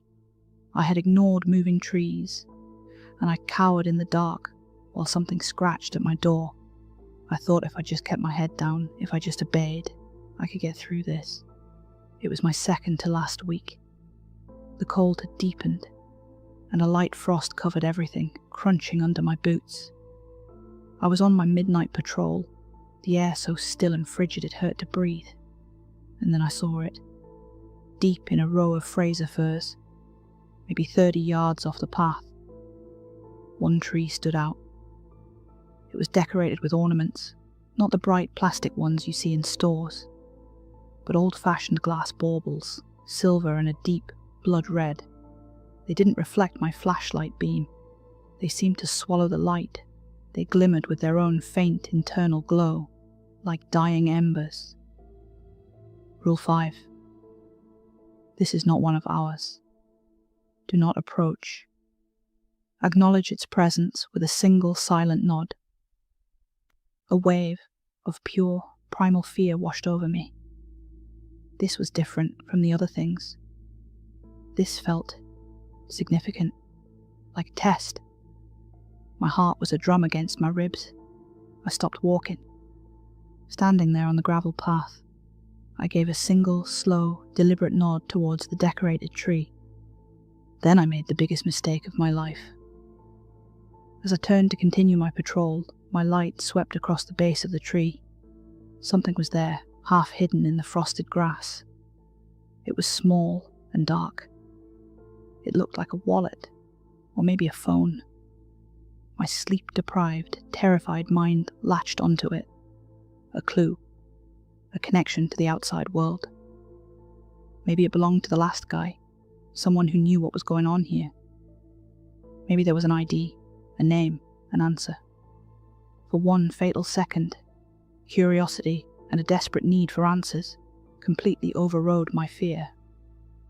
The rules were designed to keep things hidden, to maintain this horrible secret. But I couldn't take it anymore. I had to know. I broke the rule. I took one step off the gravel path.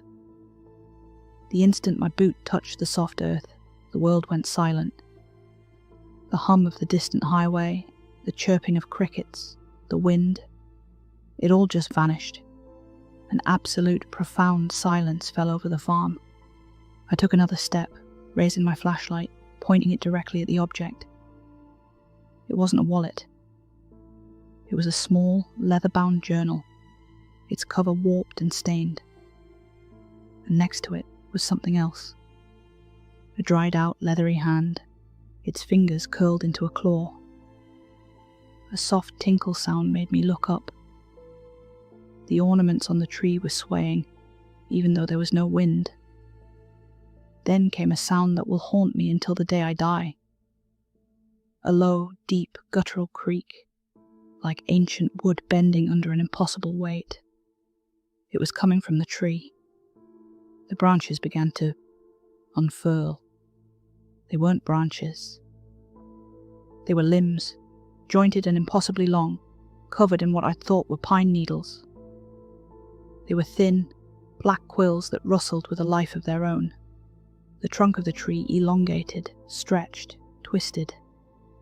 And the ornaments weren't ornaments.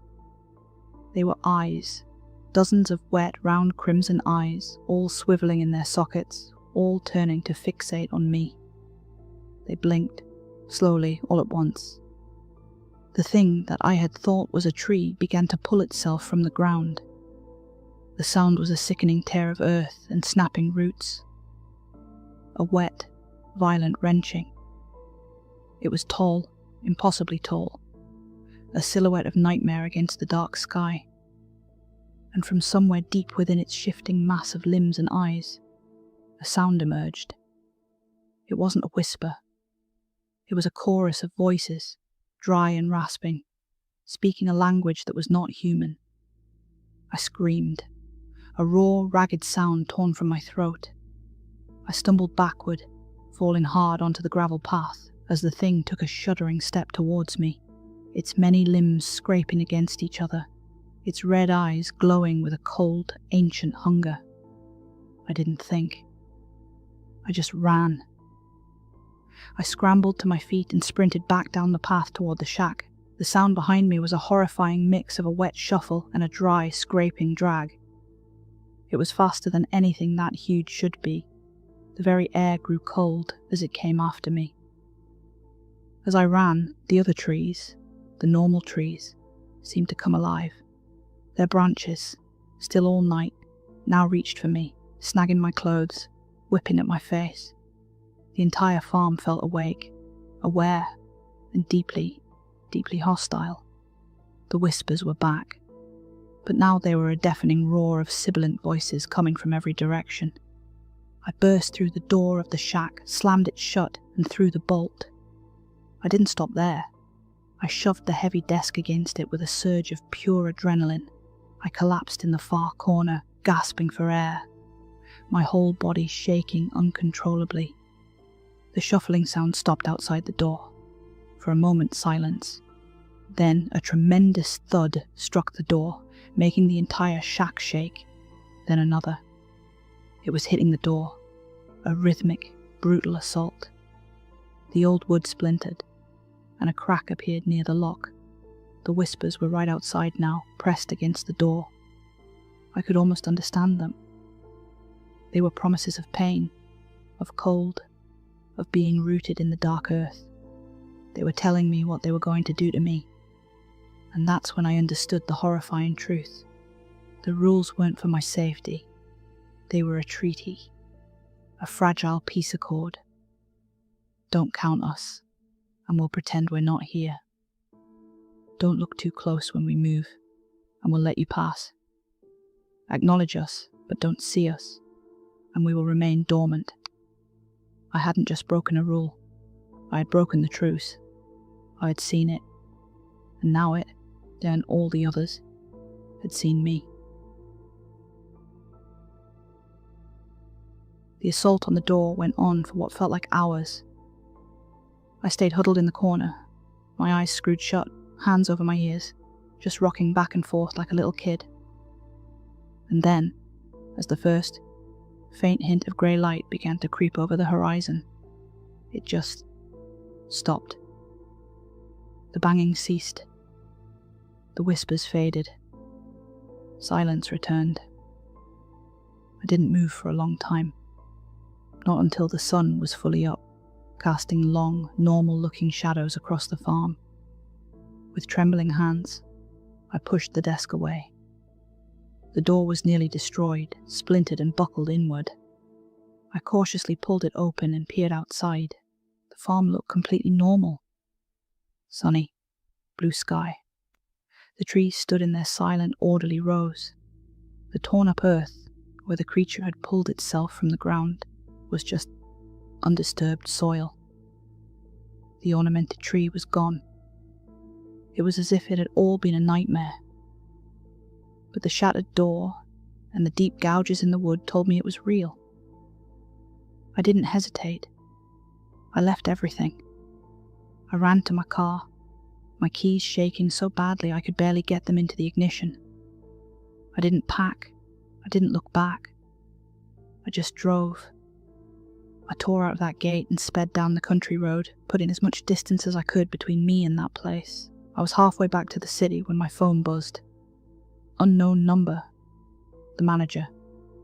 I ignored it, my heart pounding. It buzzed again. And again. I finally pulled over, my hands shaking too much to drive. A text message popped up on the screen. With a sense of pure doom, I opened it. It was from him. It said, "You saw it, didn't you? You can't leave. They know you now. Rule number 7, the one I don't write down. Once you see them, they will always see you. Come back to the farm. It's safer here than out there." I dropped the phone onto the passenger seat, My eyes darted to the rearview mirror. The highway behind me was lined with trees. They were just trees, weren't they?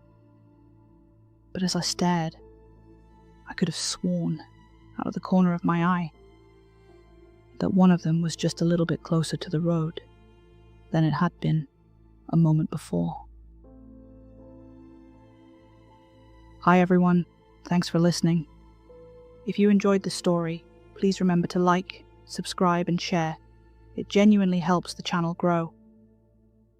And if you would like early access to new videos, custom emojis and more, consider becoming a member.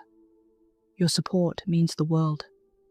For the price of a cup of coffee, you will have early access to videos, priority comments, your name mentioned at the credits, loyalty badges, and special emojis you can use where you see fit.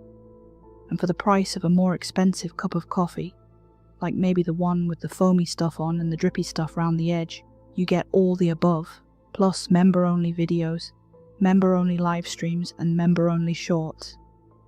Once I figure out Discord, you'll have access to that too, on both tiers. If you stay for 3 months, I'll name a character after you in one of my stories.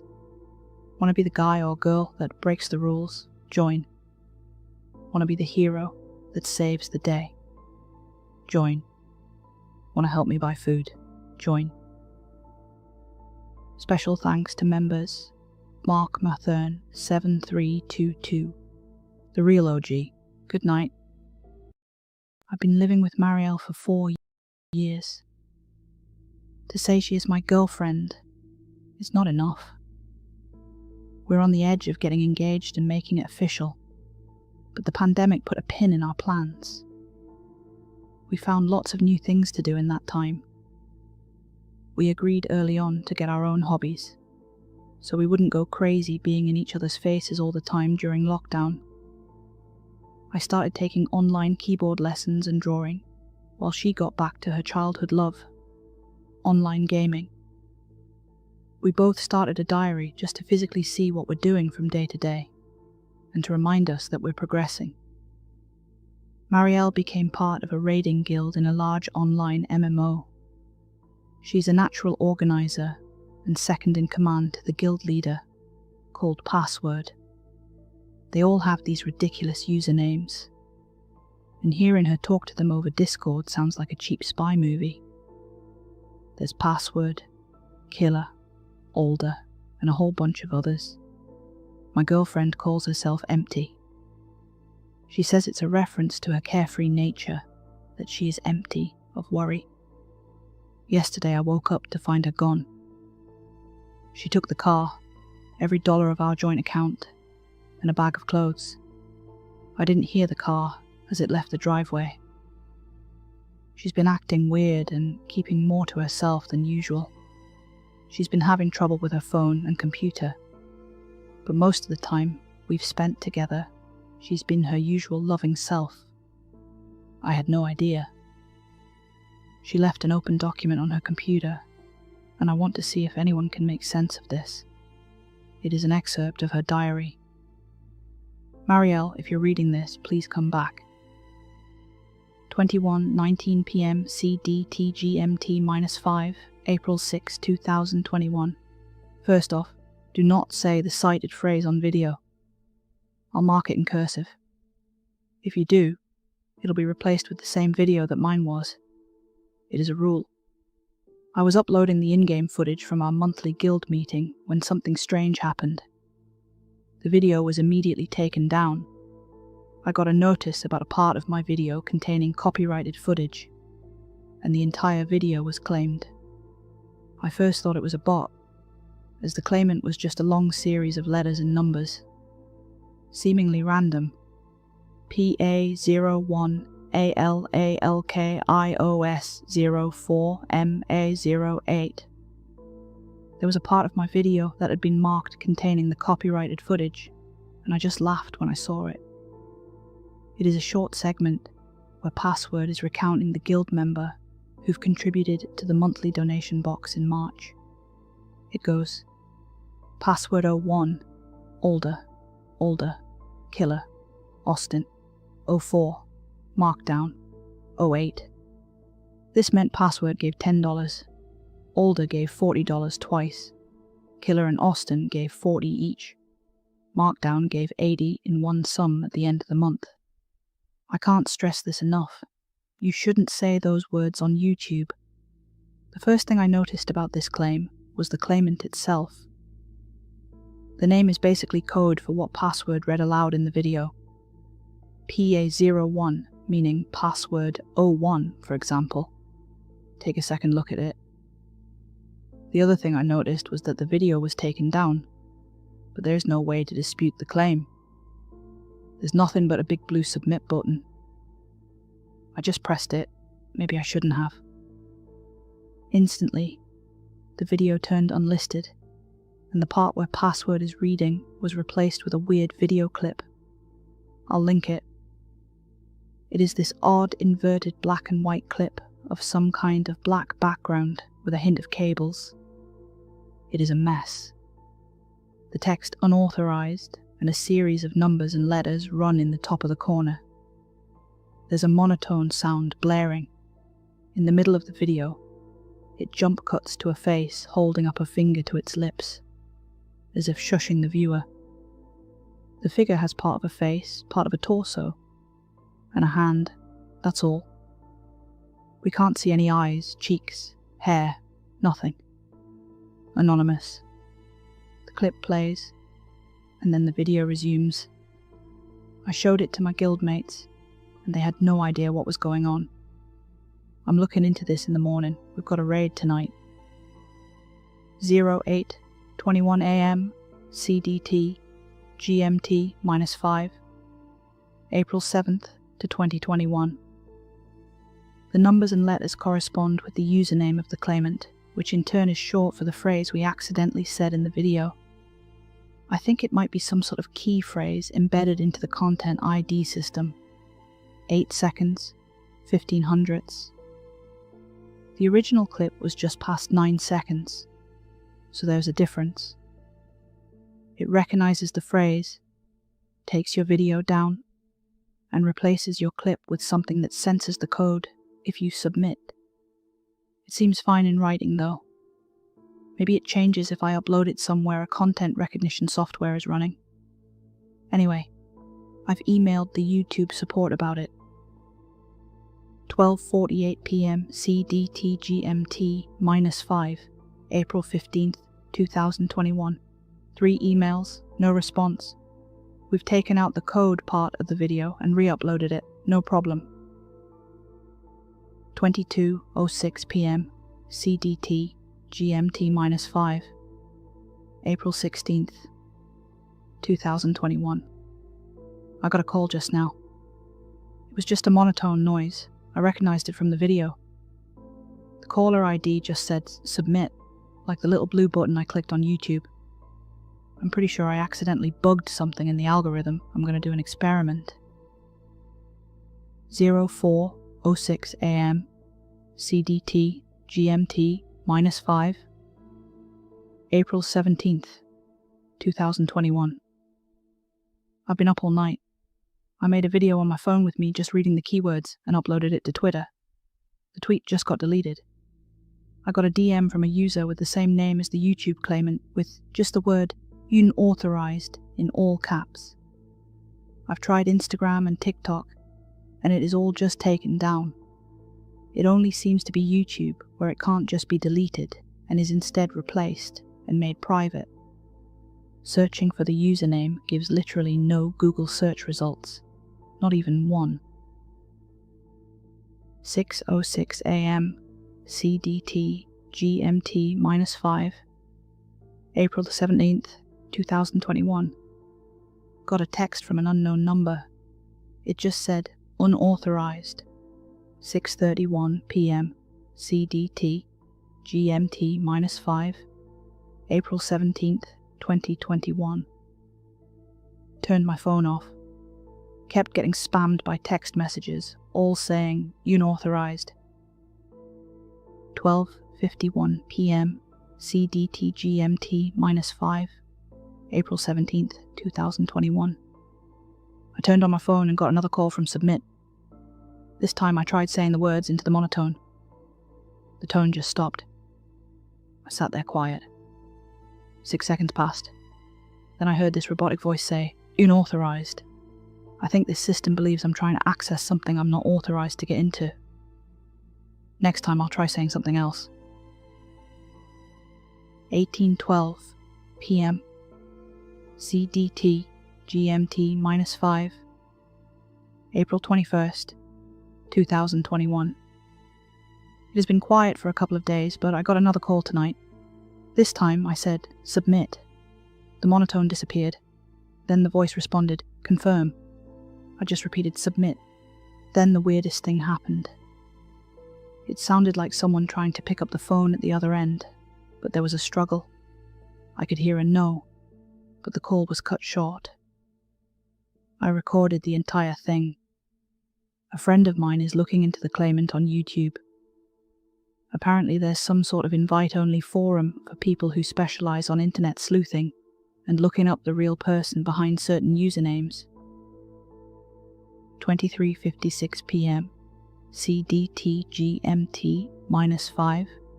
April 26th, 2021. No response yet. 2 guys on the opposite team came up to me in the battlegrounds and begged me to kill them. Over and over. My guildies laughed their asses off, but I found it kind of weird. It wasn't just trolling, it seemed off. 9:41 p.m. CDT GMT -5. May 4th to 2021. There was a hit on the username. There was a password leak from a game developer back in 2004 where someone had that username. There's also a password. Zamarkand, with every vowel replaced with a 6. I typed it out on my phone as a reminder to myself, and it just went black. Complete factory reset as soon as I put in that last D in the password. What the fuck? 14:12 p.m. CDT GMT -5. May 4th to 2021. I got my phone to work, and as soon as it started up, I got called again. I started the recording. This time I said the username, then the password, in order. The voice said, "Confirm," and I actually got a ringing noise, as if calling someone. The other end picked up, but they were quiet. I tried explaining that this was a mistake, and that whoever they were, I just didn't want anything to do with them. "Blameless," they said. "You're blameless." It was a man's voice, old, hoarse throat. "Yes, I am," I responded. "It is all a mistake." There was such a loud noise that I dropped the phone. The voice screamed out, "Blameless," so loud that my phone just fried its own loudspeakers. My ears were ringing for minutes. My phone is beyond saving at this point. I think the battery snapped in half. Needless to say, the recording was lost. 18:06 p.m. CDT GMT -5. May 16th to 2021. Someone pointed at me in the grocery store today. Young guy, late teens, glasses. He just pointed at me and said, "Blameless." He had this weird blank stare. He lives around here.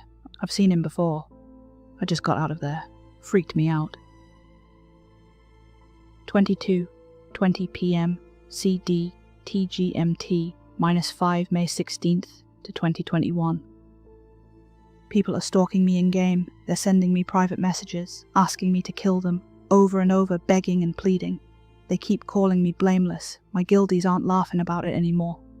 03:01 p.m. CDT GMT -5 May 17th to 2021. Someone joined our Discord, just screaming and crying. They got muted and banned. They tried joining under a different name, but our moderators didn't let them through. We've put up a temporary hold on new members. 8:40 p.m. CDT GMT -5 May 17th to 2021. Things are getting out of hand. I haven't slept, but I'm not tired. I'm off the computer. Carl called me blameless in his sleep. He just flipped over, looked at me and murmured it. I don't think he was even awake. Why am I not tired? No phone, no computer, nothing. I'm off grid. Well, except for the pad I'm writing this on. 8:56 p.m. C.DT GMT -5. May 17th, 2021. Blameless, blameless, blameless, how the F blameless, blamel ook are the S blameless. I doing this im not blamel even connect SBL TED to the inter army net less. 12:01 p.m. CDT GMT -5. May 26th to 2021. I'm on Carl's computer. It is Wednesday. I don't sleep anymore. I don't get tired. Awake for 9 days. Blameless is not something you are. It is like a title. They follow the title, not the person. Carl keeps saying blameless in his sleep. Someone left a gun on the hood of my car. I thought about calling the police, but I just left it on the sidewalk. I took a walk in the woods behind the house today, and someone was screaming off the path. They were screaming that I had to kill them. I heard running. There were 3 of them. I got away. I hid in the bushes while they were crying. Submit was not just a button. It is a choice you do. I was an idiot who chose to submit.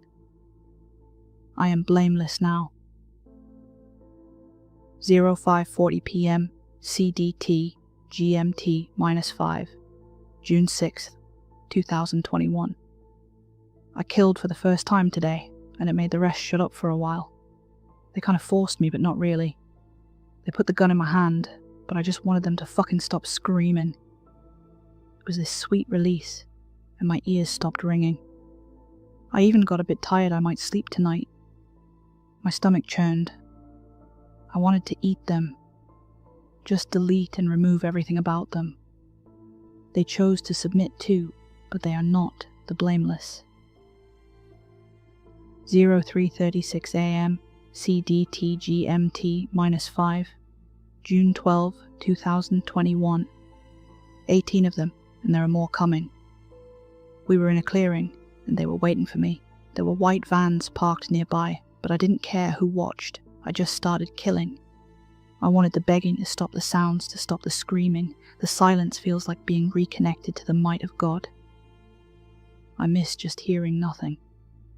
I ate so much. 05:16 a.m. CDT GMT -5. June 18th, 2021. Carl said it in his sleep. My first instinct was to kill him, to eat, but I didn't. This is also fucking absurd. I'm collecting my thoughts. I agreed to something I didn't know what it was. There was something that changed in me. I was marked. Some kind of dormant system picked up my accidental code and it woke up. It woke up in me. A target. Carl, when you read this, I've left town. I don't want to hurt more people. I'm going into the woods where most can't find me. I don't know what other changes there will be. I barely eat. I don't sleep. My skin is losing colour. And there are these blotches in my throat that make me sound weird. Hoarse throat. I just keep waiting to hear someone ask me to kill them. It's like a phantom voice, just out of reach. They just trigger something in me. And I go into this rage. Just thinking about it makes me so fucking mad. I keep getting these thoughts that aren't mine. A spot in the ocean. A woman on the edge of a cove, holding my hand to the braying sound of desperate worshippers. Black rain rising from the earth, daintily falling back into the clouds.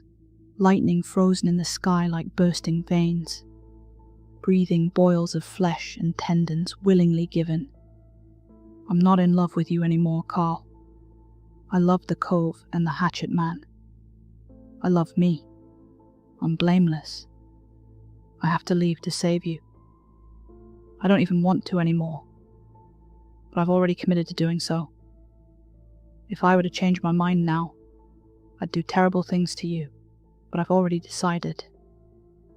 I've already promised myself I wouldn't change my mind, no matter what. even if it would mean you staying with me forever, even if it would mean you standing by my side at the edge of the cove. Love eternal, even if it meant us submitting. I won't do it. I'll leave you to a tragic life not knowing what God means, because I promised myself I would, and I'm so fucking sorry. I want you to find me. I want you to submit. I also know I do not want to want this, but I do. Please don't. The document had about 180 pages after this, just filled with the word blameless, repeated over and over. I've tried cleaning it up so I could post it, but some of what she's saying is just complete nonsense. I don't believe in internet voodoo, and I don't know what the online community knows. I think she got involved with something. I've tried talking to her guildmates, but they haven't heard anything from her for over a month. She has no history of mental illness in her family. We've called the police, and we're tracking the car, but so far we've got nothing. I've tried doing what she mentioned, to upload a video of the key phrase. The same thing still happens. It gets replaced with the clip she linked. That's a thing. And I've submitted it to the police. They have no idea what to make of it, but they believe it might be some kind of cult. I don't even know what to think anymore, what to feel. I miss her so much. And to think she's been through something so huge on her own just churns my stomach. Why wouldn't she tell me? Marielle is not a bad person. She doesn't do what this text says she does. She doesn't believe in ghosts and goblins. She's a gardener, not a murderer. Her phone cover has a smiling blue sunflower on it. If you're reading this, please come back. Please seek help. Please don't leave it like this. Hi guys, thanks for listening. That story was written by Saturdead. If you enjoyed it, please give the video a like and subscribe. It really helps the channel grow. I've also got a full playlist dedicated to Saturdead's work if you'd like to dive into more. And tonight's fun fact. Did you know the very first video ever uploaded to YouTube in 2005 was called Me at the Zoo? It was just 18 seconds long, and it's still online today. Goes to show some clips never disappear, unlike Marielle. Too soon? Good night.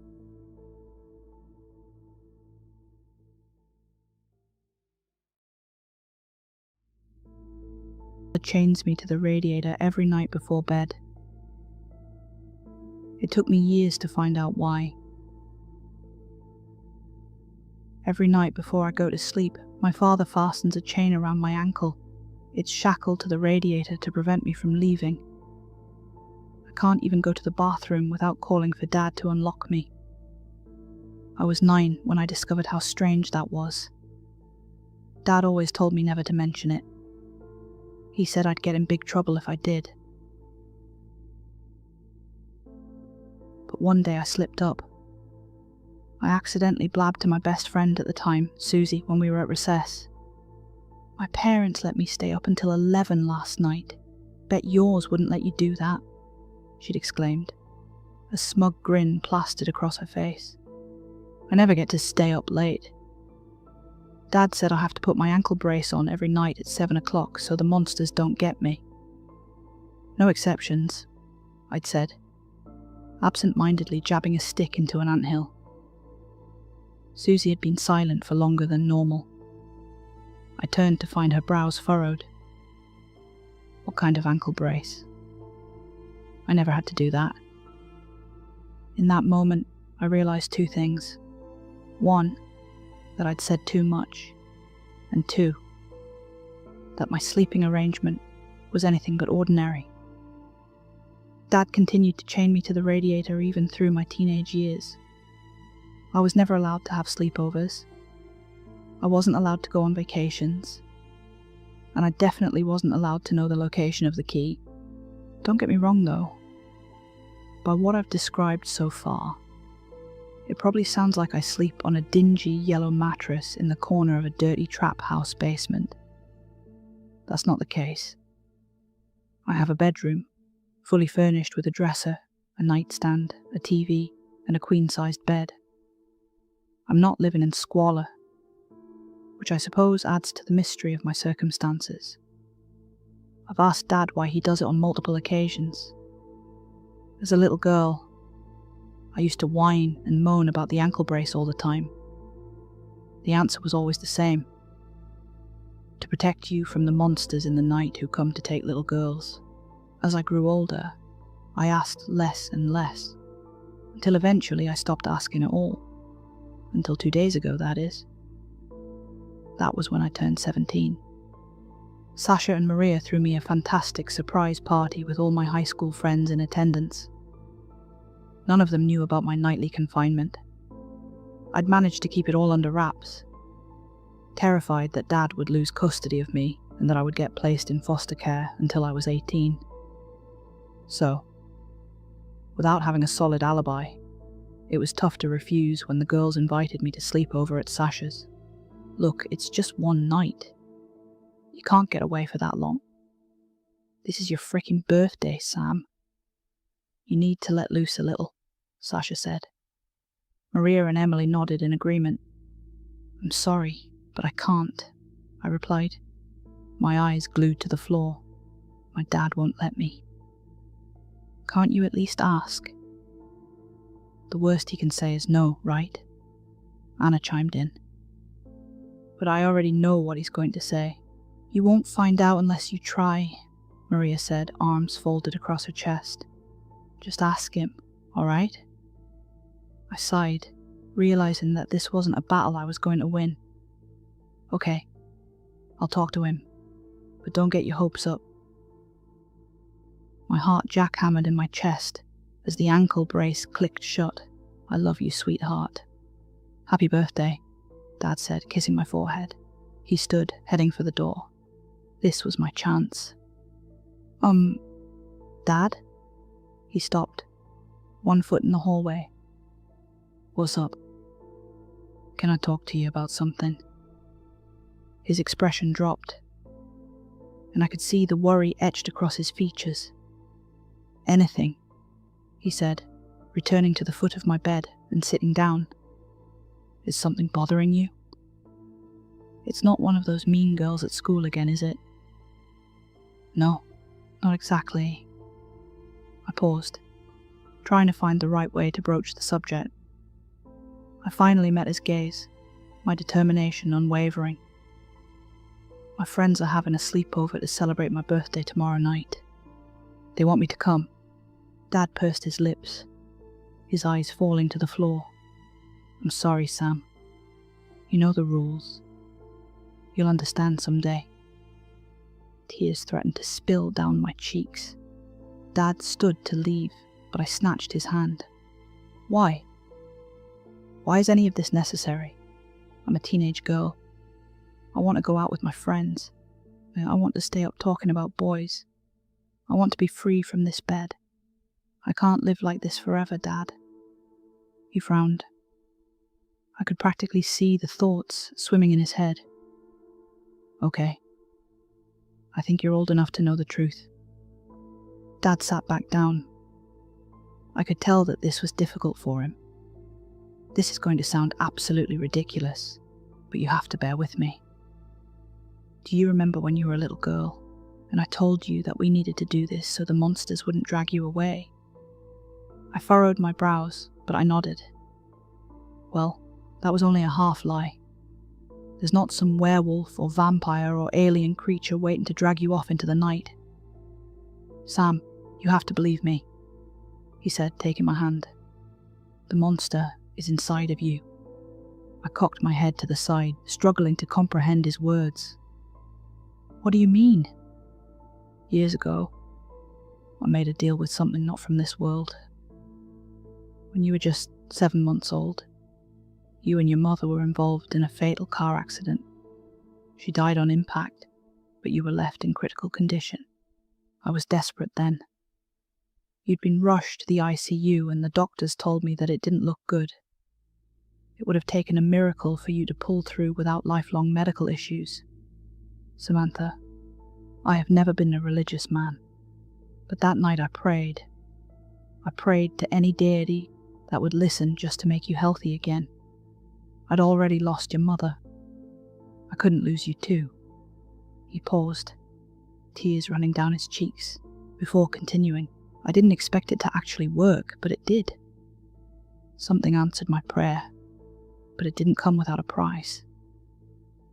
In exchange for your life, this entity has been living inside you for the past 16 years. It only awakens in the moonlight, so I did the only thing I could do. I kept you from going out at night. I don't know what that thing is, but I know that if it awakens, bad things are going to happen.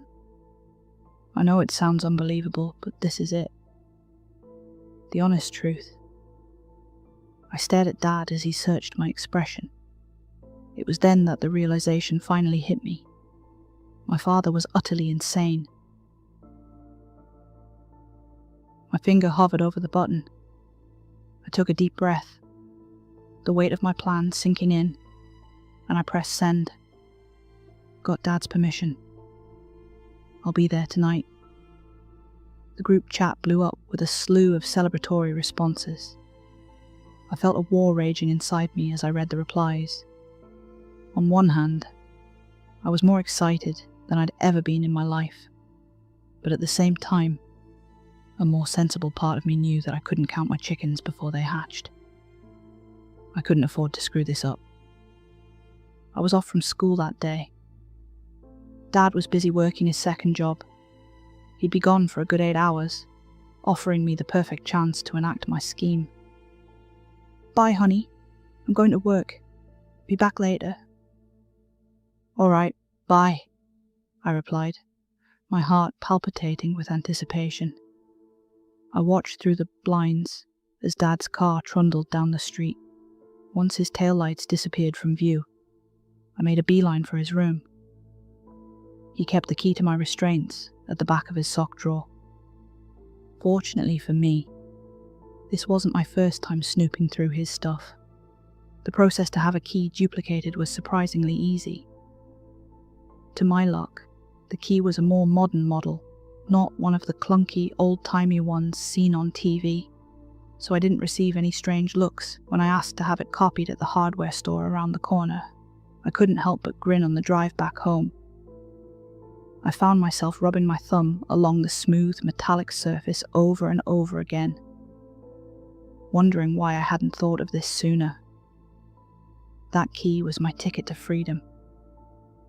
I loved my father, but he needed to learn that his delusions were just that, and that I was done putting up with them. I couldn't stop pacing around the house all day, eagerly awaiting bedtime. I was so anxious when it finally arrived that I thought my head might explode.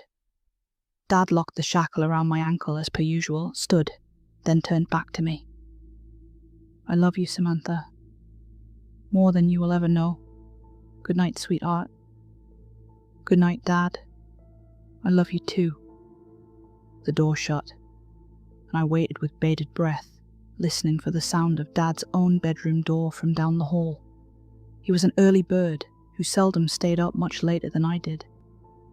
The second I heard the muffled sound of the door closing, I produced the key I'd hidden inside my pillowcase and tried the locking mechanism.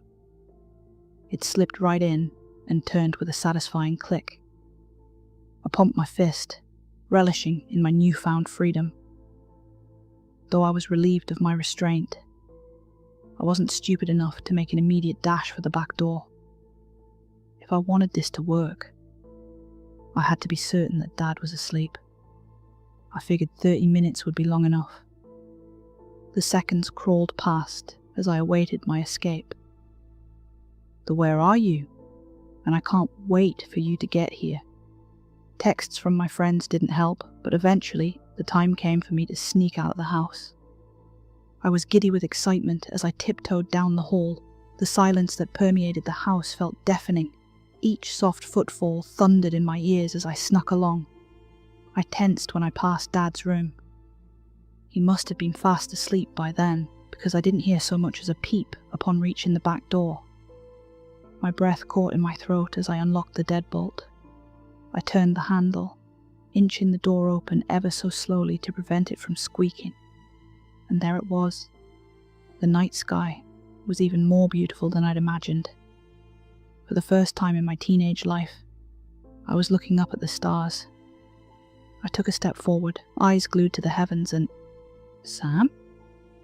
What are you doing? My blood turned to ice as my father's voice rang out through the cool night air.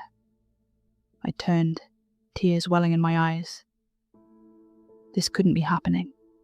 I'd been so careful. Sam, please get away from the door and come back to bed, Dad said, extending a hand. I took a step back. My foot had crossed the threshold. No, Dad, I won't, I said, unable to contain my sobs any longer. You can't keep me like this forever. I won't do it anymore. I have a life, Dad. I want to live. I backed up, retreating so that I was standing under the moonlight, tears freely flowing down my cheeks. All the colour drained from Dad's face as he watched me extending my hands to the sky. I felt so free, so alive, so wrong. A strange sensation began to prickle the nape of my neck. It crawled across my skin, enveloping my body like a blanket. My head suddenly grew foggy, and my vision began to blur. Dad? What's happening to me? The last thing I remember was Dad rushing over to me before everything went black. My eyes were trained on the sky when I regained consciousness. A soft babbling sound drifted to my ears. My body felt strange, cool. The realization hit me like a ton of bricks.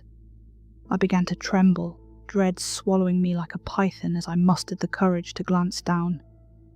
I found myself standing in a river, the water nearly up to my chin. It's been 3 weeks since then. My phone was gone and my clothes were soaked when I awoke.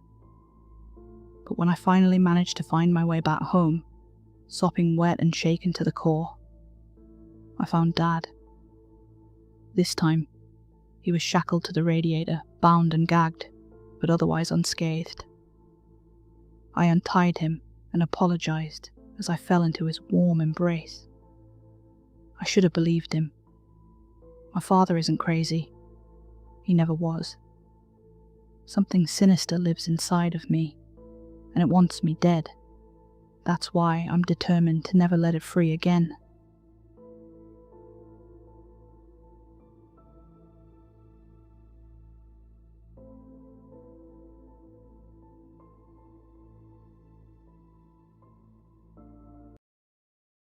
Back in the long-forgotten year of 1988, I was 13, spending my first time going on an overnight camping trip. Back in those days, there was limited options for entertainment. My parents were going to go crazy with me running around the house for the entire summer. They put together some money to send me away for a trip to the lake for 3 days. I packed my bags right away, feeling excited. I was finally being trusted going somewhere overnight without my parents. The group was made of 6 girls, all around the same age, with 2 adults as supervisors. They held 3-day camping trips every weekend in the summer and normally had a bigger turnout. For whatever reason, we had a smaller group, which was fine by the 2 adults taking care of us. Herding 6 barely teen girls around the woods was a hard enough job. The first day went smooth, despite our bursts of energy threatening to sabotage the trip. We each got into pairs as a tent buddy. We needed to set up pour tents on our own, or mostly on our own. Katie was my tent buddy. We started off strong setting up, but needed help putting the last few poles into the packed dirt. I knew Katie from school, but wasn't in the same class as her. She was a shy girl, still we got along just fine. The other girls started to tease her because Katie was the youngest yet the biggest girl of us all.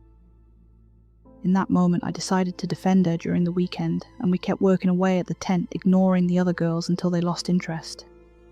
Proud of our work setting up our tent, we treated each other to treats we stashed away in our bags. After lunch was finished and cleaned up, the groups went down to the lake to swim.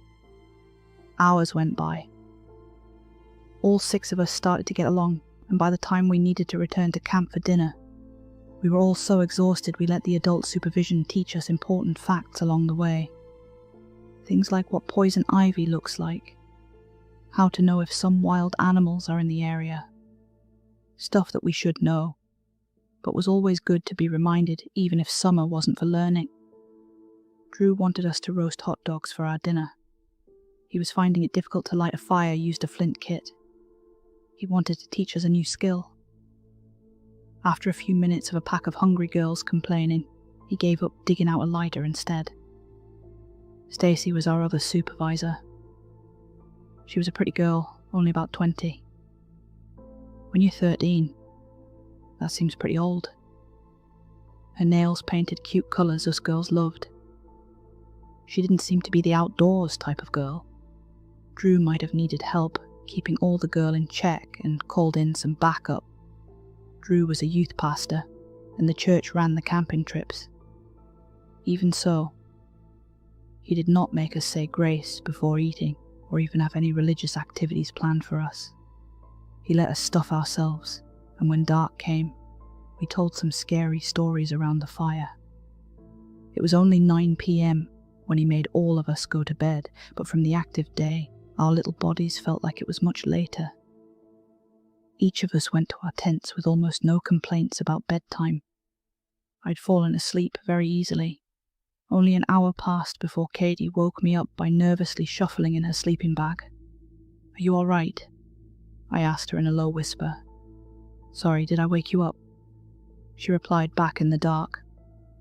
"Nah." I lied. I wondered if she needed to go to the washroom. A porta potty was set up pretty close by. "Do you need to go pee?" I asked her. I couldn't see her face in the dark. I rustled around looking for my flashlight. I didn't need to go, but I didn't mind walking down with her if she was scared. "Yeah, do." "Do you think that story Drew told had any truth in it?" she asked sheepishly. "The smiling man in the woods?" "Nah. He's just making stuff up. If the woods were dangerous, our parents wouldn't let us go." I heard her head move against her sleeping bag, nodding at my words. Turning on the light, I helped her out of the tent for a quick pee run. Some giggling came from the tent beside us. Jane and Betty talked non-stop all day. They might chat all night if someone didn't stop them. I was tempted to jump at their tent to scare them, but left it alone. They would regret staying up all night tomorrow morning, and I didn't want to get in trouble for pulling a prank. Katie was still scared. I took her hand and held the flashlight in the other. I even stood guard outside the porta potty, while she took care of her business just in case. Katie had older siblings, but I didn't. She seemed lonely and homesick already. I was trying my best to act like an older sister to comfort her. In the brush, I thought I saw yellow eyes flicker looking at me. Shining the flashlight in the direction of the eyes, I saw nothing, just forest animals wondering what we were doing. I was a little scared of coming across a bear or something along those lines. Ghost stories or crazy serial killers in the woods didn't scare me in that moment. The forest sounded like how a forest should at night, spooky trees creaking and all. Just as Katie came out ready to head back, a scream cutting through the night made us freeze in fear. It came from the direction of the camp. The low fire gave us enough light to sort of make out the tents and a dark figure stalking around our campsite. Watching in horror, the figure went over to Drew's tent, ripped it open, and dragged Stacy out by the leg. I grabbed Katie, holding her close to me, terrified at what was going on. Stacy fought the figure with everything she had. She thrashed and tossed anything within arm's reach towards the figure's face. Drew came out of the tent, tackling the person or thing off of her. Stacy got up and ran. At first, I thought she left everyone behind. Instead, she found the axe for firewood, using it on her attacker. It was too much for me. I turned my head away, body shaking, unable to keep watching the horrible sight. Katie was crying as we held each other waiting for an adult to come and tell us everything was all right. We had only been gone for a few minutes. How did everything go so wrong so fast? We both screamed when we heard footsteps come close a few minutes later. Opening my eyes, I saw it was Stacy, black staining her shirt. She smelled like 10-day-old rotting fish, and it made me gag. In her hand was the axe covered with more of that rancid-smelling black liquid. Betty and Jane beside her, holding each other while crying and shaking like me and Katie. Come on. If we follow the trail, we'll hit Mr. Bobby's farmhouse. He has a phone, Stacy said, trying to sound strong, but her voice came out weak and shaking. Where's Mr. Drew? And Nina. And I started to say the other names of our missing campmates, but my throat closed up and only a sob came out. I knew what happened to them. I just couldn't say it. They're gone. Come on.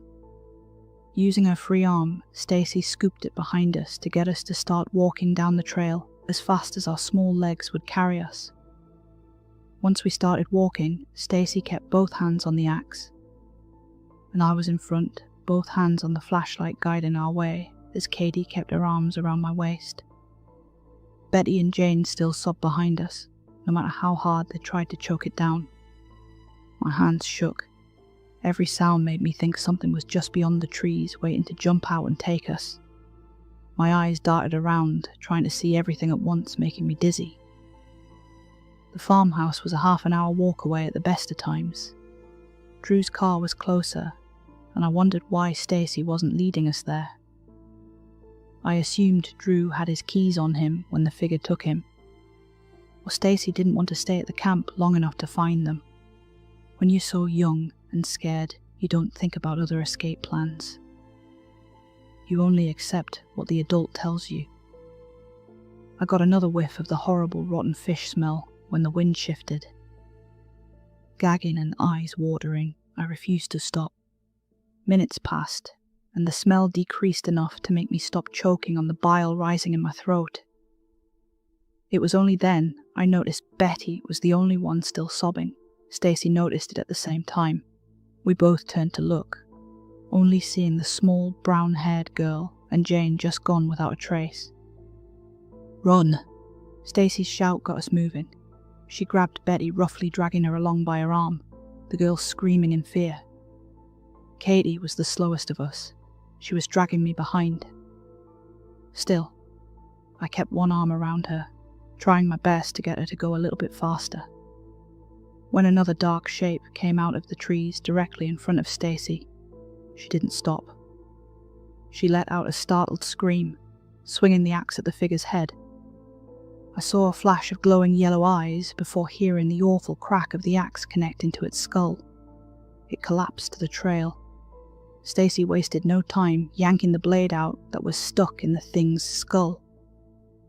I shone my flashlight, trying to get a better look at the figure. Black blood like oil oozed from the head wound. The face was pitch dark and flat with no nose. Its skin so dark and wet looking. More of that smell came drifting over, causing Katie to start gagging this time. Whatever this thing was, it wasn't human. That much I knew. We didn't even have time to guess at what it was before another came out of the trees. Stacy clipped it with her axe, making it scream and dart away. She was breathing hard. If more of these things came at us, I didn't think we would make it. Stacy was only one person, and she had to defend 3 scared girls. Even so, she looked ready to do it. Another creature came at us. Sadly, while Stacy was dealing with the first one, 2 more came. In seconds, they grabbed Betty, dragging her screaming into the woods. Stacy screamed and cursed at them, pain across her face that she didn't keep the girl safe. More and more of those creatures started to appear and poked their heads from the trees in front of us. She gave us a look. No words, just a look, and I knew what it meant and what to do. She ran towards the monsters, axe in hand, and me and Katie ran back down the trail towards the camp, knowing we would never get past the wall of pitch-dark monsters. Stacy gave us some time, and we weren't going to waste it. Running hard, Katie kept up with me. Tears pouring down her face. I wanted to cry, but knew if I gave in to that, I wouldn't be able to keep going. Lungs burning, we ran until we saw the orange light of the fire. I planned to get the hot dog pokers, or well, anything I could use as a weapon. For a half a second, I felt almost safe. Maybe if I found the keys, we could find the car and hide inside if we couldn't drive it. Maybe, just maybe, Stacy would get away and we could all go together. All my hopes were crushed when Katie stumbled, falling hard. I was running so fast, I accidentally left her behind for a few paces before skidding to a stop to go back for her. A dark monster took it as a chance to swoop in trying to drag her away. I went by Stacy's example. I let out a war cry that would have sounded funny in any other situation. Jumping on the creature's back, I hit it with my flashlight as hard as I could, as many times as I was able, aiming for its head. Our struggling only lasted a few seconds. I was tossed off its back, onto the hard ground, looking at me with yellow eyes set in a dark face. It decided we weren't worth it and sulked off. I'd saved us for the moment. I needed to get Katie up and moving back into camp and get a better weapon. My stomach turned when I looked at her. A long gash on her stomach was pouring blood onto the ground. I shook my head to clear it, refusing to give up. Grabbing her under the arms, I started to drag her back towards camp and towards the dim orange light of the fire. I knew some basic first aid, but already was sure this was far beyond what I could help with. Leaving her behind was not an option just yet. Horrible wound or not, I needed to at least try and help her. I was sweating and panting by the time I got her by the fire. I kept repeating how sorry I was that I needed to drag her and hurting her while doing so. She was very brave and kept her sobs very low for my sake. Digging around in Drew's ruined tent, I started to look for anything of use. Just normal camping gear. No weapons I could see and no car keys. I grabbed the first aid kit, another flashlight and some scissors. I was hoping to find a knife of some sort.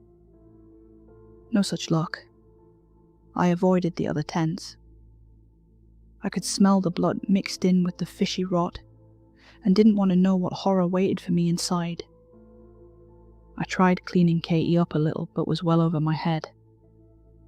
I didn't want to hurt her by touching her oh much. Seeing that amount of blood nearly made me sick. I didn't even know of the fact I felt faint seeing blood until that point. I was so stressed I wasn't even aware of someone walking up to our camp until they were just outside the light of the embers. My body jolted into action as I grabbed the scissors in one hand and hot dog stick in the other. The black blood-soaked axe came into view, and for a brief moment I thought Stacy made it back. That was not the case. A man came into the light, dressed in baggy clothing that hung loose on his thin frame. Long straight white hair was half-heartedly pulled back into a low ponytail, but most of it still stayed in his face, making it hard to see his features. "Who?" I choked. "Two left." "Good for you." Ignoring me, he sat down next to the fire pit and started placing wood onto trying to get it going again. I was so shocked at his calm manner I couldn't react. A soft cry from Katie brought me back to my senses. "I need help. My friend is hurt, and there are things in the woods eating everyone. Stacy had that axe, is she all right? Did you see her? Please tell me something." "No, please help Katie first. She's really hurt, and I'm so scared. There is a lot of blood, and I don't..." Once the words started, they just kept coming. They poured from me, without any thought of what I was saying. I was having a meltdown. As I kept talking, the man started to stiffen at the sounds just pouring out towards him. He raised a hand to make me stop speaking, and the other to his forehead, as if in pain.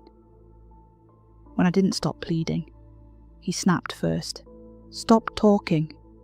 His voice was so loud it kept echoing through the woods for a few seconds. I was frozen in fear by the sound and dropped all my makeshift weapons. I'd never had an adult just snap at me like he just did. A tense second passed between us. Rubbing his temple, I saw regret flutter over his face from getting angry with me. It only lasted a second before he regained his tired, worn-out look. I went over to Katie about ready to burst from stress when he also came over. He held a hand over her wound. I looked in amazement as most of her blood just faded with a wave of his hand, and her gash closed a little. Not much, but it looked better than before.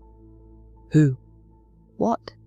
I asked in a very small voice, just in case he would yell again. With a long-suffering sigh, he went back to the fire, back turned to me. I have a migraine.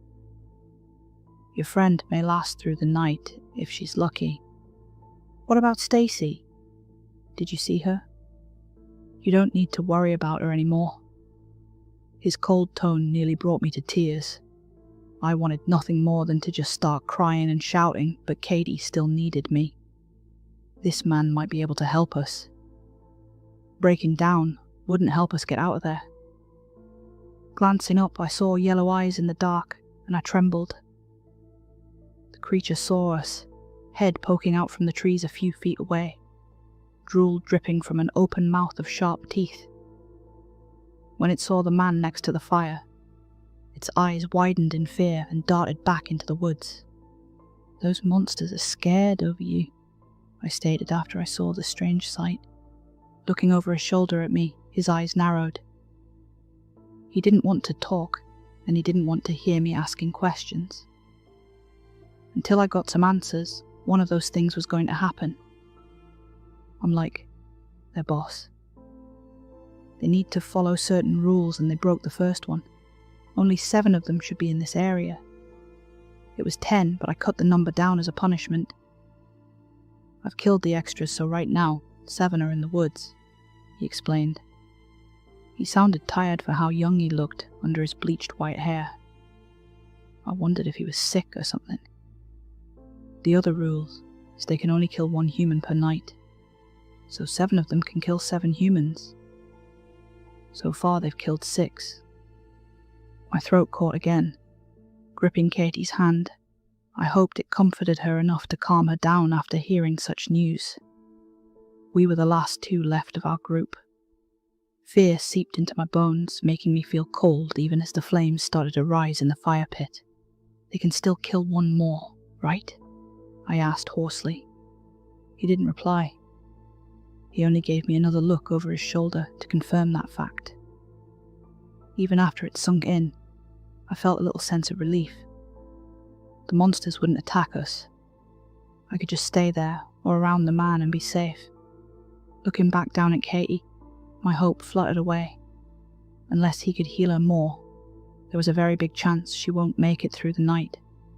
I needed to get to the farmhouse and to a phone for help. Can you carry her for me? We need to get out of here. She'll die if I don't call someone to help her, and I can't go alone through those woods with those monsters. My voice started out strong, but soon it went back into a begging and pleading tone. I'm staying here all night. My head is killing me. My eyes darted to the axe, tempted to threaten him with it until he listened. If he could kill those monsters in the woods, I had no chance of getting him to go along with my plan. If I went, I might die before I got help. If I stayed, Katie might die before sunrise. The world was so unfair at that point. I held her hand so tight it must have hurt my new friend, but she didn't complain. Stay here with me, Katie said finally in a weak voice. I looked down at her, really wanting nothing more than to do just that. Staying meant risking her life. I wondered if she was considering that when she asked me. She might have just wanted someone by her side while she was scared and in pain.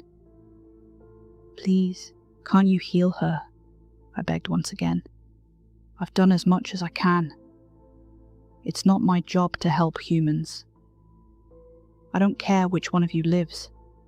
Only that those creatures don't break their last rule and I'm forced to kill them. You should kill them all. They killed. I couldn't get the words out. I thought of Stacy and Drew and the girls I spent the day with. They were gone, and there was nothing I could do about it, aside from hate the ones who murdered them. It's just their nature. Although that fact might be impossible for a human to understand. You have been on top of the food chain for so long, you think it's a tragedy when one of you dies when in any other species. It's just how life is. My guts stirred with a white-hot rage. I wanted to attack the man in front of us, whoever he was. I knew giving in to my emotions wouldn't help. I just let myself cry and hold Katie's hand, hoping it felt like she had a sibling with her in that moment. I knew what my decision was. I needed to get all the crying out before I followed through on it. You could kill her, you know. That way you would. I didn't let him finish. I tossed whatever was close to me at his head. He raised a hand to deflect the attack, making the scissors fly off into the darkness. I thought he would be angry at me, but he just looked at me a little stunned at my reaction. I'm not killing her. Katie is a sweet girl who is going to live a long life and do so many good things. She's not dying tonight, and I'm making sure of that. Standing up, I went over to the axe, wrapping a hand that could barely fit around the handle. It was heavy for me, but I would need to manage. Rubbing the tears from my eyes, I looked around for the flashlight ready to leave to the farmhouse. Grabbing it, ready to go, the man stopped me by standing in my way. "What's your name?" he asked, and it made me stop and blink. "Savannah." I told him, not knowing why he asked. "I'm Liren. I'll give you a little bit of help." "Earring?" I misheard his name. "No." "Lee, never mind, let me borrow the axe." I pulled it away from him defensively. I didn't want to trust him after how he treated us, but didn't have any other options. Letting him take the axe, he held it in one hand. In the other, he ran a fingernail across his thumb hard enough to make it bleed. Pressing the thumb to the axe handle, the wood faded, turning a solid silver. The black blood disappeared off the weapon until it was pure and glittering in the dark. When he gave it back to me, I found the now silver axe light enough for my small body to handle. This is all I can do. You have to fight through this on your own. You may have a weapon now to increase your chances, but don't get cocky out there. And I know this is hard to ask, but please don't kill those monsters if you don't need to. I don't like it when my creatures have senseless deaths. Killing for food is one thing, but gripping the new weapon in one hand, I found it suddenly felt heavy. Liren, whoever he was, cared about these creatures. He didn't want them to die, if he could help it. He must have a rough time being the one to kill them when they broke their rules. No wonder why he looked so tired and pained. I nodded at him and looked over at Katie. She still hadn't sat up. I wasn't even sure if she was aware of what was going on. If I died and she lived, she would never forgive me for leaving her. I just needed to make it for her sake. Giving them both one last look, I ran off back down the trail, new flashlight guiding my way. I didn't know where the farmhouse was, but I remembered hearing I just needed to follow the trail out and I would see it. I used up a lot of my strength running for a few minutes. Forcing to pace myself, I slowed down while looking out for yellow eyes in the dark, not feeling safe in the slightest. Shortly, I passed the spot where Stacy made her last stand. Tears threatened to make me stop. I didn't see any traces of her, only the bodies he left behind. Stepping around the scattered remains, I breathed through my mouth, trying to get over the smell. When I got a few feet away from the area, I heard a crunching noise behind me. Turning and shining my flashlight back, I gasped, seeing 4 creatures in the middle of the trail, long fingers snatching up pieces of the fallen and sharp teeth tearing apart the dark flesh. They looked at me but didn't stop eating. If the 4 stayed there, I only had 3 more to worry about somewhere in the woods. Quickening my pace, I went on. Every sound put me on edge, sniffing the air to see if I could smell if any more of those monsters were coming closer to me. 10 minutes passed without any issues. I thought I saw some yellow eyes watching in the woods, but they didn't approach. The silver axe might be keeping them away. After all, they had the bodies of my campmates and their fallen to eat. Why go for someone with a weapon when they had some free meals all over the place? I thought I was in the clear when a figure came out of the trees, stopping in front of me. I knew which one this was. It was the bastard that hurt Katie and the one I smashed my flashlight on.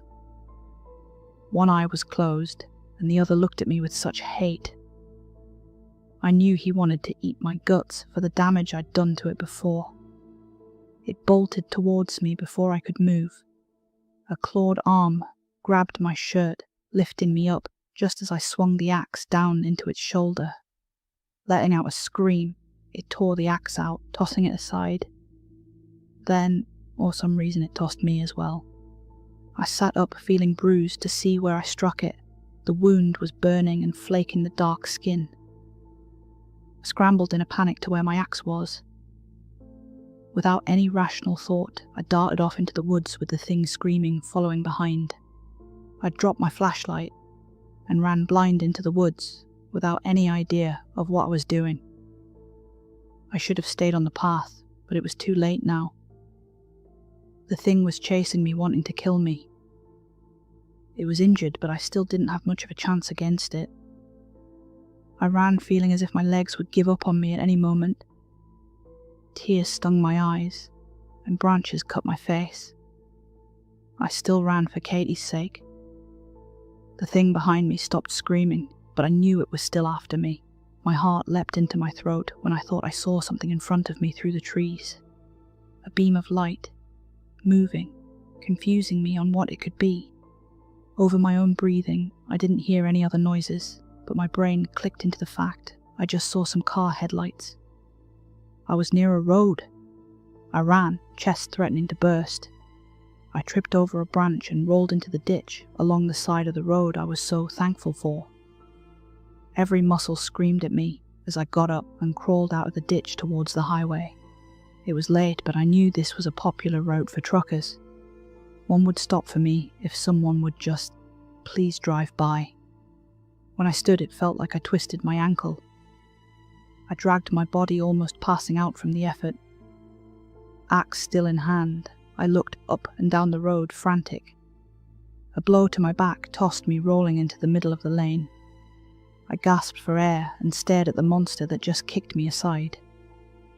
My axe dropped too far for me to reach in time. It got on all fours, blood pouring from its wounded shoulder. I stared in horror, knowing this was the end, and just waiting for it to come at me. Yellow eyes glaring, it let out a long scream of hate at me. It dug its claws into the ground, ready to pounce. I couldn't move my ragged body, and did the only thing I could think of. I screamed right back at it. Getting up on one elbow, I emptied out my lungs in a screech that made the thing not only stop from attacking me, but take a step back.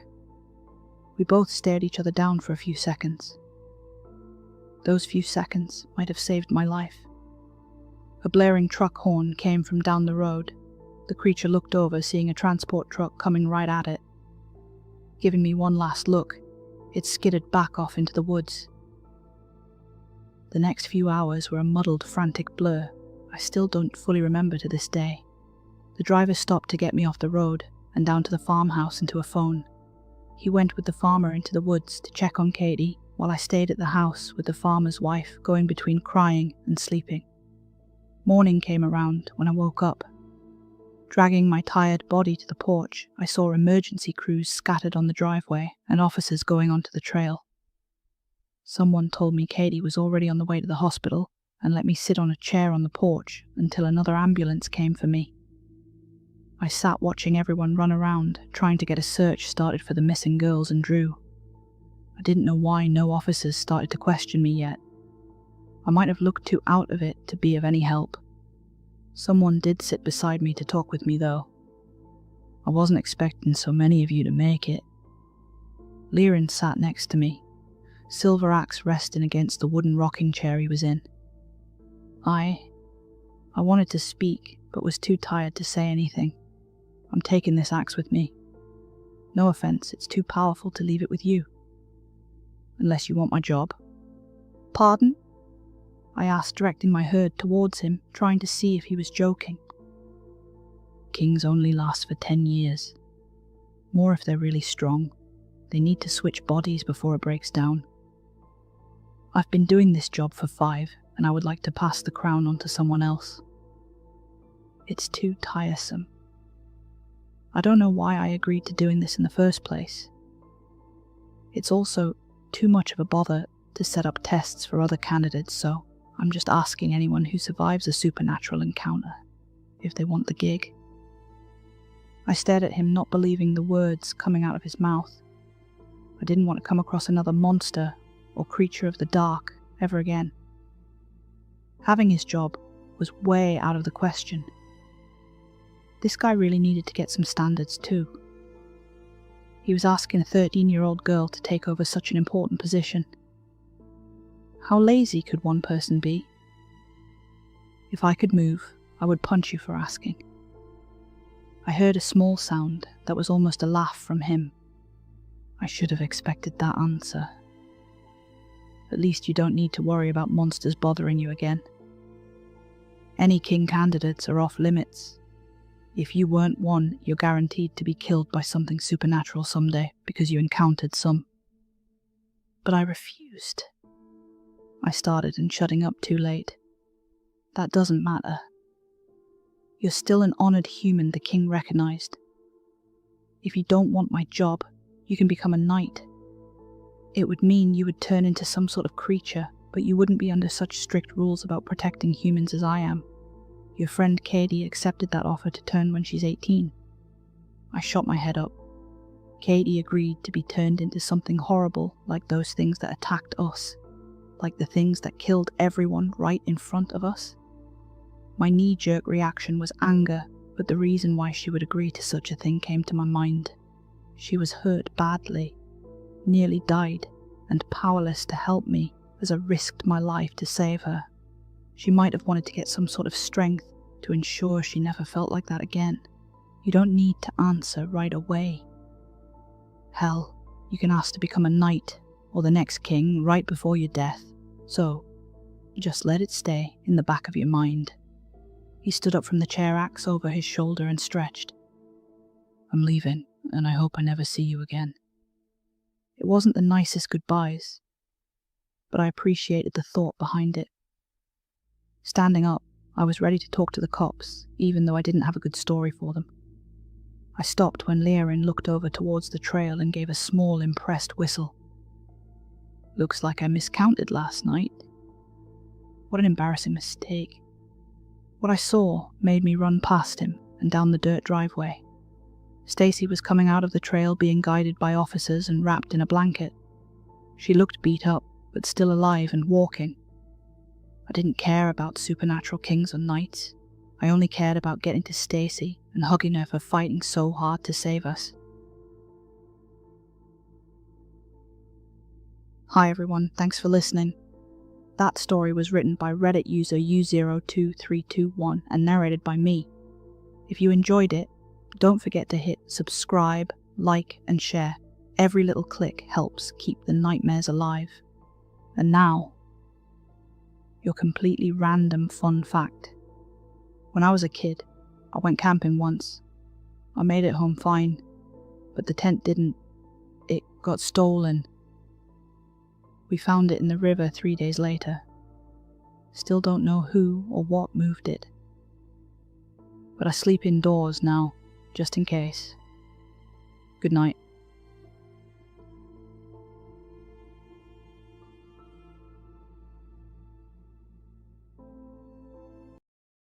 I didn't mean to stay up until 3 a.m.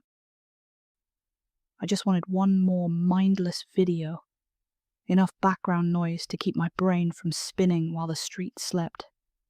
My screen cast long shadows, a blue glow in the dark. My cursor drifted over the usual suspects. Cooking channels, true crime deep dives, A guy restoring a rusty drill press. Then I saw it. Again. It was wedged between two videos I swear hadn't been there a second ago. A black thumbnail, stark white text. Just 2 words, click me. No view count, no channel name, no video length. It wasn't even a proper rectangle. It bled past the borders of the other thumbnails like a jagged cutout. I refreshed. It jumped a slot higher. Refreshed again, top of the feed. I was always told never to click strange links. But this one was clearly persistent. With a quiet, defeated sigh, I muttered, "Fine, algorithm, you win," and tapped it. That was my first mistake. 8 minutes later, I understood why the comments on every re-upload beg you not to watch. Once you press play, you aren't the audience anymore, you're the signal. The video opened to absolute black. No buffering wheel, no sound, just a profound silence that made my own heartbeat echo in my ears. Then, white letters began to fade in, one by one, deliberate and slow, like someone typing on the other side of a frosted glass pane. Hi, Alex. I froze. My breath hitched. Alex isn't my YouTube handle. It's not even linked to this account. I use Axel_94 for everything online, especially gaming. A cold dread began to creep in. The next line appeared, equally unhurried. 2:41 a.m. You paused on the video of a female dancing at 2 minutes, 17 seconds, for exactly 58 seconds. My blood ran cold. I instinctively tried to scrub back, but the progress bar showed 0:00, yet the timer kept climbing. I tried to close the tab. Nothing. Control W, Alt F4, even clicking the little red X in the corner. Useless. The window stayed glued to the center of my monitor, the white letters relentlessly crawling. You have the door closed and the lights off. Your phone is face down, so the blue glow doesn't wake anyone. Every word was true. Every single chilling detail. I hadn't even realized I'd done that with my phone.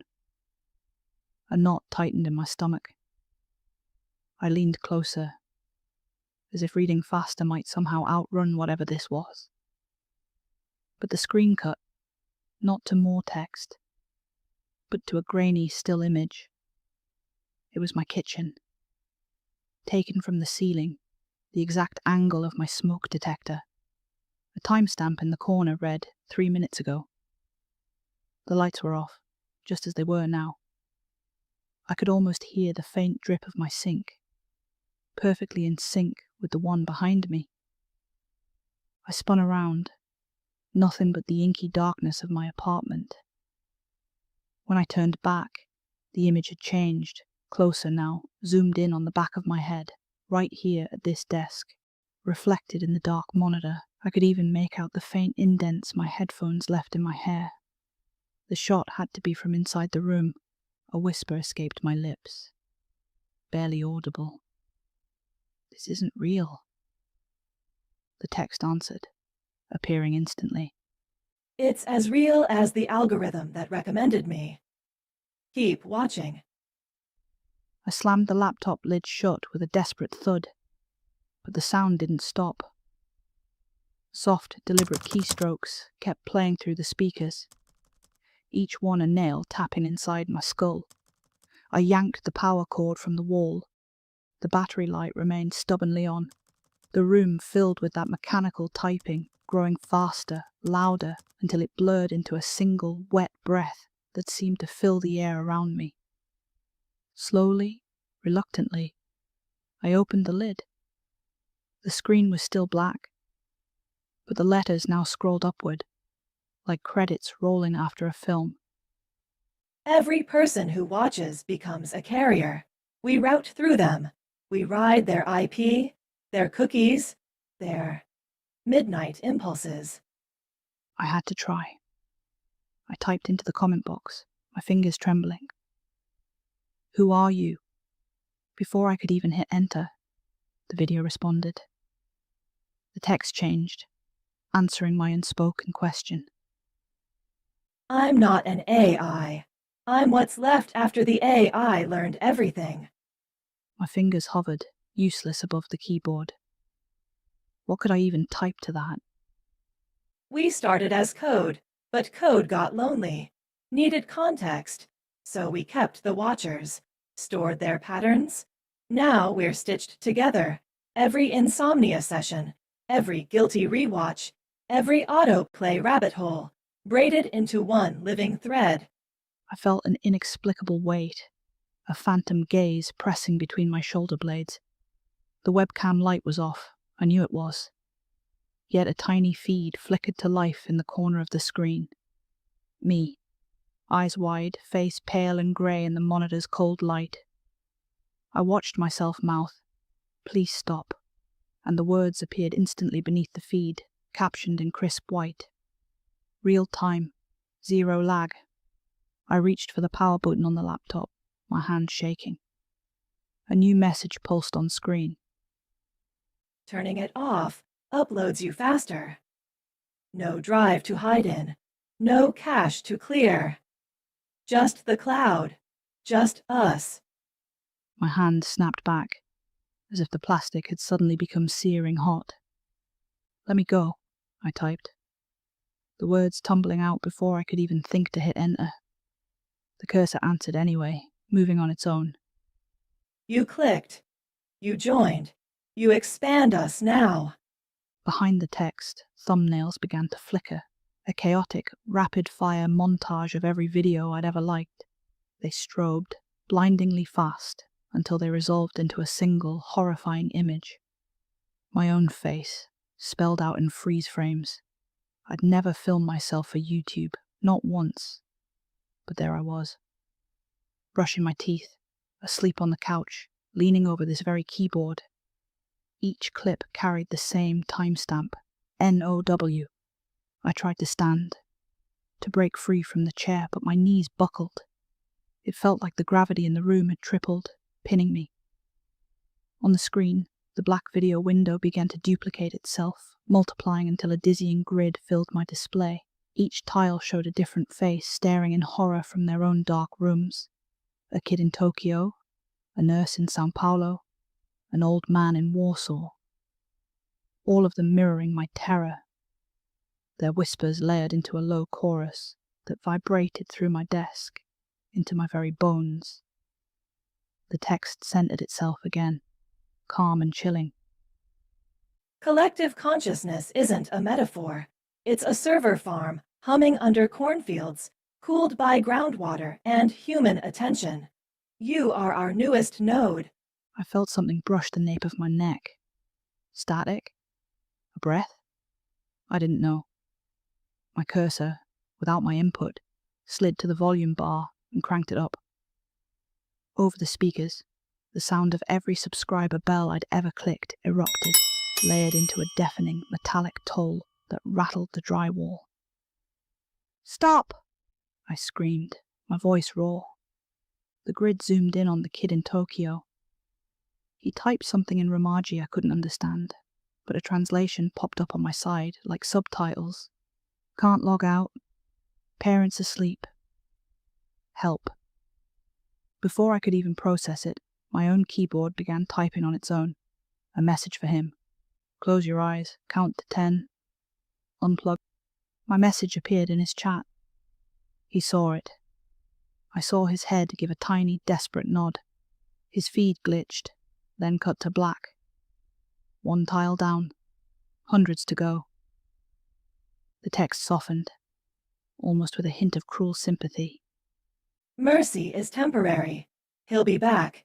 They always come back. The algorithm remembers. I tasted metal, realizing I'd bitten my tongue so hard it bled. "Why show me this?" I croaked, my throat tight. Because you still believe you're separate.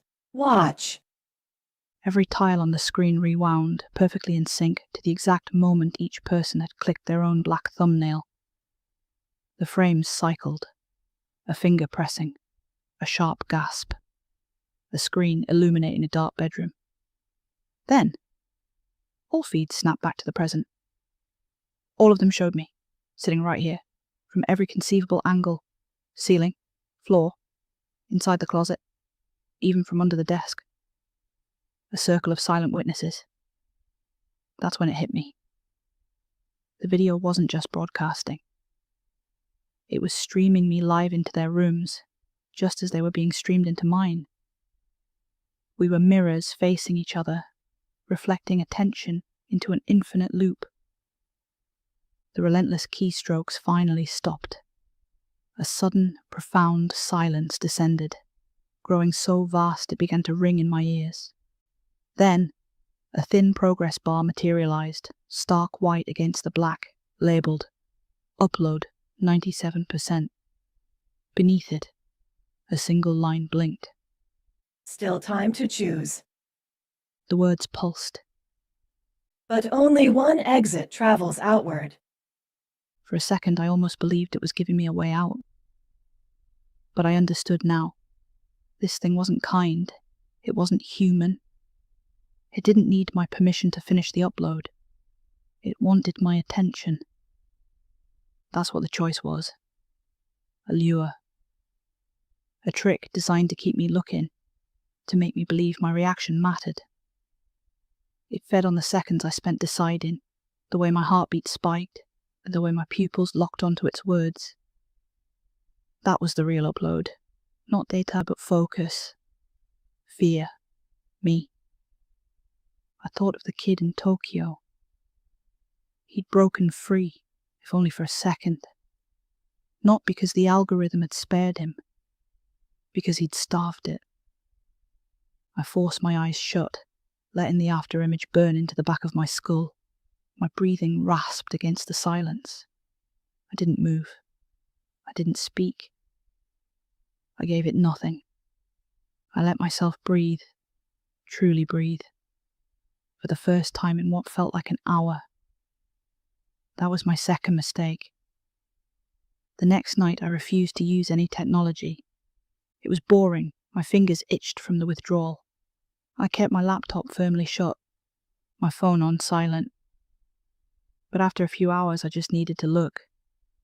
I left the laptop and used my phone instead. The YouTube app, my subscription feed, everything looked perfectly normal. I tried to convince myself it was over. Just some elaborate malware, a sick prank. I even let out a dry, humorless chuckle, the kind you make when nothing's funny at all. Then I refreshed. There it was, the black thumbnail, wedged between a cooking short and a movie trailer. Same font, same 2 words. I pressed and held, instinctively expecting a menu, an option to report or hide. But the screen auto-clicked anyway. Black filled my phone. Then, white letters. Welcome back, Alex. Did you enjoy the quiet? I hurled the phone onto my mattress. It didn't bounce. It just sank, as if the bed itself was swallowing it whole. The screen stayed lit, shining through the comforter, through the floorboards, through the very foundation of my house. The entire building seemed to be underlit by that cold, unearthly glow.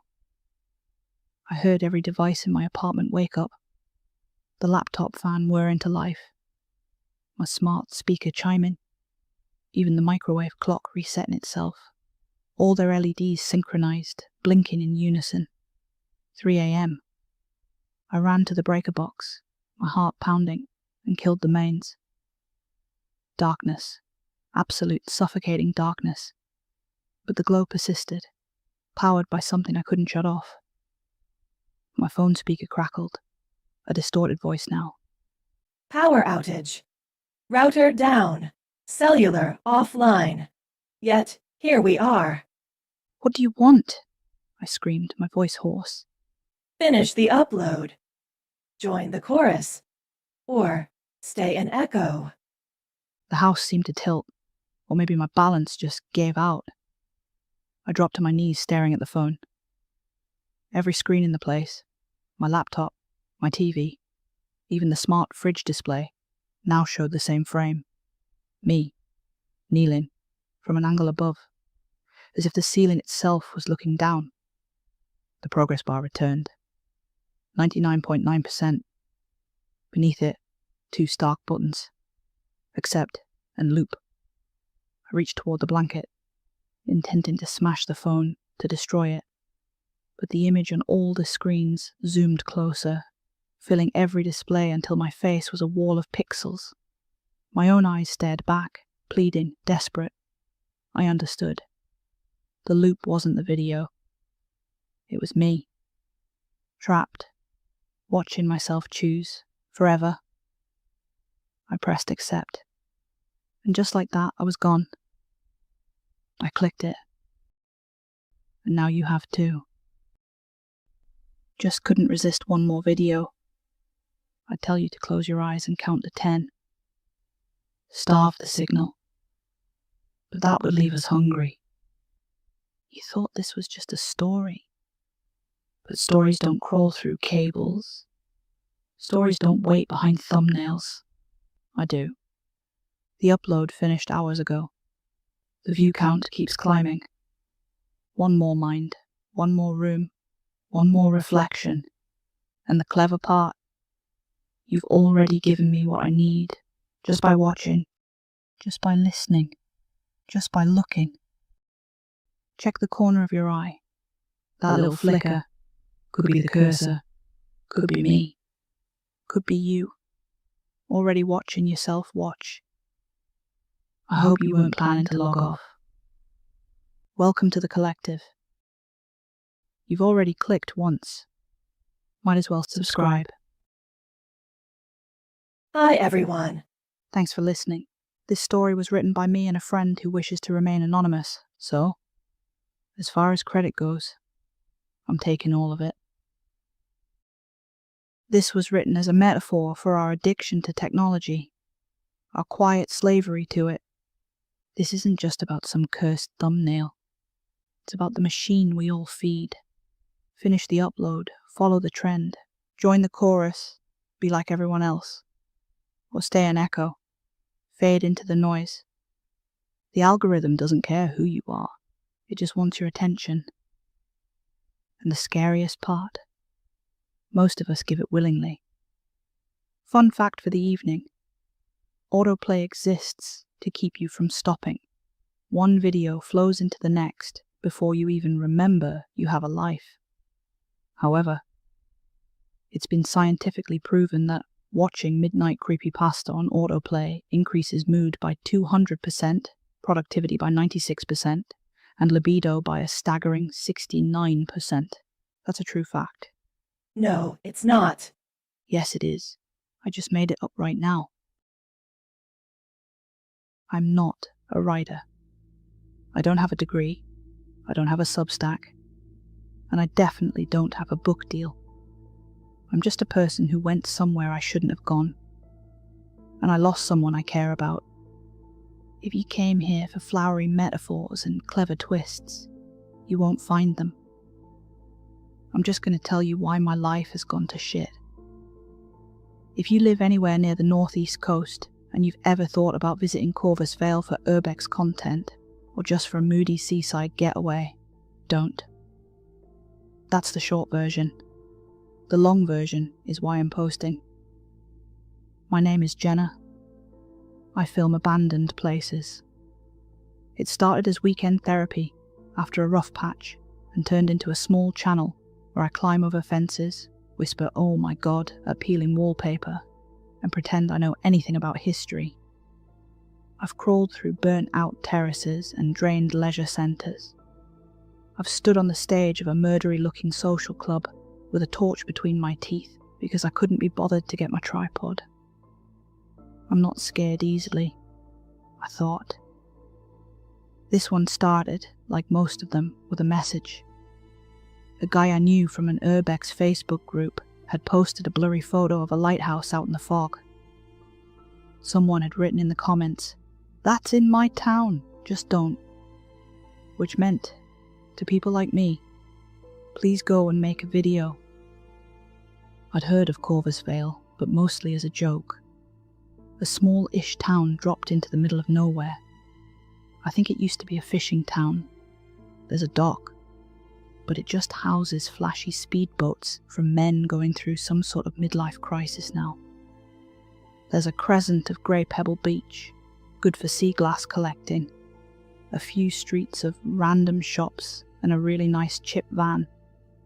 It seems very vanilla on the outside, although I have heard it hosts a good anime convention. The woods curl behind the whole town like a sleeping animal, essentially blocking it in. There's one road in and out, making the whole place kind of claustrophobic, or cozy, depending on how you look at it. You couldn't pay me to go in those woods. They have their own creepy stories floating about. People say it's pretty in summer if the sun hits right, but every time I've looked it up, it's looked like November. Anyway, there's a bit of lore about the lighthouse. I didn't take it seriously then. I take it seriously now. The story goes that years ago, the harbour master was in debt to something in the sea. People say he made a bargain. He'd lure workers with decent pay and benefits to keep the light going. People that wouldn't be missed. Drifters. Young lads with no family. Women who couldn't say exactly where they were going next. It wasn't a normal job. It's rumoured that once you went out there, you didn't come back off.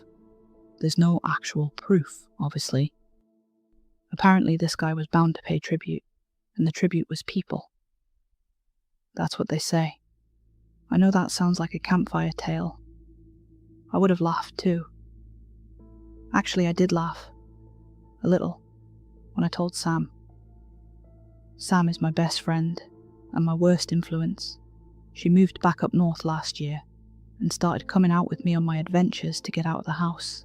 She's the kind of person who can chat to a stranger like they're already mates, which is useful and also terrifying to watch. If I'm the torch, she's the big stupid grin reflected in the glass. We are polar opposites, and it works great. Worked. We'd both had a rubbish week, and we wanted to get away. Corvus Vale, I said, scrolling through photos on my phone as we sat in a Tesco car park, sharing a meal deal like teenage gremlins. We can get away for a bit, do a video, and I'd take you to that chip van, because nothing beats it. Jet 2 holiday, she interrupted in her best advert voice, smirking at me from behind her sandwich. Shut up, dickhead, I told her. We cracked up. You had to be there. We set off the next morning, early enough that the roads were empty. The hedgerows were still white with dew. Clouds like damp cotton hung over fields that looked almost foreign without people in them. The last bit of the drive took us through a narrow lane that didn't seem legal for cars. Then the trees opened, and the sea was suddenly there, a long low line that made my stomach drop in a good way. Corvus Vale didn't look like a real place at first. The town itself is wrapped into a neat little semicircle, the dense woods pressed in close, like they grew tired of standing back and decided to lean in. I counted 3 chip shops, 2 pubs, a charity shop with a single wedding dress in the window, and a post office that had handwritten opening times taped to the door. The woods behind it are... I don't know how to explain it. I remember thinking it was strange that you couldn't see far into them. The trunks were close together, and even though it wasn't summer, the branches knitted like fingers. But if you maneuvered your head just right, you could see a building in there. I saw a peak of a chimney poking out the top of some of the trees. It must be massive. I'm not going to talk about the stories people tell about those woods, because that wasn't why we were there. It's only to say the place has a way of making you feel watched, even in daylight. The lighthouse is set on a narrow, rocky outcrop a little way from the harbour, just far enough that you can't walk to it unless the tide is weirdly low and you're into dying. There's no public ferry. The path that once ran along the rocks is busted in 3 places and signed off with rusted council notice danger boards that look like they're part of the scenery now. The only sensible way is over the water. It took us a minute to figure out how to ask about a boat without saying we were idiots. We strategically asked about the place in 2 shops before going to the harbour. An old woman in a knit hat told us nobody went out there anymore. "Too much bother," she said. And then she said the tide breathes funny out here. I didn't ask what that meant. Another guy in a hoodie shook his head and told us the light's dead, love. Which, obviously. We went down to where the boats were tied up. The harbour is a curved arm of concrete, maybe 50 yards long, with low steps that threaten to break your legs if you don't concentrate. There was a few little boats knocked gently against tyres. Most of them were clearly used every day. Sam found our man. She always does. He was in his 60s, with a face that had been tightened by wind, not surgery, and hands that looked carved from driftwood. There was a tobacco smell around him that made me think of my granddad. He was easing a length of rope into a coil when Sam walked up and said, "Hiya." Stupid question. Do you ever lend out your boat for filming? He gave us a look that went from amused to suspicious in about a second. "Depends who's asking," he said. "We're making a documentary," I said quickly. "I make videos about the coast. We wanted to get some footage of the coastline, just the coastline, the rocks. I've got a GoPro and a couple of vlogging bits. It would be like an hour. We're happy to pay." "Do you know how to sail a boat?" he asked flat. "Yes," I lied. Well, not a complete lie. I'd done a weekend course on the Tyne once when I was 14 for my Duke of Edinburgh award. It was mostly about not hitting things and what to do if you do hit things. I'd never done it in the sea, and definitely not here. £50, Sam blurted out. I looked at her with wide eyes that clearly said, "What the fuck?" She just smiled at me. He squinted past us at the water, like it was going to answer for us. "The tide's funny out here," he said, "and the fog breathes in and out like it forgets itself. You want to be off the water when it turns. You've got, 2 hours tops. You'll get into bother after that." Sam did the thing where she tilts her head and smiles. "We'll be careful. Promise." He hesitated. I could see him weighing up the effort of arguing versus the effort of making sure we didn't kill ourselves. 60, I said, the words leaving my mouth before I could stop them. Sam raised her eyebrow and pulled out a wad of folded cash from the little pocket in her jacket and handed it over like we'd planned it. "And your name?" she asked. "Martin," he said. He took the notes and tucked it into his wallet without counting it, which made me like him. He stepped into the small motorboat at the edge of the harbour and showed me where things were. Throttle, choke, pull start, fuel shut off, spare tank, kill cord. He repeated 3 times that we should be back before the tide turned proper. I nodded, like a kid getting the keys for the first time. He asked again if I knew what I was doing. I said yes again. I don't think he believed me, but the decision was made. He pushed us off with the heel of his hand, and we bobbed like a duckling that had fallen out of formation. We putted out, me gripping the tiller harder than necessary. Sam sitting on the bow, with her phone poised like a news reporter. The GoPro clamped to a pole so we looked more professional than we were. The cold came up through the floor of the boat and into my bones in a way I didn't expect. "That was easier than I thought it was going to be," she giggled.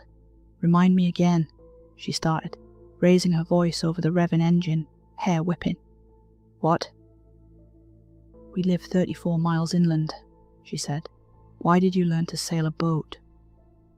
"In case I ever needed to dispose of a body," I said, deadpan. She snorted. "You watch too much, Dexter." "Probably." I tried to focus on the feel of the water. Rivers are straightforward. They push you one way. The sea is like being in a crowded room with 100 people moving in different directions. You think you're still, and then you look up, and the horizon has shifted. Out past the mouth of the harbour, the fog changed from a light breath to a wall.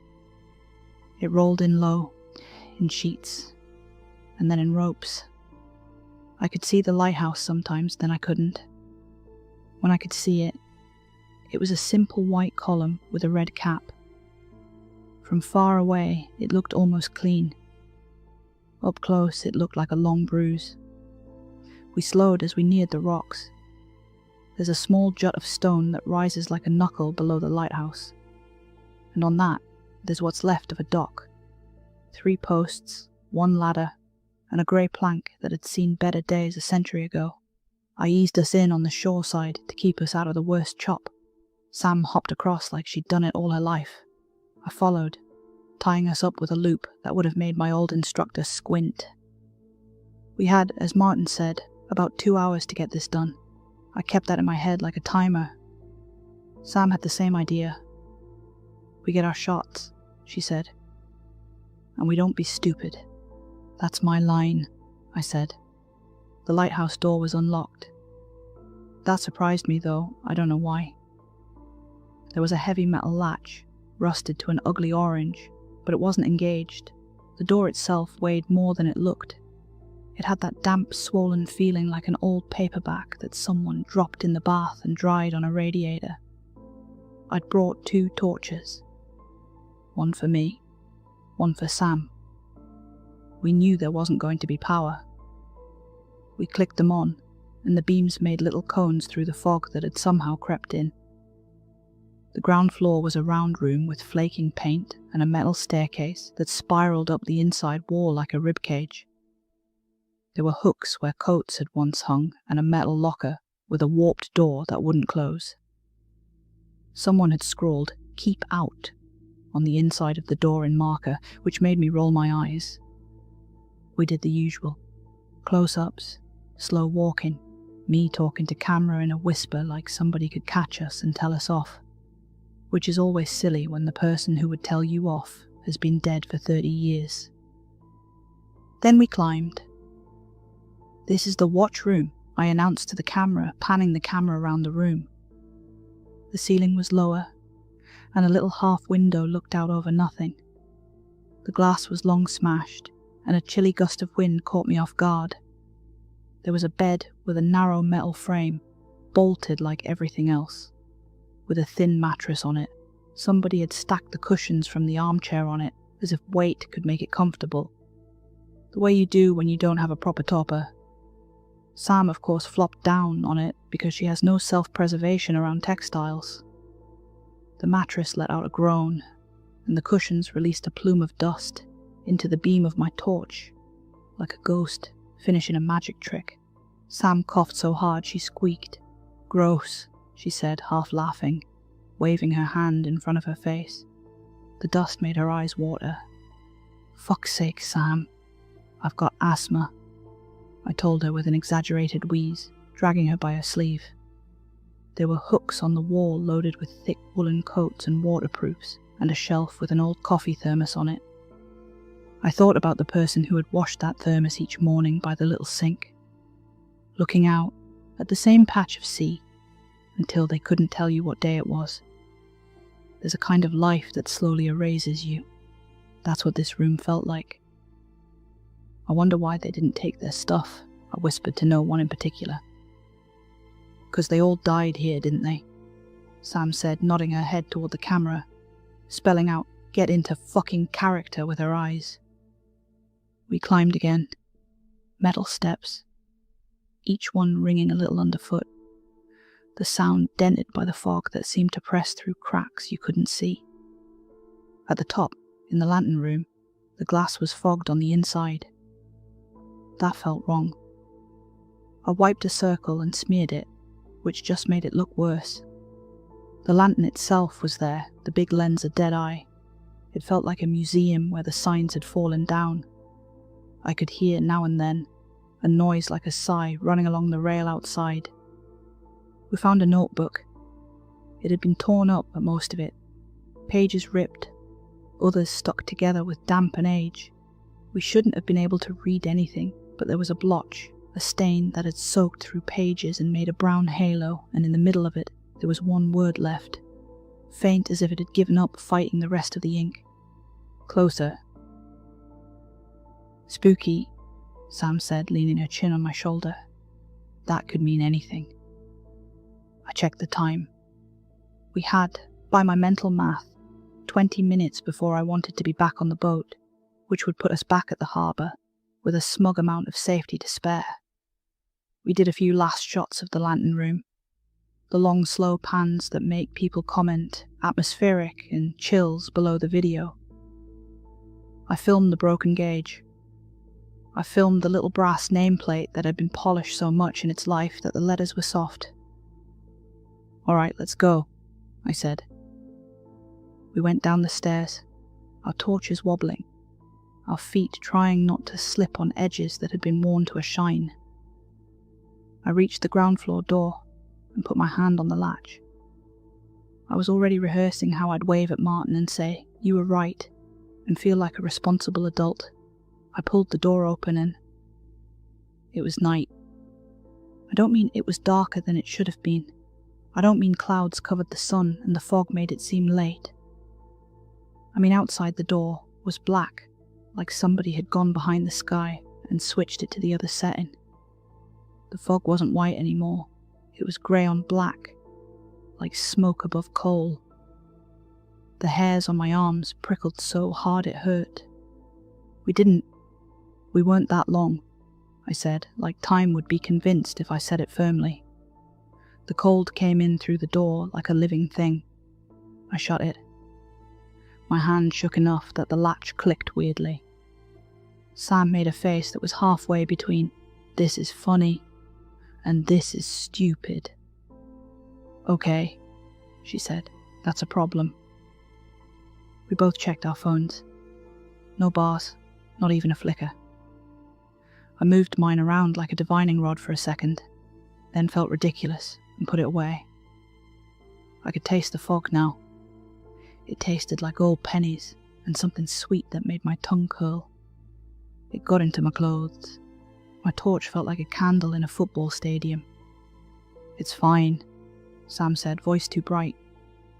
"She does that. She goes school teacher when she's scared. We'll just wait, sleep a bit, go back at first light. It's not like the boat will float away." We tied it. I looked at the door again, like something in it would change. "Martin said the tide turns funny," I said. "He said we'd get into bother." "We'll not get into bother. We are safe in here," she said. And I hated that she sounded like she was humouring a child, but I needed it. "Let's go back up. It's less drafty." We went back up to the lantern room, hoping to any god the guy that lent us the boat would send someone looking. The lighthouse creaked. That's the only word. It creaked like a tree in a gale, and like an old man getting up from a chair. The sounds came from different places each time, sometimes above us, sometimes below. Once it came from the outside rail, and my mouth went dry so fast I almost gagged. "Maybe there's a foghorn," Sam said, poking at a lever on the wall near the stairs. "If we can get it going, someone might hear." "Don't," I said. But I said it too late. She pulled the lever like she'd been waiting her whole life for a dramatic moment. There was a heartbeat of silence, like a sucked breath. The horn sounded. It wasn't a modern sound. It wasn't that neat, low bellow you get now on ships that sounds like something designed on a computer. It was raw. It was a brass instrument being strangled by the sea. It tore itself out of the lighthouse and into the fog, and the fog swallowed it and hurled it back at us from everywhere. It made my teeth hurt. It felt like someone had pressed an invisible hand to the back of my head and pushed. It echoed off nothing and everything. It didn't just ring in the air, it went through us. We clutched each other without looking like children who don't want to admit they're scared. "Okay," Sam said over the last shuddering tail of the sound. "Maybe don't do that again." Then, The light came on. I didn't know it could. The lantern roared to life. The beam hit the fog and made a white world that moved, and then it swung. It swung like it had always swung, in a long, patient sweep. And with each pass, the fog was cut into layers that made shapes. Shapes. I wish I didn't write that. I wish I could say I was imagining things. But the light made figures in the mist. Not silhouettes you could explain away as rocks or sea spray. They moved wrong and then to right, like people who'd forgotten how to be bodies and were relearning in front of us. With each pass of the light they crept closer, jittering and jarring, limbs moving all wrong. Sam swore, softly. "Shit, turn it off," she said frantically, searching for a switch, a knob, a lever, anything. We tried the same lever she'd pulled for the horn. The horn stayed quiet, thank God, but the light kept on, unbothered. We tried another lever, and a hand wheel that felt like it was welded to the past. The light ignored us. I could feel the heat of it against my face, and it made the fog sweat. We scrambled down again to the living floor, where the little window sat like an eye that had been punched. There was a white feather on the sill. It moved in the draft like a twitching finger. A bird landed on the sill. I swear to you, I know what a gull looks like. I know what a pigeon looks like. I know what a crow looks like. This was a crow, but not black. It was white. Not albino with red eyes. White like someone had dipped a crow in milk and set it to dry. It had a scar on its beak. A little roughness that made it look like it had been welding at some point and didn't much care for PPE. It looked in at us, cocked its head, and cawed once. That sound went through the lighthouse and into my spine. It was like the horn, but small. It echoed down the metal bones. It made the lights sweep hitch, just a fraction. I hate that I'm writing this because I know how I sound, but the bird looked at me like it knew what was going to happen. It was aware. It fluffed its feathers, shook itself, and hopped to the side so it could watch the stairs. We both stood very still. There were footsteps below us, not the creaks and groans of old bolts shifting. Footsteps, a set of them, not hurrying, not dragging. They sounded like somebody who was used to the stairs and knew exactly where to put their feet. One step. Pause. Another step. Slow. Methodical. "It's just the wind," Sam said very softly. "I'm going to go and see if there's a manual kill on the light. Like a breaker. There has to be." "Don't," I said. But I couldn't make my mouth say anything sensible.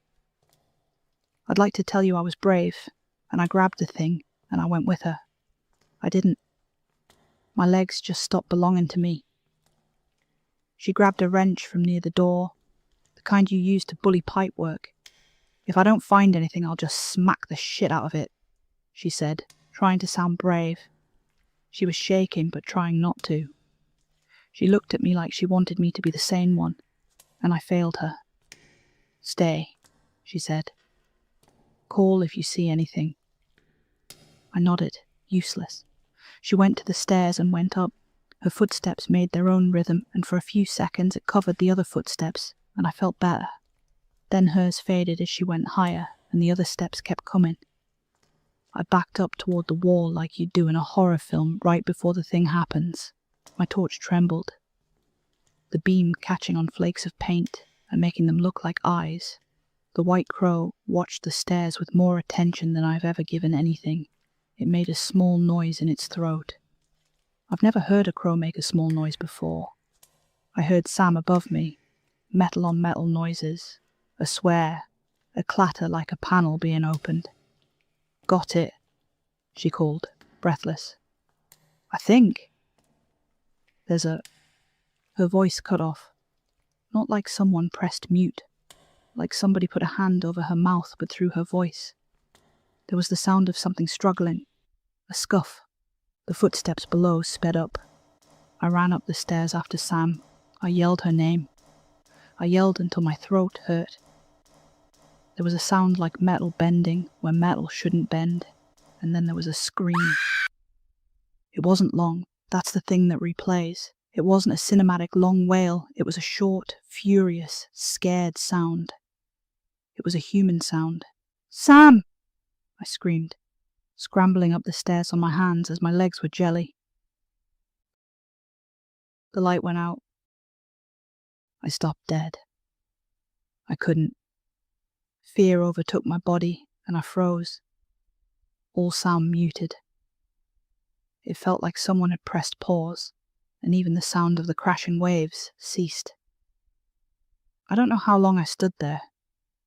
I think I said no a lot, quietly, like you bargain with a pet that's about to be sick on your carpet. When I could make my legs work, I went up. I kept the torch pointed exactly where my feet were going, terrified I'd see something. Anything other than Sam. The lantern room was empty. The panel near the floor that had looked bolted shut was open now, and the inside of it smelled like hot dust. There was nothing to see. That should have been better. It wasn't. "Sam?" I said so quietly it would have been impossible for anyone to hear me. I moved the torch slowly across the floor. Nothing. She was gone. I don't remember much after that. I know I touched the lantern glass and it was cold, like it was never on. I remember checking the rails to see if she had gone over. I think I went back down after that. My memory has blanks in it that shouldn't be blanks. I remember the feel of the wrench in my hand because I picked it up even though I didn't know what I thought I would do with it. I remember opening the door to the outside and it wasn't night anymore. The fog was still there but thinner. The boat was still tied where we left it. I untied it with hands that didn't feel like mine, and I climbed in, and I turned the engine over, and I went back, and I didn't look behind me because I couldn't make myself. Martin was there when I came back in. He was smoking. He looked at me, at my face, at the boat without Sam in it, at the time on his battered watch. "Where's your mate?" he asked. Voice very neutral, the way nurses talk when they're trying to get you to say the thing before they go get a doctor. I opened my mouth, and whatever I said wasn't useful. I think I said stairs 3 times. He put a cigarette out on the heel of his boot and helped me tie up like I had never seen a rope before. He put a hand on my shoulder, and it was the first warm thing that had touched me in hours. "Come on," he said, and he took me to the harbour office that had a kettle and a beige phone. I told him. I told him everything. The night the lighthouse, the figures, the footsteps. "Sam, you've been gone 46 minutes, Petal," he said with a sigh. "If I'd have known you were going to that damn lighthouse, I wouldn't have given you the boat." I wish I could tell you what happened next was heroic. I wish I could tell you there was a search that filled news bulletins for 3 days, and divers with little lights combed the rocks and found something that could be put in a box and named. I wish I could tell you there was a report with conclusions that felt like anything but paper. The harbour master in Corvus Vale is a different man than the one from the stories. He was kind to me. He took me seriously. He said he believed me. As he listened, he took quick, disapproving glances at Martin, like he was scolding him with his eyes.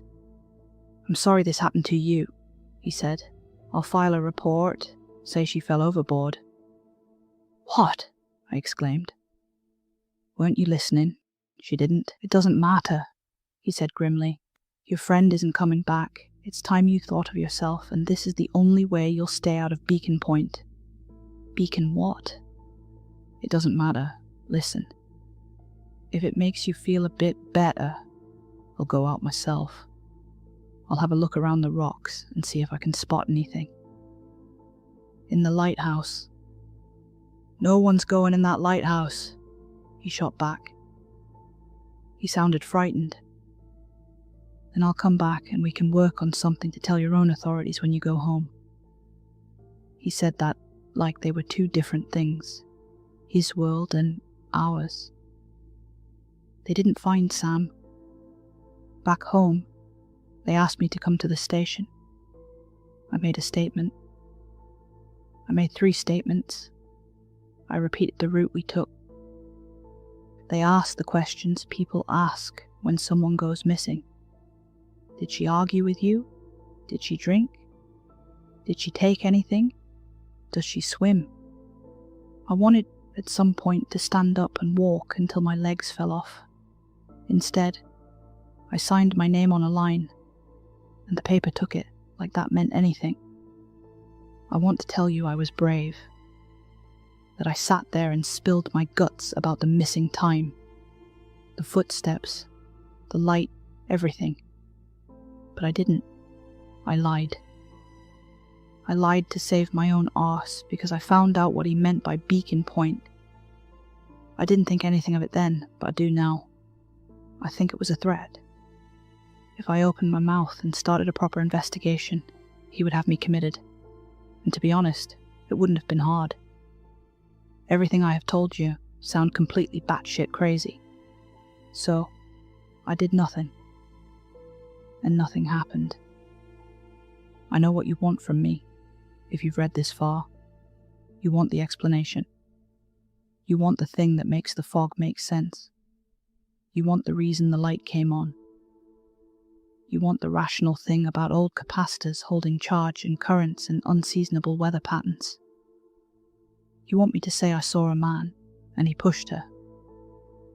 You want me to say she slipped, and the sea took her, like it takes people every year who aren't paying attention.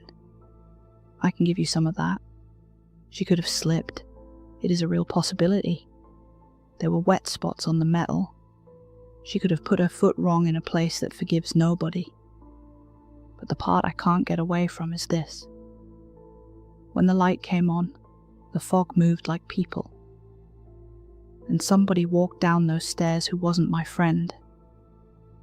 Here is the part I haven't told anyone in real life, because I do want to be taken seriously. And I know this will make some people move me into the unhelpful file.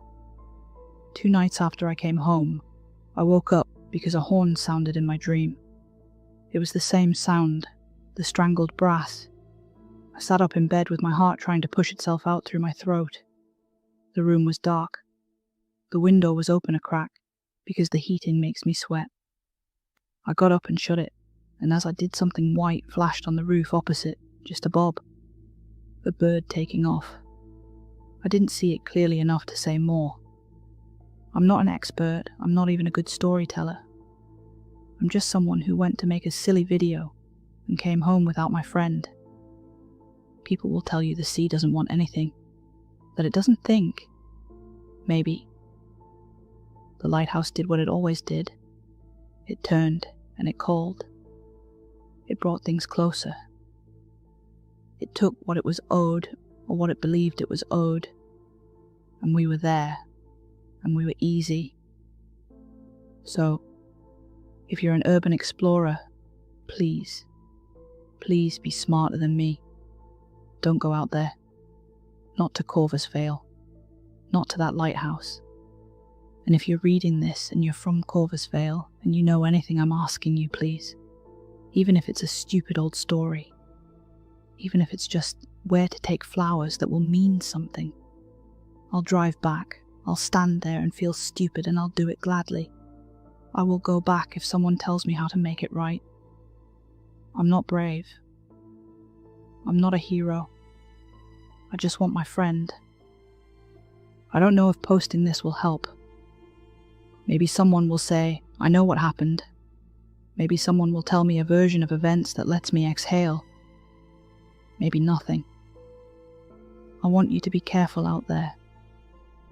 If you go to Corvus Vale for chips and a walk and you see the fog roll in where the woods kiss the town and the sea leans in like it's whispering, go home. Don't be brave. Don't be me. If you've got questions, I'll try to answer them. If you want to tell me I did everything wrong, you're probably right. If you want to tell me that I should have gone up those stairs and grabbed her and dragged her down, that you would have, I know. I tell myself that every night. The last thing I'll say is this. If you go to the harbour and you meet a man named Martin, be kind to him. He tried. He didn't have to lend us his boat. He didn't have to believe me. He did. I think he knows more than he says. I think he's doing the maths of his own life, like all of us. And I don't want the sum to crush him. I'm going to hit post now before I delete this in fear of being sectioned or some shit. If you're the kind of person who likes to put pins in maps, don't put one in Corvus Vale. Let it be a blank spot. Let it go back to being a photo you scroll past. Let the light stay off. Let the fog keep what it took. If I hear anything, I'll update. If I don't, please remember her name, Sam Pencott. She was funny and she was kind, and she lay on a disgusting cushion pile bed without thinking because she wanted to make me laugh. And she did. I love you, Sam. I'm sorry.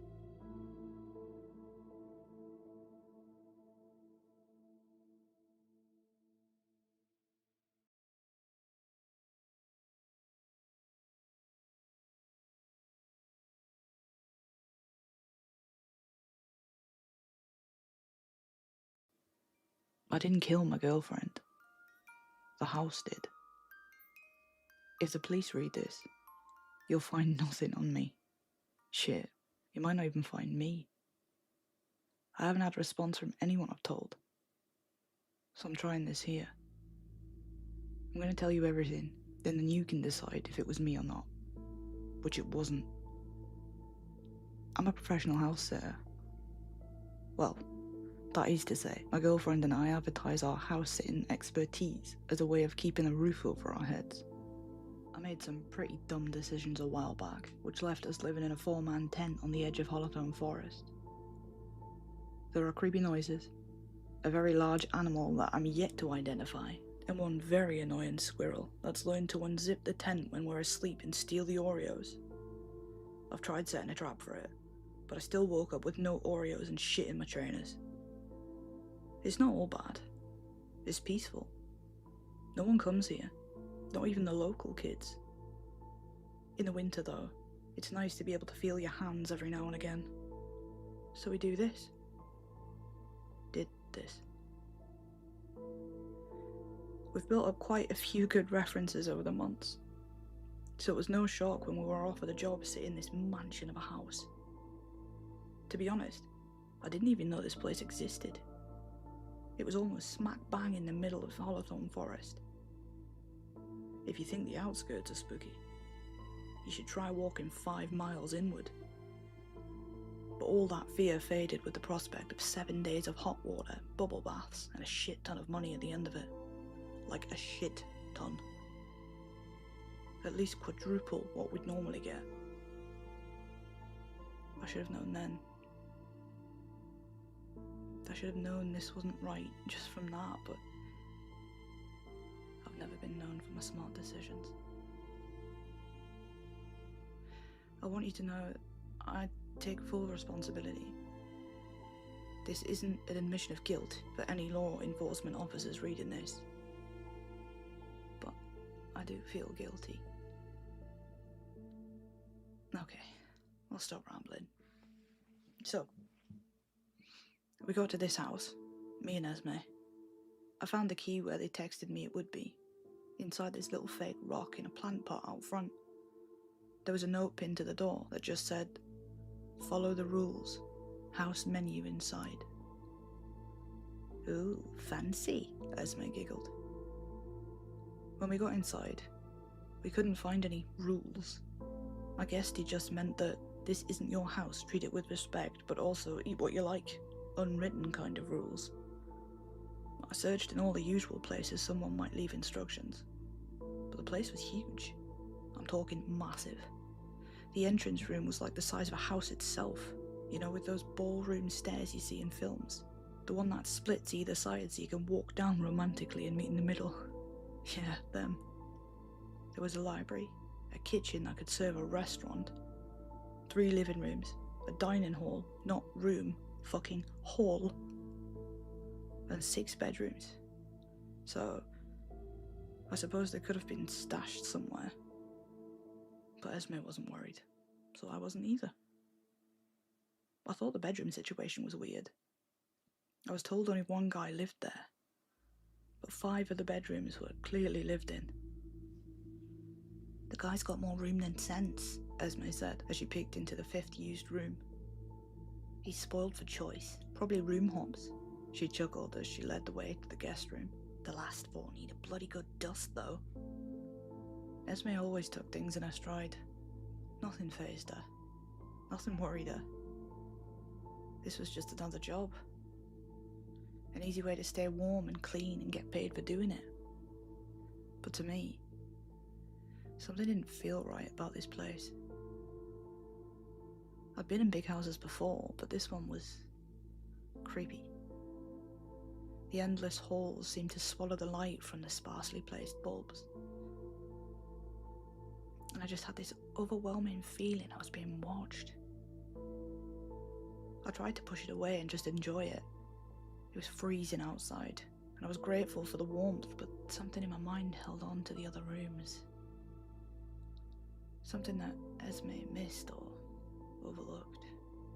They were all old and dirty. Lived in, yeah, but not recently. And the locks were on the outside.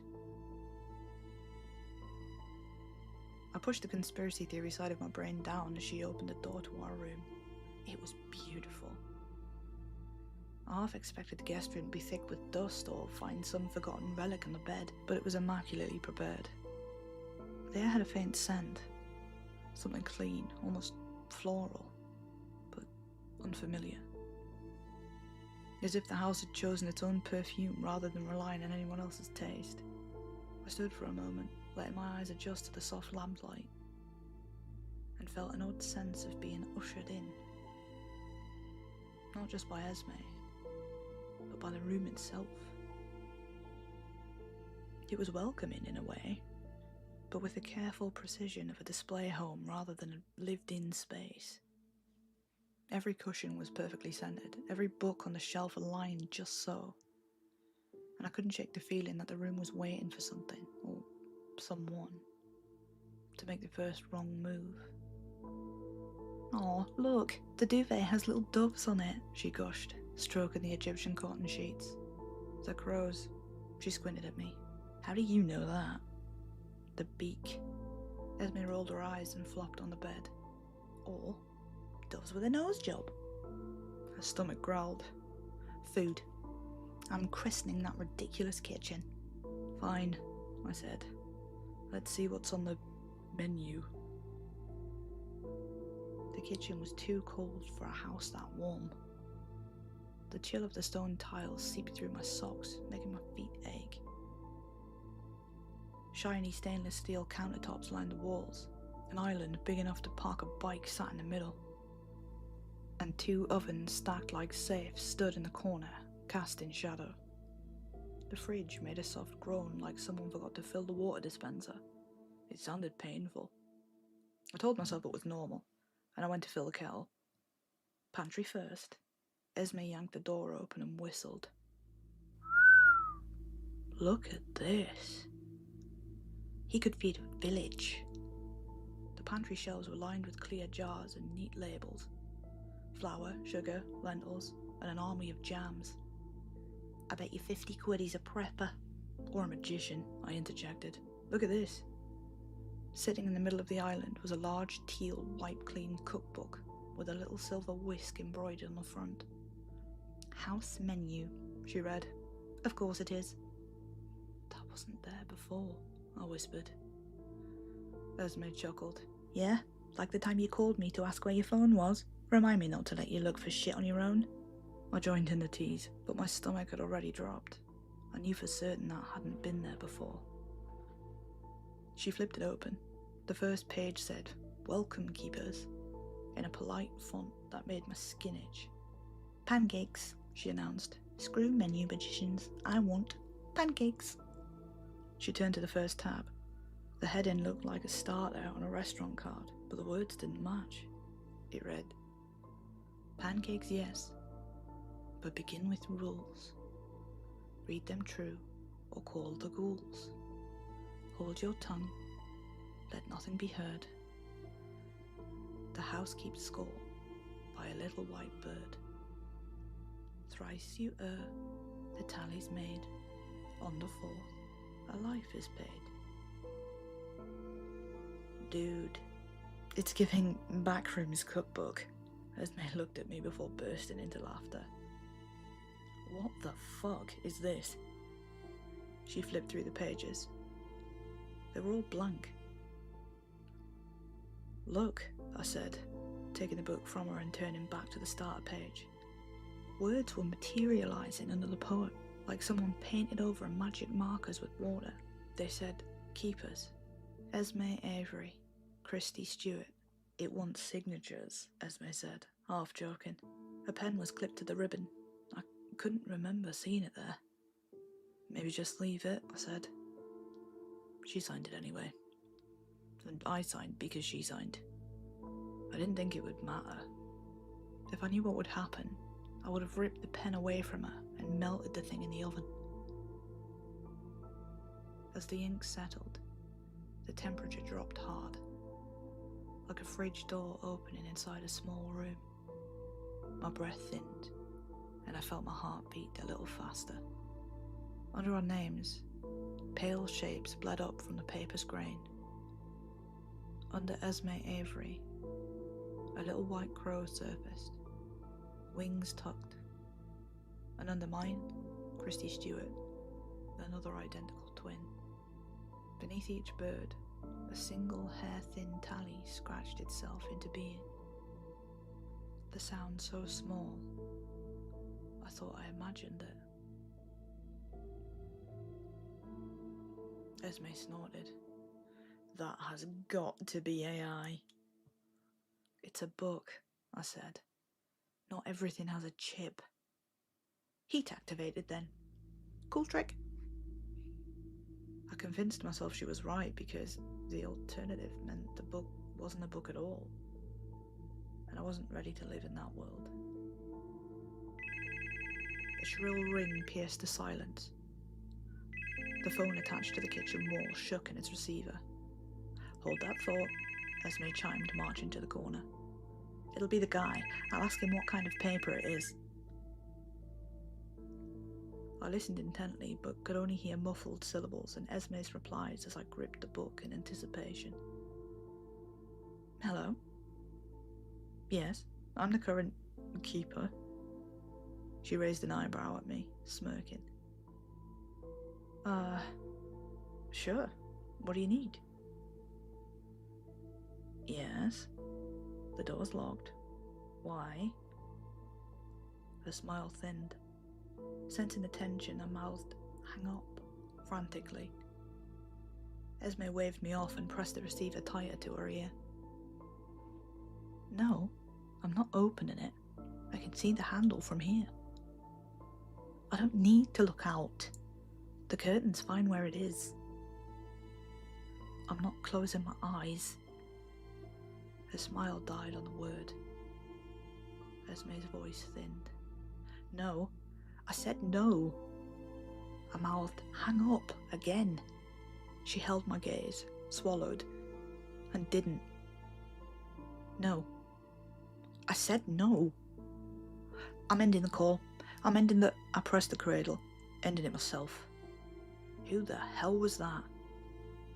A neighbour being weird? Or teenager? Who knows? Esme shook her shoulders loose. Come on, paper. Let's find out what kind of magic marker the rich use. Yeah, I'd definitely like to know, I said, running my finger over the second tally mark scratched under her name. Looks like you're winning. Esme flipped to the next page to prove the heat ink trick, and froze.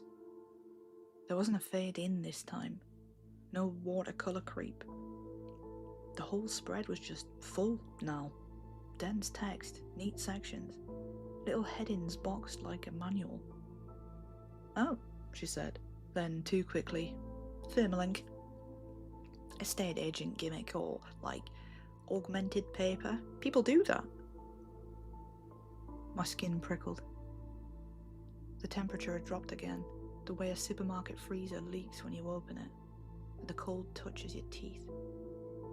I made myself look at the paper instead of the door. "That's not a recipe," I said. "It's a list of rules." "How do you know?" she shot back, defensive out of habit. "The title."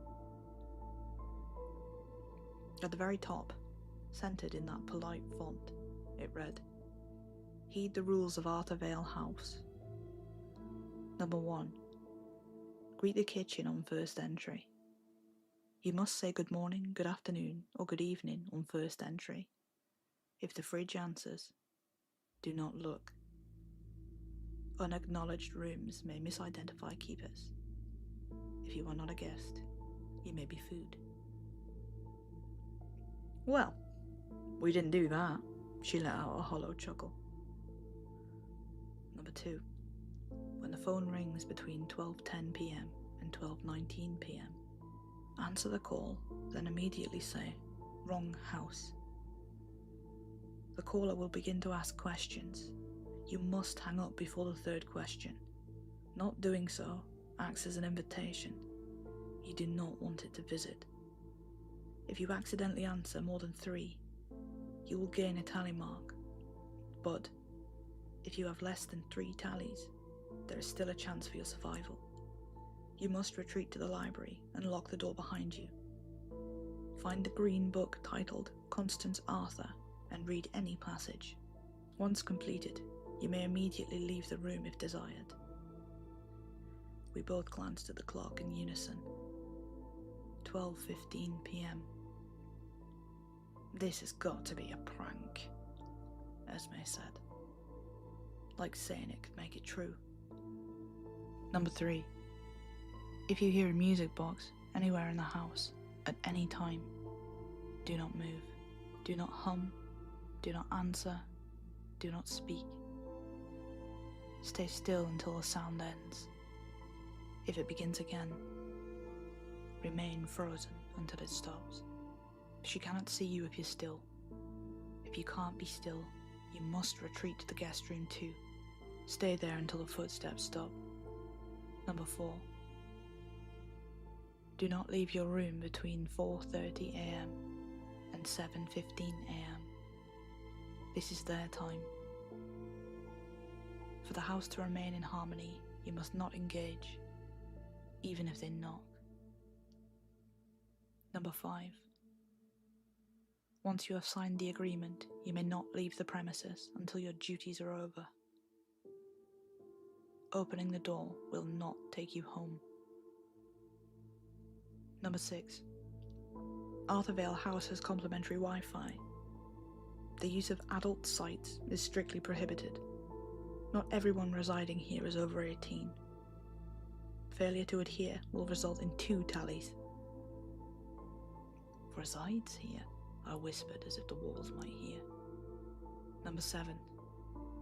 Every rule has an individual consequence that may prove detrimental to your health.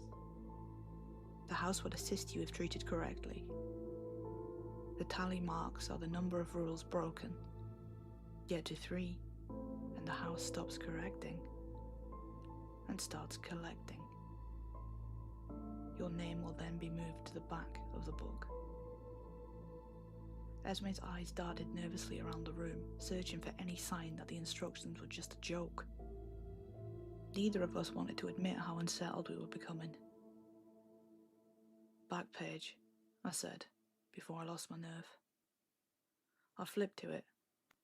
The paper felt different here, thicker, like certificate stock, and warm. It read, "Held in care, Arthur Vale House." Under that, names, etched in the same pressed hand as the rest. L. Morley, 36, and J. Morley, 6, room 1. H. Weaver, 19, room 2. D. Keane, 22, room 3. R. Powell, 52, and S. Powell, 17, room 4. M. Irving, 56, room 5. No dates, no notes, just names and what looked like ages. Esme frowned. So, staff? Previous keepers? She wanted an answer that kept people alive. Keepers, I said softly. All the rooms had previous keepers in them. So, where's the owner's room? She asked, raising an eyebrow. We're standing in it.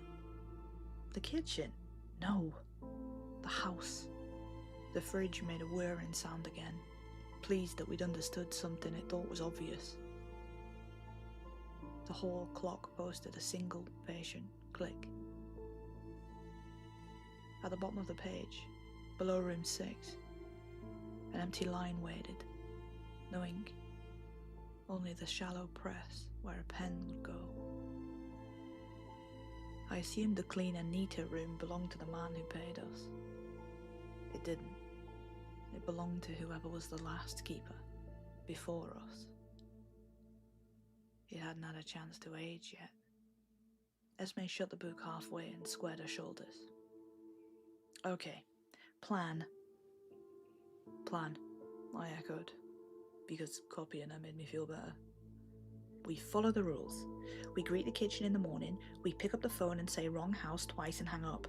If we hear nursery rhymes, we freeze. We don't leave the room between stupid o'clock and 7:15, and we don't try the front door. And we don't say anything out loud that sounds binding. And we don't watch porn, I added. Helpful. Just then, a tinny jingle threaded in from nowhere. The kind of ice cream van tune you hear from 3 streets away. But it was inside the walls. Too slow. Like someone dragging it past on a string. We froze. Not a word, not a twitch. Only our eyes moved. Hers to me, mine to hers. The jingle drifted along the skirting boards, pausing at the kitchen door. It tried a cheerier loop as if it wanted us to help it out. Then it slid away down the hall. It played once more, fainter, and was gone. We didn't breathe for the count of 9. Then we did. Fine, Esme whispered, voice thin but steady. We're still fine. She lifted the book with 2 fingers and tucked it under the flour bag as if weight could keep it calm. We stick to the plan. Plan, I echoed. The pancake craving had long since curdled into nausea. We crept back down the narrow hallway, past the pantry, past the library we definitely weren't exploring in case we found more rules, and into the entrance room. It opened like a held breath. The double staircase loomed, split in either side of the tall wall like a ballroom spine. Light from a single overhead pendant swayed faintly, casting long shadows on the galleried landing above, making the darkness behind the banisters twitch. We just need to go upstairs and sleep this off. Things will look better in the daylight, Esme said. No more recipes, no more rules. I hesitated. The front door was only a few steps away. Still locked, still bolted, still there. I had to check. I just need to see, I whispered. Don't, she snapped, too loud, then softer. Don't. I have to, I said, and stepped towards the door. That's when it knocked. A low, dull thud on the wood. Not hard, not rushed, just a single, conversational knock. Esme let out the breath she'd been holding. My little laugh escaped with it, brittle and frayed. Oh, thank fuck, it's just that... Her words died. We both froze. Esme's mouth opened, then closed. We remembered the rule. 3 questions on the phone. More invites something here. The knock wasn't a relief. It was a response. Esme whispered, "Library." Then louder, urgent, "Library, go now!" We ran. The hallway felt longer somehow, the walls tighter. The light flickered like it was choosing a side. Behind us, the knock came again, louder, then once more, cracking the wood like it was desperate to meet us. We hit the library, slammed the door shut and locked it. The crash came just as the latch caught. Whatever was knocking was in the house now. "Help me find the book," Esme hissed, already tearing through the shelves. "Constant Arthur, Green Spine, anything with Constant." Old hardbacks scattered like feathers. I yanked titles from shelves, spines cracking, breath sharp. Another bang shook the door. We didn't have long. "I found something," I shouted from across the room. I flipped to the back page. "Quick, read this sentence." Esme squinted. "I don't really like reading out loud. Do you like dying?" "Fine," she huffed, then cleared her throat. "Formerly a Vale Parish property, rebuilt following the Arthur collapse. The land retains its original boundaries." We both stared at the page, not daring to move. Silence. "Is that it? Did I do it?" "I think so." We sat back, breathed, then quietly, "I know that name." "What name?" "Constance Arthur." "I thought she was made up, like Bloody Mary or something." "What do you mean?" "We used to play this game at school. You had to sit in the dark, light a match, spin around, and whisper a name 3 times into the bath mirror. Then when you turned the lights on, she was supposed to come and eat your eyes or something." "Right. Cool," she said, deadpan. We finally made it out of the library. Nothing chased us. Nothing screamed. The front door was still shut. Not a scratch on it. Once we got back to our room, we split off. Esme threw herself onto the bed, and I locked myself in the ensuite to splash some water on my face. I was mid-splash when I heard her shout, "The Hollow Lady!" I nearly slipped. "What?" I shouted, storming out. Esme was lying on the bed, grinning like an idiot. She held up the green book she'd swiped from the library. "The Hollow Lady is Constance Arthur," she said casually, thumbing a page. "Even I know that name." I perched on the edge of the bed, staring at the cover like it might burst into flame. No wonder this place is cursed. Esme shook her head. "Not quite. It says here the house isn't the problem. Well, it is, but not originally. It's what she let through when she made her own pact." She flipped a few pages, then read aloud, this time serious. "Once sentenced to death, Constance called out to all those who'd listen. She created a permanent tear in the veil to be able to receive her power." I stared at her. "So, everyone's here then?" "Yeah," she said, scanning the margins. "Some are victims and some aren't. Seems the things from beyond the veil are also bound to her law of bargain. I'm guessing the good ones set up the tally system and the others wrote the rules." "Helpful," I said sarcastically. "So they can't just come out and eat us. They need us to fuck up first." "Basically." She held up a hand. "Wait. It says there's a constant pull between good and evil here. The house needs a keeper, always, to maintain the balance. When the current keeper completes their deal or forfeits it, they're replaced. What deal? She gave me a look. Christy, what did the text say? The one you got when you applied? I felt my stomach drop. I didn't apply, I just got the text. It just said, sit the house for 7 days. Get paid £500. We looked at each other. And then you signed the menu, Esme said solemnly. So did you, I shot back. Honestly, if things hadn't gone to shit, risking our very lives by signing a menu would have been comical. But there was nothing fun about what happened next.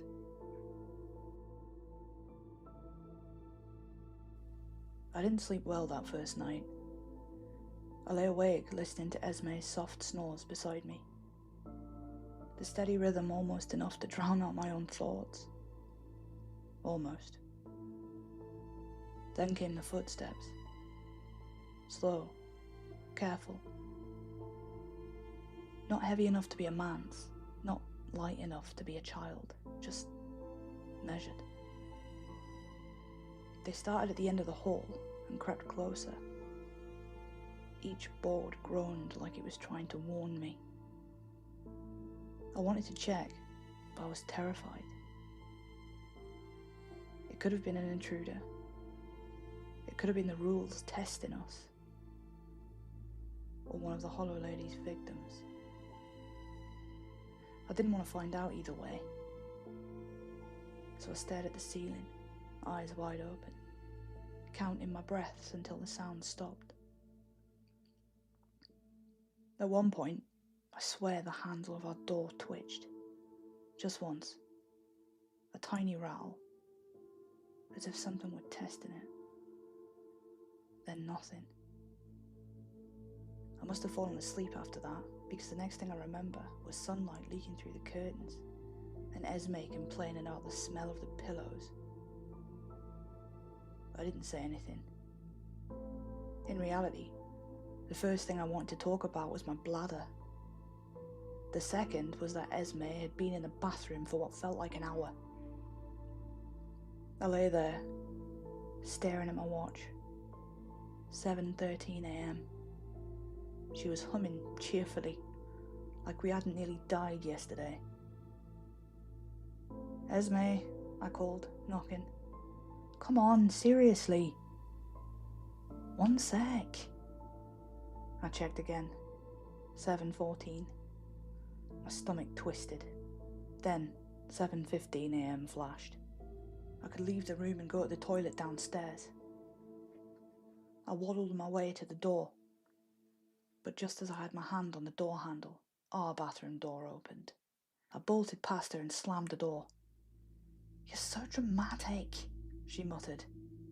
I almost broke rule 4 because you wanted to do your skincare routine, I hissed. Oh, please. You act like ghosts wear wristwatches. By breakfast, she'd mostly forgiven me. I was just about to step into the kitchen when she called out, Good morning, kitchen. She looked back at me expectantly. Go on then. I sighed. Yeah. Hi, kitchen. The fridge made a low, sulky hum that sounded almost offended. Esme raised an eyebrow. See? Totally normal. Don't look at it, I warned. I kind of need the milk for pancakes. Use water. She spun around like I swore at her ancestors. What in the East End Council Estate hell are you talking about? Pancakes need milk. We bickered while she whisked. I mentioned the bathroom incident again. She said she'd had to do her eyeliner twice because of the flickering lights. I said the lights flicker when the house gets annoyed. She said the house doesn't get annoyed because the house isn't real. Then we had an argument about how obviously houses are real, which somehow spiraled into a half-hour rabbit hole about what she even meant by real, and how I'm too pedantic for my own good. I don't know what that word means, I still haven't googled it. Either way, that was the end of it. Esme still didn't believe any of it. But she hadn't heard the footsteps. We spent the day in the library, the one we'd sworn not to go near. Safer than the hallway, Esme said, which wasn't exactly reassuring. We found old journals, yellowed sketches, things about the Hollow Lady, whole pages written in some elegant handwriting, over and over, like someone had been trying to copy a spell by muscle memory. Esme made jokes to fill the silence, but even she started whispering after a while. Every so often, something scratched behind the shelves. Not fast or frantic, just slow, deliberate, like claws tracing wood. Once, a whole stack of books toppled over by itself. We both jumped, hearts in our throats. Esme inhaled shakily. "Okay," she muttered. "That's fine. That's totally fine." But the noises didn't stop. It shifted, moved. The scrape of nails turned into a drag. Closer now. Slipping from one shelf to the next. Something was pacing us through the walls. My pulse hammered in my ears. I stared at the nearest bookcase, half expecting to see fingers push through the gaps. Esme whispered, "Do you hear that?" I nodded, too afraid to speak. It was right behind the shelf now. The scratching slowed, then stopped. The silence pressed in hard enough to hurt. I was just about to bolt when a soft meow broke the tension like glass. A small black cat slunk out from under the nearest shelf, stretching like it'd been watching the whole time. Its eyes reflected the light like mirrors. Esme blinked, then laughed. "Oh, a black cat. How original." I didn't laugh. My heart was still trying to punch its way out of my chest. Esme crouched, holding a hand out. "See? There's your big bad ghost. A bloody cat." "Or a ghost with a cat," I muttered. She grinned at me, scratching the creature behind the ear. "Or maybe it just lives here. Houses can't adopt animals, Christy. There's got to be someone else around." Her disbelief was unshakable, but the way the cat stared past her at the door, it made my stomach turn. That evening, in bed, I was struggling to figure out what HDMI 1 was on the TV when the phone rang. It was the same shrill, gut-clenching tone, cutting straight through the quiet. The cat launched from Esme's lap, practically bouncing off the walls trying to find an exit. We both froze. "It's 12:14, Esme said, voice flat. My watch confirmed it. It was indeed 12:14, exactly. I swallowed hard, forcing myself off the bed. "I'll get it this time. Remember the rule?" she hissed. "Say wrong house, then hang up." I nodded, picked up the receiver and pressed it to my ear. "Hi, Christy," said a man's voice, smooth, calm, and horribly familiar. "Enjoying your stay?" My blood turned cold. "Wrong house," I snapped, then muttered, "Shithead," and moved to hang up. But the voice kept talking. "Would you like to know a secret about Esme?" My hand froze midair. This was a trap, wasn't it? A way to keep me on the line. Wasn't it? I stayed silent. Esme shuffled closer, pressing her head next to mine to listen. Her breath hit the receiver. Her eyes widened. She mouthed, "Hang up," frantically.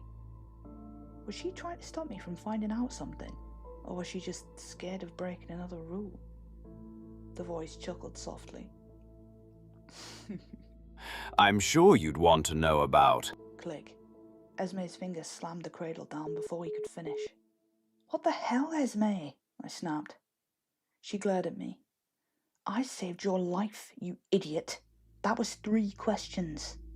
"Oh, so now you believe it," I barked. "I never said it wasn't real. I just said you said plenty. But the second someone says your name, you're all ghosty looking chain." "What?" Esme blinked. "Ghosts don't kill people. Secrets do."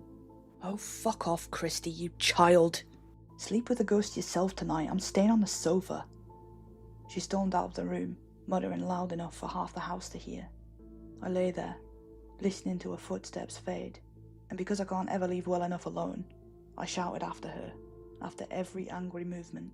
Slam. "Guns!" Then a stomp. "Rappers!" Then a last slam of the door. I don't remember closing my eyes, but I remember opening them. The red digits on the bedside clock blinked 4:18 a.m. Something had woken me, a sound, a presence. Footsteps. Slow, deliberate. I thought it was Esme changing her mind. They passed the door, paused, then doubled back. I closed my eyes. If she came in, I didn't want her to think I'd been waiting for her. The creak of the floorboards pressed into my spine like pins. I must have fallen asleep again because the next time I opened my eyes it was 6:07 a.m. Pale morning light seeped through the curtains. I reached for Esme, but her side was empty. The sheets were cold. My heart skipped. "Esme?" I called her name again, louder this time, pushing up from the bed. But there was no answer. The ensuite was empty. She wasn't in the walk-in closet. She wasn't anywhere.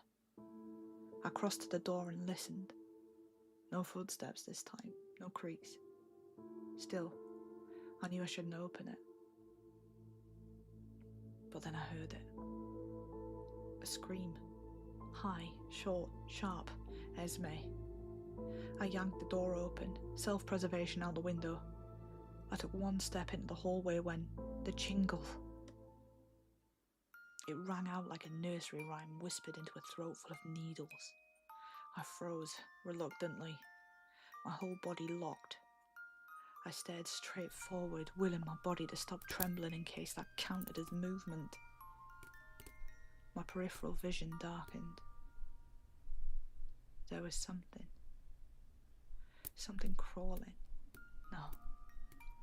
Skittering. Along the wall.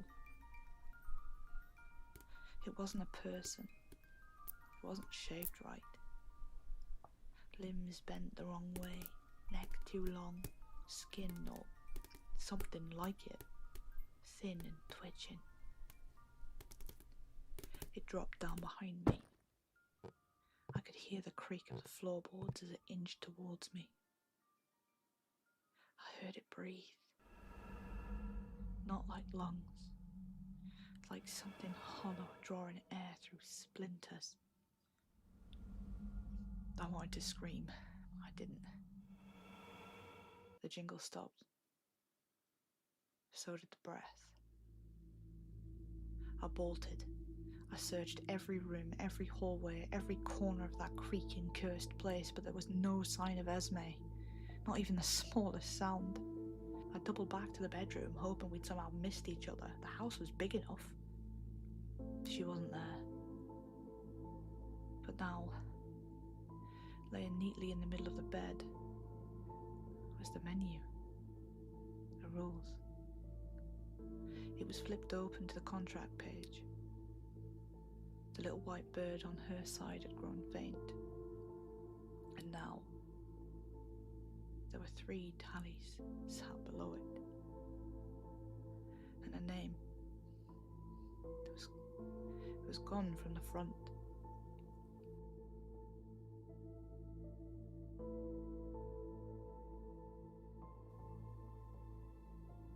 That's when it hit me. Rule 4. She never came back to the room after our argument. She'd spent the whole night out there breaking the one rule that mattered most. Her last words to me were literally "fuck off." And mine to her? Sarcastic lyrics from the fucking Welsh hip-hop band Goldie Lookin' Chain.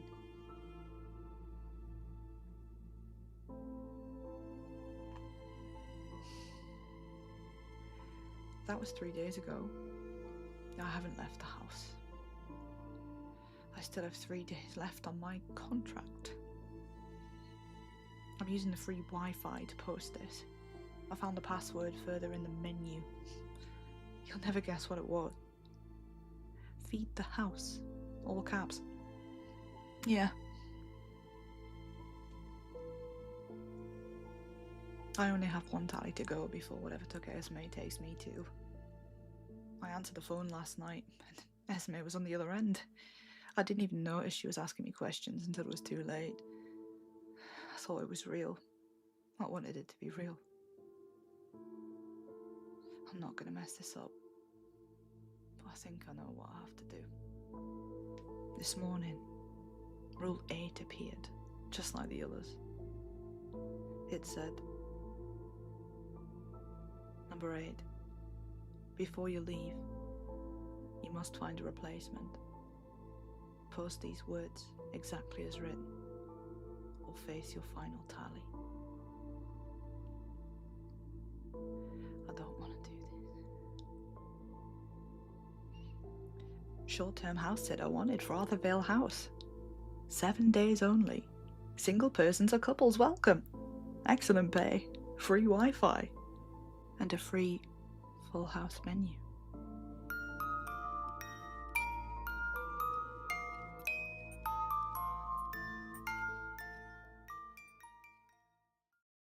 They tell me I'm crazy. The court-appointed shrink uses phrases like dissociative break and psychotic episode. They say I'm a danger to myself, to others, a murderer. And maybe they're right. I'll probably be locked in this room for the rest of my life, just staring at these 4 grey walls trying to piece together what happened that night. My best friend, Jake, is dead. And I'm the one taking the fall. But I didn't kill him. I know who did. It was Winnie the Pooh. No, I'm not insane. I was there. I saw everything.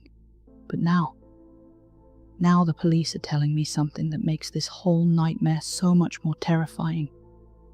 They're telling me that I was the only other person in that room with Jake. They're wrong. It was supposed to be a fun night. The last weekend before Halloween. A crisp, cold October evening where the air smelled like wood smoke and dying leaves. Jake and I had been planning this for weeks. Ever since we saw the first flyers for the Asylum of Lost Toys. It was a new haunted house that had taken over the abandoned warehouse down by the old cannery. The poster was genius-level creepy. A cracked porcelain doll with one button eye, sitting in a pool of what looked a little too much like real blood. We were horror junkies. Since we were 16, we'd hit every haunted house in a 50-mile radius. We really thought we'd seen it all. The line to get in stretched 3 blocks. The warehouse itself was this hulking, rust-coloured beast of corrugated steel. A thick, theatrical fog was being pumped out of its dark mouth, along with the distorted, broken music of an old ice cream truck. Every few minutes, a blood-curdling scream would erupt from inside, always followed by the nervous, excited laughter of the crowd. We were buzzing. Jake kept bouncing on the balls of his feet. his breath fogging up in the cold air. "Dude, this is gonna be epic," he said, grinning. "I heard they use Hollywood-level effects. Real actors, no cheap jump scares." I remember thinking how normal it all felt. Exciting. It was one of those perfect fall nights that already feels like a memory while you're living it. We were 24, and for a few hours, we could be kids again, getting scared for fun, knowing that when the night was over, the monsters would be packed away and we'd go home safe. That's the deal, right? You pay for a scare you can control.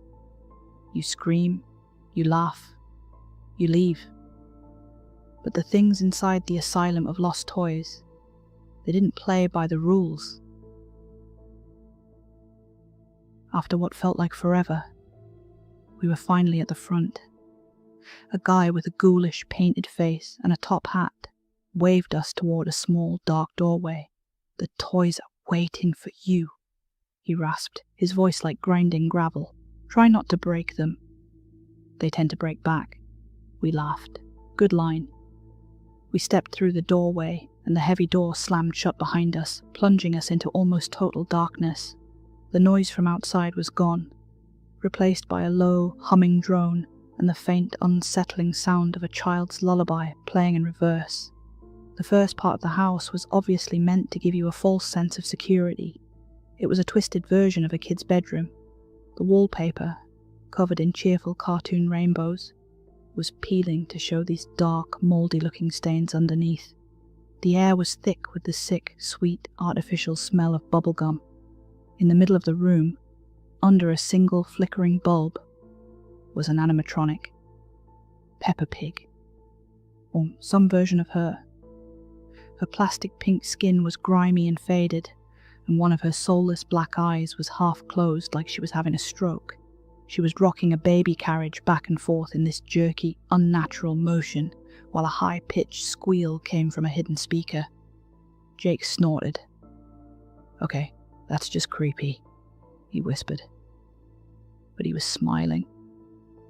We walked past it, heading deeper into the maze. The next room was a demented nursery rhyme. The walls were painted with scenes from Hey Diddle Diddle. Only the cow was a skeleton, and the fiddle was dripping with blood. It was standard haunted house stuff. Effective, sure, but not terrifying. We were pros after all. And then we walked into the 100-acre wood. Or what was left of it.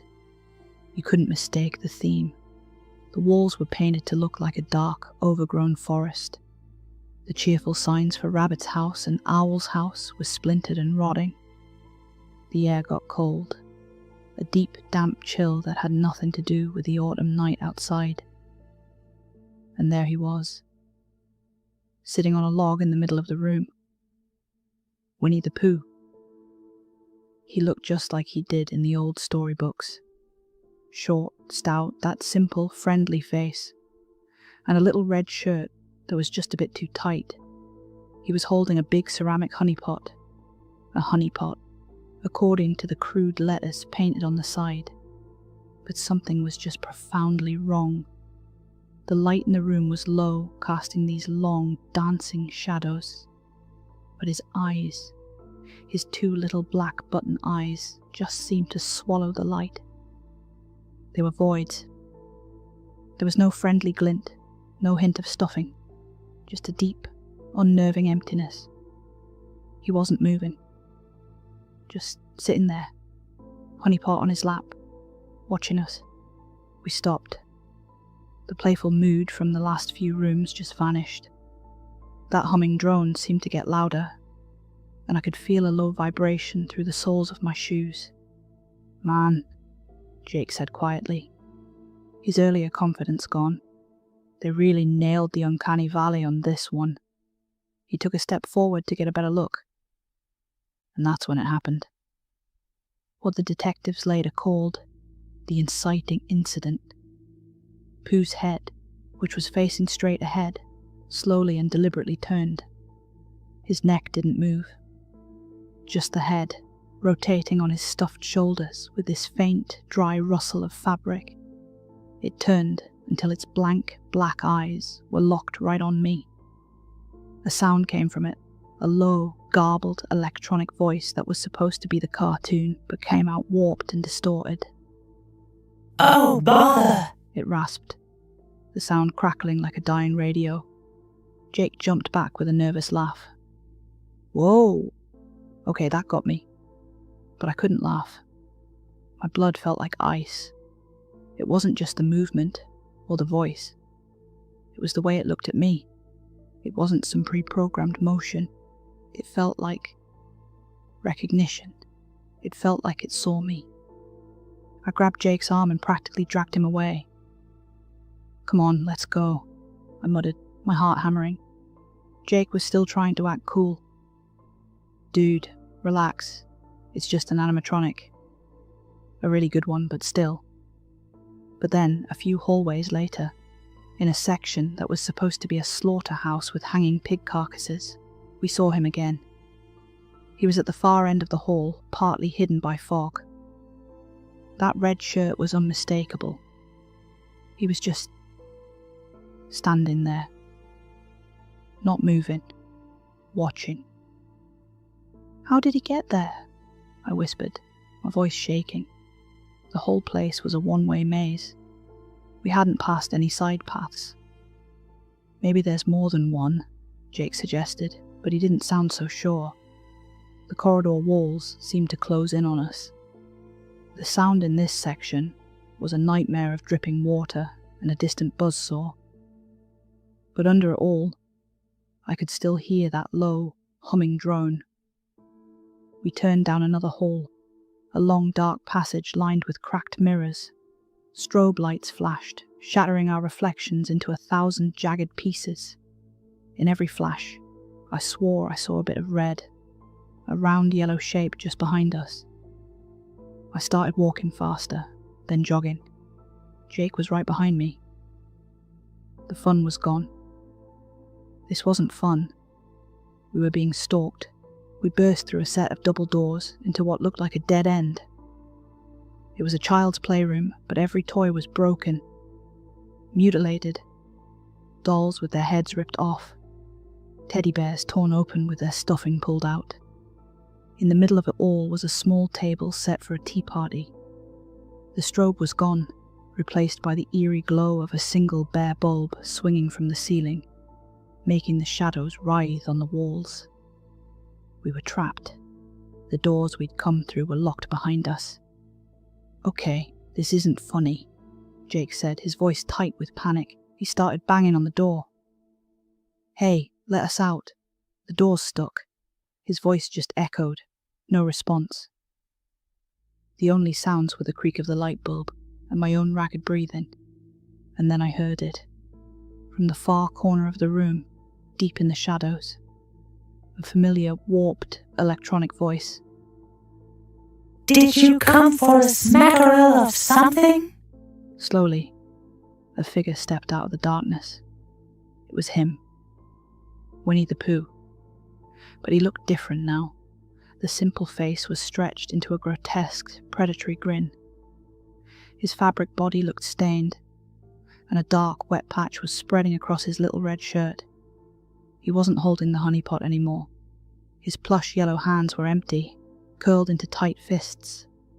He took a step. It wasn't the jerky movement of an animatronic. It was fluid, deliberate.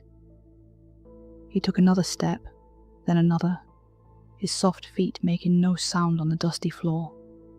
Jake had stopped banging on the door. We were both just frozen, pinned against the wall by those two bottomless black eyes. The illusion was gone. This wasn't a machine. This wasn't a guy in a suit. This was something else, something impossible. What do you want? Jake stammered, holding a hand out. The Pooh creature tilted its head, that same dry, rustling sound echoing in the silence. It didn't answer.